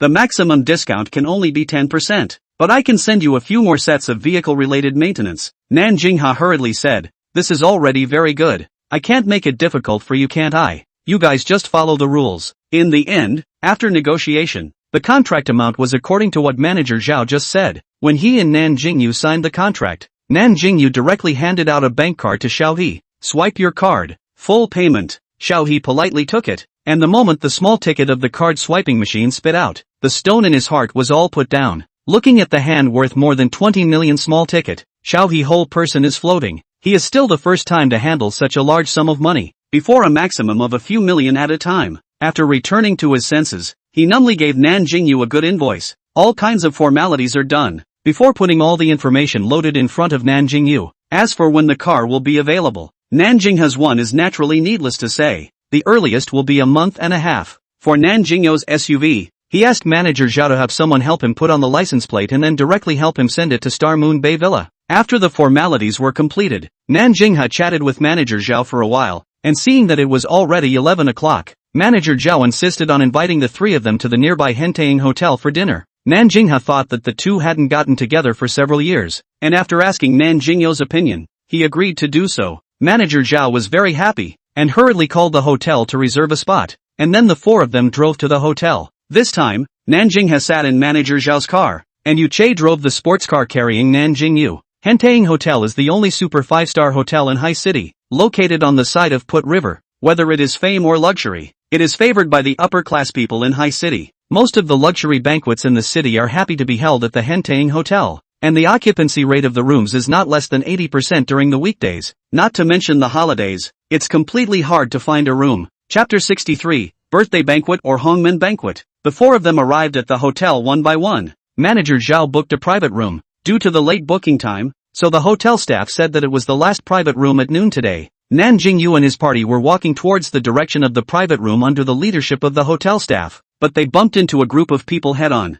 There were 5 people in this group, and the man at the head had a gangly look on his face, but the people around him had a very complimentary attitude towards him. The two groups of people looked at each other, and the man at the head instantly recognized Nan Jingyou. "Yo, isn't this Nan Jingyou from our class? It's really been a long time." The 4 people behind him also recognized him, and revealed surprised looks. "Nan Jingyou, it's really you. You're also here to attend Feng Xiao's birthday banquet, right? You came just in time. We just happened to go in together." "Yeah, Feng Xiao has put in a lot of money this time. Specially booked a big box in the Hentaying Hotel." A few people said one thing to another. Their tone was full of flattering and compliments to this Feng Xiao. Nan Jingyou was confused by the words of a few people, and immediately said, "Sorry, I don't know what birthday banquet. I came with my friends to get together today." The several people who were chattering just now physically lurched. You looked at me, I looked at you, and for a moment they didn't know how to answer. Even the man standing at the front, whom they called Feng Xiao's face did not look too good. Seeing that the situation was a bit awkward, one of them took the initiative to ask,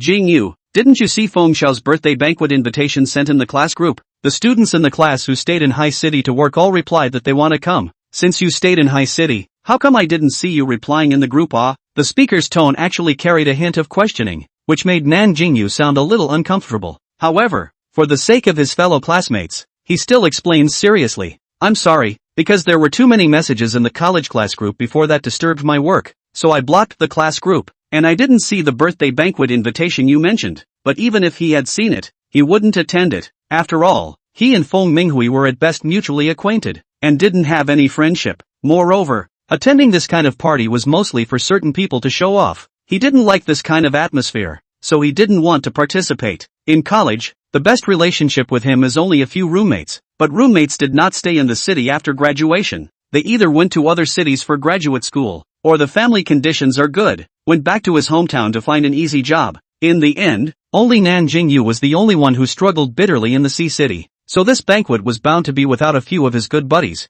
and that made it even more unnecessary to attend. But now that he knew about this matter, he still congratulated towards Feng Minghui. "Minghui, happy birthday to you, but I have an appointment with a friend right now, so I won't go with you guys today. I hope you guys have fun." After nodding his head in greeting, he intended to leave with manager Zhao's trio. Unexpectedly, Feng Minghui suddenly came forward and climbed on his shoulder. Although there was a smile on his face, there was not much sincerity in his tone. "Hey, Jingyou you're not giving me face too much. You see that you haven't seen me for so long. Your classmates are all looking at you with bated breath. If you don't give me face, you can't not give face to these classmates You and your friends can get together again anytime. But we old classmates can't just say we'll see each other often. If you don't want to make things difficult for your friends, why don't you do this? I'll invite them to come along to my birthday banquet. so it won't be the best of both worlds. After saying that, he also gave a wink to the people who were traveling with him on the opposite side of the room. A few of them immediately understood and began to talk and persuade.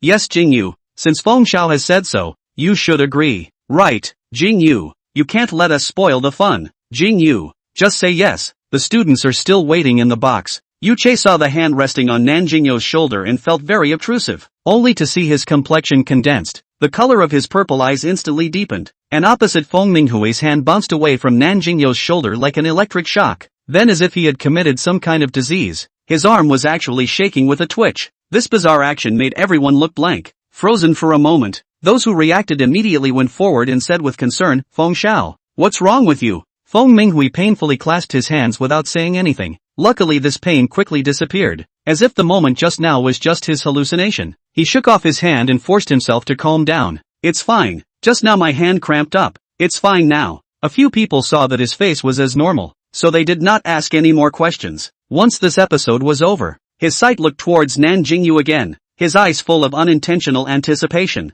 Nan Jingyou's words of refusal were about to be uttered when a system broadcast actually sounded in his head. Ding! Detected that someone is unsuspecting of the host and is ready to trample on the host's dignity. The host, as a god ho, dignity will never be allowed to be violated. The host is requested to agree to attend the birthday banquet and show everyone his financial strength, and hit the face of the false classmate's love. After Nan Jingyou heard this, his eyebrows immediately colored with frost. He didn't expect Feng Minghui to actually hit this idea. This person was to use himself as a target to hit, as a way to emphasize that he was mixing better than himself and had a higher status than himself. Since this was the case, then he would give him this opportunity. However, at that time, we'll have to see who's the one who gets hit. Thinking like this, Nan Jingyou suddenly smiled as he returned. Since everyone has said so, it would be my fault to push back any further. Then fine, I agree to participate in the birthday banquet. Everyone wait for a moment. I'll say a few words to my friend. Feng Minghui saw that Nan Jingyou finally agreed, and a smile appeared on his face. He waved his big hand and said, it's fine, go ahead. We'll wait for you. The few people behind him also cheerfully stood behind him and waited, completely without the slightest comment. Nan Jingyou didn't care about a few people anymore, turned to Nanjing his three people behind him and said, brother, why don't you and Manager Zhao and Yuche go to the private room to eat? I'm going to attend my classmate's birthday banquet. His words had only just finished when Yuche immediately replied, young master, I'll go with you. At this time, Nan Jingha also said, you, since it's all like this, it's no fun for the two of us to dine with Manager Zhao. Just now didn't your friend say that we can go as well? So why don't we just go together? He also participated in this kind of so-called class reunion. The inside of the high praise and low step he is the most clear, but he is worried that Nan Jingyou is too good-natured. In the inside of the bullied by others, Manager Zhao also made a timely statement, rounding off the conversation in a half-joking tone. Looks like you guys are going to save me money this time. Anyway, it's the same where we eat. Since everyone has decided, let's go to the birthday banquet together. Chapter 64, wanting to make a fool out of him. Seeing this, Nan Jingyou looked at Feng Minghui and asked, it's okay if my friend wants to go along, right? Feng Minghui nodded. Of course it's okay. After everything was discussed, Nan Jingyou's four people followed Feng Minghui's few people towards the box he had booked. When he pushed open the door of the box, there were probably already more than 10 people inside. Once Feng Minghui entered, the atmosphere inside immediately became lively. To say why everyone was so enthusiastic about Feng Minghui, it was because he was the richest person in the class. He is a local of the Sea City. His family is a company, and still assets of hundreds of millions of companies. From the beginning of the university he is very high profile, and likes to see others compliments his appearance, because he will get a kind of superior satisfaction from these people's favor. To say that he has money, people do not necessarily hold his field, but it is really this person is too good at pinpointing people's hearts. During the university, as long as a little close to him, he will give a lot of benefits. Gradually someone found this. Many people are rushing to please him, this time to participate in the birthday banquet. Also because Feng Minghui said in the group that his family's company coincidentally lacks a department head. He cares about the friendship of classmates, so take advantage of this birthday banquet, to attend the banquet in the classmates to choose a person to serve. Many of his classmates who stayed in the Sea City have heard the news, and the reason why they are so eager to please him is that they also want to fight for this opportunity. However, during the university period, the class on this kind of behavior to curry favor with people who do not care. That person is Nan Jingyou. Although Nan Jingyou's financial condition is ordinary, he can't see this kind of behavior, and he doesn't deal with Feng Minghui on weekdays, but because he is handsome, his popularity in the class is also okay. The person who can be compared to Feng Minghui in the class is also him. Everyone secretly said that if Nan Jingyou was as rich as Feng Minghui, he would be the man of the hour in the whole class or even in the whole profession, and there would be nothing left for Feng Minghui to do. Coincidentally, all these gossip was heard by Feng Minghui. However, in college, except for the daily classes will be together. The other time there is not much opportunity to contact. Feng Minghui is not enough to do something to Nan Jingyou. Today is also a coincidence, but it is also just right to let Feng Minghui out of a wave of publicity at the same time. By the way, to suppress Nan Jingyou, in order to get out of this mouth during his college years because of Nan Jingyou and received the complaint of gossip. He did not believe that Nan Jingyou only graduated so short time, can make what career, maybe in which small company to do some odd jobs. Today this is an excellent opportunity. He wants to let these people know, what is the use of good looking? Money is the king of this world. Everyone to enter the door first. Feng Minghui a burst of compliments. When the back of the South Jingyou a few people walked in, the scene had a moment of silence. Then there were several sounds of sucking in cool air, because Nan Jingyou's 4 people are all big handsome men. Even manager Zhao, although his looks can only be considered medium, but he is at least a manager level character. His body's temperament also crushed the people present. Hiss, Nan Jingyou, you actually came. Nan Jingyou, didn't you not reply in the group? Thought you wouldn't come. There were also people who were kissing Feng Minghui's ass. Feng Xiao, are the other 3 people your friends? It's true that Feng Xiao's social circle is something that us mere mortals can't compare to, and even his friends are like you amongst people. Unexpectedly, this person's horse's ass was patted on the horse's leg, and as soon as the words left his mouth, Feng Minghui's face went black. He cast a sidelong glance at the man and said in a low tone, these people are friends of Nan Jingyou. I just happened to run into him at the hotel, so I invited them to come along to my birthday banquet. The person who had just spoken coughed awkwardly and forced a smile. Ah, so that's how it is. I'm sorry Feng Xiao, it's my mistake. Everyone else in the box stood still. For a while, the room was so quiet, although everyone didn't say anything, their after glances couldn't help but look towards Nan Jingyou's few people. In the end, it was the people who came with Feng Minghui who rounded off the scene and greeted everyone to their seats. Feng Minghui booked this box has a total of 3 tables, but finally counted the number of people, just able to fill 2 tables. Feng Minghui took the initiative to invite Nan Jingyou to sit at the same table with him, and those who were already sitting on the seats had to reluctantly get up to make way for the seats, and when they were leaving, they looked at Nan Jingyou with resentment in their eyes. These people could all come with a purpose. Not being able to sit at the same table with Feng Minghui meant losing a lot of opportunities to perform, so they treated Nan Jingyou as a competitor who robbed them of their prospects. Nan Jingyou didn't know these people's curves, directly sat down greatly. It can be said that he also came with a purpose, but different from others. He came to complete the system mission. Next, the show began. First of all is to order food. Feng Minghui is not short of money, so directly to the menu to these people to let people randomly order. Looking at the menu, a random vegetarian dish will be hundreds of dollars, a meat dish hundreds of thousands of dollars. These people's expressions are very wonderful. There was surprise, excitement, envy and a flash of jealousy. The menu quickly arrived in Nan Jingyou's hands. He casually flipped through it a few times, symbolically ordered a dish and passed the menu to the next person. In the end, basically everyone ordered 1 or 2 dishes, just in the way of Feng Minghui's identity, except for the 4 of Nan Jingyou. No one else dared to pick the particularly expensive dishes to order. The menu finally returned to Feng Minghui's hands, and he directly flipped to the page of drinks. What kind of wine do you guys want to drink? He raised his head and asked, all at Feng Xiao's discretion. Right. Feng Minghui placed his gaze on Nan Jingyou again. Nan Jingyou calmly said, guests follow the host, just watch. Feng Minghui did not ask again, and ordered red and white wine for each table. After ordering food is the moment of pleasantries and small talk. The 4 people who came in together with Feng Minghui are the most loyal lapdogs in his university, and now they have been arranged by him to work in his own company. From the time he strongly invited Nan Jingyou to the birthday banquet, these people knew his purpose. Nowadays, Feng Minghui only needed to signal with a single glance, and they took the initiative to start making things difficult for Nan Jingyou, only to hear one of them asked, Jingyou, look at you now. I'm afraid you're doing well. Which company are you leading now? Say it out for us to admire. The person next to him also echoed, yes, Jingyou, your college grades in the class at the top, graduated must be into a large company. How much is your annual salary now? The eyes of the people at both tables were gathered on Nan Jingyou's body.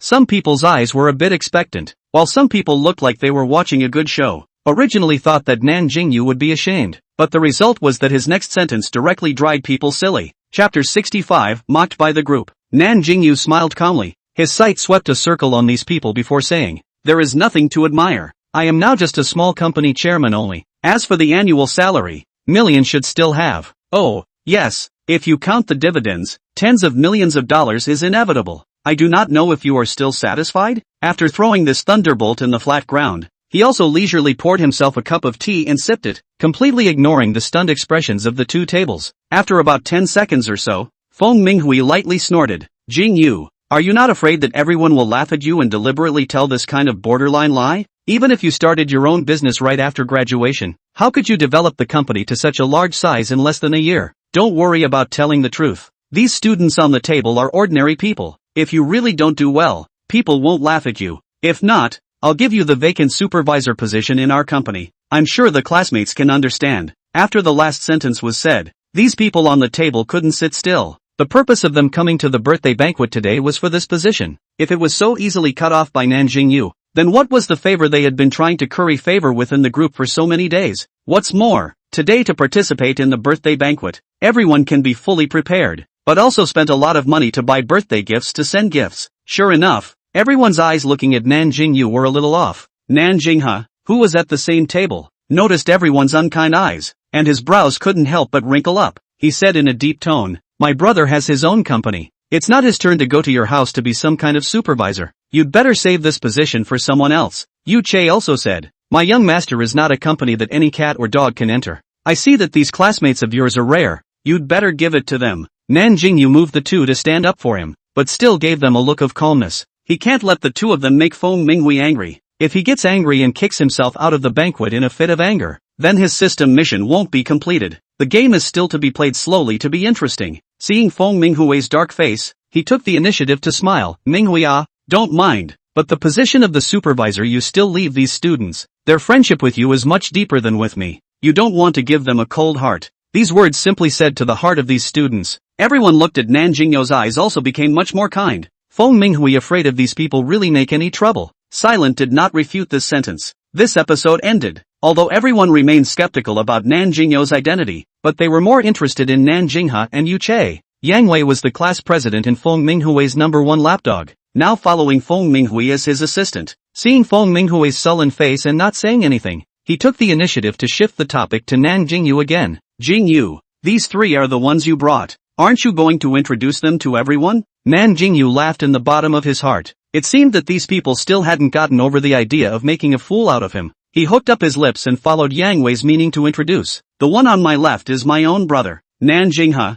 who works as a lawyer at the Shanhui law firm in the capital city. The one beside him is his friend Zhao Jinyan, now the manager of the Red Star Sales Center in High City. As for the one on my right, this is my butler, Yu Che, who is mainly in charge of all things regarding me." According to the past, he probably wouldn't have introduced himself so specifically, but today was different. Without pretending, how could he hit these people in the face? How could he make them believe in his true financial strength? As soon as this introduction was exited, even Feng Minghui's eyes widened slightly. Because their family had an economic dispute some time ago, his dad wanted to find Sheng Hui's lawyer to help with the lawsuit, but he didn't realize that they wouldn't even take this kind of small case. The reason why he wanted to find Sheng Hui was because Sheng Hui was the best law firm in the country, and he could basically put 100% of his heart in the case that was taken over by them. I didn't realize that Nan Jingyou's brother was actually a member of Sheng Hui. There is also this Zhao Jinyan cannot be underestimated. Red Star is the largest domestic automobile manufacturers. Can be the manager of the Red Star Sales Center? The strength behind the absolutely not simple. Although Feng Minghui's family has a company, but the value of the company's assets is only a few hundred million. For such a character, to be honest, he is a little afraid to mess with. At the moment, he really believed in Nan Jingyou's words, but for the sake of that last bit of unwillingness in his heart, he asked again. "You said before that you are the chairman of the company. Then what is the name of your company? You always have to come up with the evidence in order to let us believe it." The other students also perked up their ears to listen carefully to the next answer. Nan Jingyou didn't sell out and directly said a name out. Leapfrog Technology Corporation. Just after the words were said, one of the people at the table suddenly laughed out loud. "Egu, Jingyou, you still say you're not joking? Last month I just went with the leader to talk to the chairman of UFA about cooperation. That chairman is clearly a middle-aged man in his 50s. If you say that you are the son of the chairman of UFA is also more reliable than what you just said." Ouch, it really kills me with laughter. Ha ha ha ha ha. That person laughed so much that he couldn't catch his breath. Nan Jingyou was afraid that this person would faint from laughing.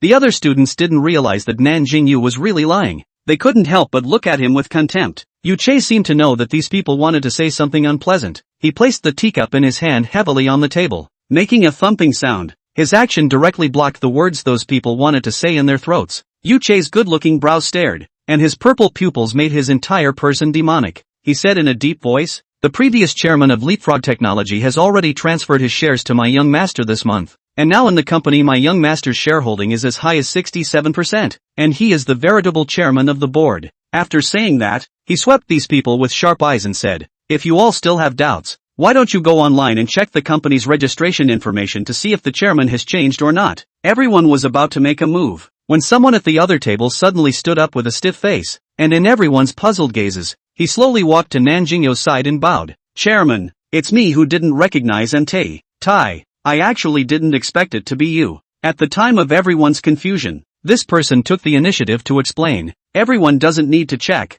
I can prove that Jingyou is the chairman of Leapfrog Technology, because I'm the employee of Leapfrog Technology, and our leaders did notify the news of the chairman's change of name in this month, and the chairman's name is called Nan Jingyou. It just so happened that I took a vacation when Jingyou came to the company's departments to inspect, so I didn't know that the chairman was him, and thought that it was just the same name and surname. South Jingyou before although also work in the Leapfly technology, but the two departments simply do not have the opportunity to direct docking. The office building is not in the same floor, so the two actually did not see once during the work." Not waiting for everyone to be shocked, another classmate spoke up again. You guys quickly go and look at Leapfrog Technology's business registration information. The chairman's name above is really Nan Jingyou." Chapter 66 The New Boss. Now that the two pieces of evidence were placed in front of everyone, they could not even believe it if they did not want to. Feng Minghui, who had always been arrogant, even stood up violently, mumbling his mouth unable to speak. This person who he had always felt that apart from his looks and achievements, everywhere else was not as good as himself, but now he had ruthlessly pushed him down. Now Nan Jingyou's company was several times larger than his family's company, and all of a sudden he became someone he couldn't offend. This made him suffocate. The atmosphere was awkward when the waiter started to serve the food, and everyone silently shrunk in their seats not daring to speak. The waiter looked at the room quiet to some weird atmosphere, nimbly finished serving the food and quickly left, until the dishes of the two tables were all served. No one took the initiative to start talking. Nan Jingyou calmly poured himself a glass of red wine and said to Feng Minghui, "Minghui, today is your birthday. I wish you a happy birthday." Feng Minghui looked at Nan Jingyou fixedly for several seconds before pouring himself a glass of wine, and without saying a word to Nan Jingyou, he muffled it in one mouthful. Nan Jingyou wasn't annoyed either, holding the wine glass and taking a shallow sip before putting it down. The action of the two people is like opening a conversation box. The others in the box see this also have to Feng Minghui toast. The atmosphere is immediately active again. After all, the purpose of these people today is for the supervisor position promised by Feng Minghui. Just now their actions have most likely already offended Nan Jingyou, and these people have been with Nan Jingyou for 4 years. They know what kind of nature he is. Even if they go up, he will not necessarily be like Feng Minghui, so promised them benefits. So after the initial surprise passed, everyone focused on Feng Minghui again, but only they themselves knew that their mindset towards Nan Jingyou had changed. It was a kind of stratification in social status. Nan Jingyou was no longer on the same level as them. Even if they were classmates, they only briefly had the friendship of 4 years of schoolmates. After that life, after today, they would probably never cross paths again. Even though these people tried to please Feng Minghui, his mood was still not good. At this moment, his heart was like a layer of haze that could not be dispersed,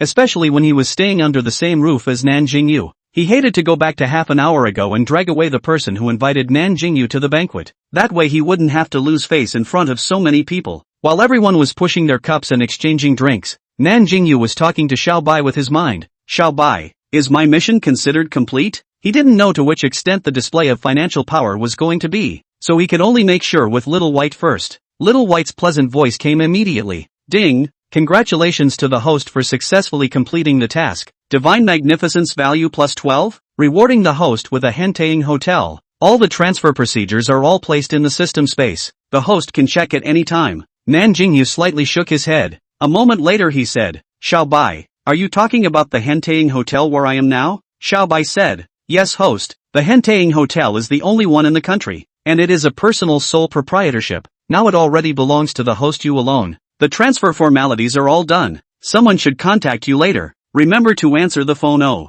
Nan Jingyou experienced so many times of system rewards. The acceptance ability has been greatly improved. His face did not show a little surprise. All the people around did not find any abnormality in him. In his mind, Xiao Bai's voice continued, "Host, the value of the Henteing Hotel is not comparable to your previous company. Oh, the 300-meter-high building all belongs to the Henteing Hotel. There are more than 200 guest rooms. Even the most common guest rooms cost thousands of dollars. It can be said that this hotel is more profitable than your company. Host, you are ready to lie down and get money, and there's a tarmac on the top floor. So in the future you can be like the overbearing president in the book, and fly an airplane to work without moving." This sentence managed to make Nan Jingyou laugh, but it was in his heart. He said helplessly to Xiao Bai, "Xiao Bai, honestly, are you reading those unnutritious novels in space behind my back? You're a male fox. What kind of domineering president are you reading?" Xiao Bai didn't have the slightest sense of weakness of being caught in the bag. It righteously said, "Host, you're prejudiced against hegemonic literature. Who can reject the sweet love of a high and cold president and a little dainty wife? I'm about to finish chasing that over 5,000 chapters of hegemony literature. From now on I'll be a loyal fan of hegemony literature." La la la la. Nan Jingyou shook his head. It seems that Xiao Bai has been eroded to the point that he is not light. After exchanging with Xiao Bai, Nan Jingyou put his thoughts back to the real world. Seeing that everyone was exchanging enthusiastically, the two of them, Nan Jinghua and manager Zhao, were also talking and chatting. Only Yu Che was busy peeling shrimp for him. At this moment, his bowl was already piled high, while in front of Yu Che was a large pile of shrimp shells. "Young master, eat quickly. I'll peel them for you afterward." After Yu Che finished speaking, he took a paper towel and carefully wiped those knuckled hands. Nan Jingyou's throat knots rolled involuntarily. Then he turned his head, and his afterglow just happened to catch a glimpse of the plate with less than half of the shrimp left on it. Then he smiled. "Yu Che, don't busy yourself. Better save some for others." "No, the shrimps are almost finished being picked by you." Yu Che smiled carelessly, not even looking at the plate of shrimps as he said, "Young master doesn't have to be scrupulous, just order more when you're done." It's good that young master is happy with what he's eating. The corner of the mouth of the person sitting next to Yu Che almost twitched after hearing this. In his heart, he said, "Your young master doesn't care about other people's lives when he's happy." Do butlers of rich families always speak in such an overbearing manner? Yu Che's words made Nan Jingyou laugh and cry, but he had a true love for shrimp, and finished the bowl of shrimp in a few bites. When Yu Che wanted to peel it again, he was strongly stopped. It so happened that the phone in Nan Jingyou's pocket rang at this time. Looking at the unfamiliar number on the cell phone screen, he was too lazy to move and directly picked it up on his seat. "Hello, may I ask who is it? Hello, is this Mr. Nan Jingyou Nan?" A low and mature male voice came from the phone. From the tone you can hear his respect and courtesy. "I am," Nan Jingyou replied. At this moment he already knew the intention of the other caller. "Hello boss, I'm He Jianshu, the general manager of Henteing Hotel. I've already received the news that you are now the new boss of the hotel. May I ask boss when you will be free to come to the hotel to do some work handover?" Nan Jingyou thought that since he happened to be at the hotel today anyway, he might as well take the opportunity to meet with this manager. So he replied, "I'm at the hotel right now, I can meet you later." The opposite party seemed to pause for a moment, and then immediately returned afterward. "Okay boss, may I ask which location are you in, and when is more convenient for me to come and meet you?" Nan Jingyou gave him the name of the compartment, then told him to come back in half an hour. Half an hour to finish his meal should be about right. Anyway, his mission was already accomplished. There was no point in staying too long. The two quickly hung up. Nan Jinghua put down his chopsticks and queried, "Yo, will someone come to the box for you later?" Chapter 67, Wine Delivery Controversy. Everyone else at the same table also looked over towards Nan Jingyou. Nan Jingyou smiled slightly and said, "Right brother, about half an hour later I will leave the box." Nan Jinghua nodded his head to indicate that he knew, knowing that his brother probably had business to attend to, so he didn't proceed to ask. The others heard just such a thing, and feeling uninterested they turned their eyes away and began to follow the people next to them in casual conversation. After a few more minutes, the door of the box was knocked, and then slowly pushed open. The person who came was a woman wearing a black uniform. As soon as she entered, she let the waiter behind her serve 3 bottles of red wine to each of the 2 tables. Feng Minghui frowned at the sight and asked, "Hello, are you guys in the wrong box? Our wines have already been served. These wines are not what we ordered." He recognized the red wine on the table. It was red wine from a world-famous winery, and the bottle on the table was at least 100,000. 6 bottles is $600,000. Although he has some money, but a meal that cost him hundreds of thousands of dollars is still a bit unacceptable to him. The woman in uniform heard Feng Minghui speak, and immediately smiled back, "Sir, don't worry, this wine is free for everyone to drink, but also our general manager's orders." Feng Minghui was even more puzzled. He asked, Can I know why your general manager is giving us wine? The uniformed woman still wore a smile and said with some respect in her tone, the general manager only said that there are people in the box that are important to him, and that these bottles of wine are considered to be a small token of his appreciation. Sir, you guys just feel free to drink. If you have no questions, then have a nice meal. I'll leave you all alone. Seeing that Feng Minghui didn't ask her any more questions, she took the waiter and politely left, leaving the entire box looking at each other in disbelief. Someone at the table also recognized the red wine, and his heart couldn't help but start beating wildly. He said in shock, Feng Xiao, this wine is Hedberg Estate Cabernet Sauvignon red wine. A bottle of wine on the market right now is going to sell for close to 110,000 Huaxia coins. Once these words came out, except for the four Nan Jingyou and Feng Minghui, all the others sucked in a breath of cool air. 6 bottles of wine in the entire private room. That's more than $600,000. Their yearly salary combined wasn't even that much. What followed was another round of ass-kissing. Feng Xiao, the important person this general manager is talking about is you, right? You are really powerful. Even the general manager of the hotel is so respectful to you. Yes, Feng Xiao, the box was booked by you. This hotel's general manager must be looking at your face to send you such an expensive wine. Nan Jingyou had probably guessed the ins and outs after the people brought the wine and heard the words spoken by the uniformed woman. And now that he heard these people brainlessly bragging about Feng Minghui, he only felt a little amused. However, he did not intend to remind. He still wanted to see how Feng Minghui would respond. Hearing this, Feng Minghui frowned and thought for a while. After a while, he didn't know what came to his mind, and suddenly his brows loosened. Immediately afterward, he laughed. Everyone misunderstood. What that person said just now was probably not me. I guess the person that hotel general manager really knows should be my father, because the box was booked by me using my dad's membership card, and the name was also written about him. That general manager should have thought that the person in the box was my dad, and that's why he gave us the wine. The crowd came to a realization and immediately said, it seems that your father is really capable. Even the general manager of the hotel has to give your father face. Feng Minghui was so flattered that he was fluttering. The depression from being hit by Nan Jingyou just now instantly dissipated, and at this moment he turned into that lofty look again. Nan Jingyou lost his smile and shook his head, ignoring these people, only focusing on eating the dishes that Yuche gave him. Around half an hour, Nan Jingyou's 4 people had already had their meal, and were currently sitting and resting, and also incidentally waiting for the person Nan Jingyou said had come to find him. The others were still talking eloquently. Some of their faces had already blushed, while the 6 bottles of the most expensive red wine on the table had long since bottomed out. Only the wine ordered by Feng Minghui still had a lot left. Half an hour had just passed when the door of the box was knocked on. The one who entered was a man wearing a dark blue suit, looking about 40 years old. He was upright and his face gave off a solemn feeling. As soon as he entered the door, he locked his eyes on Nan Jingyou, and then walked towards Nan Jingyou in large strides. When he was only 3 steps away from Nan Jingyou, he nodded slightly and said, "Hello boss, I'm the general manager of Yunding Hotel. Welcome to inspect the hotel. Just now, I had 6 bottles of Heidelberg red wine delivered.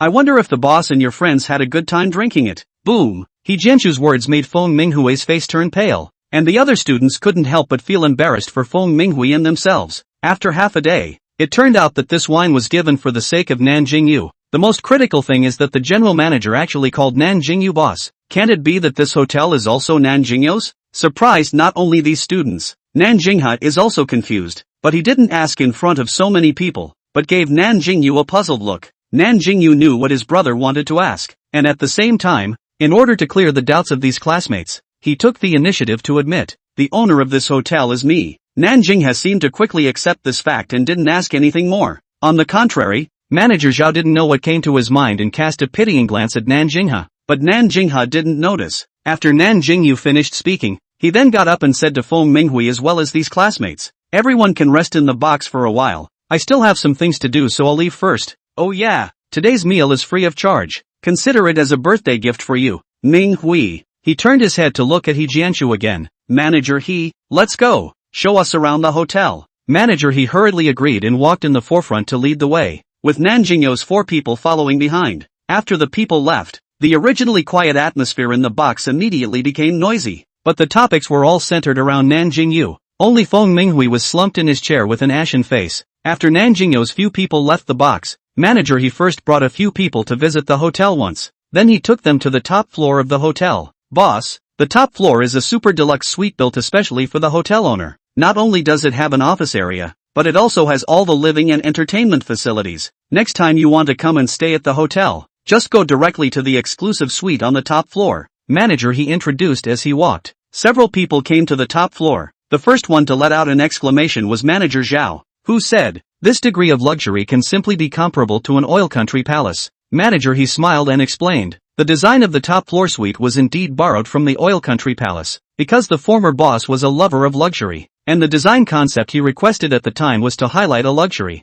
Chapter 68 Invitation. Promise. Nan Jingyou couldn't help but draw the corners of his mouth as he looked at the entire floor of gold and blue splendor. He sighed, this staying inside for a day. His eyes won't be dazzled, right? But although it's a little bit hoity-toity, the room is really nice, especially standing in front of the window, overlooking the Put River as well as the various buildings around. He thought that the scenery here at night must be very charming, thinking of the tarmac that Xiaobai had mentioned before. Nan Jingyou asked Manager Feng to take him to take a look, and as Nan Jingyou and Yuche followed him out, Manager Zhao couldn't help but pull Nan Jingha and ask, Jingha, tell me honestly, are you adopted by your family? Nan Jingyou was confused by this. He asked, Jin Yen, why would you ask this kind of question? Manager Zhao hated it and said, is it hard to tell? You're just an ordinary lawyer while your brother inherits $1 billion family fortune. Nan Jingha was made to cry and laugh by Manager Zhao's words as he said, Jin Yen, you're overthinking it. I'm pro-life, but everything my brother owns now belongs to him, and also, you'd better brain less stuff in the future. I'm on good terms with my brother. You can't pick on our relationship. Manager Zhao was dumbfounded and waved his hand. Forget it, I'm still not worried about you. I thought you were a little pathetic because of your parents' favoritism, but it turns out you're a spoiled brother fiend. Nan Jingha shrugged his shoulders and proudly said, that's not true. Yu was brought up by me. Our feelings are deep. Manager Zhao skimmed his mouth and ignored him, walking straight towards the three people in front. After the whole hotel tour, Manager he wanted to bring the management to meet Nan Jingyou. Manager Zhao also proposed to leave at this time, knowing that he still had things to do. Nan Jing he didn't want to stay and directly sent the people out of the hotel. Manager he brought all the management level employees to meet Nan Jingyou, mainly because he wanted these people to recognize the boss. Don't come to the time when the boss personally came to the hotel, these people don't know. Large and small management for this new boss showed both curiosity and apprehension, because the new official three fires, they do not know whether this fire will burn to their own body. However, Nan Jingyou didn't have any opinion on these people, letting them just handle the hotel business according to their original way of working. After these management left, Nan Jingyou chatted with Manager he for a while, mainly to understand how the hotel ran on weekdays and some of the things he needed to deal with afterward. Speaking of work matters, Manager he suddenly mentioned something. He took out an invitation from his desk drawer, and before Nan Jingyou inquired about it, he took the initiative to say, Boss, this is the invitation to Manpower House's anniversary dinner next month, which was left behind by the previous owner. Nan Jingyou looked at the black invitation in Manager he's hand and fell into a deep thought. He remembered that Manager Zhang of Manpower House had also brought him one, but his one was clearly golden in color. He took the invitation and flipped through the contents. After reading it he asked, why doesn't that ex-boss of yours go to attend? This should be reserved for him. Manager he nodded and shook his head again as he explained. It's indeed for the ex-boss, but he doesn't actually have any friendship with Manpower House. The reason why Manpower House sent him the invitation is because the anniversary dinner next month is going to be held in our hotel, and the former boss has already left the country. It's useless for him to hold the invitation,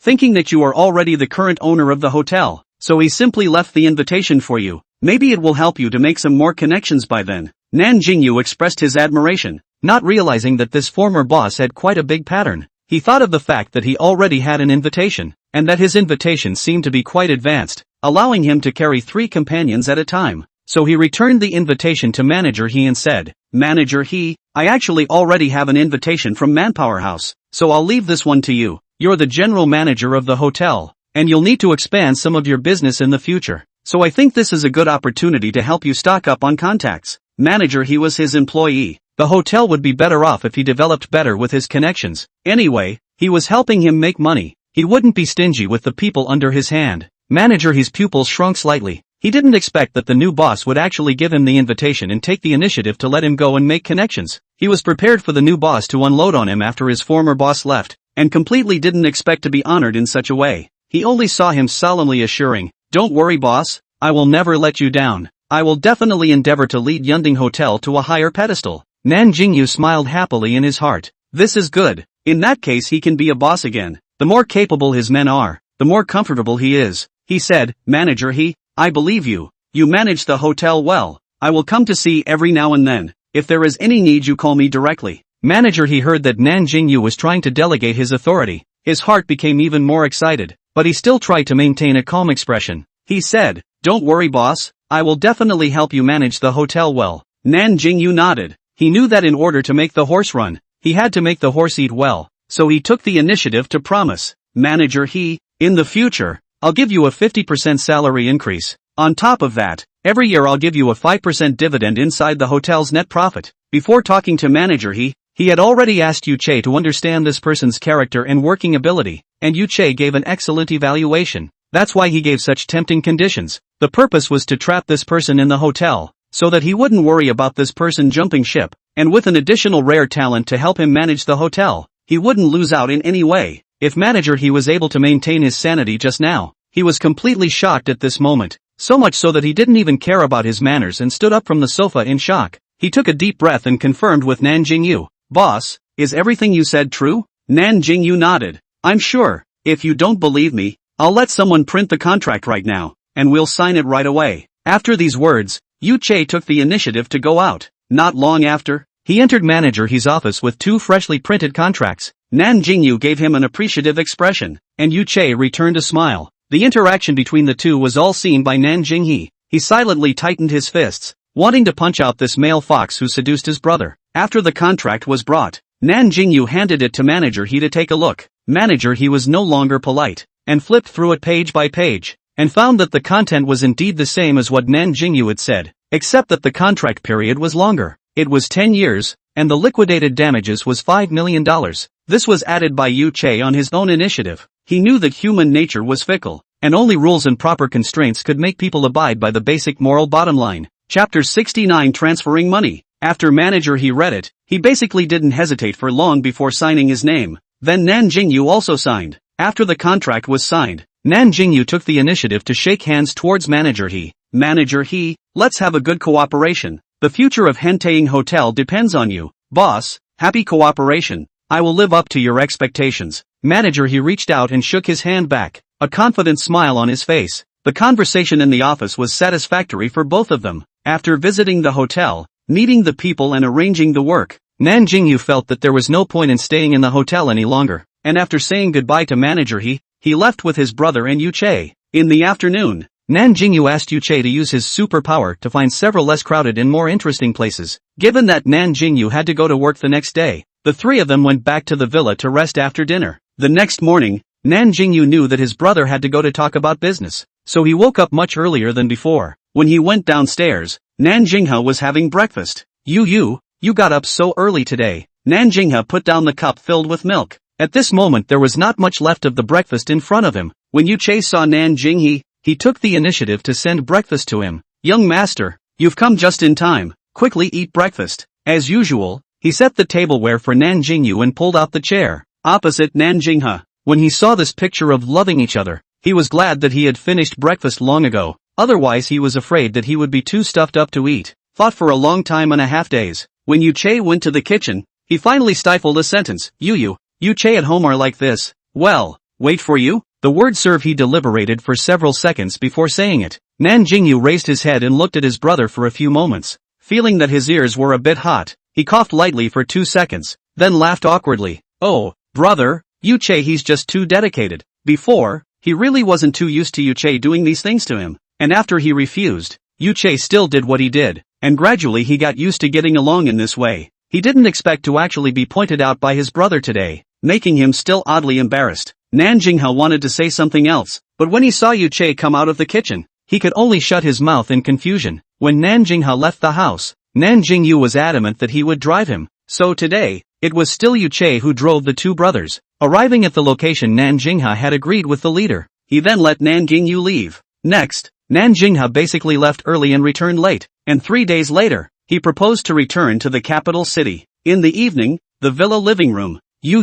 I bought a plane ticket for tomorrow morning. This time the case has been negotiated. Master and I have to go back to the capital city for a trip. After that we will come back again, but the time is uncertain. I will notify you by phone at that time. Nan Jingyou sat on the sofa, looking at his brother's unwilling expression on the opposite sofa. His heart was also a little hard to swell. Fortunately, Nan Jingyou quickly adjusted his emotions, only to see him pull out his cell phone, crackling with an operation before putting it down again. Before Nan Jingyou could figure out the situation, he heard his cell phone vibrate. Because of the nature of his work, many cell phone messages could not be missed, so he quickly took his phone out. After tapping it, he found that it was actually a text message, and when he read the content of the text message, his heart became even harder. But this kind of hardness was not because he had encountered something unhappy, but because he was too touched. You, what are you doing transferring so much money to me? Brother's work is already on track. He's not the same poor guy with no money as before. Nan Jingyou raised his cell phone and waved it towards Nan Jingyou. Hearing this, I don't know if it was the word wretch that touched Nan Jingyou's heartstrings. His eyes instantly turned red. He suddenly thought of when his brother had just graduated from work. Nan Jingyou was only a trainee when he entered the law firm, and his monthly salary could only barely make ends meet in the capital city. But even so, he still lied that his salary was quite high, and when Nan Jingyou was in college, he would transfer $500 to him every month. Although $500 is not much, but it is also Nan Jingyou saved up by saving money. Obviously mom and dad gave Nan Jingyou quite enough living expenses, and Nan Jingyou had been refusing, but Nan Jingyou was still very insistent. Nan Jingyou knew that his brother had a very hard time this, or his third year of college New Year's Eve when he overheard his brother and his friends on the phone to hear. At that time, he realized that his brother had almost eaten buns. Because of this, he also unilaterally sulked with his brother for half a month. After that, the university life never let his brother transfer money. Hey, yo, touched people should not be me. How you still red eyes? Nan Jingyou was a bit at a loss for words. What he was most afraid of was his brother's expression of wanting to cry or not. That kind of mood was the same as a mother not being able to see her son cry. Nan Jingyou sniffled. His tone was a bit muffled. Brother, you can't refuse. You've forgotten about the time when you transferred money to me and almost let yourself gnaw on a steamed bun. Nan Jingyou didn't hold back and walked to the opposite side of the sofa and sat down, gently rubbing Nan Jingyou's hair. You has grown up. Brother can all enjoy your blessings. This time, Nan Jingyou finally stopped complaining about his brother messing up his hair. The reason why the transfer was so smooth this time was thanks to Xiao Bai. An ordinary individual can't transfer large sums of money so easily. But who is Xiao Bai, who can rightfully give so many industries to Nan Jingyou? Helping to operate a large sum of money isn't a breeze. After transferring money to his brother, he transferred $5 million to each of his parents. Good guy. Just after the transfer, the ING phone call. On the other side of the phone was a warm voice. Only the voice brought some urgency. Is you to mom and dad to transfer so much money? You will not be doing what illegal things it. That kind of dirty money we cannot want.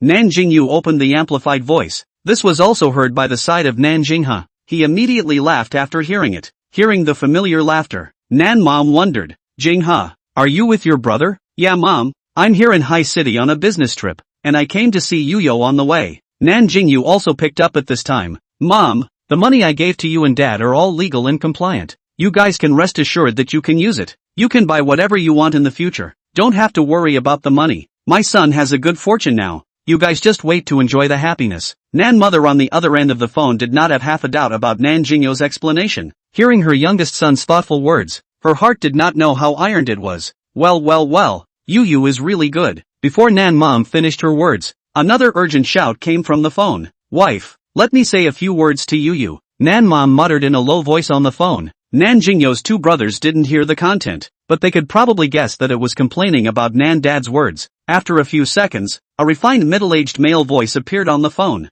Yuyu, this is Dad. Did you miss me? I miss you. When are you coming back to see us? If you are not available, your mom and I will take a vacation to come and see you, okay?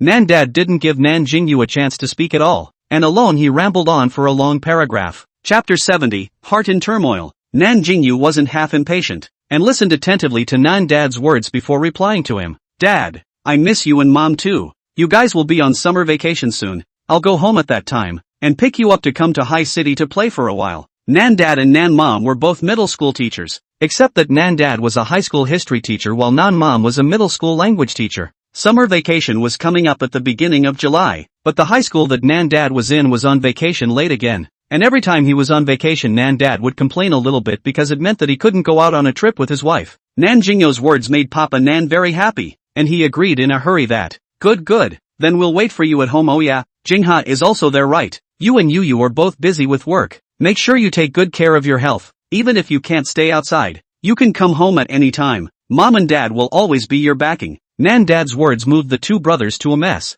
The two responded repeatedly. The next two talked to Nan's mom for a while, until they hung up the phone. Both of them could not return to their senses for a long time. After calming his mood, Nan Jingyou looked at the time and realized that it was already 9 o'clock in the evening. He began to urge Nan Jingyou to go and rest. "Brother, let's stop chatting. You quickly go upstairs and rest. You still have to get up early tomorrow to catch the plane." "Okay, then brother is going to rest. You also go to bed early." Nan Jingyou got up and headed upstairs. The next day, it was just dawn outside. The villa was lit up. At this time Nan Jingyou was yawning and walking downstairs. Nan Jingyou had already taken his luggage down from upstairs, just waiting for the time to arrive to rush to the airport. When he saw Nan Jingyou coming downstairs with sleepy eyes, he acted helplessly. You, didn't I say that I'll just let Yuchei send me to the airport today? It's still so early in the morning. You go back to sleep for a while." Nan Jingyou shook his head. "No brother, I want to go see you off." Yuchei knew Nan Jingyou's firmness about this matter, and very tactfully didn't say anything to persuade him.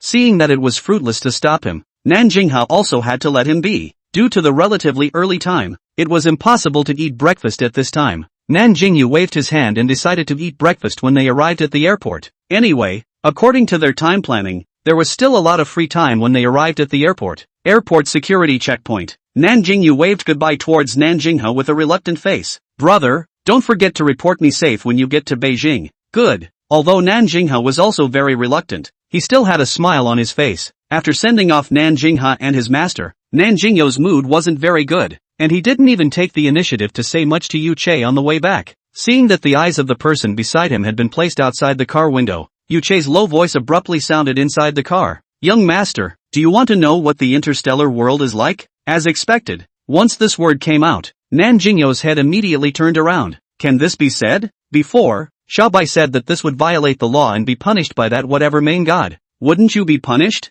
Although he was indeed curious, if the cost was for Yuchei to be punished, then he would rather not listen. Without realizing it, the weight of Yuchei in his heart had long been similar to that of Xiaobai. Xiaobai was his gold master, while Yuchei was his. What is his? Nan Jingyou couldn't figure it out for the time being, but that didn't hinder the fact that he didn't want Yuchei to suffer any harm. Yuchei rested one hand on the steering wheel. His tone was just as wild as his expression at the moment, but it wasn't offensive. Instead, it was full of total charm. "Young master, don't worry. No one dares to punish me." The first thing Nan Jingyou did was to doubt the truth of these words, but as he looked at Yuchei's flawless face, he actually ghostly didn't refute it. And instead, inwardly, he still believed it a little. He felt that he must be crazy. One dares to say, one dares to believe. Is this considered a perfect match? Shaking off his unclean brain, Nan Jingyou agreed. "Then tell me about it. Don't tell me if you can't. It's not like I have to know." Knowing that the attention of the people around him had already been diverted by him,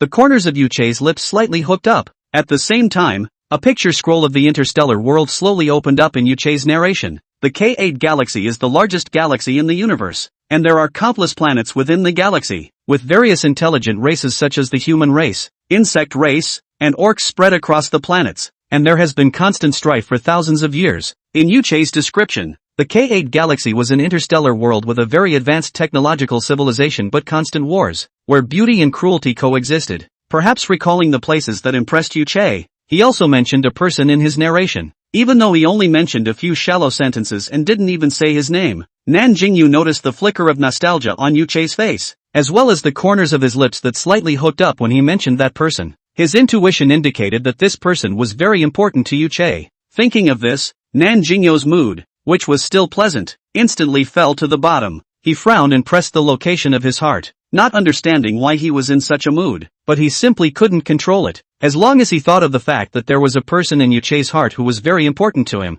and that this person had accompanied him through a lot of wonderful and perilous moments, he couldn't help but feel bad. After that, Yuchei's narration, Nan Jingyou couldn't listen anymore. His mind was full of chaotic thoughts, until the car had already parked at the villa garage he didn't even know. Young master, we're here, you can get off now. Yuchei continuously shouted twice before Nan Jingyou came back to his senses.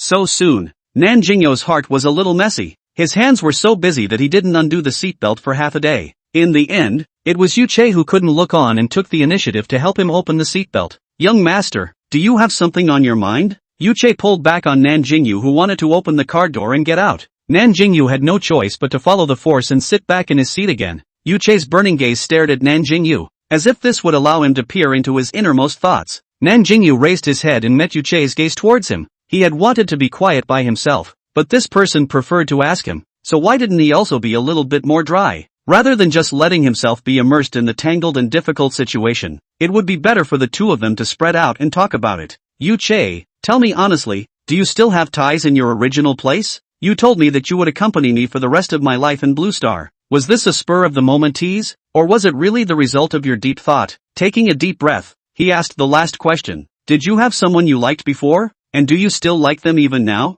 Yu Chei wasn't startled by Nan Jingyou's series of questions. Instead, a hint of cunning flashed in his eyes, just like a big gray wolf finally chasing after his long-desired prey, just waiting for the prey to gulp his breath and devour him into his stomach. Chapter 71, First Kiss is Gone. When Nan Jingyou saw that the person delayed in answering, the trace of anticipation in his heart turned into nothing. The courage that had been gathered with great difficulty just now also disappeared, and the whole person exuded a disheveled aura. It seems like I'm the one who forced the issue. This is your privacy. It's me who took the liberty. I'm sorry. As soon as his words fell, Yu Chei's voice came from his ears, answering each question with seriousness. Young master, I have no ties in the original place. It's not a joke to say that I'll accompany you for the rest of your life in Blue Star. Also, the person I like from the beginning to the end. Only, there is, you. The last three words he looked at Nan Jingyou's eyes and said with incomparable sincerity. These words were like a promise of a mountainous oath. Each one of them smashed heavily into Nan Jingyou's heart, making his whole heart become choppy. His previously lifeless face also instantly became flushed, and there was a tendency for it to become redder and redder. The probability was that he was surprised by Yu Chei's sudden confession, or perhaps he was shamed as well. Young master, the person I like is you. What about you? Who do you like? Seeing Nan Jingyou's head hanging lower and lower, Yu Chei had to gently pinch his chin with his hand, forcing him to look at himself. Nan Jingyou was forced to tilt his head up. At this moment, he did not look at all like the young master in Yu Chei's mouth, but rather like a small pitiful person who was being bullied. Young master, you don't want to say it? I've told you everything. We should be honest with each other, shouldn't we? Yu Chei continued to compel the person in front of him. Nan Jingyou directly reddened from his face to the root of his ears. He closed his eyes as if he were dying, took a deep breath before slowly spitting out a few words from his mouth. I like yours too, Yu Chei. When he said these words, his entire body looked like a deflated ball. After a few seconds, when he tried to open his eyes, a warm touch suddenly came from his lips. That touch was fleeting, and he opened his eyes in shock, just in time to meet a pair of regal violet eyes. Yu Chei, what have you done to me? Nan Jingyou was so nervous that he was about to be unable to say a complete sentence. He tilted his head over,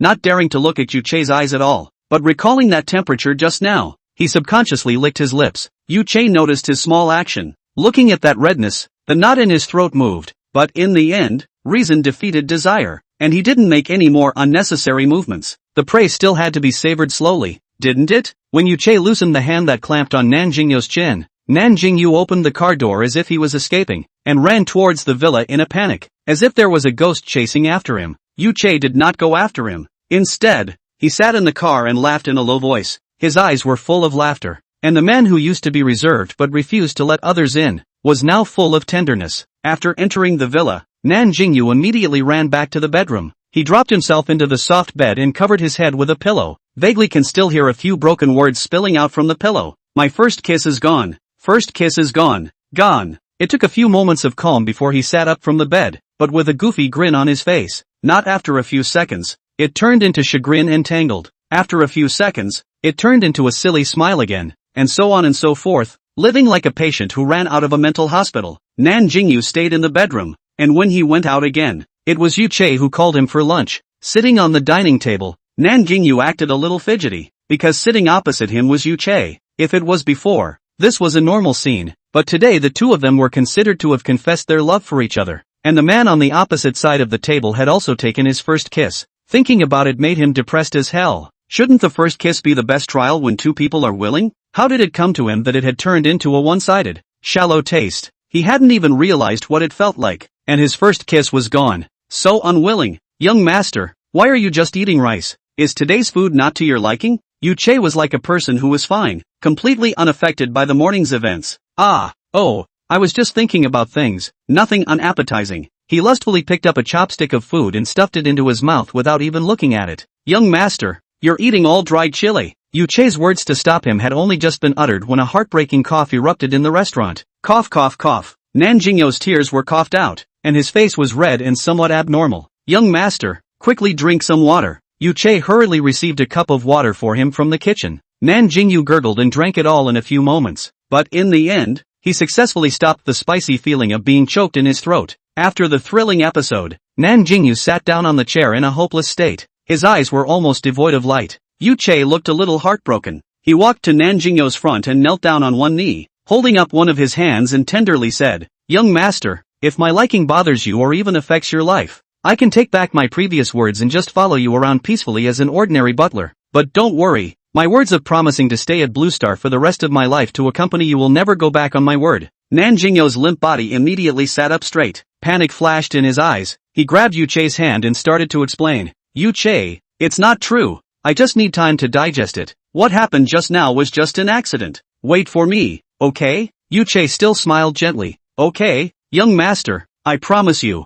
but on the premise that you can't hide from me, we'll still get along naturally like before. I don't want something like today to happen again." Nan Jingyou hurriedly nodded his head. Yu Che also got up obediently. Only when he got up he realized that his hand was still being held. This time, his tone was gentle and watery, and he didn't give birth to a flirtatious mentality like before. "Young master, can you let go of my hand? I'm going to clean up the table." Only then did Nan Jingyou realize that he was holding Yu Che's hand and immediately let go after hearing the reminder. Yu Che got up and didn't hold back to touch his head. At this moment, Nan Jingyou was like a little daughter-in-law. Although he was a little embarrassed, he didn't blow up like he usually did. The spicy dishes on the table were all removed by Yu Che in the end. Although Nan Jingyou had some pity, but thinking of the pain he had just experienced, he also acquiesced to Yu Che's actions. The lunch afterward was smooth. Nan Jingyou didn't dare to face Yu Che like he did at the beginning. The two of them now looked natural and revealed an invisible intimacy in their mode of getting along. Nan Jingyou felt that if they wanted to be together officially, it seemed like there was still an opportunity missing. Time passes very quickly.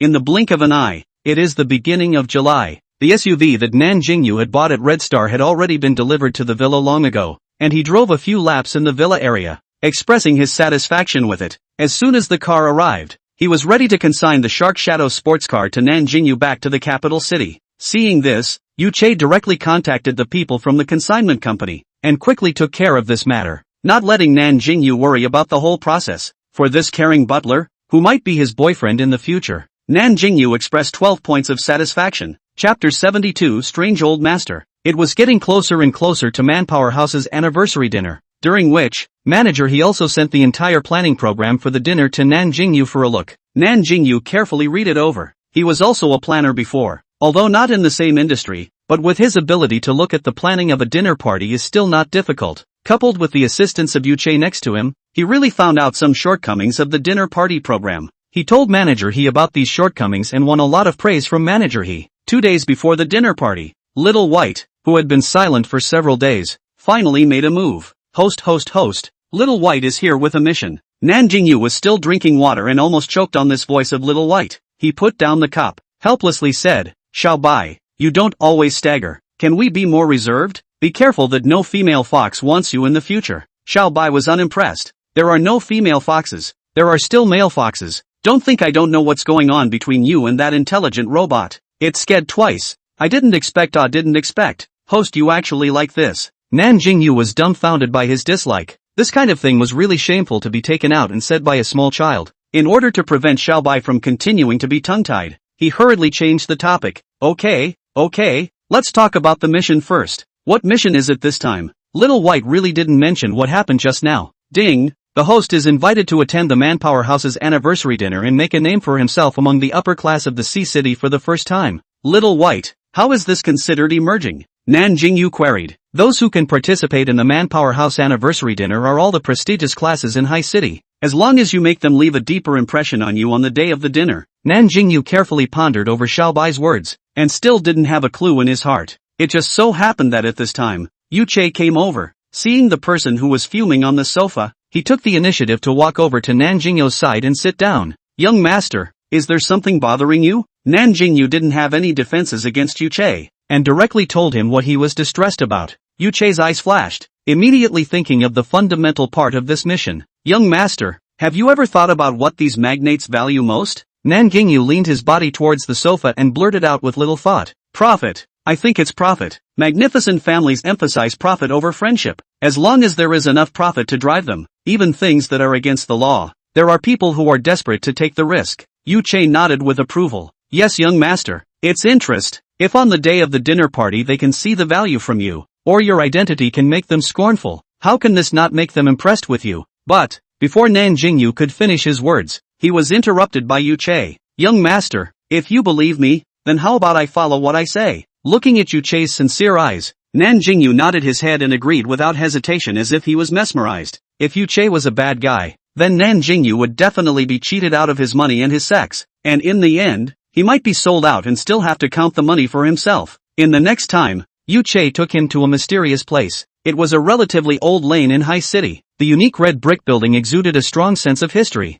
The environment inside was elegant. In today's prosperous and noisy big city, there was a kind of quiet charm in the midst of the bustle. Nan Jingyou still didn't know why Yu Che brought him here, until he met an old man. He understood the purpose of this trip today. When the two of them entered this courtyard, the old master was leisurely resting his eyes on a recliner. After hearing the movement, he immediately opened his eyes. Nan Jingyou, who just happened to meet his eyes, was shocked by the look. He clearly felt the flash of sternness in the old master's eyes, similar to the ancient generals, so that people dare not look directly at him. But when he looked again, the old master became as ordinary as the grandpa dancing outside. Here you go, quickly come inside with me to take measurements. The old man didn't say much, and after saying that, he walked straight to the house, not caring about the two people at all. Nan Jingyou was a little apprehensive. He couldn't help but ask what was going on with Yu Che. Measuring what size? Ah, you won't be cheated. Is this some kind of underground black organization? He would rather believe that Yu Che is being tricked than suspecting that it is Yu Che who is tricking him. It's true that falling in love with the brain makes people drop their wits. Luckily,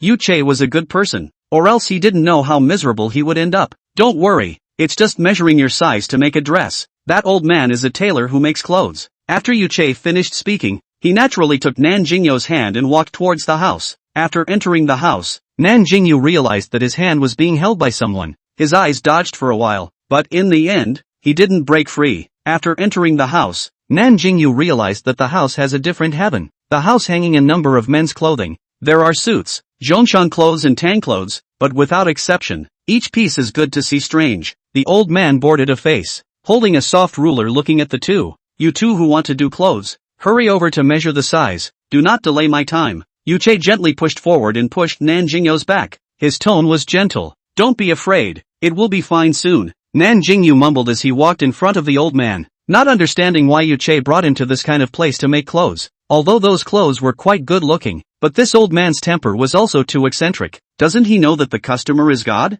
No wonder the store could only be opened in such a remote place. The weekday business must be bad. While Nan Jingyou was silently spitting, the old man measured and wrote down all the measurements in a sharp manner. Alright, come here tomorrow at 3 in the afternoon to pick up your clothes. Nan Jingyou rubbed his head, feeling like his entire being was stuck in a fog, and in the end, he just couldn't help but ask towards the old master.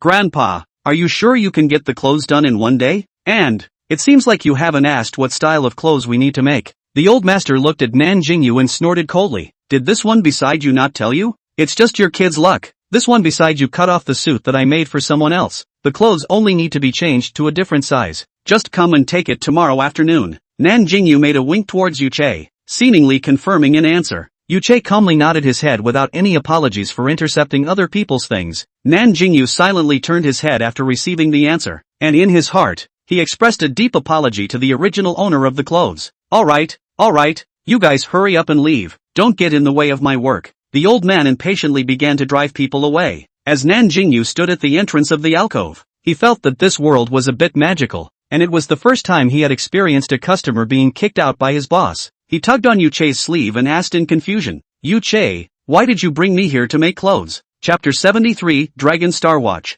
This was something he had wanted to ask for a long time. There were so many stores selling suits outside. Why did Yu Che choose such a remote place? Could it be that there was something special about this store? Young master, that old man just now is not an ordinary person, and the clothes he makes are not something that ordinary people can buy. Yu Che naturally held Nan Jingyou and walked towards the parking place, explaining to Nan Jingyou as he walked. The two of them once again made such intimate movements. Nan Jingyou's entire body froze, and at this moment, he was able to clearly hear the sound of his heart accelerating. The people around him were still talking, but all of Nan Jingyou's attention was on the hands that the two of them were clasping. and he didn't even know what Yuche was saying. It wasn't until he was stuffed into the passenger side by Yuche that his brain began to function properly. "Young master, did you understand everything I just said?" Yuche asked as he sat in the driver's seat. Nan Jingyou choked on these words. Could he say that he didn't listen much at all? But he was too embarrassed to let others speak again, so he could only say that he understood. He said it with conviction, so Yuche didn't doubt it. When he was about to drive,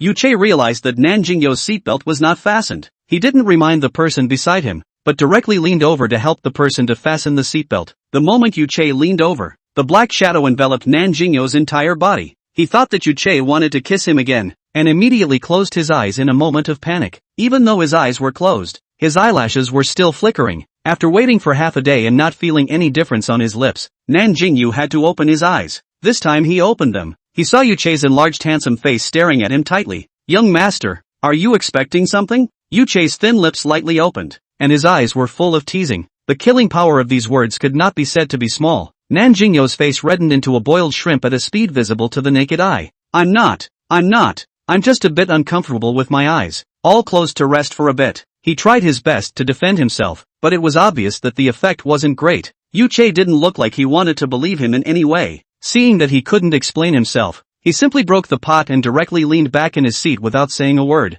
allowing Yuche to watch him laugh. Yuche didn't really want to laugh at him. Seeing his childish but also a little bit cute actions, Yuche very dotingly touched his head. The SUV was driving fast on the road. Half an hour later, Nan Jingyou realized that the route the car was traveling was not the way back to the villa at all. "Yuche, do we have to go somewhere else? This road is very busy." He remembers that this neighborhood is a famous street of luxury stores in High City. Could it be that Yuche wants to bring him to buy luxury goods? "Yes, young master. We still have to go to one more place to get one more thing." There were a lot of vehicles on this street, and the car just happened to be stuck in traffic when Yuche spoke. Nan Jingyou glanced at the person beside him with his afterglow. Yuche was currently resting one hand on the steering wheel and one hand on the car window. Just such a casual movement, but it struck Nan Jingyou's heart bus heavily. He felt that his heart started to beat violently again. Well, the car started slowly very soon, and Nan Jingyou immediately withdrew his sight. Otherwise he was really afraid that he would cause a heart attack due to the accelerated heartbeat. After arriving at the destination,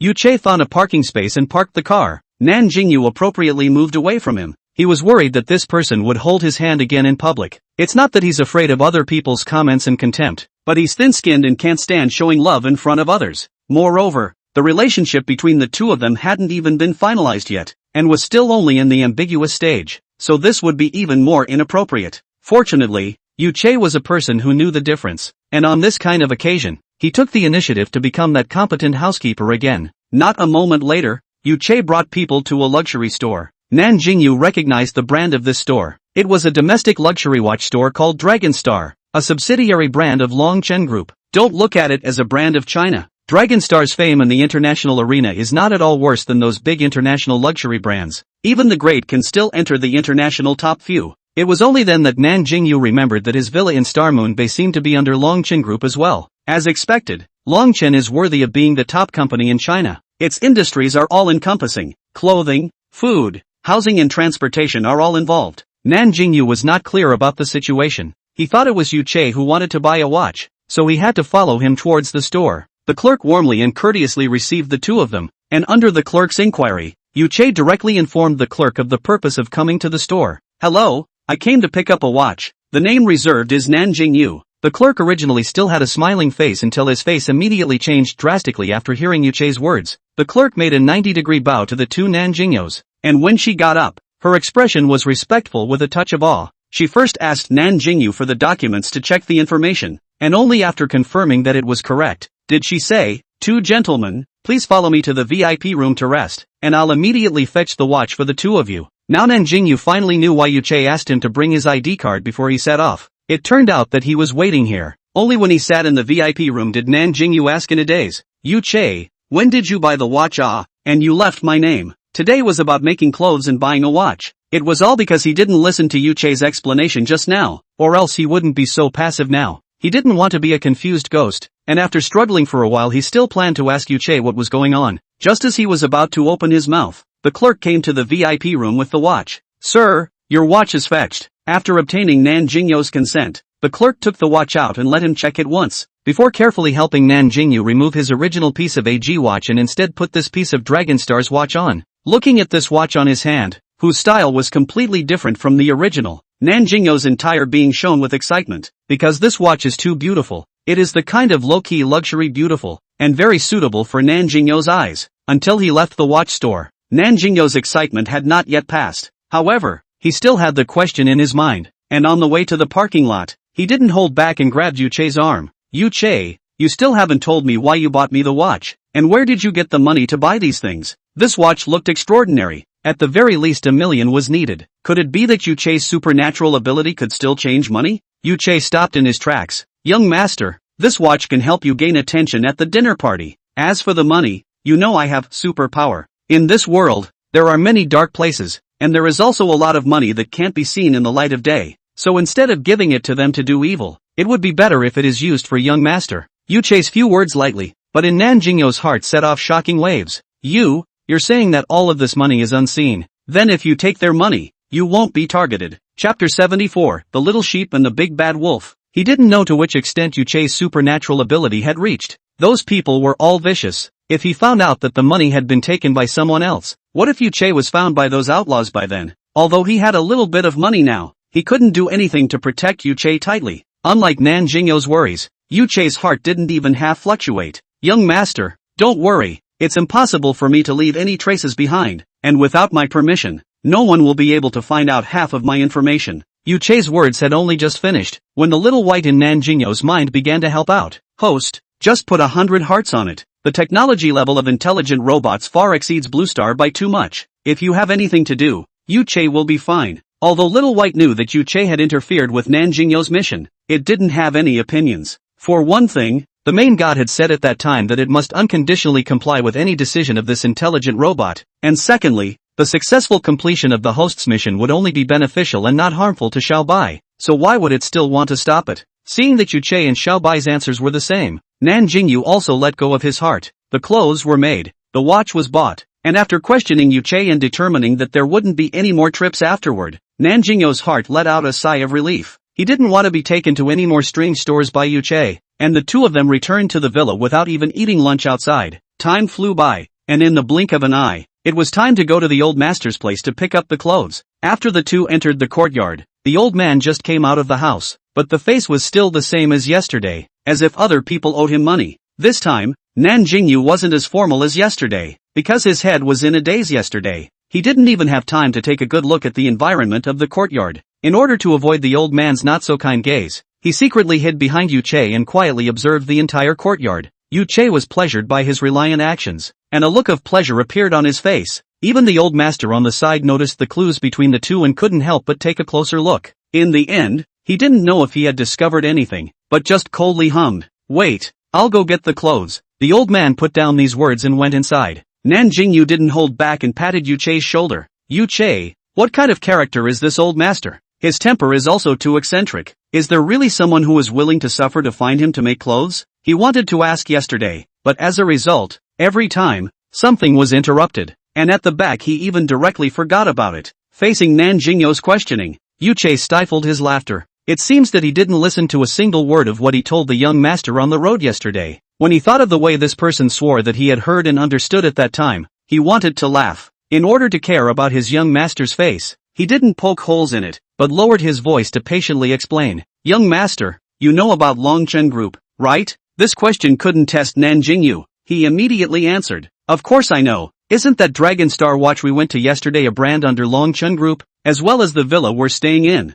Yu Chei nodded, afraid that he would be too tired to stand and listen. He simply pulled him to sit on a chair in the courtyard and sat down. Being held by someone again, Nan Jingyou had already faded away from yesterday's shyness, and turned into a sweet and joyful feeling. "Young master, there are many other industries under Longchen Group. Among them, in terms of luxury goods, in addition to watches, jewelry and so on, there is also clothing. This clothing brand young master should have heard of it. It's called Longjin." Even if Nan Jingyou didn't know much about luxury goods, this brand that could often be seen on advertisements was simply considered familiar. "I know, but does this have anything to do with the old master? You're not going to tell me that he's the founder of Dragon Gene, are you?" If that was true, then the old master was indeed quite impressive. But on second thought, he thought it was unlikely. Which company founder would stay in such a courtyard? although the environment was indeed okay, but the big villa didn't smell much better than this. Yu Che decidedly shook his head. No, Longjin is divided into two levels, high definition and ordinary luxury models, and the old master happens to be the leader of Longjin's design team.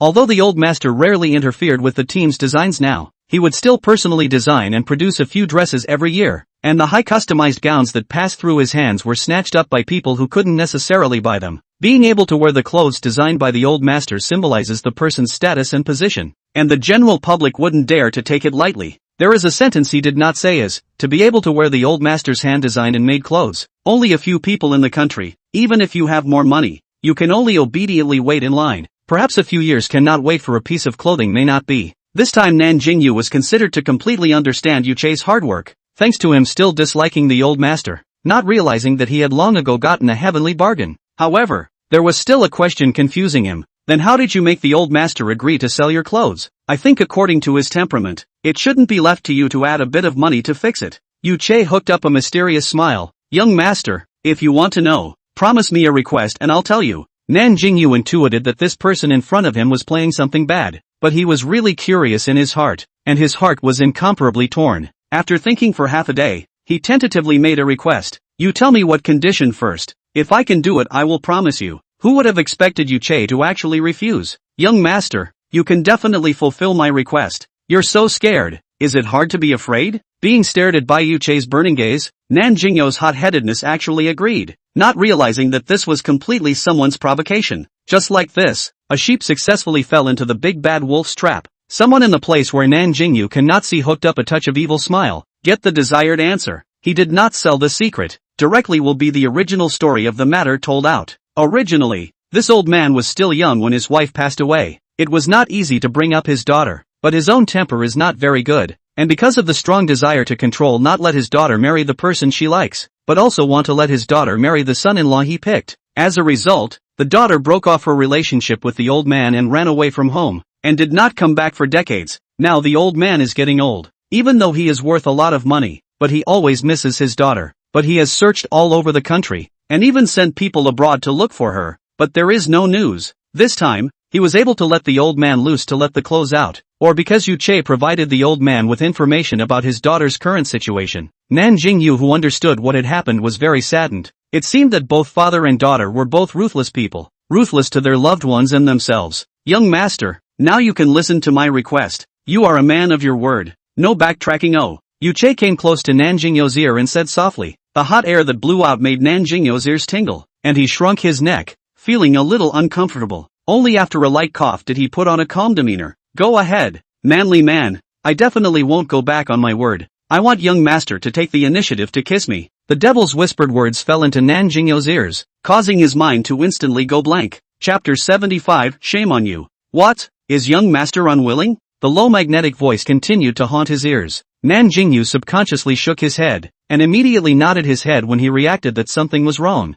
Finally confusing himself, he looked at Yu Che with a supplicating gaze. Can you change the request? This is also too embarrassing. When he said this, his gaze happened to fall on Yu Che's lips, and as the knot in Nan Jingyou's throat rolled, abnormal thoughts began to flash in his head. I wonder what it feels like to kiss such good-looking lips. It looks a bit sweet. He was startled by his own thoughts and hurriedly shook out the scraps in his head. Young master, you can't change it. Oh, didn't you say you're a manly man? This is backing out. Ha! Yu Che did not let up at all. It was so hard to catch the prey. How could he let go and give the prey a chance to escape before he gulped his breath? Nan Jingyou bit his lips tightly, and with a cross heart, he simply agreed. In any case, he wouldn't suffer. It's just a kiss. He wouldn't lose a piece of meat. Seeing the purpose reached, the corner of Yu Che's lips slightly hooked up, smiling like a successful fox, but counting all his behavior. Is not a male fox that seduces Nan Jingyou. The two talked well. The old man also happened to come out from the house. Here, this is the clothes.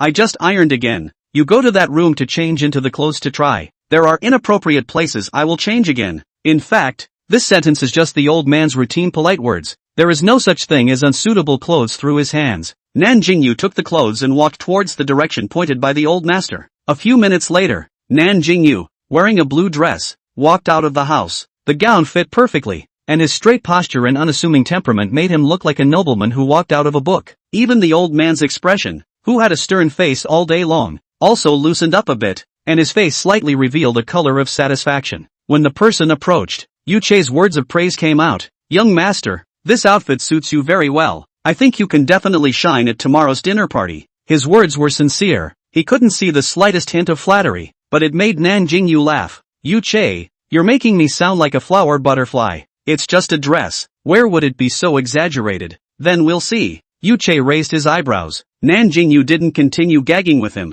Just now the room was a bit dark. He didn't pay attention to the details of the gown, but now after a little check, he really found the stunning place. First of all, the dress material is particularly comfortable to touch, and in the sunlight, clothes actually have a kind of glittering feeling. Take a closer look. The original clothes material actually clamped some very small gold thread. At the same time, both sides of the cuffs also have gold silk thread embroidered dragon pattern. Familiar with the brand of dragon brocade, a glance can see that the dragon embroidery composed of the shape is the logo of the dragon brocade. He shifted his eyes to the old master's body, and seeing that his face was still good, he couldn't help but praise him. "Grandpa, your craftsmanship is so good. This dress is so nice." The old master put his hands behind his back. His tone was all arrogance. "The years I have been making clothes are older than your age. If I can't even make a dress well, I don't even have the face to live in this world." He was 60 years old this year. He started as a tailor when he was 20 years old, and now he had been making clothes for 40 years. Although his designs couldn't keep up with the fashion concepts of many young people nowadays, he only needed to use a little bit of what the old ancestors had left behind to make a piece of clothing incredibly stunning. Compared to those flowery designs, the old master's clothes could simply be considered a descending blow. The old master hummed condescendingly. "If there's no problem, you guys can leave, because you guys cut in line. I have to go and rush another dress out." Changing his clothes, Nan Jingyou, who was once again rushed out by the old master, already didn't have the same fuss as yesterday. Instead, he still had a feeling of being used to it. Yu Che carried the clothes in one hand, and as if he was addicted to it, he once again naturally led Nan Jingyou to walk outside the alley. It was good that he didn't encounter any people along the way. Otherwise Nan Jingyou might have been embarrassed and wanted to find a crack in the ground. He also didn't know why he didn't shake off this person's hand. The most important thing was that when the two people's hands were holding each other, his heart actually had a hidden pleasure and sweetness. Thinking about this, he began to blame himself. If only he hadn't run away when Yu Che made his feelings known to him that day, then wouldn't Yu Che have made himself his boyfriend as a matter of course? Hey, he was too thin-skinned at that time. Now the relationship between the two is ambiguous. Not like a couple, but like a lover who can't see the light and can only cheat in secret. But if he were to confess again, he wouldn't dare. He quietly glanced at Yu Che, thinking to himself that this person is not on the right track at all. He does not mention it. This person actually does not know to take the initiative to mention it. Could it be that he was willing to be a nameless, faceless lover? Thinking about it, the two of them arrived at the parking place. Yu Che wanted to take the key to open the car door, so he let go of Nan Jingyou's hand in the process. Nan Jingyou's heart became empty, just like the empty palms now. On the way, Nan Jingyou was thinking about the relationship between the two. Yu Che didn't know if he was also thinking about something. On the way, he actually didn't even talk to Nan Jingyou like usual. Back to the villa, Nan Jingyou just wanted to go upstairs. His waist was suddenly wrapped around by a hand. The whole person flipped over and was pressed against the top of the pillar in the living room. Fortunately, the back of his head was blocked by a hand, so he wasn't knocked by the pillar. Nan Jingyou was a little flustered by this turn of events. He raised his head and was just stared at by a pair of eyes full of aggression. "Yu Che, what are you doing? Let go of me." He moved his body, but that power-filled hand imprisoned his waist, making him unable to move. "Young master, I want you to fulfill my request now." The hand he placed on Nan Jingyou's waist abruptly tightened a few points. Nan Jingyou's waist was already sensitive, and when he was stimulated like this, a trace of a reverie-inducing sound uncontrollably overflowed from his throat. The living room was originally very quiet, so this bit of sound resounded throughout the living room without any concealment. There was a loud boom. Nan Jingyou felt a loud thunderbolt explode in his brain, splitting his entire being to the outside. He couldn't believe that such a shameful sound was actually coming from his mouth. So ashamed that he almost cried out. So humiliating. He cast his face aside, not wanting to accept this fact. But the originator laughed as Yu Che pulled his other hand out from the back of Nan Jingyou's head, then used this hand to gently pull Nan Jingyou's face over, forcing him to look at himself. Chapter 76, Please teach me more in the future. Although their faces were facing each other, Nan Jingyou's eyes didn't dare to look at Yu Che. "Young master, look at me." Nan Jingyou still didn't raise his eyes.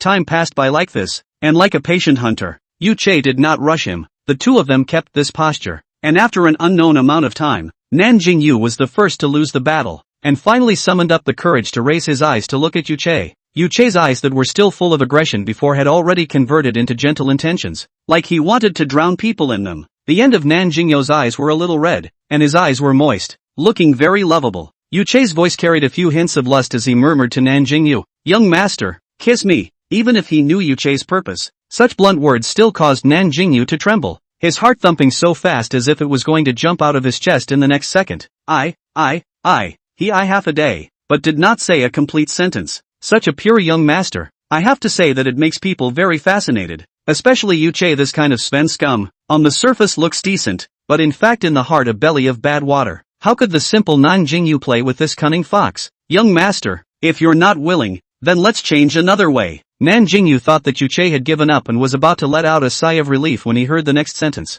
How about I kiss young master instead? Nan Jingyou's eyes were wide open, and the big words "no martial virtue" were written in his eyes. Not knowing if the hunter's patience had run out, this time Yu Che did not give Nan Jingyou a chance to answer, and directly leaned down to savor the delicacy he had coveted for so long. This time is no longer the last time in the car like a small fight. Yu Che at first only shallow temptation, found Nan Jingyou's body softened, then began to launch a fierce offensive. Even if the green man, lust once hooked up, hidden in the bones of the strong will also burst out. Nan Jingyou at the moment is such a state. Before he was a soft little sheep, he would only passively accept Yu Che's attack, and after he tasted the sweetness, he thought of counterattacking back. Unexpectedly, the difference in strength between the two was too great, and in the end, he could only lose the battle, letting Yu Che take what he wanted. This kiss lasted for about 10 minutes, and when it ended, Nan Jingyou's strength was drained out of his body, and he directly went limp in Yu Che's arms. His lips were abnormally red, and any random person looking at them would be able to tell what kind of thing he had just gone through.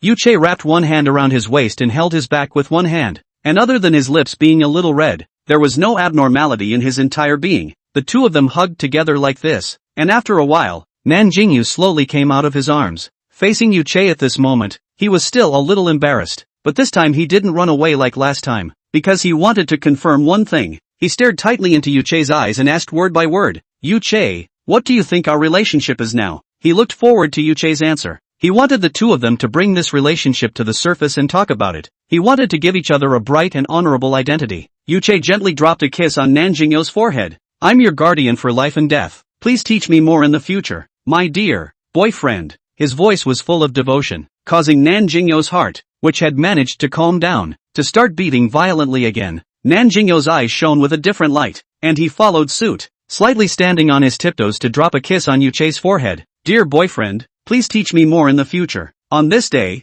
the two were officially together. Nan Jingyou never thought that after falling in love, he would become so clingy. For example, in the past, when Yu Che cooked, he would play with his cell phone and watch TV in the living room. But now, as soon as Yu Che left his sight, he couldn't help but want to look for him. The end result was that he farted around and ran after the person to the kitchen to watch them cook. The one who felt the hardest was none other than Little White. The feeling was similar to the cabbage that he had raised with great difficulty, but was actually given over by a pig. The most crucial thing was that this pig was also the one that had personally put into the vegetable garden. But what could it do? Seeing that the previous wise and valiant host had turned into the current love brain, it could only temporarily lock itself into a small dark room, out of sight, out of mind. Soon it was time for the night sleeping session, and the moment before going upstairs, Nan Jingyou was still struggling with one thing, that is whether Yu Che would ask to sleep with him. Although the two had already confirmed their relationship, he obviously didn't accept the fact that the two were going to sleep together so quickly. He was pondering how to reject Yu Che later when a hand was placed on his waist.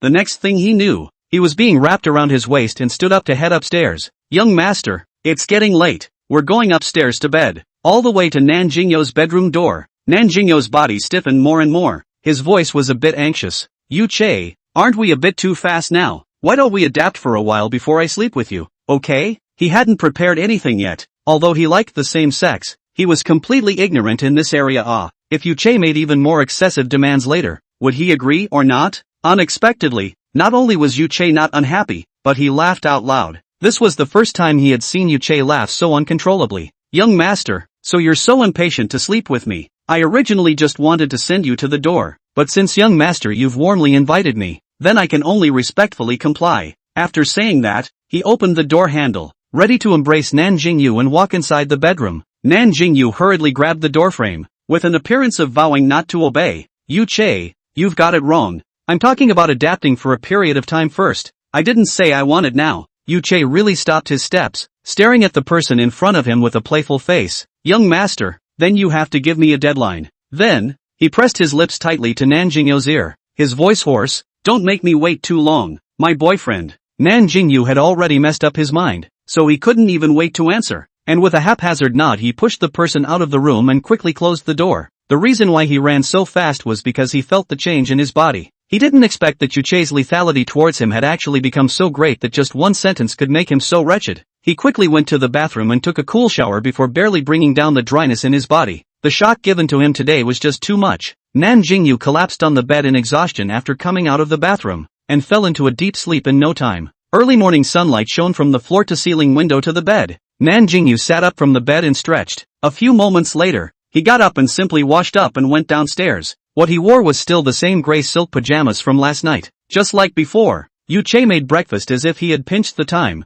and Nan Jingyou came down just in time to start his meal. But this time, there was one more part of the meal than before, and that was the good morning kiss from Yu-Che. It was a kiss without any lust, only gently landing on Nan Jingyou's forehead. Chapter 77, Hotel Farce. The featherlight sweeping touch on his forehead made Nan Jingyou's body a little tingly, but he didn't flinch in any way, but accepted the kiss openly. The two of them ate sweetly for breakfast, and Yu-Che also reaped the joy of feeding as a result. The Manpower House's dinner party was tonight, and the two of them had spent half a day cuddling in the villa before finally deciding to go to the hotel early. Now that Nan Jingyou was the boss of the Hentaying Hotel, although he was the hands-off boss, he also had the right to go and see how the dinner party was set up. For the time being, Nan Jingyou didn't change into the dress for the dinner party, but wore a casual outfit, wearing that Dragon Star's watch on his hand, and Yu-Che was still in his unchanging black suit. When the two stood together, if their movements were a little bit more intimate, there would definitely be people who would swap the identities of the two and think that Nan Jingyou was Yu-Che's adopted mistress. After all, the temperament of Yu-Che's body was not an ordinary person at first glance. After a while, Yu-Che carried the dress that Nan Jingyou was going to wear at night in one hand, and led his freshly baked boyfriend towards the garage in the other hand.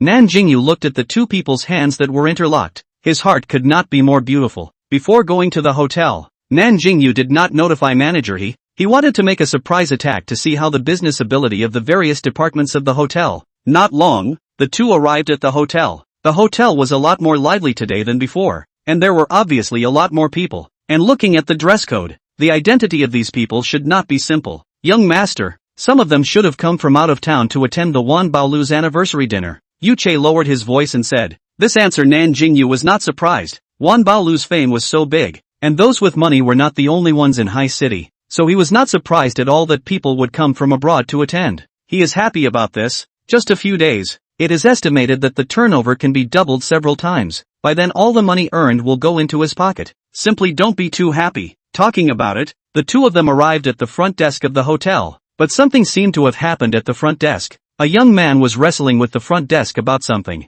Luckily, the man was quite polite and didn't make a scene with the receptionist. Instead he was trying to negotiate something. Nan Jingyou pulled Yu-Che to stand aside, wanting to see what was going on. Sir, this really isn't proper. The move you just proposed is too presumptuous. It will offend our guests. The receptionist was respectful, though it wasn't hard to see the embarrassment and helplessness flashing across her face. There was also a middle-aged man in his 50s standing beside that man, and looking at the way he spoke and behaved, Nan Jingyou guessed that he should be that young man's butler or something like that. Young master, don't make it difficult for the young girl. The suite is actually not bad, and doesn't master have real estate in the Sea City? It's fine for us to go back there to stay for one night after attending the dinner party. We don't have to stay in the hotel's presidential suite. The middle-aged man was helpless to his own young master's stubbornness. The presidential suite at the Hentaying Hotel was already difficult to book, and others had booked it a month ago, but the young master still insisted on increasing the price, and also asked the front desk to help inform the guests of the presidential suite. The young master doesn't need to think about it. The person who can stay in the presidential suite of the Hentaying Hotel is the one who will be poor in that amount of money? The middle-aged man shook his head, and in his heart, he agreed with the master's words. He was really spoiled by Madam. The young man had an indignant expression on his face. Uncle Sue, there's no harm in letting her negotiate, just in case people agree, and I've promised Ting Ting to give her a video of what the presidential suite at the Hentaying Hotel looks like, so how can I just go back on my word? The middle-aged man who was called Uncle Sue's throat choked, his heart depressed to no end. This love brain of his own young master was really no one else. Every time there was something about this Ting Ting woman, the young master's IQ didn't seem to be quite enough. And why don't you think about whether or not you can do it before you promise? You're asking for it if you go back on your word. But this is something that Uncle Sue wouldn't dare to say. Nan Jingyou stood aside to watch the show. Probably also understood the beginning and end of the matter. He also felt that this person's brain circuit is a bit strange. See, that man has been staying not to go, and also gathered around a lot of people watching the crowd. Behind the check-in guests have been urging. The receptionist is a little anxious. She was about to call the lobby manager to come over to help deal with it, but the result was that Nan Jingyou came forward. The receptionist originally thought it was an ordinary guest, but when she raised her eyes, she almost dropped her jaw. The boss had actually come. Her first thought was bad. Being seen by the boss in such a bad scene, she wouldn't be fired, right? As for why she recognized Nan Jingyou, it was because manager he had posted Nan Jingyou's photo in the hotel's big group, so that every employee had to memorize their boss's appearance deeply in their heart. In the time she froze, the young man and the middle-aged man from earlier also noticed Nan Jingyou. It's you? The young man pointed at Nan Jingyou in surprise. Uncle Sue, look, if he's the one who grabbed the island from me at the auction last time. Uncle Sue was also a bit surprised, but on second thought, this man must have come to the dinner party as well, so he wasn't surprised. He nodded and said, yes, young master, that's him. However, he had some worries in his heart. Last time the young master asked him to check on this person. Although he did, the information he found out was very ordinary, but Uncle Sue didn't believe in that. He was more inclined to think that it was just superficial information. How could an ordinary person be able to enter the auction of the House of 10,000 Treasures and still be able to take out so much money to buy lots? There must be other identities behind him. They just couldn't find out. Since they couldn't find out, it was even more proof that his identity wasn't simple. Thinking about this, he immediately told his men to stop investigating. After all, if their hands reached out too far, they would easily be chopped off. He didn't dare to risk offending a behemoth to pry into the truth behind it yet. Nan Jingyou didn't know what kind of riddle the two were playing, and was about to speak when the man started to explain himself. You still remember the last time you auctioned that island at the auction? Right, that's right. The person who robbed the island from you is me. I can't imagine that I can still meet you today. It's really a narrow road between enemies. Nan Jingyou stared at the other party with a leathery smile. Yu Che also took a step forward, his body slightly blocked in front of Nan Jingyou. People who had read novels or TV dramas were familiar with the fact that generally after saying such words, the other party was about to start provoking, and Nan Jingyou naturally thought the same. As a result, the other party did not follow the set pattern at all. Buddy, can you lend me that island for a while? Last time I didn't get a shot. The person I like was low for a few days. If you're willing to lend it, I'd like to take her to play for a few days. Don't worry, I will definitely pay you handsomely. The man patted his chest and promised repeatedly. Chapter 78, The 5 Great Families. You family. The corner of Nan Jingyou's mouth twitched, expressing some speechlessness at this. He had thought it was a king, but it turned out to be a bronze, and he had thought that some kind of tearing battle would happen next. As a result, the man in front of him had a sincere face, and Nan Jingyou really couldn't bear to refuse. He subconsciously looked at Yu Che, and as a result, he only managed to come up with a sentence. As long as young master is happy, there's no need to worry too much. It's not impossible to lend it to you, but for the record, I haven't been to that island yet, and I don't understand the situation on the island yet, and I don't provide any transportation, and I won't be responsible for any accidents. So if all of this is agreed to by you, then I'll allow you to go and play. The man was a bit hesitant at once when he heard that his host family had not even been there yet. After thinking for half a day, he politely refused. I'm sorry, since you haven't been there yet, I'll just go for now. Until the next time you get things organized on the island, you can let me know, can't you? Seeing that Nan Jingyou nodded his head in agreement, he took out his cell phone again in a self-satisfied manner and wanted to add Nan Jingyou's contact information. Just as Nan Jingyou was about to pull out his cell phone, Yu Che reached out and stopped it, only to see his other hand pull out his cell phone from his suit pants and say, add mine. I'll take care of all the young master's affairs. The young man sized him up suspiciously for a few moments. Young master? You don't look like an assistant or a housekeeper. Yu Che's face was pale. I am indeed just my young master's butler. The young man shrugged. Fine, count me as not asking. But, can you really make decisions for your young master? Your young master didn't seem to say that I should add you. As soon as this sentence was finished, he was tragically slapped in the face. Just add his contact information. He can make decisions for me instead. Nan Jingyou's tone was completely sticking up for Yu Che, the boyfriend he had just gotten. He wouldn't allow others to just bully him. The young man choked, but in the end, he could only compromise and reluctantly added Yu Che's contact information. After doing these things, only then did Nan Jingyou make his intentions clear. You delayed so many people at the front desk. Isn't it time to leave? The young man thought that Nan Jingyou was going to check in, sidestepped and gave up a position. You check in first, I'll wait a little longer. This presidential suite I still want to fight for again. Nan Jingyou speechless. You don't wait. Don't you just want to see what the presidential suite is like? Why don't you go with me to the top floor suite to see it? That place is more luxurious than the presidential suite. He was really afraid that this shameless and skinless young master would cause even more trouble for his hotel. If so, it would be better for him to take care of it himself. Sure enough, that young man was attracted by Nan Jingyou's words. What top floor are you talking about? Could it be that the Hentaying Hotel has a better room than the presidential suite? If that was the case, the person in front of him was really not a simple character, as Uncle Su said. Nan Jingyou didn't answer the young man's words for the time being. Instead, he turned his head and said a few words to the receptionist. Go and tell manager he that I'm going to the penthouse suite first, and I'll go to the office to find him later. He just looked down at the receptionist's reaction and knew that his identity had been recognized, so he simply identified himself. The receptionist immediately nodded repeatedly. Okay boss, don't worry, I'll definitely convey it. Nan Jingyou nodded, then turned around, his chin raised towards the young man. Let's go, I'll take you to the top floor. That sound of boss just now was all heard by the young man and Uncle Su. Both of them, without exception, acted surprised. You're actually the boss of Hentaying. Can you tell me which family's son you are? I think the two of us are quite destined to be together. Why don't we get to know each other and be friends? Nan Jingyou and Yu Che walked in front, and the young man just followed behind, chattering non-stop. Even Uncle Su beside him felt that his ears were a bit noisy. The four of them entered the elevator. Nan Jingyou took out the exclusive room card for the top floor and swiped it, then pressed the elevator to the top floor. Last time when manager he brought Nan Jingyou to visit the suite on the top floor, he handed over the room card to Nan Jingyou, by the way. Only after this series of things were done did he begin to answer the young man's words. I'm not a son of any family. I'm called Nan Jingyou, Nan of East and West, South and North. Just an ordinary person. This one beside me is my exclusive butler, called Yu Che. The 4 words exclusive butler were like a hidden oath of sovereignty. He was silently expressing that Yu Che was his alone,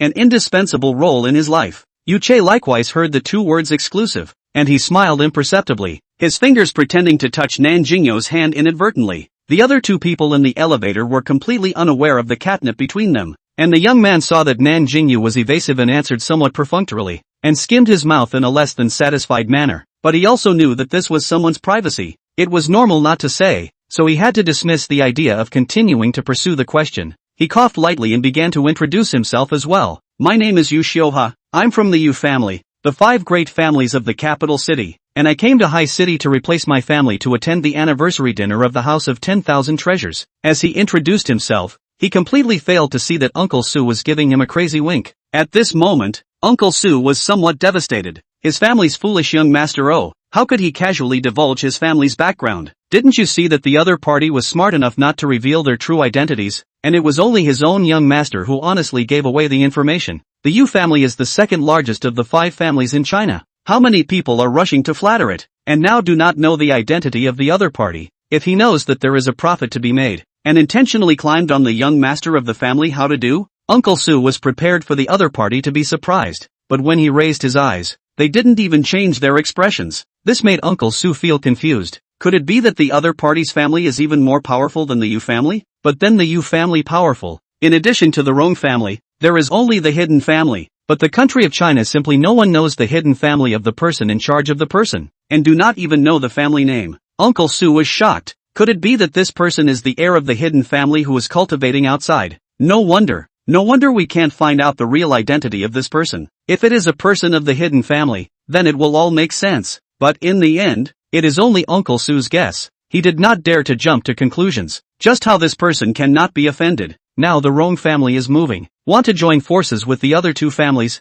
The Yu family's status quo is not ideal, or do not want to be outside to create more right and wrong is only good. Nan Jingyou didn't know that his behavior actually made Uncle Su come up with such an outrageous guess. The reason why he didn't show much was entirely because he didn't know what these 5 great families were. He was just a social animal before, and a little further ahead he was just an ordinary student. Where could he get in touch with these things? So he didn't have much of a feeling about these what families. Instead of talking about what families, it would be better to tell him about what companies his family owned. Maybe he would even be familiar with some of them. Chapter 79, The Mysterious Man in the Rumors. After Yu Xiuha finished speaking, Nan Jingyou nodded his head faintly to indicate that he knew. Such a reaction didn't make Yu Xiuha unhappy. Instead, he felt that this person wasn't the kind of vulgar person who liked to climb up the ranks of the powerful. The elevator quickly reached the top floor, and when the elevator door opened, Yu Xiuhua almost didn't get blinded by the decoration of this floor. Into the eyes is either golden or bright crystal. Anyway, just one word: luxury. Nan Jingyou took him on a tour of the penthouse suite, and finally a few people sat down in the living room. Dude, is this your exclusive suite as the boss of Yunning? Not bad, not bad, it's my favorite style. Yu Xiuhua nodded his head repeatedly, the way he lazily leaned back on the sofa and crossed his legs in judgment. Those who didn't know thought that he was the boss. Yu Che took out some alcoholic beverages from the refrigerator and put them on the coffee table, then sat down beside Nan Jingyou, took a bottle of Nan Jingyou's favorite sparkling water, unscrewed the cap before handing it to him. Nan Jingyou took a sip of it as if no one else was there. The interaction between the two was obviously very normal, but for no reason at all, a sense of intimacy came through. Seeing Yu Xiuhua only looking at himself, Nan Jingyou pointed to the things on the coffee table. Feel free to drink what you want. If there is anything else you want, I'll ask the hotel people to send it up again. Mr. Nan is polite. Guests follow the host. Our young master is not picky. Seeing his young master staring blankly at someone else, Uncle Su had no choice but to help relieve himself and didn't forget to give his young master a push.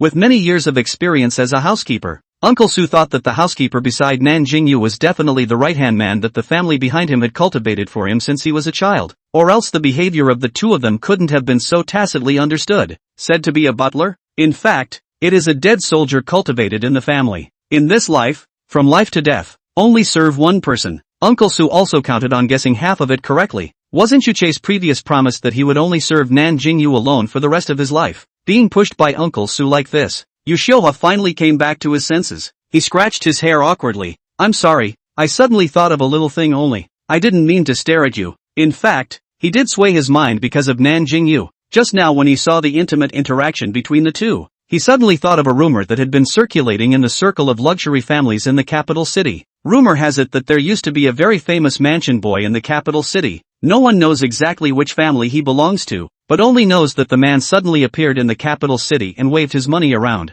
stirring up the capital city, and he also happened to have a dedicated butler with him. If this is not unusual, what shocked everyone was the rumor that this son of a had fallen in love with his own housekeeper, and after a year, the two completely disappeared from the public's eyes. It was as if the person who had stirred up trouble in the capital city before had never appeared. Now there was another Nan Jingyou, who had also appeared out of nowhere, was equally profligate with his money, and was also accompanied by a dedicated housekeeper. And from the details he had been observing, the relationship between these two was not as simple as it appeared. This made Yu Xiuhua have a moment of creepiness. Could there really be such a coincidence in this world? Nan Jingyou didn't care what Yu Xiuhua was thinking in his heart. He just smiled politely towards the other party. The four of them sat on the sofa, somewhat speechless to each other for a while. In the end it was Nan Jingyou who broke the silence. I still have some things to do. Yu Che and I will leave first. Don't you want to open the video for your friend to see what the suite is like? Take advantage of this time for you to open it. He was going to go find manager he to find out about the dinner, just to give that person space to do what he wanted to do.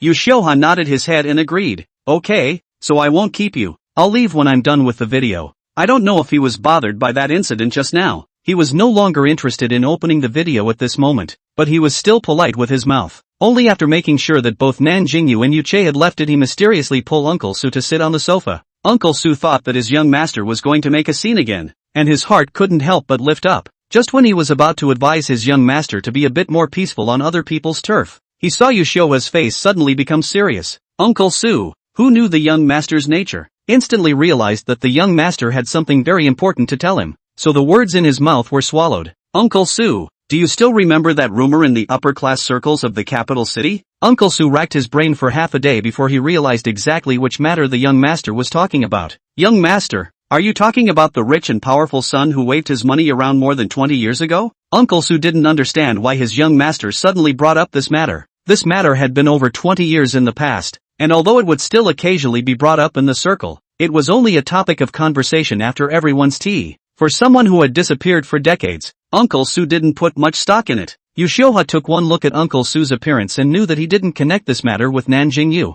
That's right, one is a person who suddenly disappeared more than 20 years ago, and the other is a young man who is not well known. The two simply do not have anything that can be linked together. But intuition told Yu Xiuhua that these two things might be connected, and coincidences were no longer coincidences once there were more of them. Uncle Su, don't you think that Nan Jingyou and that rich man who suddenly appeared back then had similar experiences? Uncle Su was a smart person. By Yu Xiuhua mentioning the point like this, he instantly grasped the key point. Young master, what you mean is that this Mr. Nan and the one from 20 years ago are most likely from the same family? This guess was not unfounded, combining the similar experiences of the two. This was most likely the technique of a hidden family to train their heirs, first placing the person in an ordinary family from a young age to experience, and then giving him some properties when he grows up to let the person slowly appear in front of the world's eyes, and eventually returning to the family to inherit all the properties. I have to say, if this is really the case, the people of the hidden world family are quite bold. In general, who parents are not put the child on the side of upbringing, for fear of not being able to receive a good education, and later become a waste of time cannot inherit the family business. But this hidden world family is doing the opposite, and I don't know which person came up with the idea. If there really was someone from the hidden world family standing next to them at this time, they would have shaken their heads and sighed. Rumors mislead people. Yushio's face was as dark as ink, and he did not deny Uncle Su's speculation. Uncle Su, do you guys know what that person looked like back then? If he looks like Nan Jingyou, those two are 100% related. I thought I could get some answers from Uncle Su, but he sighed. Young master, back then that person was too mysterious. Not many people have seen him at all, and even if they have seen him, I am afraid that he has long forgotten after so many years, and the media was not as developed as it is now back then. Even though that person was reported back then, the news was quickly deleted just after it was reported, and in the end, not even a single photo of that person was ever circulated. Chapter 80, Almost Out of Control. Yushioha was very disappointed, although he was a bit out of tune on weekdays, but how to say that he was also carefully cultivated by the magnates. He was still very clear about the importance of things. He had heard about that mysterious person's feat in the capital city, and his father had said at that time that if it wasn't for that mysterious person's sudden disappearance, the pattern of the capital city's magnate circle would probably have to undergo a major reshuffle. The reason why he was so concerned about the matter of Nan Jingyou and that mysterious person was mainly because he was afraid that Nan Jingyou would also come to stir up the storm. The pattern of the 5 great families was already not very good nowadays, and if he added another Nan Jingyou who might be a hidden family, he was afraid that the Yu family would get hurt in this mess. If it was more serious, it might even withdraw from the top circle. He decided to go back and talk about this matter with his father, to see if he needed to pull this variable, Nan Jingyou, into his family's camp in advance. After leaving the top floor, Nan Jingyou went straight to Manager He's office. In fact, he didn't have anything particularly important to do when he went to find Manager He. He just wanted to check whether the dinner party was properly arranged. So when he saw Manager He staring at him with a nervous face, he immediately became a little embarrassed. Manager He, you don't need to be nervous. I'm here to see if there's anything I need to do for the dinner. After all, today's dinner party is considered the biggest banquet of Henteing Hotel this year. Many upper circles will come, and it has a crucial influence on the hotel's reputation. Manager He was relieved after hearing Nan Jingyou's intention. As long as it wasn't to find him in trouble, it was fine. Boss, the dinner is all arranged. You just need to go on time. This anniversary dinner had been in preparation since a month ago, and Manager He dared to guarantee that there would be absolutely no problems. Despite this thought, Manager He still brought Nan Jingyou to the scene to see it personally. Looking at the venue was well arranged, the staff also methodically busy in the venue. Nan Jingyou's face showed satisfaction. After looking around and feeling that there were no problems, he left the venue with Yu Che. Since they didn't have a lunch break, and they had to take out energy to deal with the dinner in the evening, the two of them decided to go back to the top floor suite to rest. By the time they returned to the suite, Yushioha had long since left, but Nan Jingyou was happy to see it. The two were not familiar with each other in the first place. The reason why he brought someone up was also because he wanted to solve the problem. Now that the person took the initiative to leave, it also saved him from being uncomfortable. After coming up he did not have any sleepiness at all, but opened the TV and watched it. The result was coincidentally, the TV just happened to be a man and a woman in the kissing scene. Nan Jingyou was so embarrassed that he stubbed his toe on the ground. This feeling was the same feeling as watching people on TV making out in front of his mom and dad. He wanted to take the remote control to change the channel, but he was held down on the sofa by Yu Che. His hands were supported on Yu Che's chest, and the distance between their heads was close. Even when looking at Yu Che from this deathly angle of looking up, his face was flawless, so perfect that it didn't resemble a real person. At this time, Nan Jingyou still had the leisure to think that the aesthetics of the person who made Yu Che was really not bad, but it was a pity that such a good person now belonged to him. Young master, at this time you still have the leisure to gawk. Am I not attractive enough? When Yu Che spoke, Nan Jingyou could feel his chest vibrating from his hand. His face was a little red, but he still couldn't take his hand off of Yu Che's body. Yu Che, why are you still calling me young master? You didn't call me that at the airport before. At that time, he clearly called out to Yu, but also in front of his brother. now that the relationship between the two has been established. This person is still calling out young master. Yu Che laughed in a low voice. Do you want me to call you Yu-Yo? But your close people all call you this way. I want to have a name that belongs exclusively to me. Young master, don't you think these two words are more emotional? Rich and beautiful young master being pressed by the powerless butler. Isn't it very emotional? While he said this, he didn't forget to pinch the soft flesh around the waist of the person under him with his hand. Nan Jingyou stiffly bit his lips to suppress the sound that was about to spill out from his throat. That feeling of social death was something he didn't want to experience again. He glared at Yu Che somewhat grudgingly. If you dare to move again, you won't want me to care about you today. His threat seemed to have worked a little. Yu Che's hand was honest for a while, but other places started to move again. He directly took advantage of Nan Jingyou's inattention and kissed him right on the lips. The two of them had a long deep kiss on the sofa. Seeing that if they continued like this the two of them would completely lose control, Nan Jingyou hurriedly stopped. Yu Che, it can't continue. He tilted his head to the side, his voice a little hoarse, as if he was deliberately suppressing some kind of emotion. Yu Che really stopped, only burying his head at his neck as a way to cushion the passion from just now. The two of them maintained this posture to calm the lust in their hearts, and only after a good half day had passed did Yu Che take the lead to get up and help Nan Jingyou up by the waist. The clothes on both of them were a bit messy, especially Yu Che's suit. Several parts of it were scratched and wrinkled by someone's restless claws. Nan Jingyou slightly frowned when he saw this. His face was apologetic. I'm sorry Yu Che, this clothes now like this at night definitely can't be worn. Why don't I find someone to iron it for you? Or let's go out and buy a set right now. Yu Che wrapped the person in his arms. Don't ever feel sorry for me. Even if you're wrong, it's my fault. Your karma, all of it is borne by me. The person in his arms trembled with laughter. Yu Che, where did you learn your love words? They sound so good. He didn't understand how this person's nice words came out of his mouth, but he had to say that they were indeed very touching. Yu Che's hold on Nan Jingyou tightened a few points. He didn't answer this question and turned to the matter of the clothes just now. Young master, you don't need to worry about the matter of clothes. Have you forgotten that I still have the matter of the space nexus? There are a lot of clothes inside that can be changed. Nan Jingyou slapped his head. He had forgotten about this matter. Wasn't the perfume from before directly changed out? Thinking of this, he didn't worry about the matter of clothes. Consumed a lot of energy by what happened just now, Nan Jingyou began to yawn, and was about to go back to his room to take a nap, when his entire body was picked up in a horizontal hug. Young master, I'll send you to your room to rest. Obviously both of them were men, and there was only a few centimeters difference in height, but at this moment, Nan Jingyou was being princess hugged like a little girl. This experience made him feel ashamed and at the same time somewhat novel. Fortunately, this time, Yu Che did simply send Nan Jingyou into the room to rest, placing the person on the bed and admonishing him for a few moments before leaving from the room. Only when the person was completely out of the room did Nan Jingyou fish out the quilt and wrap himself up, then rolled around on the bed, humming an out of tune in his mouth.